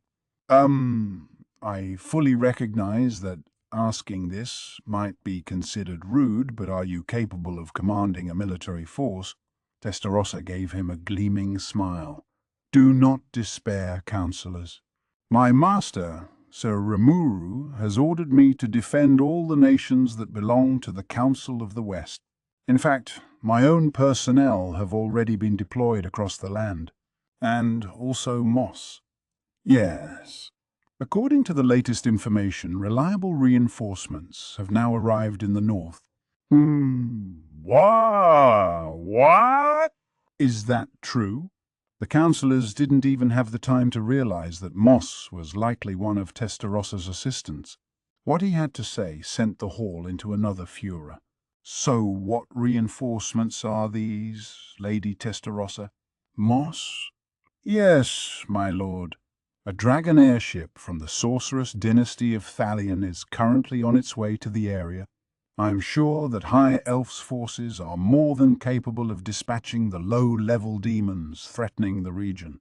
"You heard him, Chairman. And Moss, she is more than just a high elf. She is a sworn friend of Lord Rimuru. Ah, my apologies. Don't make that mistake again, all right? From now on, you will refer to her as Lady Elmesia.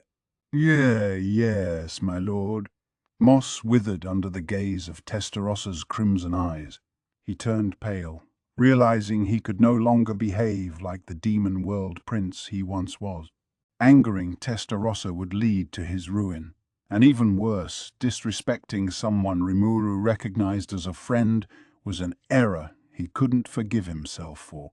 Testarossa, likely realizing that, let him off with just a warning this time. If Moss didn't correct his insolent ways, she'd no doubt punish him for it the next instant. That applied even to him, a great demon who had served Testarossa for ages. She was a woman possessed of kindness and ruthlessness in equal measure. The council she sat in was a scene of chaos. The words she and Moss exchanged provided an overview of the situation, but there was still no evidence to back them up. Opinion was clearly split on whether to trust them. I will speak for my nation when I say that I trust Lady Testarossa. Indeed, our nation's of the same opinion. I want Lady Testarossa to command our forces. It would be the height of irresponsibility. If something should happen, it will be far too late then. Exactly. If this talk of reinforcements turns out to be a ruse, the demons will trample all over human civilization. Unity was now in short supply across the council as the debate continued to heat up. Testarossa calmly watched matters unfold, listening instead of offering her own opinion. After a little time had passed, though, she suddenly spoke. Ah, it was you. I thought you might be here. The sudden statement invited confusion among the councillors, many failing to understand what she was talking about. Only one among them, the person her eyes were presently aimed at, broke out in a cold sweat, the colour draining from his face. It was Prince Johann Rostia of the Kingdom of Rostia. "Whoa! What are you saying about me?" he asked, trying his best to hide his apprehension. But Testarossa simply arched her lips upward. It made him lose his patience. I knew monsters weren't to be trusted. Only we can step up to defend humankind. Guards! Guards! Come out now! He was now dramatically shouting, sweat running down his face in a portrait of despair. Meanwhile, Testarossa's smile only broadened.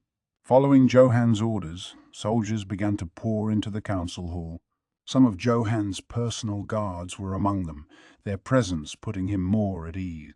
Testarossa elegantly played with her hair as the other councillors sat there, bewildered. Johann's behavior was beyond illogical.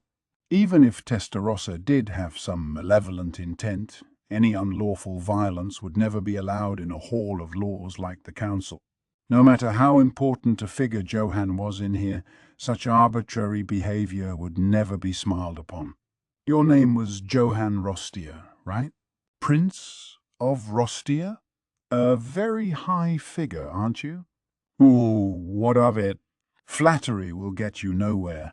Sir Johann, who were you talking to in a magical call just now?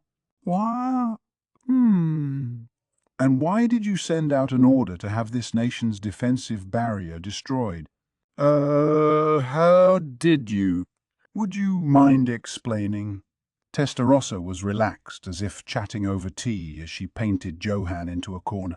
The other councillors looked on in awe. Now was no time for confusion.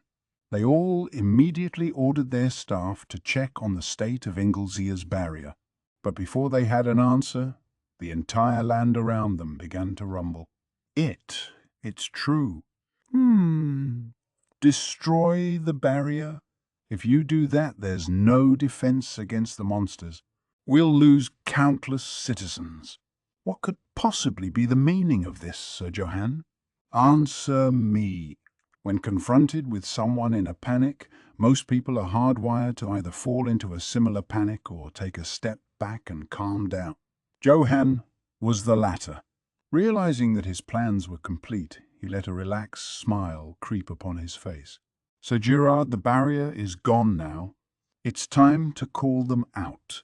The councillors, seeing the figure Johann was addressing, were startled. It's the head of the Sons of the Veld, that mercenary gang. Gerard, the Veld's connected with Sir Johann too, not just Gaban.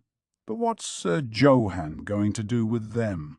Ignoring these cries, Gerard walked up to Johann, standing beside him. "Yes," he said, "our contract is now ratified. Thank you for your cooperation." "Oh, not all. The last hope of our mutual master Granville Rosso happens to match your mission as well. No need to hold back now. If you're going to raise this land, be as showy as you can about it." Now Johann's laughter rang loud across the hall, the light of reason no longer visible in his eyes. His face was transformed into something fiendish as he revealed his true colors to all. At long last, the councillors realized Johann had betrayed them, but the kingdom's defense barrier was already destroyed. And as they gradually understood this, despair began to reign. "Have at it, Iron. You got it." The woman Gerard called Iron began to cast a spell, a summon spell. Iron was an elementalist and the leader of Green Fury, the team that made it far into the dungeon not long ago. But this was no spirit she was summoning this time. It was, in fact, the very deity the Sons of the Veld worshipped as their spiritual leader. A large, oval-shaped transport gate appeared, a living personification of power stepping through it. It was a beautiful girl with green hair and a crimson-red maid outfit, but everyone witnessing it could sense how dangerous she was. After all, despite her attractive looks, the aura she unleashed plunged the entire hall into hopelessness. The magical inquisitors who ran in, sensing the danger, were frozen in place. Their instincts told them that any movement could very well kill them. This was Miseri the Demon Peer stepping out from the darkness. Despite the overwhelming despair, Johann looked supremely pleased with himself. He recalled the last time Granville called for him after Gaben's fall reduced the 5 elders to 4. Granville Rosso of the Rosso family, Margrave Sidra of Inglasia, King Doran of the Kingdom of Doran, and himself. They'd all come together at Granville's bidding, and he had a fearsome final order for them. Maribel is dead, and with that the Rossos will likely meet their dooms soon. Perhaps, depending on how one looks at it, we could reconcile with the monsters after all. If they show no interest in human territories like Lady Luminous, it may even be possible to coexist. But the demon Lord Rimuru is seeking nothing less than complete rule over humankind. He must be stopped at all costs. But, Sir Granville, any attempts along those lines are doomed if we have no realistic way of resisting him. I understand what Maribel was concerned about, but if we've lost our Chaos Dragon, there's nothing we can do. We have Razul under our control, but we can hardly move him around. Doran was being realistic, with Sidra offering his support and Johann in agreement. Johann knew well the threat Maribel posed as young as she was, and the demon Lord Rimuru's victory over her filled him with fear. For now, he thought, our best plan is to pretend to do Rimuru's bidding as we build up our power. But Granville, perhaps sensing this internal weakness within Johann, fired back. "Have you fools all lost your nerve?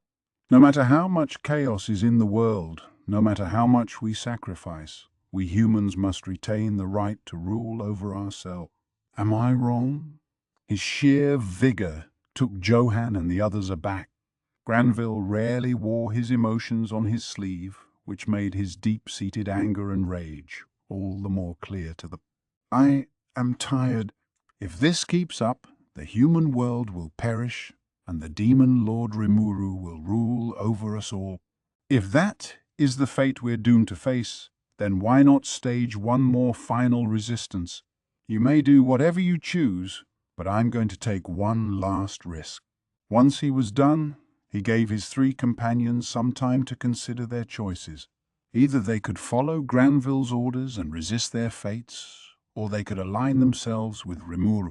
Only Doran among them decided to separate from the group, choosing to resist as he normally did on his own turf to keep the Rosso name alive. My territory is located far from the scene of conflict. As a survivor from the Rosso family, I will observe and care for your true and correct history. Granville nodded at Doran. Very well. This will likely be the final time, so I say this to you as my final request. It may be too late, but I wish there to be no ill will. Doran listened to Granville's resigned words, tears in his eyes, and then he departed, alone. Johann, too, realized this would likely be their final meeting, but he had no regrets. Considering the suffering Granville must have gone through as the Rosso family patriarch, joining him on the path to almost certain death seemed a perfectly reasonable proposition. Sidra, who also stayed, was of the same opinion, so the three of them worked out their final operation. Granville would use the guild Grandmaster Yuki to stage one last challenge against Luminous. Sidra would abandon his northern defenses and allow the demons up there to march for the western nations. Johann would destroy Anglesia's defensive mechanisms and kill the core members of the council. Tempest's representative would likely be among them, and with her murder, they'd even be able to stage a confrontation between the demon lords Guy and Rimuru. Once they pulled all of that off, human society would be in shambles. Doran, left behind, could opt to rebuild by himself, or maybe another nation would lead the way.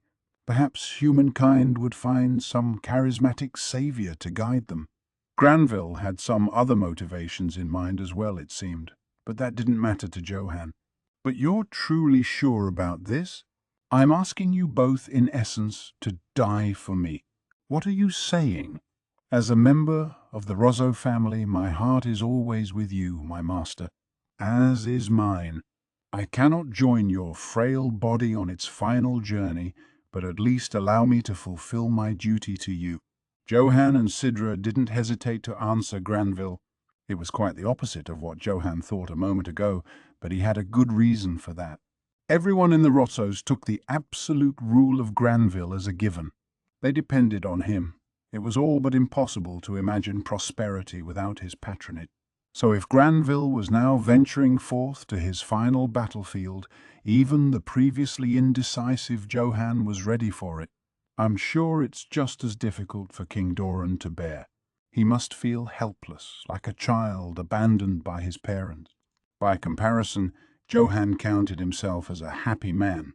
Until the final moment, he'd be able to take pride as a member of the Rosso family. So, as ordered by Granville, Johann made contact with the Sons of the Veld, a demon-affiliated group he and Gabon were familiar with, and won their promise to join in the effort. Their mission, to summon Vert herself and plunge the world into chaos. And for the Sons of the Veld, like any paramilitary group dreaming of a world at war they could profit from, it was the greatest and most self-centered thing they could ever wish for. And now, here in the council, Johann's job was done. The Sons of the Veld's dreams were coming true before his eyes. Their god, the demon Peer Misery, had heeded the summoning. And with Misery, a threat more fearsome than any demon lord, laying waste to Anglesea would be a simple task. Hey! The rumors called this nation's magical inquisitors the most powerful presence in the kingdom, and this demon's frozen them stiff. It's all over for Anglesea. My homeland of Rostia will be caught up in it, no doubt, but I can apologize to my countrymen in the afterlife. Satisfied with himself, Johann looked around the council hall. Then he witnessed something he couldn't believe. One figure there was breezily smiling before Misery, the personification of all fear. The boy next to her was similarly unfazed, a little bored even. Oh, what are they doing? Then he remembered who they were. Testarossa, counsellor from Tempest, and her assistant Moss. Yes, you've certainly come up with an interesting scheme. Sir Johann, were you trying to destroy this country and plunge the world into chaos? And what if I was? Johann didn't like anything about Testarosa's reaction. She acted totally unaffected in front of Misery, this calamity ranking above all demon lords, and it bothered him. But he quickly reconsidered matters. Testarossa is on the stronger side of Monsterdom, no doubt, but her confidence would be her downfall. There's such a thing as being too strong for your own good, I suppose. It makes you fail to see the abilities of your adversaries. It dooms you. And this strong woman would soon be wailing over the reality she faced. Simply imagining Testarossa pleading for her life gave Johann a sadistic rush. How comical can you get? All of this, despite the fact that my presence here makes your scheme an immediate failure. Suchnon said with a self-assured smile. The more Testarossa shone with confidence, the greater her despair would be in a moment. Glorious expectations filled his mind. Lady Testarossa, shouted the chairman, interrupting them. Now's not the time for such casual talk. You must flee at once and send a report to Lord Rimuru. Chairman? What did you want me to tell him? Accurate information about the demons was scarce within the Western nations. Compared with the experts in the Eastern Empire, this made the West seem eminently ill-prepared for them. The chairman was no exception, and not even having Misery on hand would tell him much about her or her race. However, the simple fact that she served the demon lord Guy Crimson, the greatest evil anyone here knew, made her a threat. Ignorance is bliss, as they say, and here it was definitely working in their favor. If the chairman and other councillors knew more about demons, having Misery here would cause them to abandon all hope. The chairman didn't realize how lucky he was to avoid that as he kept shouting at Testarossa. Tell him that one of the demon Lord Guy's chief agents has invaded our capital. He'll surely not abandon us then. Even the chairman knew this was wishful thinking at best. No matter how much the demon Lord Rimuru sought to live hand in hand with humans, it was impossible to imagine him going out of his way to make an enemy of Guy.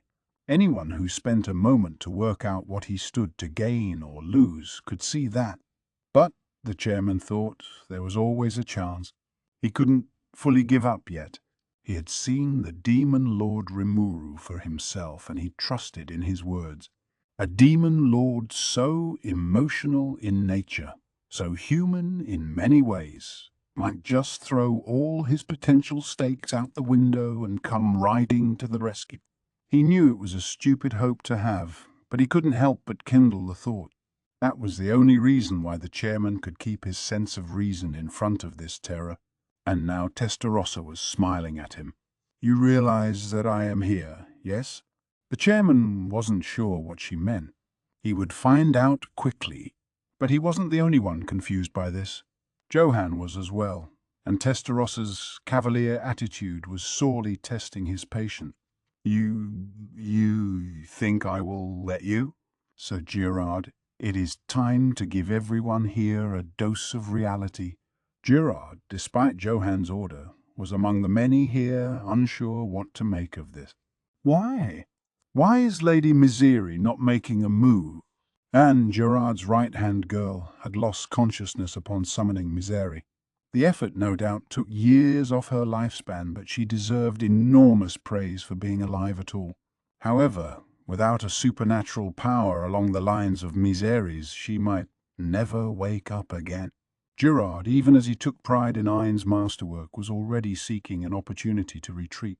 With all of her powers beyond imagination, it'd be easy for her to kill everyone present. In fact, she could burn the entire capital of Anglesea down with her purgatorial flame. Before that happened, he planned to scoop Ain up and get the hell out of here. The people of this city would serve as the sons of the Velt's offering to Misery, and then Gerard and his friends would be added to the ranks of those his deity recognized as peer. That was the plan, at least. But things were going completely off the rails. From the moment she appeared here, Misery hadn't done a single thing except stare at Testarossa. Now, at long last, she spoke. Unbelievable blank. Why have you received a physical body? A pity you saw fit to call me that. I've been granted the wondrous name of Testarossa now. You don't like being called Vert either, do you, Misery? A name? You. It can't be. Oh, but it is. And I hate to spoil your grand welcome, but I'm afraid I wouldn't lose to you right now. If you still want to fight, though, I'd certainly be interested. In fact, I'd be happy to put you to sleep for 1,000 years or so. She snickered, an elegant laugh meant entirely to taunt Misery. She had a body now and a name as well. And even better, she was a demon peer just like Misery. They were the same. At first glance, they'd seem to be a pretty even match-up. However, under normal circumstances, Testarossa would have the disadvantage, given how new she was in her body. However, that assumed Testarossa wasn't as belligerent as she was. Here you had Misery, who mostly performed office-style duties under Guy, against Testarossa, a fellow primal demon who had spent far more time fighting for influence with other demons. You didn't need to crunch the numbers to see the difference in battle experience. And what's more, Testarossa's associate Moss was with her. I may have more magical energy than she does, but I cannot afford to take on 2 demon peers at once, especially if one is blank or noir, the more dangerous ones of them all. Sir Guy merely ordered me to stir up a small commotion in the capital, not risk my life attempting to defeat a fellow primal demon. If anything, it is more my duty to return alive and inform Sir Guy of this. Misery coldly gauged matters. She instantly recognized the difference in strength between them, and just as instantly she made the best choice possible for her. You don't need to provoke me, Testarossa. My goals today do not involve you. I have destroyed the capital's barrier, and that, I feel, is enough to fulfill my mission. Oh, are you running away? I am. My life belongs to Sir Guy. It is not something I have the right to throw away. Ah, I see. I will look forward to the next opportunity then. As will I, to be sure. I hope you get accustomed to your new body quickly, because when you lose, you shouldn't expect your excuses to work on me. Testarossa's smile broadened. Misery greeted it with a completely emotionless stare. The two watched each other for a while, then, out of nowhere, Misery vanished. What? What? Gerard was the first to react. With Misery gone, everyone who remained didn't have the scantest idea what just happened. To Gerard, it looked for all the world like this god, this superhuman presence that Gerard's gang viewed as omnipotent, had just been talked into submission by a counselor with good looks and nothing else. To Misery, the sons of the Veld were nothing but disposable tools, something she set up on a whim to watch over and collect intelligence from human society. She could replace them at any time, so the fate of Gerard and the rest were of no concern. They had been completely forsaken, but that reality wasn't one Gerard was willing to accept. No. Damn it. Damn it. Thanks to you, our god has gone back. Enraged, Gerard began swinging at Testarossa. He was above A in rank, and that wasn't just for show. His speed with the sword made it impossible for most people to track his move. But to Testarossa, he may as well have been frozen in place. Besides, she didn't even need to lift a finger. Moss was still there, and Moss had no reason to let this insolent violence go unanswered. With a piercing ting, Gerard's sword was cut in half, and in another instant, Moss had Gerard restrained. Don't kill him, and don't kill the lofty Sir Johann over there either.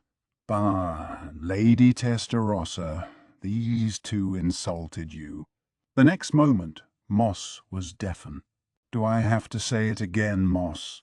Not at all, my lord. It was selfish of me to second-guess you. He fell to a knee, immediately regretting his gaffe. Testarossa's good mood as of late had made him forget, but she could be an extremely egotistical woman. The same was true of Ultima and Carrera. Birds of a feather flock together described them well. If you understand that, I will forgive you once more.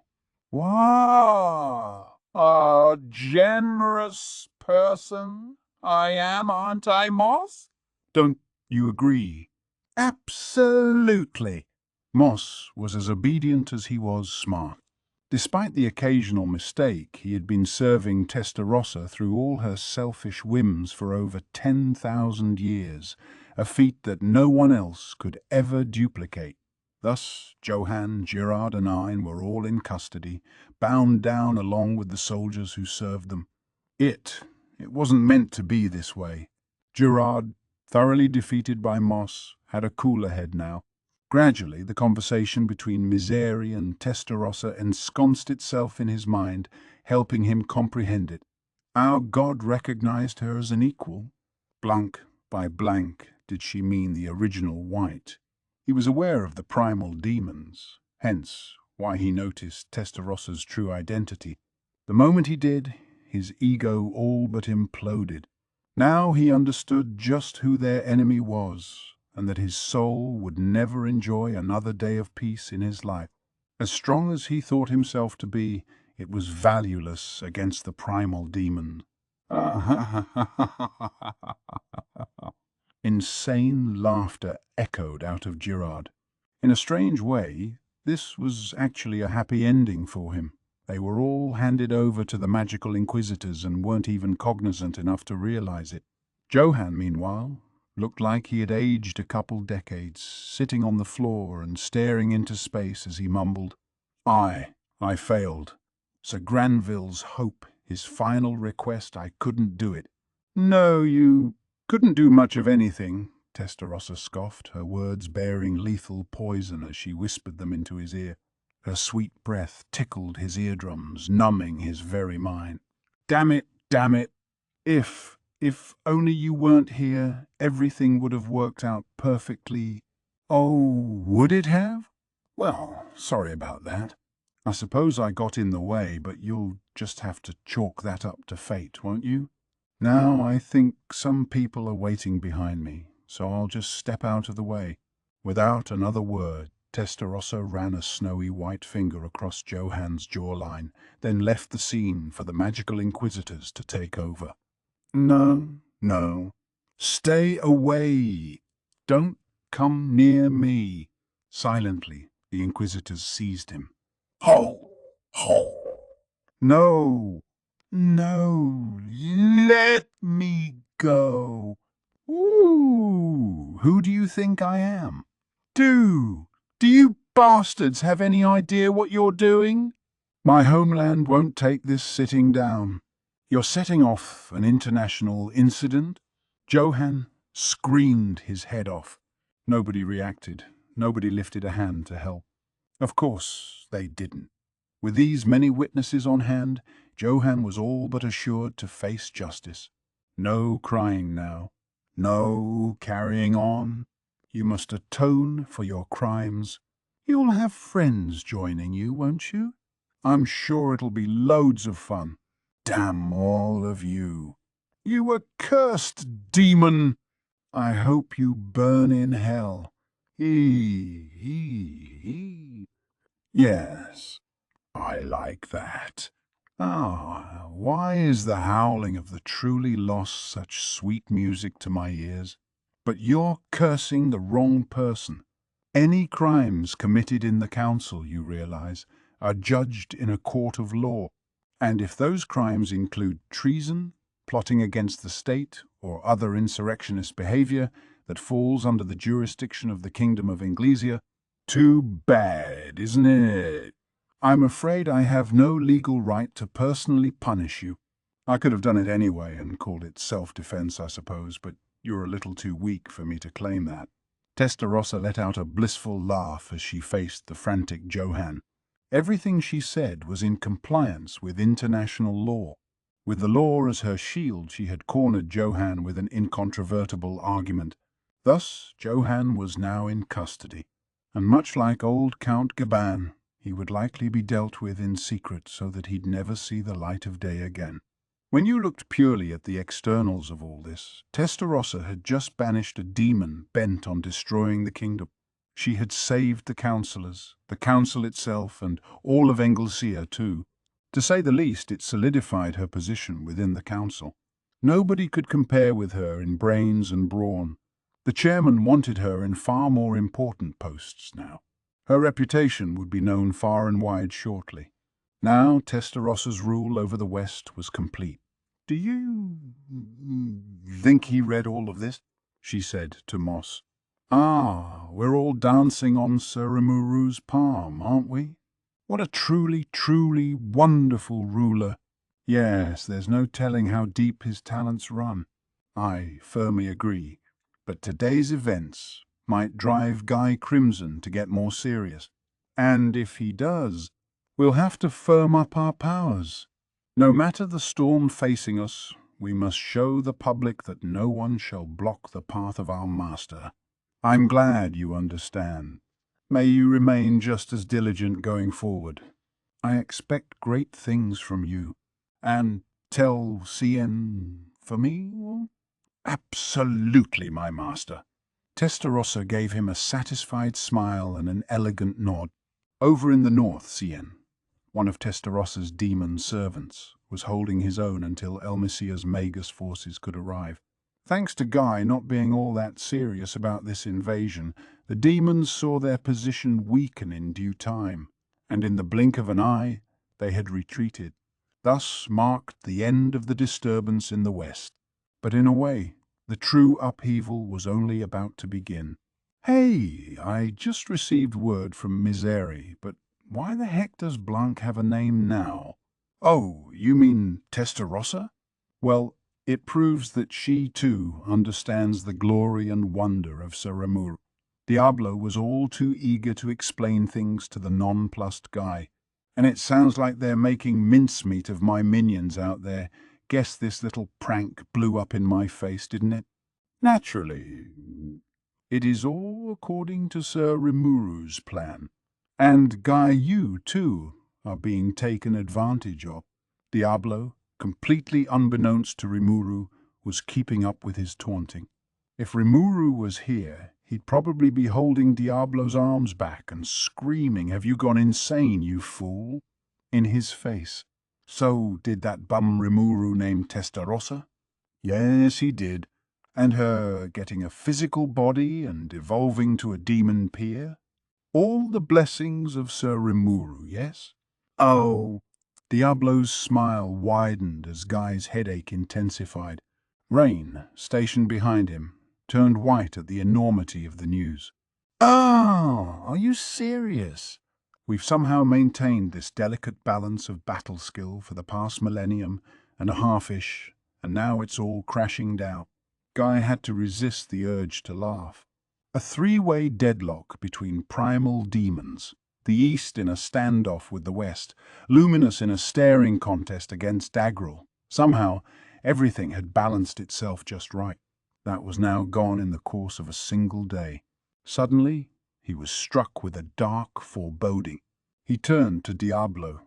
"Hey, so if Testarossa's now above the other two, what they up to right now?"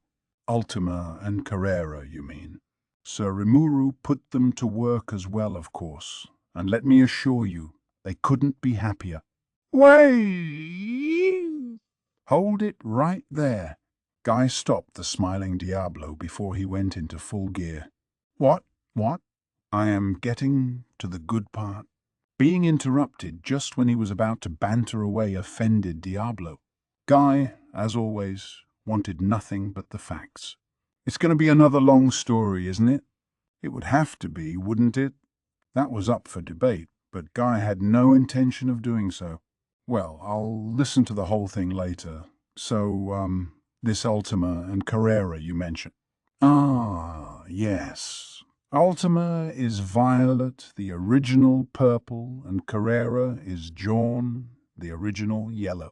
You really must call them by their names because they have a rather short fuse if you don't.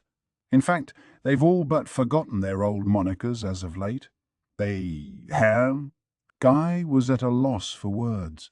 "Come on, what the hell could that bastard Rimuru be thinking?" "No, I can understand. He's always been a strange one. But if Violet and Jorn are jumping on his bandwagon, it's not so funny anymore. And Blanc, too? The proudest out of all the primals, and now she's also serving someone else? He mulled this over as Diablo kept casually chatting. I invited them, mind you. Having more work to do is certainly a welcome thing, but if I cannot support Sir Rimuru directly, there's no point to it. Don't you think so? Now Guy eyed him with great suspicion, wondering if he heard him correctly. He may have wielded absolute power in this world, but now Diablo was verbally toying with him. This way, you see, I can give the trivial duties to... that is, I was looking for companions to work alongside me and their schedules were free, so I invited them. Having these stupid power struggles for all time is simply ridiculous, so I told them to grow up a little and help out Sir Rimuru. Guy internally cursed the proud Diablo. This is all you're doing. If anyone needs to grow up here, it's you. So Rimuru brought them on after you invited them and gave them names and bodies? Exactly. Thinking about how rudely they treated Sir Rimuru at first fills me with murderous rage even today. However, they're proving to be quite helpful. If Sir Rimuru is not bothered by it, then I'm open to generously forgiving them. Diablo was strange enough, but Guy knew full well that Rimuru was beyond abnormal. Naming primal demons was something your average demon lord should never be capable of doing. It was lethally dangerous, opening you to the risk of either dying or simply being poofed out of existence. Besides, even if a primal demon's power was recognized and praised, the demon would never bow down and serve anyone. If they were named, they'd repay the favor by consuming the namer's soul. That's all. This wasn't just a matter of being crazy or overly confident in oneself. I think I better talk things over directly with him, Guy concluded. Right. I'm gonna go pay a visit to Rimuru soon. Oh, I will pass on that. It will only invite more trouble. God damn it! Guy was already balling his hands into fists, but losing his temper would put him out of the game. Diablo was a unique case.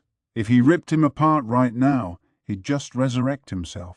Guy was fully aware of that, so he never took the bait. Nah, think about it. I want to hear more about your story, and we can't really relax and chat over matters amid all this stuff, can we? And Dieno's been telling me about how prosperous Rimuru's lands have become. I'm getting kind of curious. He put a hand on Diablo's shoulder, acting buddy-buddy as he spoke. Sigh, well, all right. In that case, you are welcome to visit. I'm sure Sir Rimuru would be delighted. Diablo, for his part, never minded when people complimented Tempest. Feeling a bit better, he accepted Guy's request. If Rimuru were here, he'd probably be screaming even louder now. Good Lord, he thought when Diablo briefed him on it later. He's learning all the bad lessons from Shion and none of the good ones. Thus, unbeknownst to Rimuru yet, Diablo and Guy's conversation came to a close. In any case, if all of you are on hand, I'm out of here. Yeah, I'm sure Sir Rimuru will handle things here no matter what happens. Will he? Well, tell him I said hello. I will. In that case, I look forward to seeing you again soon. With that, Guy was gone. Damn. Diablo sighed. It seems I somehow made it through that, I suppose. If Guy decided to interfere with things, I couldn't say what would happen then. Even I have trouble dealing with him after all. Hey, I need to get stronger. Only his echoing laughter could be heard. Deep inside the cathedral, a fierce battle was taking place. The chop unleashed by Lewis had enough slashing force to cut through any obstacle, the accompanying shockwave continuing to pursue Laplace even after he retreated far away. Laplace still had no trouble dodging it, however, breezily smiling as he did. Well, huh? You're Roy's brother, then? You twins or something? I'd quit while I was ahead if I were you. Yeah, can't beat me, you know.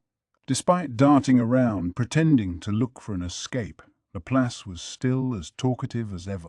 Louis, meanwhile, remained unaffected. Being evaded didn't concern him as he continued swinging both arms at Laplace. They had made their way outside the burial chamber, a kind of natural progression as Laplace continued dodging Louis's strike. Yes, as you say, Roy was like my twin brother.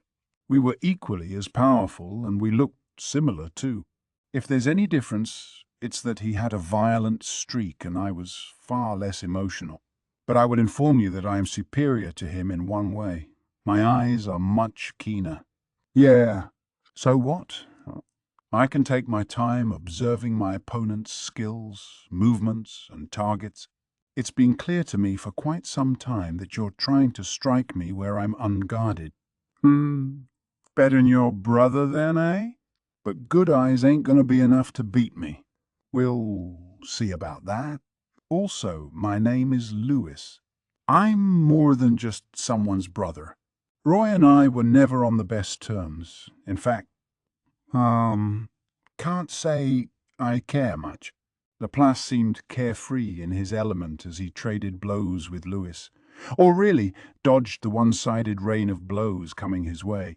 His eyes showed in the most eloquent terms that he, not Louis, was doing the observing. You must be tired by now, no? Louis shouted. Time for you to go to sleep. He stepped up the intensity of his attack. I'm telling you, you're wasting your time. I... Let me go stronger, then. Although the tone of his voice hadn't changed, Laplace suddenly began to feel uncertain. Whenever he had a foreboding like this, it usually wound up true. With a leap some would describe as exaggerated, he instantly jumped back from the fray. His intuition was correct. Louis's attack fanned out, pulverizing the space he stood on a moment ago. What the hell's all that power? It had clearly skyrocketed in that last swipe. If Laplace was still hopping around making fun of Louis, he wouldn't have been able to defend in time. The damage would have been terrific. Phew, now I'm getting used to this. If you evaded that, you're certainly not one to be trifled with. You wanted to put me off guard so you could do me in with one shot? Mama, I won't say that didn't come to mind, but I think I can win without resorting to such underhanded measures. Laplace had taken Roy down. Roy, at that time, had certainly underestimated him, but even discounting that, Laplace was a far better fighter. And Laplace took the fight seriously. Roy might have been a stand-in for the Demon Lord Luminous, but he was an even match for the Demon Lord Kazalim, a sort of father figure to Laplace and his cohorts. He'd never go into a fight against someone like Roy unprepared. What you saw just now was an application of Blood Ray. It hides its magical presence in order to reduce my opponent's wariness of me. Of course, it won't work again now that I've shown it to you, will it? It was sort of like revealing his hand, but he explained the skill to Laplace anyway. Hearing that gave him an even deeper sense of foreboding. This ain't good. Is he buying time for himself? What's this guy after? Laplace's intuition was already sounding the alarm. If this keeps up, he decided, one of these tricks was bound to snare him. So without hesitation, he tapped one of his innermost secrets. That's why you must die here. With that declaration from Louis, the area around Laplace exploded. The shockwave focused itself around the center, offering Laplace no avenue for escape. The waves of blood particles were already locked onto him. The fight was over. Anyone would conclude as much. The flames burned high in the air as a human figure inside them collapsed. It's too bad. Roy and I used to be one and the same. We were separated by the power of Lady Luminous, and with Roy dead, I've regained my original powers. Once there existed a bloody lord, too violent, too vicious for anyone to handle. Luminous managed to defeat him, adding him to her forces, but he was still so vicious that he caused constant trouble for the rest of Luminous's rank. Thus she split him into two separate men, naming one the Holy Emperor and her right-hand man, and the other her stand-in as Demon Lord. In other words, Louis was complete once more, regaining the powers he previously enjoyed. From the start, no matter how much more powerful Laplace was, he was convinced he could win. And that was why. Wow, that was really cutting it close. Laplace dragged himself up, a sight that gave Louis pause, a moment's hesitation that Laplace wasn't about to ignore. "Let's go, footman. If this keeps up, you're gonna die." "Ho, ho, ho!" "I hate to say it, but it looks like you're right." Footman had already been battered from head to toe by Gunther. He was the most powerful of the three servants under Luminous, and while he lost out to the fully restored Louis, Footman still had no chance. Laplace had kept careful tabs on their battle even as he fought his own, and his conclusion was dead on accurate. "Even if I gave this all I had, I couldn't take down the whole lot of 'em, and they'll probably kill Footman first. Best to run while the running's good." I'd say our diversion worked well enough. No need to expose ourselves to danger over it. So Laplace, shouting out loud to distract Louis, sprang into action. It worked. In another moment, Laplace and Footman were away from this deadly battleground. All that remained in the burial chamber were Luminous and Maria Rosso. Luminous, perhaps hesitating to attack Maria, had yet to really throw herself into battle. The fact that Maria could keep up with her high-speed fighting was proof enough that she was no fake. It was definitely Maria, the kind, affectionate Maria she knew. Granville must have been preserving her corpse. So this is a death golem using her body, or maybe not? This unconscious shell is a servant generated by raised dead necromancy. So he stooped low enough to tap into forbidden magic? Anyone who's lost a loved one has fostered hope of seeing them alive one more time. But it's a lost cause. Even Luminous could see why Granville would resort to necromancy, but it was all theoretical, something to imagine and not act upon. To someone as far removed from death as Luminous was, she had no way of understanding the true nature of sadness. Maria was a saint for the hero Gren, acting as his servant and confidant. He comforted her as well, trying to relieve the heavy burden of her position.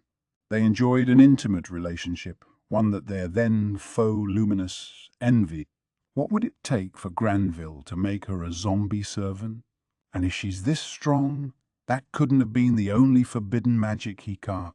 Maria was using a litany of special skills to hold her own against Luminous, including what seemed to be several uniques. Luminous wasn't sure how to handle this, and that made her worry. She is astounding but still weak. I doubt that fool Gren thought she had a chance against me. So why then? Suddenly, intense anxiety attacked her. Something told her she was overlooking something extremely important. "Lady Luminous, the invaders gave us the slip. Louis is currently pursuing them, and I was about to join him." Just then, Gunther came back in to report. The moment his voice trailed off, Luminous saw what was wrong. Something was missing from the chamber. Something vitally important. Now even Luminous's heterochromatic eyes could see it as they followed Gunther's gaze. The coffin of spirit-infused ice, the relic they took such great pains to store here, had disappeared. Luminous fell to confusion, unable to speak or accept this reality. It was something that should never have happened. It threw her, exposing her to Maria's full attack. "Lady Luminous!" She could hear Gunther's concerned shouting, but she couldn't listen. The pain racking her body was the stimulus she needed to keep a cool head. She appreciated it. The rational part of her brain began to consider her options anew. Calming her desires to scream against it all, she faced up to her reality. No matter how much her emotions refused to accept this, her cold, analytical skills gave her the facts. The coffin of ice had been stolen, and that was that. In another few moments, Luminous harnessed the anger bubbling up within her to stab right through Mariah's chest. "You would go this far, Granville? You have incurred my full wrath, Gren."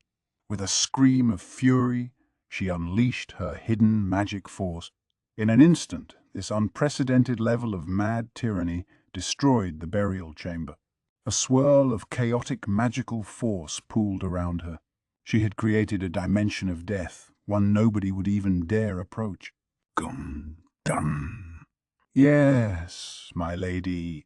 Find them. Find the invaders. As you wish. There was no need to say more.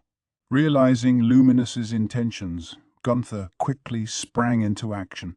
As truly angry as she was, not even Gunther could be completely safe here. If we fail, Lubelius itself could fall. He ran away at full speed, compelled to act. Luminous, left alone, struggled to control her rage. If she made a move right now, her analytical side told her, it would only make things worse. It was natural for her to keep her thoughts separate from her emotion. But even with that, this came as a massive shock. This cannot stand. We must keep it safe until the time comes, or else it may spell doom for the entire world. And if even I cannot handle the fallout, the Ark was given to her by a trusted friend. Mishandling it could unleash disaster, so she had kept it sealed and under strict guard. Carefully, she analyzed her situation. Only she could undo the seal on that Ark. It was a tremendously powerful barrier, one whose holy force could even burn the body of Luminous, the one who installed it. But now it had been carried off. Who could have done it? Anyone capable of taking it away must be at least as powerful as me. Someone classified as a demon lord or better. All the chaos Granville sowed in the cathedral must have been just a diversion. Who would he leave this true mission to? If Granville was willing to offer himself as bait, he must have been sure this person could steal the Ark, a bet that certainly paid off. No. It's too soon to call this lost. Weakness is a sin. Right now, what did Granville want with the coffin? First, she needed to find out. She knew she hadn't told him anything about the Ark. It was supposed to be the most closely guarded of secrets. Not even Gunther and Louis knew any details about the girl sealed inside. And here was Granville using every card at his disposal. He must have been absolutely resolved in this mission. It was almost eerie to Luminous. His drive to succeed today was malicious. He wanted to get this done no matter what the fallout was. All right. First, let's find out what your true motives are. With that whisper, she turned her eyes toward the cathedral. I had gotten my intentions across to Leon. He crossed swords with me, and to the outside observer, it must have looked like a serious sword fight. And it was. If I stopped for even a moment, he'd cut me down. Wait. Did he really understand what I wanted from him? As far as I could tell, Leon must have understood that Granville was behind all this. Now, all we'd have to do is this bit of sword sparring for a while until the time was right, and then we'd be fine. That's what I thought anyway, but Leon was really giving me no time to rest. He was crazy fast. Hinata's pace with the sword was amazing enough, but Leon sure wasn't any slouch. Like her, he was a traditionalist with the sword, showing off a beautiful stance. Since my education from Hakuro, I had begun to teach myself a thing or two. I fight with more than just a sword, so I can't really help it. With Raphael watching over me, I'm pretty sure I'm not doing anything that'd hurt myself, at least. But enough about that. We were talking about how sharp his attacks were. I thought he was really out to kill me, but his face had almost no expression on it. It was hard to tell whether he really meant to harm me. I began to grow a little worried about trusting him. Understood. There is no problem. Using predict future attack to synchronize our plans. That was a relief then. I would just keep leaving this to Raphael's auto battle mode. But that wasn't my only concern. For a while now, I'd been detecting rumblings underground. I thought the bedrock might be moving.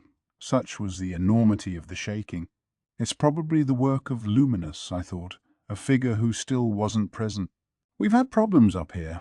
She had problems down there. This sure wasn't your run-of-the-mill scandal. No. I was definitely an involved party at this point, and if it was anybody but me, it'd probably become a huge diplomatic fight. Not that Luminous would care, but regardless, Shion and Ranga were still struggling against the insectoid Razul. Hinata seemed to be keeping it even with Granville, but I had the impression that Granville hadn't tapped his full skills yet. If that fight dragged on, I had a feeling Hinata would be at a disadvantage soon. So no, things weren't really going swimmingly for us. I wasn't even sure what I should try to wrap up first. But as I analyzed the battle, I suddenly detected a huge burst of magical power from down below. That was Luminous, for sure. The cathedral's flooring flew into the air, opening a circular hole 6 or so feet in diameter. The blast of heat that shot up from it broke straight through the ceiling, ascending to the heaven. Its power was ridiculous, but I'm sure it was kid stuff to Luminous. It seems you're serious about antagonizing me, Granville. Luminous appeared from the hole carrying a beautiful woman in her arms, and the moment she did, she clearly indicated that she wanted Granville dead. Now things are gonna move, I thought. Leon must have thought so too, because his eyes were on Luminous. Hey, well done, Lady Luminous. Not even my servant could halt you, could she? She was a masterpiece of mine, you know.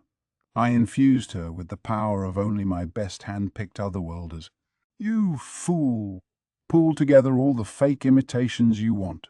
An unconscious doll could never beat the real thing. You, of all people, should know that. Oh, I do, of course. Granville, faced with an enraged Luminous, remained serene. The speed of Hinata's sword grew sharper against him, but Granville easily parried every strike as composed as ever. She could steal her opponent's skills, but apparently that didn't work on him. Arts, unlike skills, couldn't be used immediately after taking them.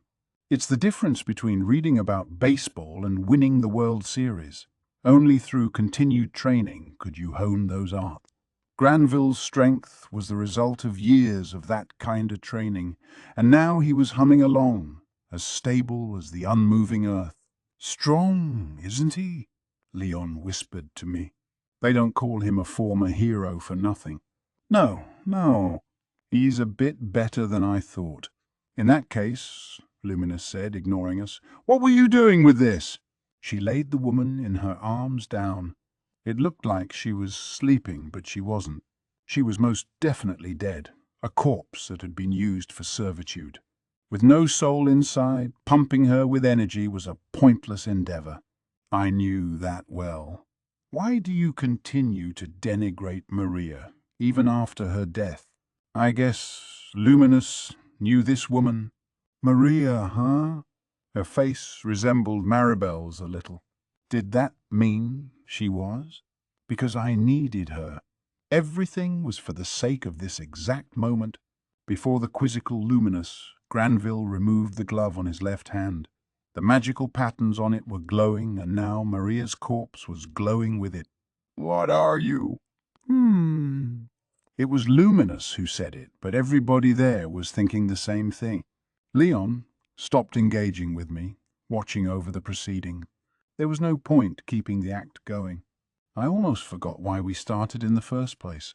Then, before our eyes, something unbelievable happened. Maria's body turned into a ball of light flowing straight into Granville's glowing hand. As it did, his body began pulsating with power. Visually, not just in terms of magicule energy. This process was revitalizing his body's cells. His white hair turned a shining blonde, his withered skin regaining its youthful luster. There, in front of us all, was Granville Rosso from his younger days, the hero of years past, his eyes dead sharp. You took all the love energy I gave you and injected it into Maria. Granville nodded at Luminous. Love energy, if I recall correctly, is a type of energy meant to retain one's youth. So he mixed that with some other powers to rejuvenate himself, and the result is the Granville we're looking at now. Lady Luminous, or how about I just call you Luminous? I still need to settle things with you. I realized some time ago that I can't die until I do. Now that Maribel is dead, my ambitions have been crushed. But still, above all else, this is what I desire. You don't toy with me. Luminous and Hinata both responded simultaneously. The young Granville turned toward Hinata. Ah, yes. Hinata, I still need to provide you with my guidance. You are the most talented of all the apprentices I dealt with. You always strove to improve, never afraid to make an effort and polish yourself. I will gladly praise your excellence any day. But...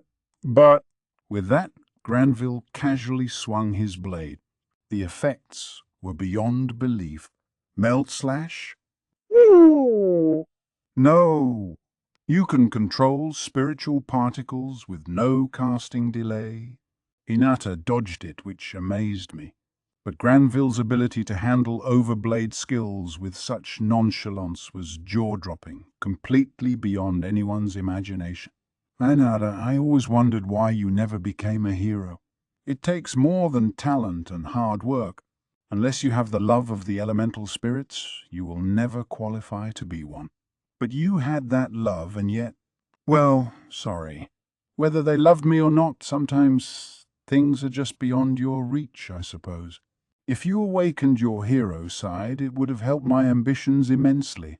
So here's a word of advice. You hold darkness within your heart, don't you? Did you kill someone close to you in the past? Your parents, your brother, a friend? Shut up!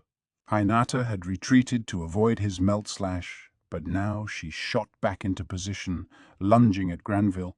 Something about what he said must have touched a raw nerve. Anger filled her eyes. The high-pitched ring of sword against sword filled the air. Granville remained steadfast as Hinata was helplessly blown away. There was just too much of a difference. Seeing Hinata treated like a child made me doubt my eyes. You never accepted the elemental of light. You have to overcome this.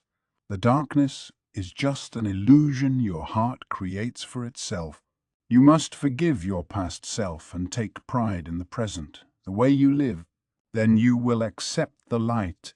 I told you, shut up! Granville's cold eyes sized up the enraged Hinata. It's a pity, Hinata. If I had more time, I could have guided you. But if you can't understand me, then it's best for you to face the truth. How will you ever save the world if you can't even protect what you hold dear? My instincts told me this was bad. With this conversation, everyone's eyes were now focused on Hinata. What if Granville wanted that? And what he wanted? Report. According to Predict Future Attack, his goal is... His sword swung down in a slash. It was disintegration, and there was no way to stop it. It was more of a stabbing move than a slash. Call it melt strike if you want. It came down at close to light speed, and no doubt it'd gouge its way into its target. So I ran as fast as I could toward them. According to my calculations, not even me at full speed would reach them in time. But if I could use Beelzebub to consume it, and the air around it, even if I couldn't capture these spiritual particles moving at light speed, I knew they were targeted toward Chloe, so I could get ahead of them.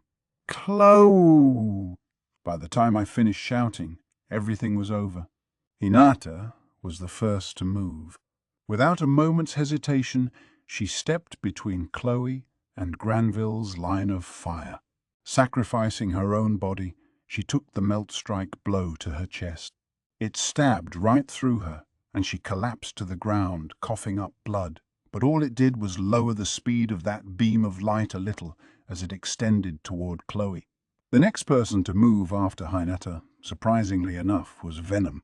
Just like Hinata, he tried to sacrifice himself to protect Chloe. He must have been awfully faithful to Diablo's orders because he had kept himself focused on protecting the kids over everything else. That's why he was in time for that moment. Oh man, ow. There was a large hole in his stomach, but he seemed pretty chill about it. That's a demon for you. As long as your soul's safe, any damage to your body was apparently just window dressing. If Granville was aiming for him, it might be a different story, but for now, he could tend to himself. Then, thanks to the minuscule amount of time Hinata and Venom brought for me, I made it over. Consuming the air in front of Chloe, I all but instantly teleported in time. Now I just needed to activate Uriel's absolute defense to protect Chloe. Mr. Tempest? Ms. Hinata? No offense meant to Venom, of course, but Chloe was focused solely on Hinata. That was understandable. I was worried for her, too. Luminous ran up to Hinata, gauging her wound. Ms. Hinata? Miss Hinata, don't die. Chloe! Hey! Before I could stop her, Chloe started running. The other kids were taking her cue, so I hurriedly used paralyzing breath to knock them out. Giving Venom some healing potion, I tasked him with protecting them. Shh, Chloe. Is that really Chloe? Leon was acting incredibly suspicious, but that'd have to wait. Chasing after Chloe, I ran up to Hinata, keeping a careful eye on Granville as I sized her up. Whoa, look out! Hey, Luminous. Silence. The spirit particles are eating into her fast, too fast. Her physical wounds were now healed, but Hinata was growing weaker by the moment. The melt strike particles were destroying her spiritual body, and in time, they'd start whittling down her astral body as well. And at that point, not even Hinata could. Just then, Hinata barely opened her eyes. Gee, good! Good, Hinata. You gotta stay awake for me. No, Lady Luminous, I hurt. Oh, man. Hinata was in serious trouble. But not even Luminous, much more versed in holy magic than I was, could rescue Hinata from the brink of death. That's how fearsome Granville's strike was. Shh, Chloe, I'm glad you're safe. Even with blood flowing from her mouth, Hinata tried her hardest to sit up. Her will was like steel. I'm sure she couldn't see any longer, but her lips were still taking the form of a smile. She turned toward Chloe and raised a shaky right hand, the one holding her moonlight sword and bearing the Holy Spirit armor bracelet. Chloe, I want you to have this. I couldn't be much of an instructor to you, but I know you can surpass me. Her voice was hoarse, but it was clearly coming through to the sobbing Chloe. Miss Hinata? Chloe's hand gingerly touched Hinata's. And the next moment, Hinata's body began to glow, the light seemingly flowing into Chloe through her fingers. Was I seeing this right? Because not even Luminous was reacting at all. It was like time was stopping. No, Chloe screamed. This can't be happening. It's too early. Why? Oh, Chloe. The moment I tried calling for Chloe, she vanished, almost like she was never there at all. I snapped back to attention. What was that? Chloe? Where's Chloe? Rimuru, what did you do to Chloe? I have no idea what just happened. Leon had me by the shoulders now, demanding an explanation, but I was clueless. Seriously, where did Chloe go? Did she really just disappear? But at least Leon seemed to believe me. He looked around the area, panicked, and even I couldn't hide my confusion. I had absolutely no clue what was going on. Unknown. This is an abnormal situation. Failed to grasp the full extent of what happened to the subject, Chloe Aubert. And surprisingly enough, Raphael, whom I could usually rely on for well-nigh everything, didn't have any idea either. But right now I had no time to just stand there and ponder this. The disappearance of young Chloe was not a concern to Luminous. Her own friend was more important to her right now. Her resurrection spell had deployed itself, but it feebly dissipated into the air, much to her shock. Why? Barely any time has passed since her death. Why? But Luminous could see it. Even with Hinata's body back in perfect condition, her insides, her soul, the most important thing of all, was lost. Hinata, forgive me. I was here for you, and still you had to endure this. A single tear fell from her eye. It was greeted by a boorish voice interrupting her. I wish you wouldn't wail like that. This, too, is exactly as I aimed for. My final plan is going quite smoothly, Luminous. Only Granville was smiling at this sequence of events. It greatly irritated Luminous. Now she wasn't even allowed time to mourn Hinata's death. You will pay for this. You will. I will tear you apart. The scream was as loud as it was furious. Her face was reddened with intense rage, the rage she felt by having Hinata, her favorite, taken before her eyes. Her mind was filled with despair at how powerless she was, incapable of doing anything. It stirred her demon lord heart in ways that couldn't even compare with when Veldora laid waste to her kingdom long ago. The emotions stimulated her mind, like ripples on the surface of a cup filled to the brim with water, and the trembling force on her previously suppressed emotions caused a change inside her. The world language echoed like a bell calling Luminous to the loftiest of heights, like none that even her almost limitless abilities had taken her. Confirmed. Conditions met. The unique skill lust has evolved into the ultimate skill, Asmodeus, ruler of lust. At that moment, the massive power within Luminous evolved into even more intense, vicious heights, into the realms of the ruler of the skies. Asmodeus, the evolved skill she'd just gained, held sway over life and death itself. The powerlessness she felt at Hinata's death was exactly what awakened Luminous to it. But she did not react. Now her instincts told her even this ability would be meaningless. It doesn't matter any longer. It's too late. I was useless right when it counted, and it doesn't matter to me anymore. All but ignoring the world language, Luminous continued to seethe with rage. So you wanted to settle matters? Yes, Luminous. You've evolved, haven't you? I hadn't anticipated that, but it's a fine thing to see. Her blue and red heterochromatic eyes blazed as they stared straight at Granville, full of hatred. Suddenly, the disappeared girl flashed into her mind, but she banished any sentiment from it. This wasn't what I heard would happen, but that no longer matters. Prepare to face the afterlife, Granville. And so open battle began between Luminous and Granville, the culmination of a rivalry that had lasted over 1,000 years. All I could do was watch as Luminous treated Hinata's mortal wounds. The resurrection spell was administered perfectly but had no effect. I couldn't believe it.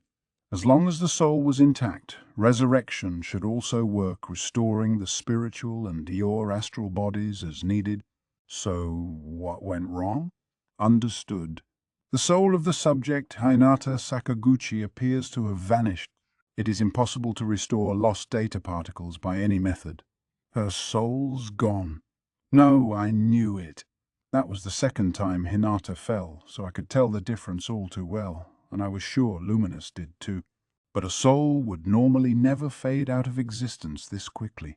I supposed we were holding out hope that we had just lost sight of her soul by some mistake, but that was a fruitless dream. I didn't think Luminous would be this thrown by it, though. She and Hinata must have been closer than I knew, and this was my business, too. I started to think about why this was happening, which made it hard to collect my thoughts. Now wasn't the time for regrets. This wasn't what I heard would happen, but that no longer matters. Prepare to face the afterlife, Granville. With Luminous's scream, I realized just how out of it I was. Spacing out in battle what was wrong with me? That's just asking to be killed. I had to save my sadness for later and do everything I could here. Luminous's words seemed odd to me, but I could think about what she meant later. I had calmed down. Things hadn't been settled yet.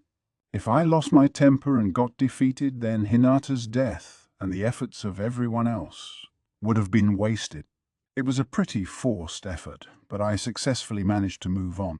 If Luminous's scream had come any later, things probably would have gotten even worse, because the next instant, the whole cathedral was engulfed in a massive explosion.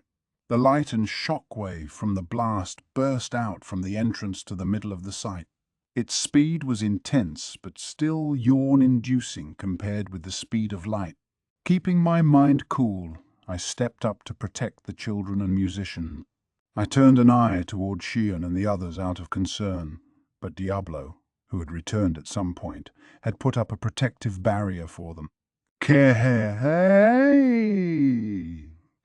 sorry I'm late. No, I'm just glad you made it, I said, thanking Diablo. However, the real surprise was Shion. Ranga had noticed both the explosion and Diablo, but Shion still seemed to be entirely focused on the enemy in front of her.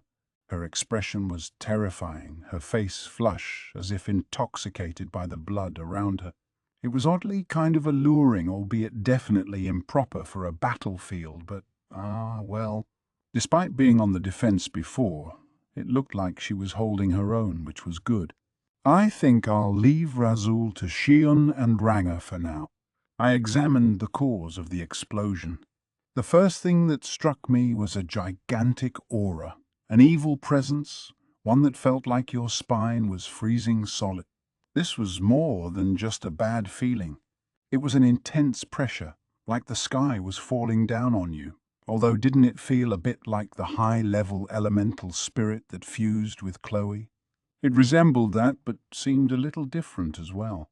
The sheer size of this presence reminded me of what I felt with Chloe back then. Report. The object is a material body. Unusual amount of existential energy detected. Its maximum level is equivalent to that of the subject Veldora. Great.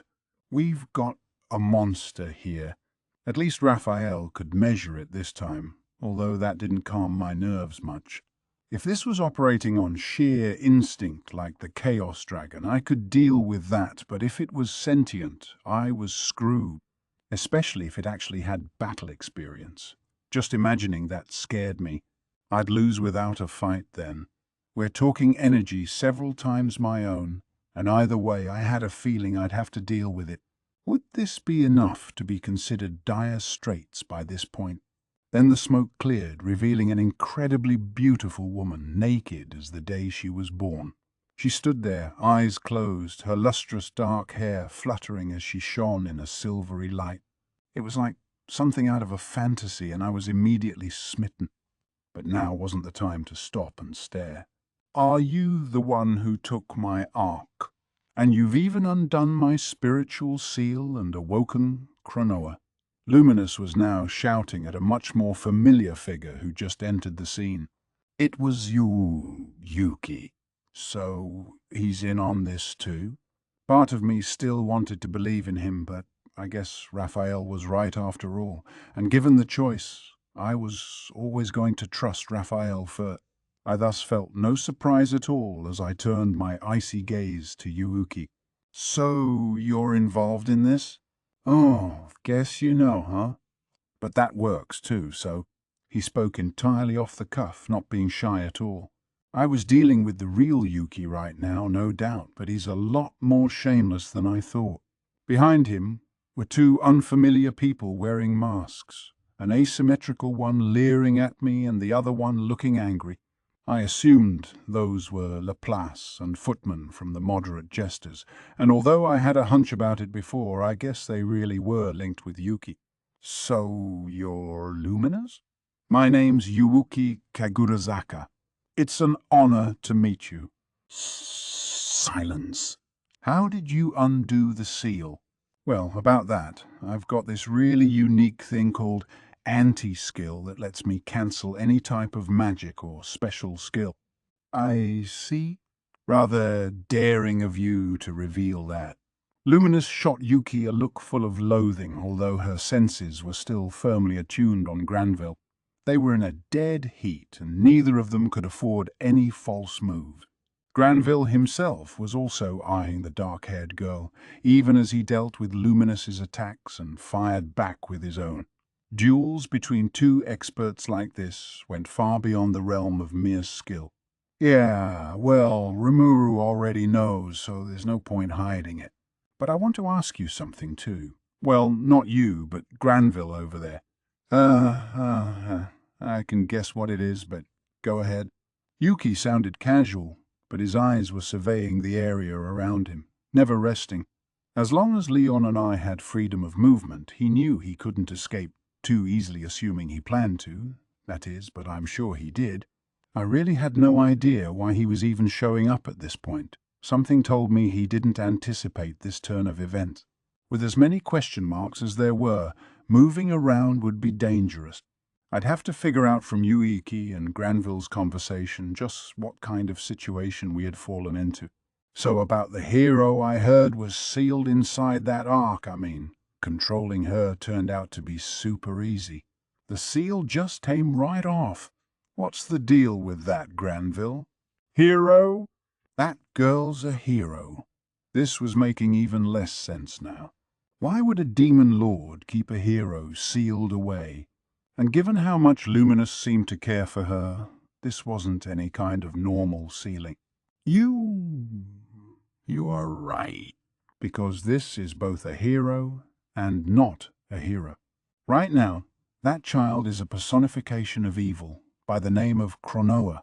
It was Luminous who answered Yuki, her voice filled with intense rage and a surprising fretfulness. Calling this girl, Cronoa, a personification of evil sounded pretty foreboding to me. She must have been something really dangerous. Hey, you did very well, Yuki. Not even I could dismantle the elemental seal on that ark. That's why I took advantage of you. Now that she's released, nobody could ever defeat her. Attention, demon lords! Attention, servants of evil! All of you will die here today. Granville erupted into laughter as he shouted, "Awfully kind of him. Revealing everything without prompting like this sure helps me a lot, not that it makes this situation any better. Wow, guess I lost this game of wits, huh? You sure got me good." Yuki sounded surly about it. Sooner or later, though, this stalemate had to end. And now, with a relaxed motion, the dark-haired Cronoa started moving. With a light shake of her head, her eyes opened, and that was the signal for the free for all to begin. I could ask Luminous what she knew later. For now, I had to survive. Diablo, handle this area for me. Yes, my lord. It looked like he wanted to say something for a moment, but he meekly agreed, perhaps sensing the atmosphere. He probably wanted to fight, I think, but now wasn't the time for a back-and-forth conversation. I wasn't going to change my mind, and I'm sure he knew that. So that just left one question. What would I do now? Luminous and Granville were at a stalemate. Shion and Ranga were fighting hard against Razul. Yuki's group was trying to escape, and while I didn't plan to let them, they were much less dangerous than Cronoa. I couldn't just leave them be, though, which posed a difficult issue. They might stab me in the back and forget about us fighting together here. Leon, meanwhile, had been acting like he was in his own little world for the past while. I honestly couldn't put much trust in him. Thus, I had few allies and lots of enemies. It was a disastrous situation, way too difficult to handle. Cronoa's eyes were open. She looked naked to me before, but now I realized she had a single bracelet around one wrist. It was glowing, emitting black particles that wrapped around her body, a system something like Hinata's Holy Spirit armor. Her armor, however, was pure black and much sturdier than what Hinata wore. Next, Cronoa summoned a single sword, a beautiful rapier, not unlike Hinata's moonlight, albeit with a jet-black blade. Report. Although its shape is identical, its latent statistics are incomparably higher. That sword and armor were both apparently way better than legend class. Her sword was as strong as mine, or maybe stronger, which meant it was God class. I guess I could no longer be optimistic. It wasn't just a matter of knowledge. She may have even had me beaten in skill, and I had a feeling her weapon could penetrate all my defenses. This was seriously becoming a do or die situation. Report. The hostile subject, Cronoa, is... I know, okay. I didn't need Raphael's analysis to understand how scary this girl was. Following my instincts, I deployed absolute defense and commenced evasive maneuvers. Immediately after I began, a dark beam of light smashed through where I was just standing. It continued in a straight line, demolishing all obstacles it hit along the way. It was only stopped after breaking through a cathedral wall. That was beyond crazy. If I was one step slower, I would have taken that head on. Would I have withstood it? It all would have come down to luck. Negative. Even with absolute defense from the ultimate skill Uriel, spiritual particles can still make their way through. It is only through predicting their movements and making the particles interfere with one another that they can be cancelled out. The hostile enemy's attack variation is greater than originally pictured, and prediction is therefore difficult. To sum up, you can't defend it, right? Okay then. Absolute defense, my ass. But now was no time for whining. I'd have to thank my own quick-wittedness for dodging that.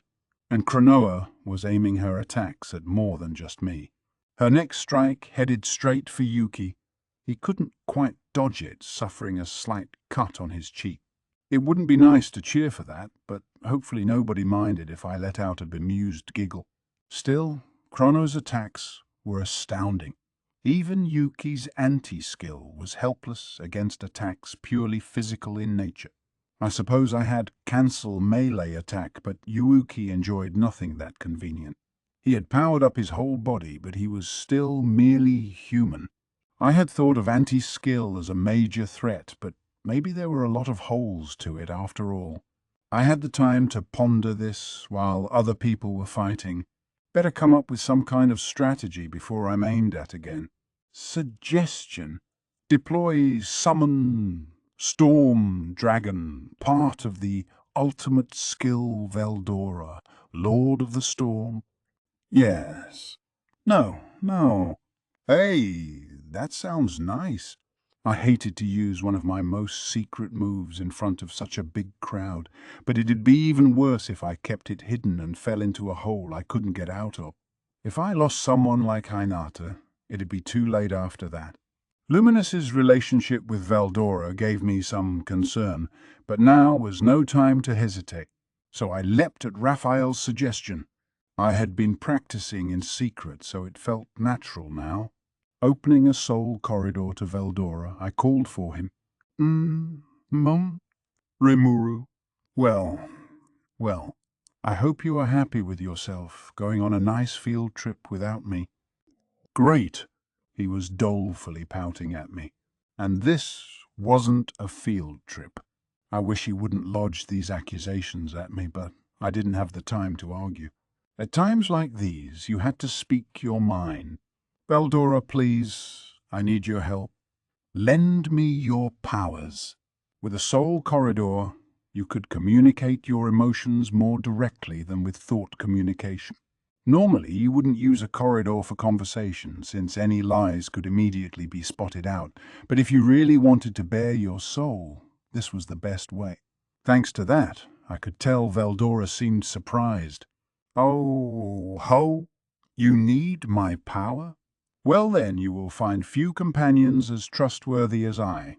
I can certainly understand why you rely on me so... Crap! Did I egg him on too much? No, I'd be okay. Veldora was bound to step up for me. I'm short on time. Can I call for you? Puffed! A silly question. If you ask me so nicely, I could only respond in kind. Please go ahead. I will exercise the full extent of my force. Veldora turned out to be just as trustworthy as I hoped. Consent acquired. Launching Summon Storm Dragon. And in just a scant few moments, a gale-force wind blew over the cathedral. Leon was struck dumb. Was I too late? The girl called Chloe was without a doubt the childhood friend he had been searching for, an effort he spent hundreds of years on. He had even dirtied his hands with certain forbidden methods in the attempt, and now she was here. She was here, but that little girl was gone. At first, Leon thought that Rimuru had done something, but he quickly dispelled the thought. As he saw it, the only conclusion to make was that something truly unexpected and mysterious had happened. No, I can't give up on this yet. Just now, I met her. There's going to be another chance, I'm sure of it. He decided to cling to that thought, persuading himself it was so. It helped him regain control, but by that time, things had suddenly begun to unfold quickly. A new enemy appeared, demonstrating unstoppable force. Her identity was unknown, but he could tell she had Rimuru playing defense. And Leon was no impartial observer. There was no guarantee he wouldn't be targeted next. Next, Yuki was attacked, dodging the strike with everything he had. Seeing that promptly made Leon realize that he was standing in a battlefield, but that realization came a little too late. People knocked out of battle were already strewn near the cathedral wall. Leon had no way of knowing, but Rimuru had deposited them there so they wouldn't get caught in combat. They were still alive but completely unconscious, so Leon wasn't particularly wary of them. In normal times, he'd never make an error like that, but the shock of seeing this girl he pursued for so long suddenly disappear had made him lose his composure. Put it all together, and he had let his guard down, and that's why, for that one moment, he reacted too slowly. A small blast of magic shot out from near the cathedral wall. It didn't look very lethal as it made its way toward Cronoa, who was currently preparing another attack on Yuki. It certainly wouldn't damage her, but the blast did exactly what its creator intended. Cronoa turned around, her eyes settling on Leon. Trying to push her on me? Despite his reluctance, Leon had to cast off all the niggling concerns in his mind. If he took his eyes off Cronoa, he'd be dead the next instant. Unless he seriously fought this out, even a demon lord like him would have a disadvantage, and even with a full effort, there may be no way for him to win this. That was how strong a threat Cronoa had become, and with the way things were, Leon could no longer distract himself with other issues. One side of the battle was cheering at this. It was Yuki's group. Nice job, Tear. What a great idea. I didn't think she'd help out like that, but now I'm glad I took out that insurance. This move on Tia's part was originally meant to antagonize Rimuru against Leon, but the opportunity never arose, so Tia kept playing possum. Her perseverance was rewarded at the perfect time. Ho, ho, ho! Now we can get out of here once Dare makes it back. Being targeted by Cronoa made Yuki sweat bullets, but now he was his usual composed self, kicking back as he observed the fight between her and Leon. Thus he could easily see Tia clambering her way from the cathedral wall.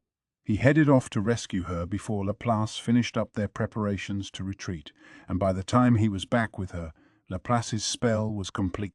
All set, boss. Let's blow this joint. I hear you, Yuki replied with a nod. I think Rimuru's up to something, so it'll be dangerous to stay put. We better get out of here fast. He raised his hand up high, knocking out the magical barrier that covered the whole of Lobelius. Ho, ho, ho! Nice one, boss. Whenever I see it in action, your skill seems like such a cheat. Hey, if it lets us scram in a hurry, I'm all for it. As Laplace implied, escaping the center of this city with magical means would normally be impossible. Thanks to Yuki's power, though, they could modify anything and everything to their liking. It was a cheat, as Tia put it, but if it got them out of here alive, nobody was going to complain. I don't know who's going to survive this, but whoever it is, I'm sure we're going to be enemies next time we meet. Anyway, good luck, guys. With those final words, Yuki and his team left the battlefield. I could see Yuki and his cohorts escape. I resented that, making good on their retreat, with all these threats left for me to deal with. But when I thought about it, this actually worked well. Someone like them who could be either friend or foe. Well, definitely foe right now. But teaming up with someone like that, I had no idea when they'd decide to betray me.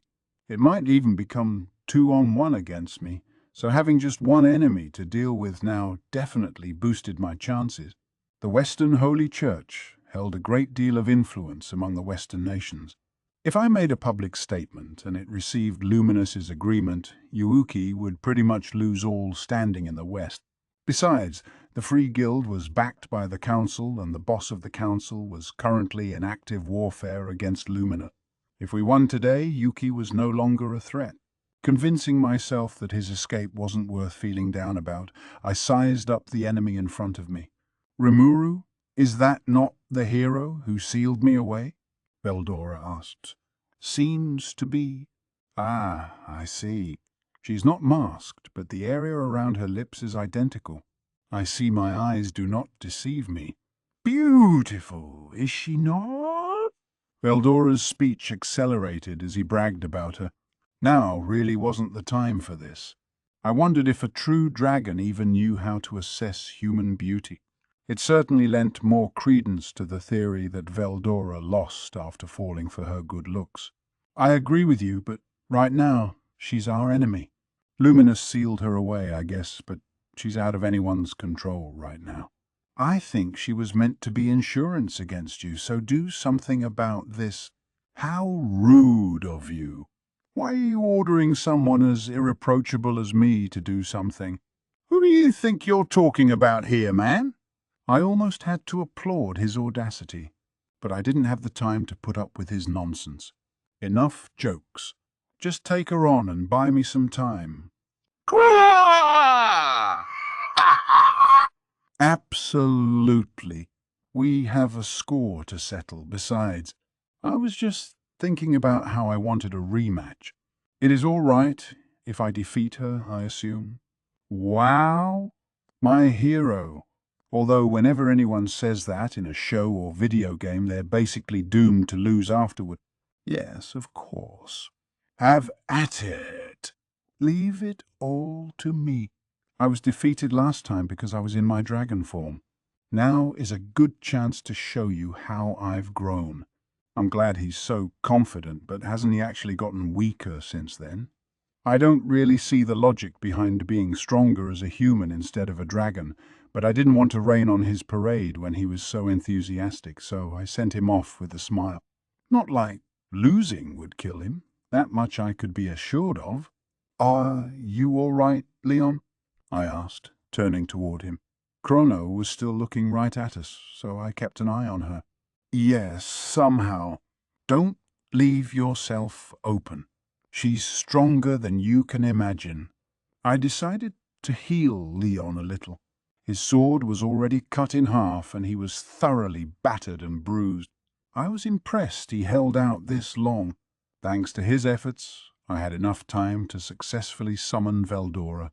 I realized that the moment I saw her, you saw how wary Luminous was. I'm not expecting this to be an easy win. That was why I broke out Veldora, one of my last resorts. And so you called for Veldora? I won't ask how you did that, but having you as an ally is certainly reassuring. But even a true dragon will have his work cut out for him. I knew as well. Chrono, after all, was the very person who sealed him away. Are you hurt? No, I'm fine. I used an excessive amount of magic force to keep my sword intact, but this is nothing fatal. Of course, he couldn't save his sword in the end. And as unconcerned as he looked, I was detecting a lot of fake stoicism. I didn't have the excess capacity to protect Leon, so maybe this was the right thing to do after all. Good thing I kept my summoning to Veldora only. There was actually one other person among us. Are you all right, Sir Leon? It is good to see you again. This was Charis. My summoning hadn't gone perfectly after all, because Veldora insisted on bringing Charis along with him. Are you afraid? Leon asked. Yes.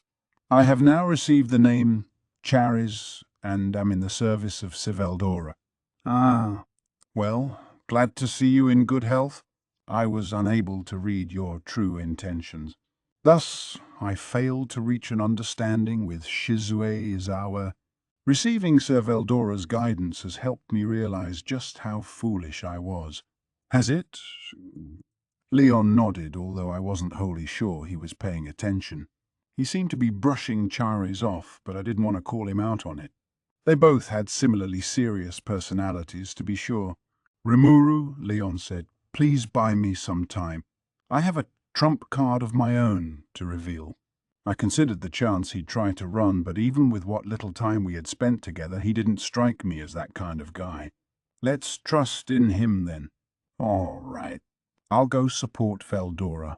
Charis, defend this area until Leon's ready. Yes, my lord. Thanks. I appreciate it.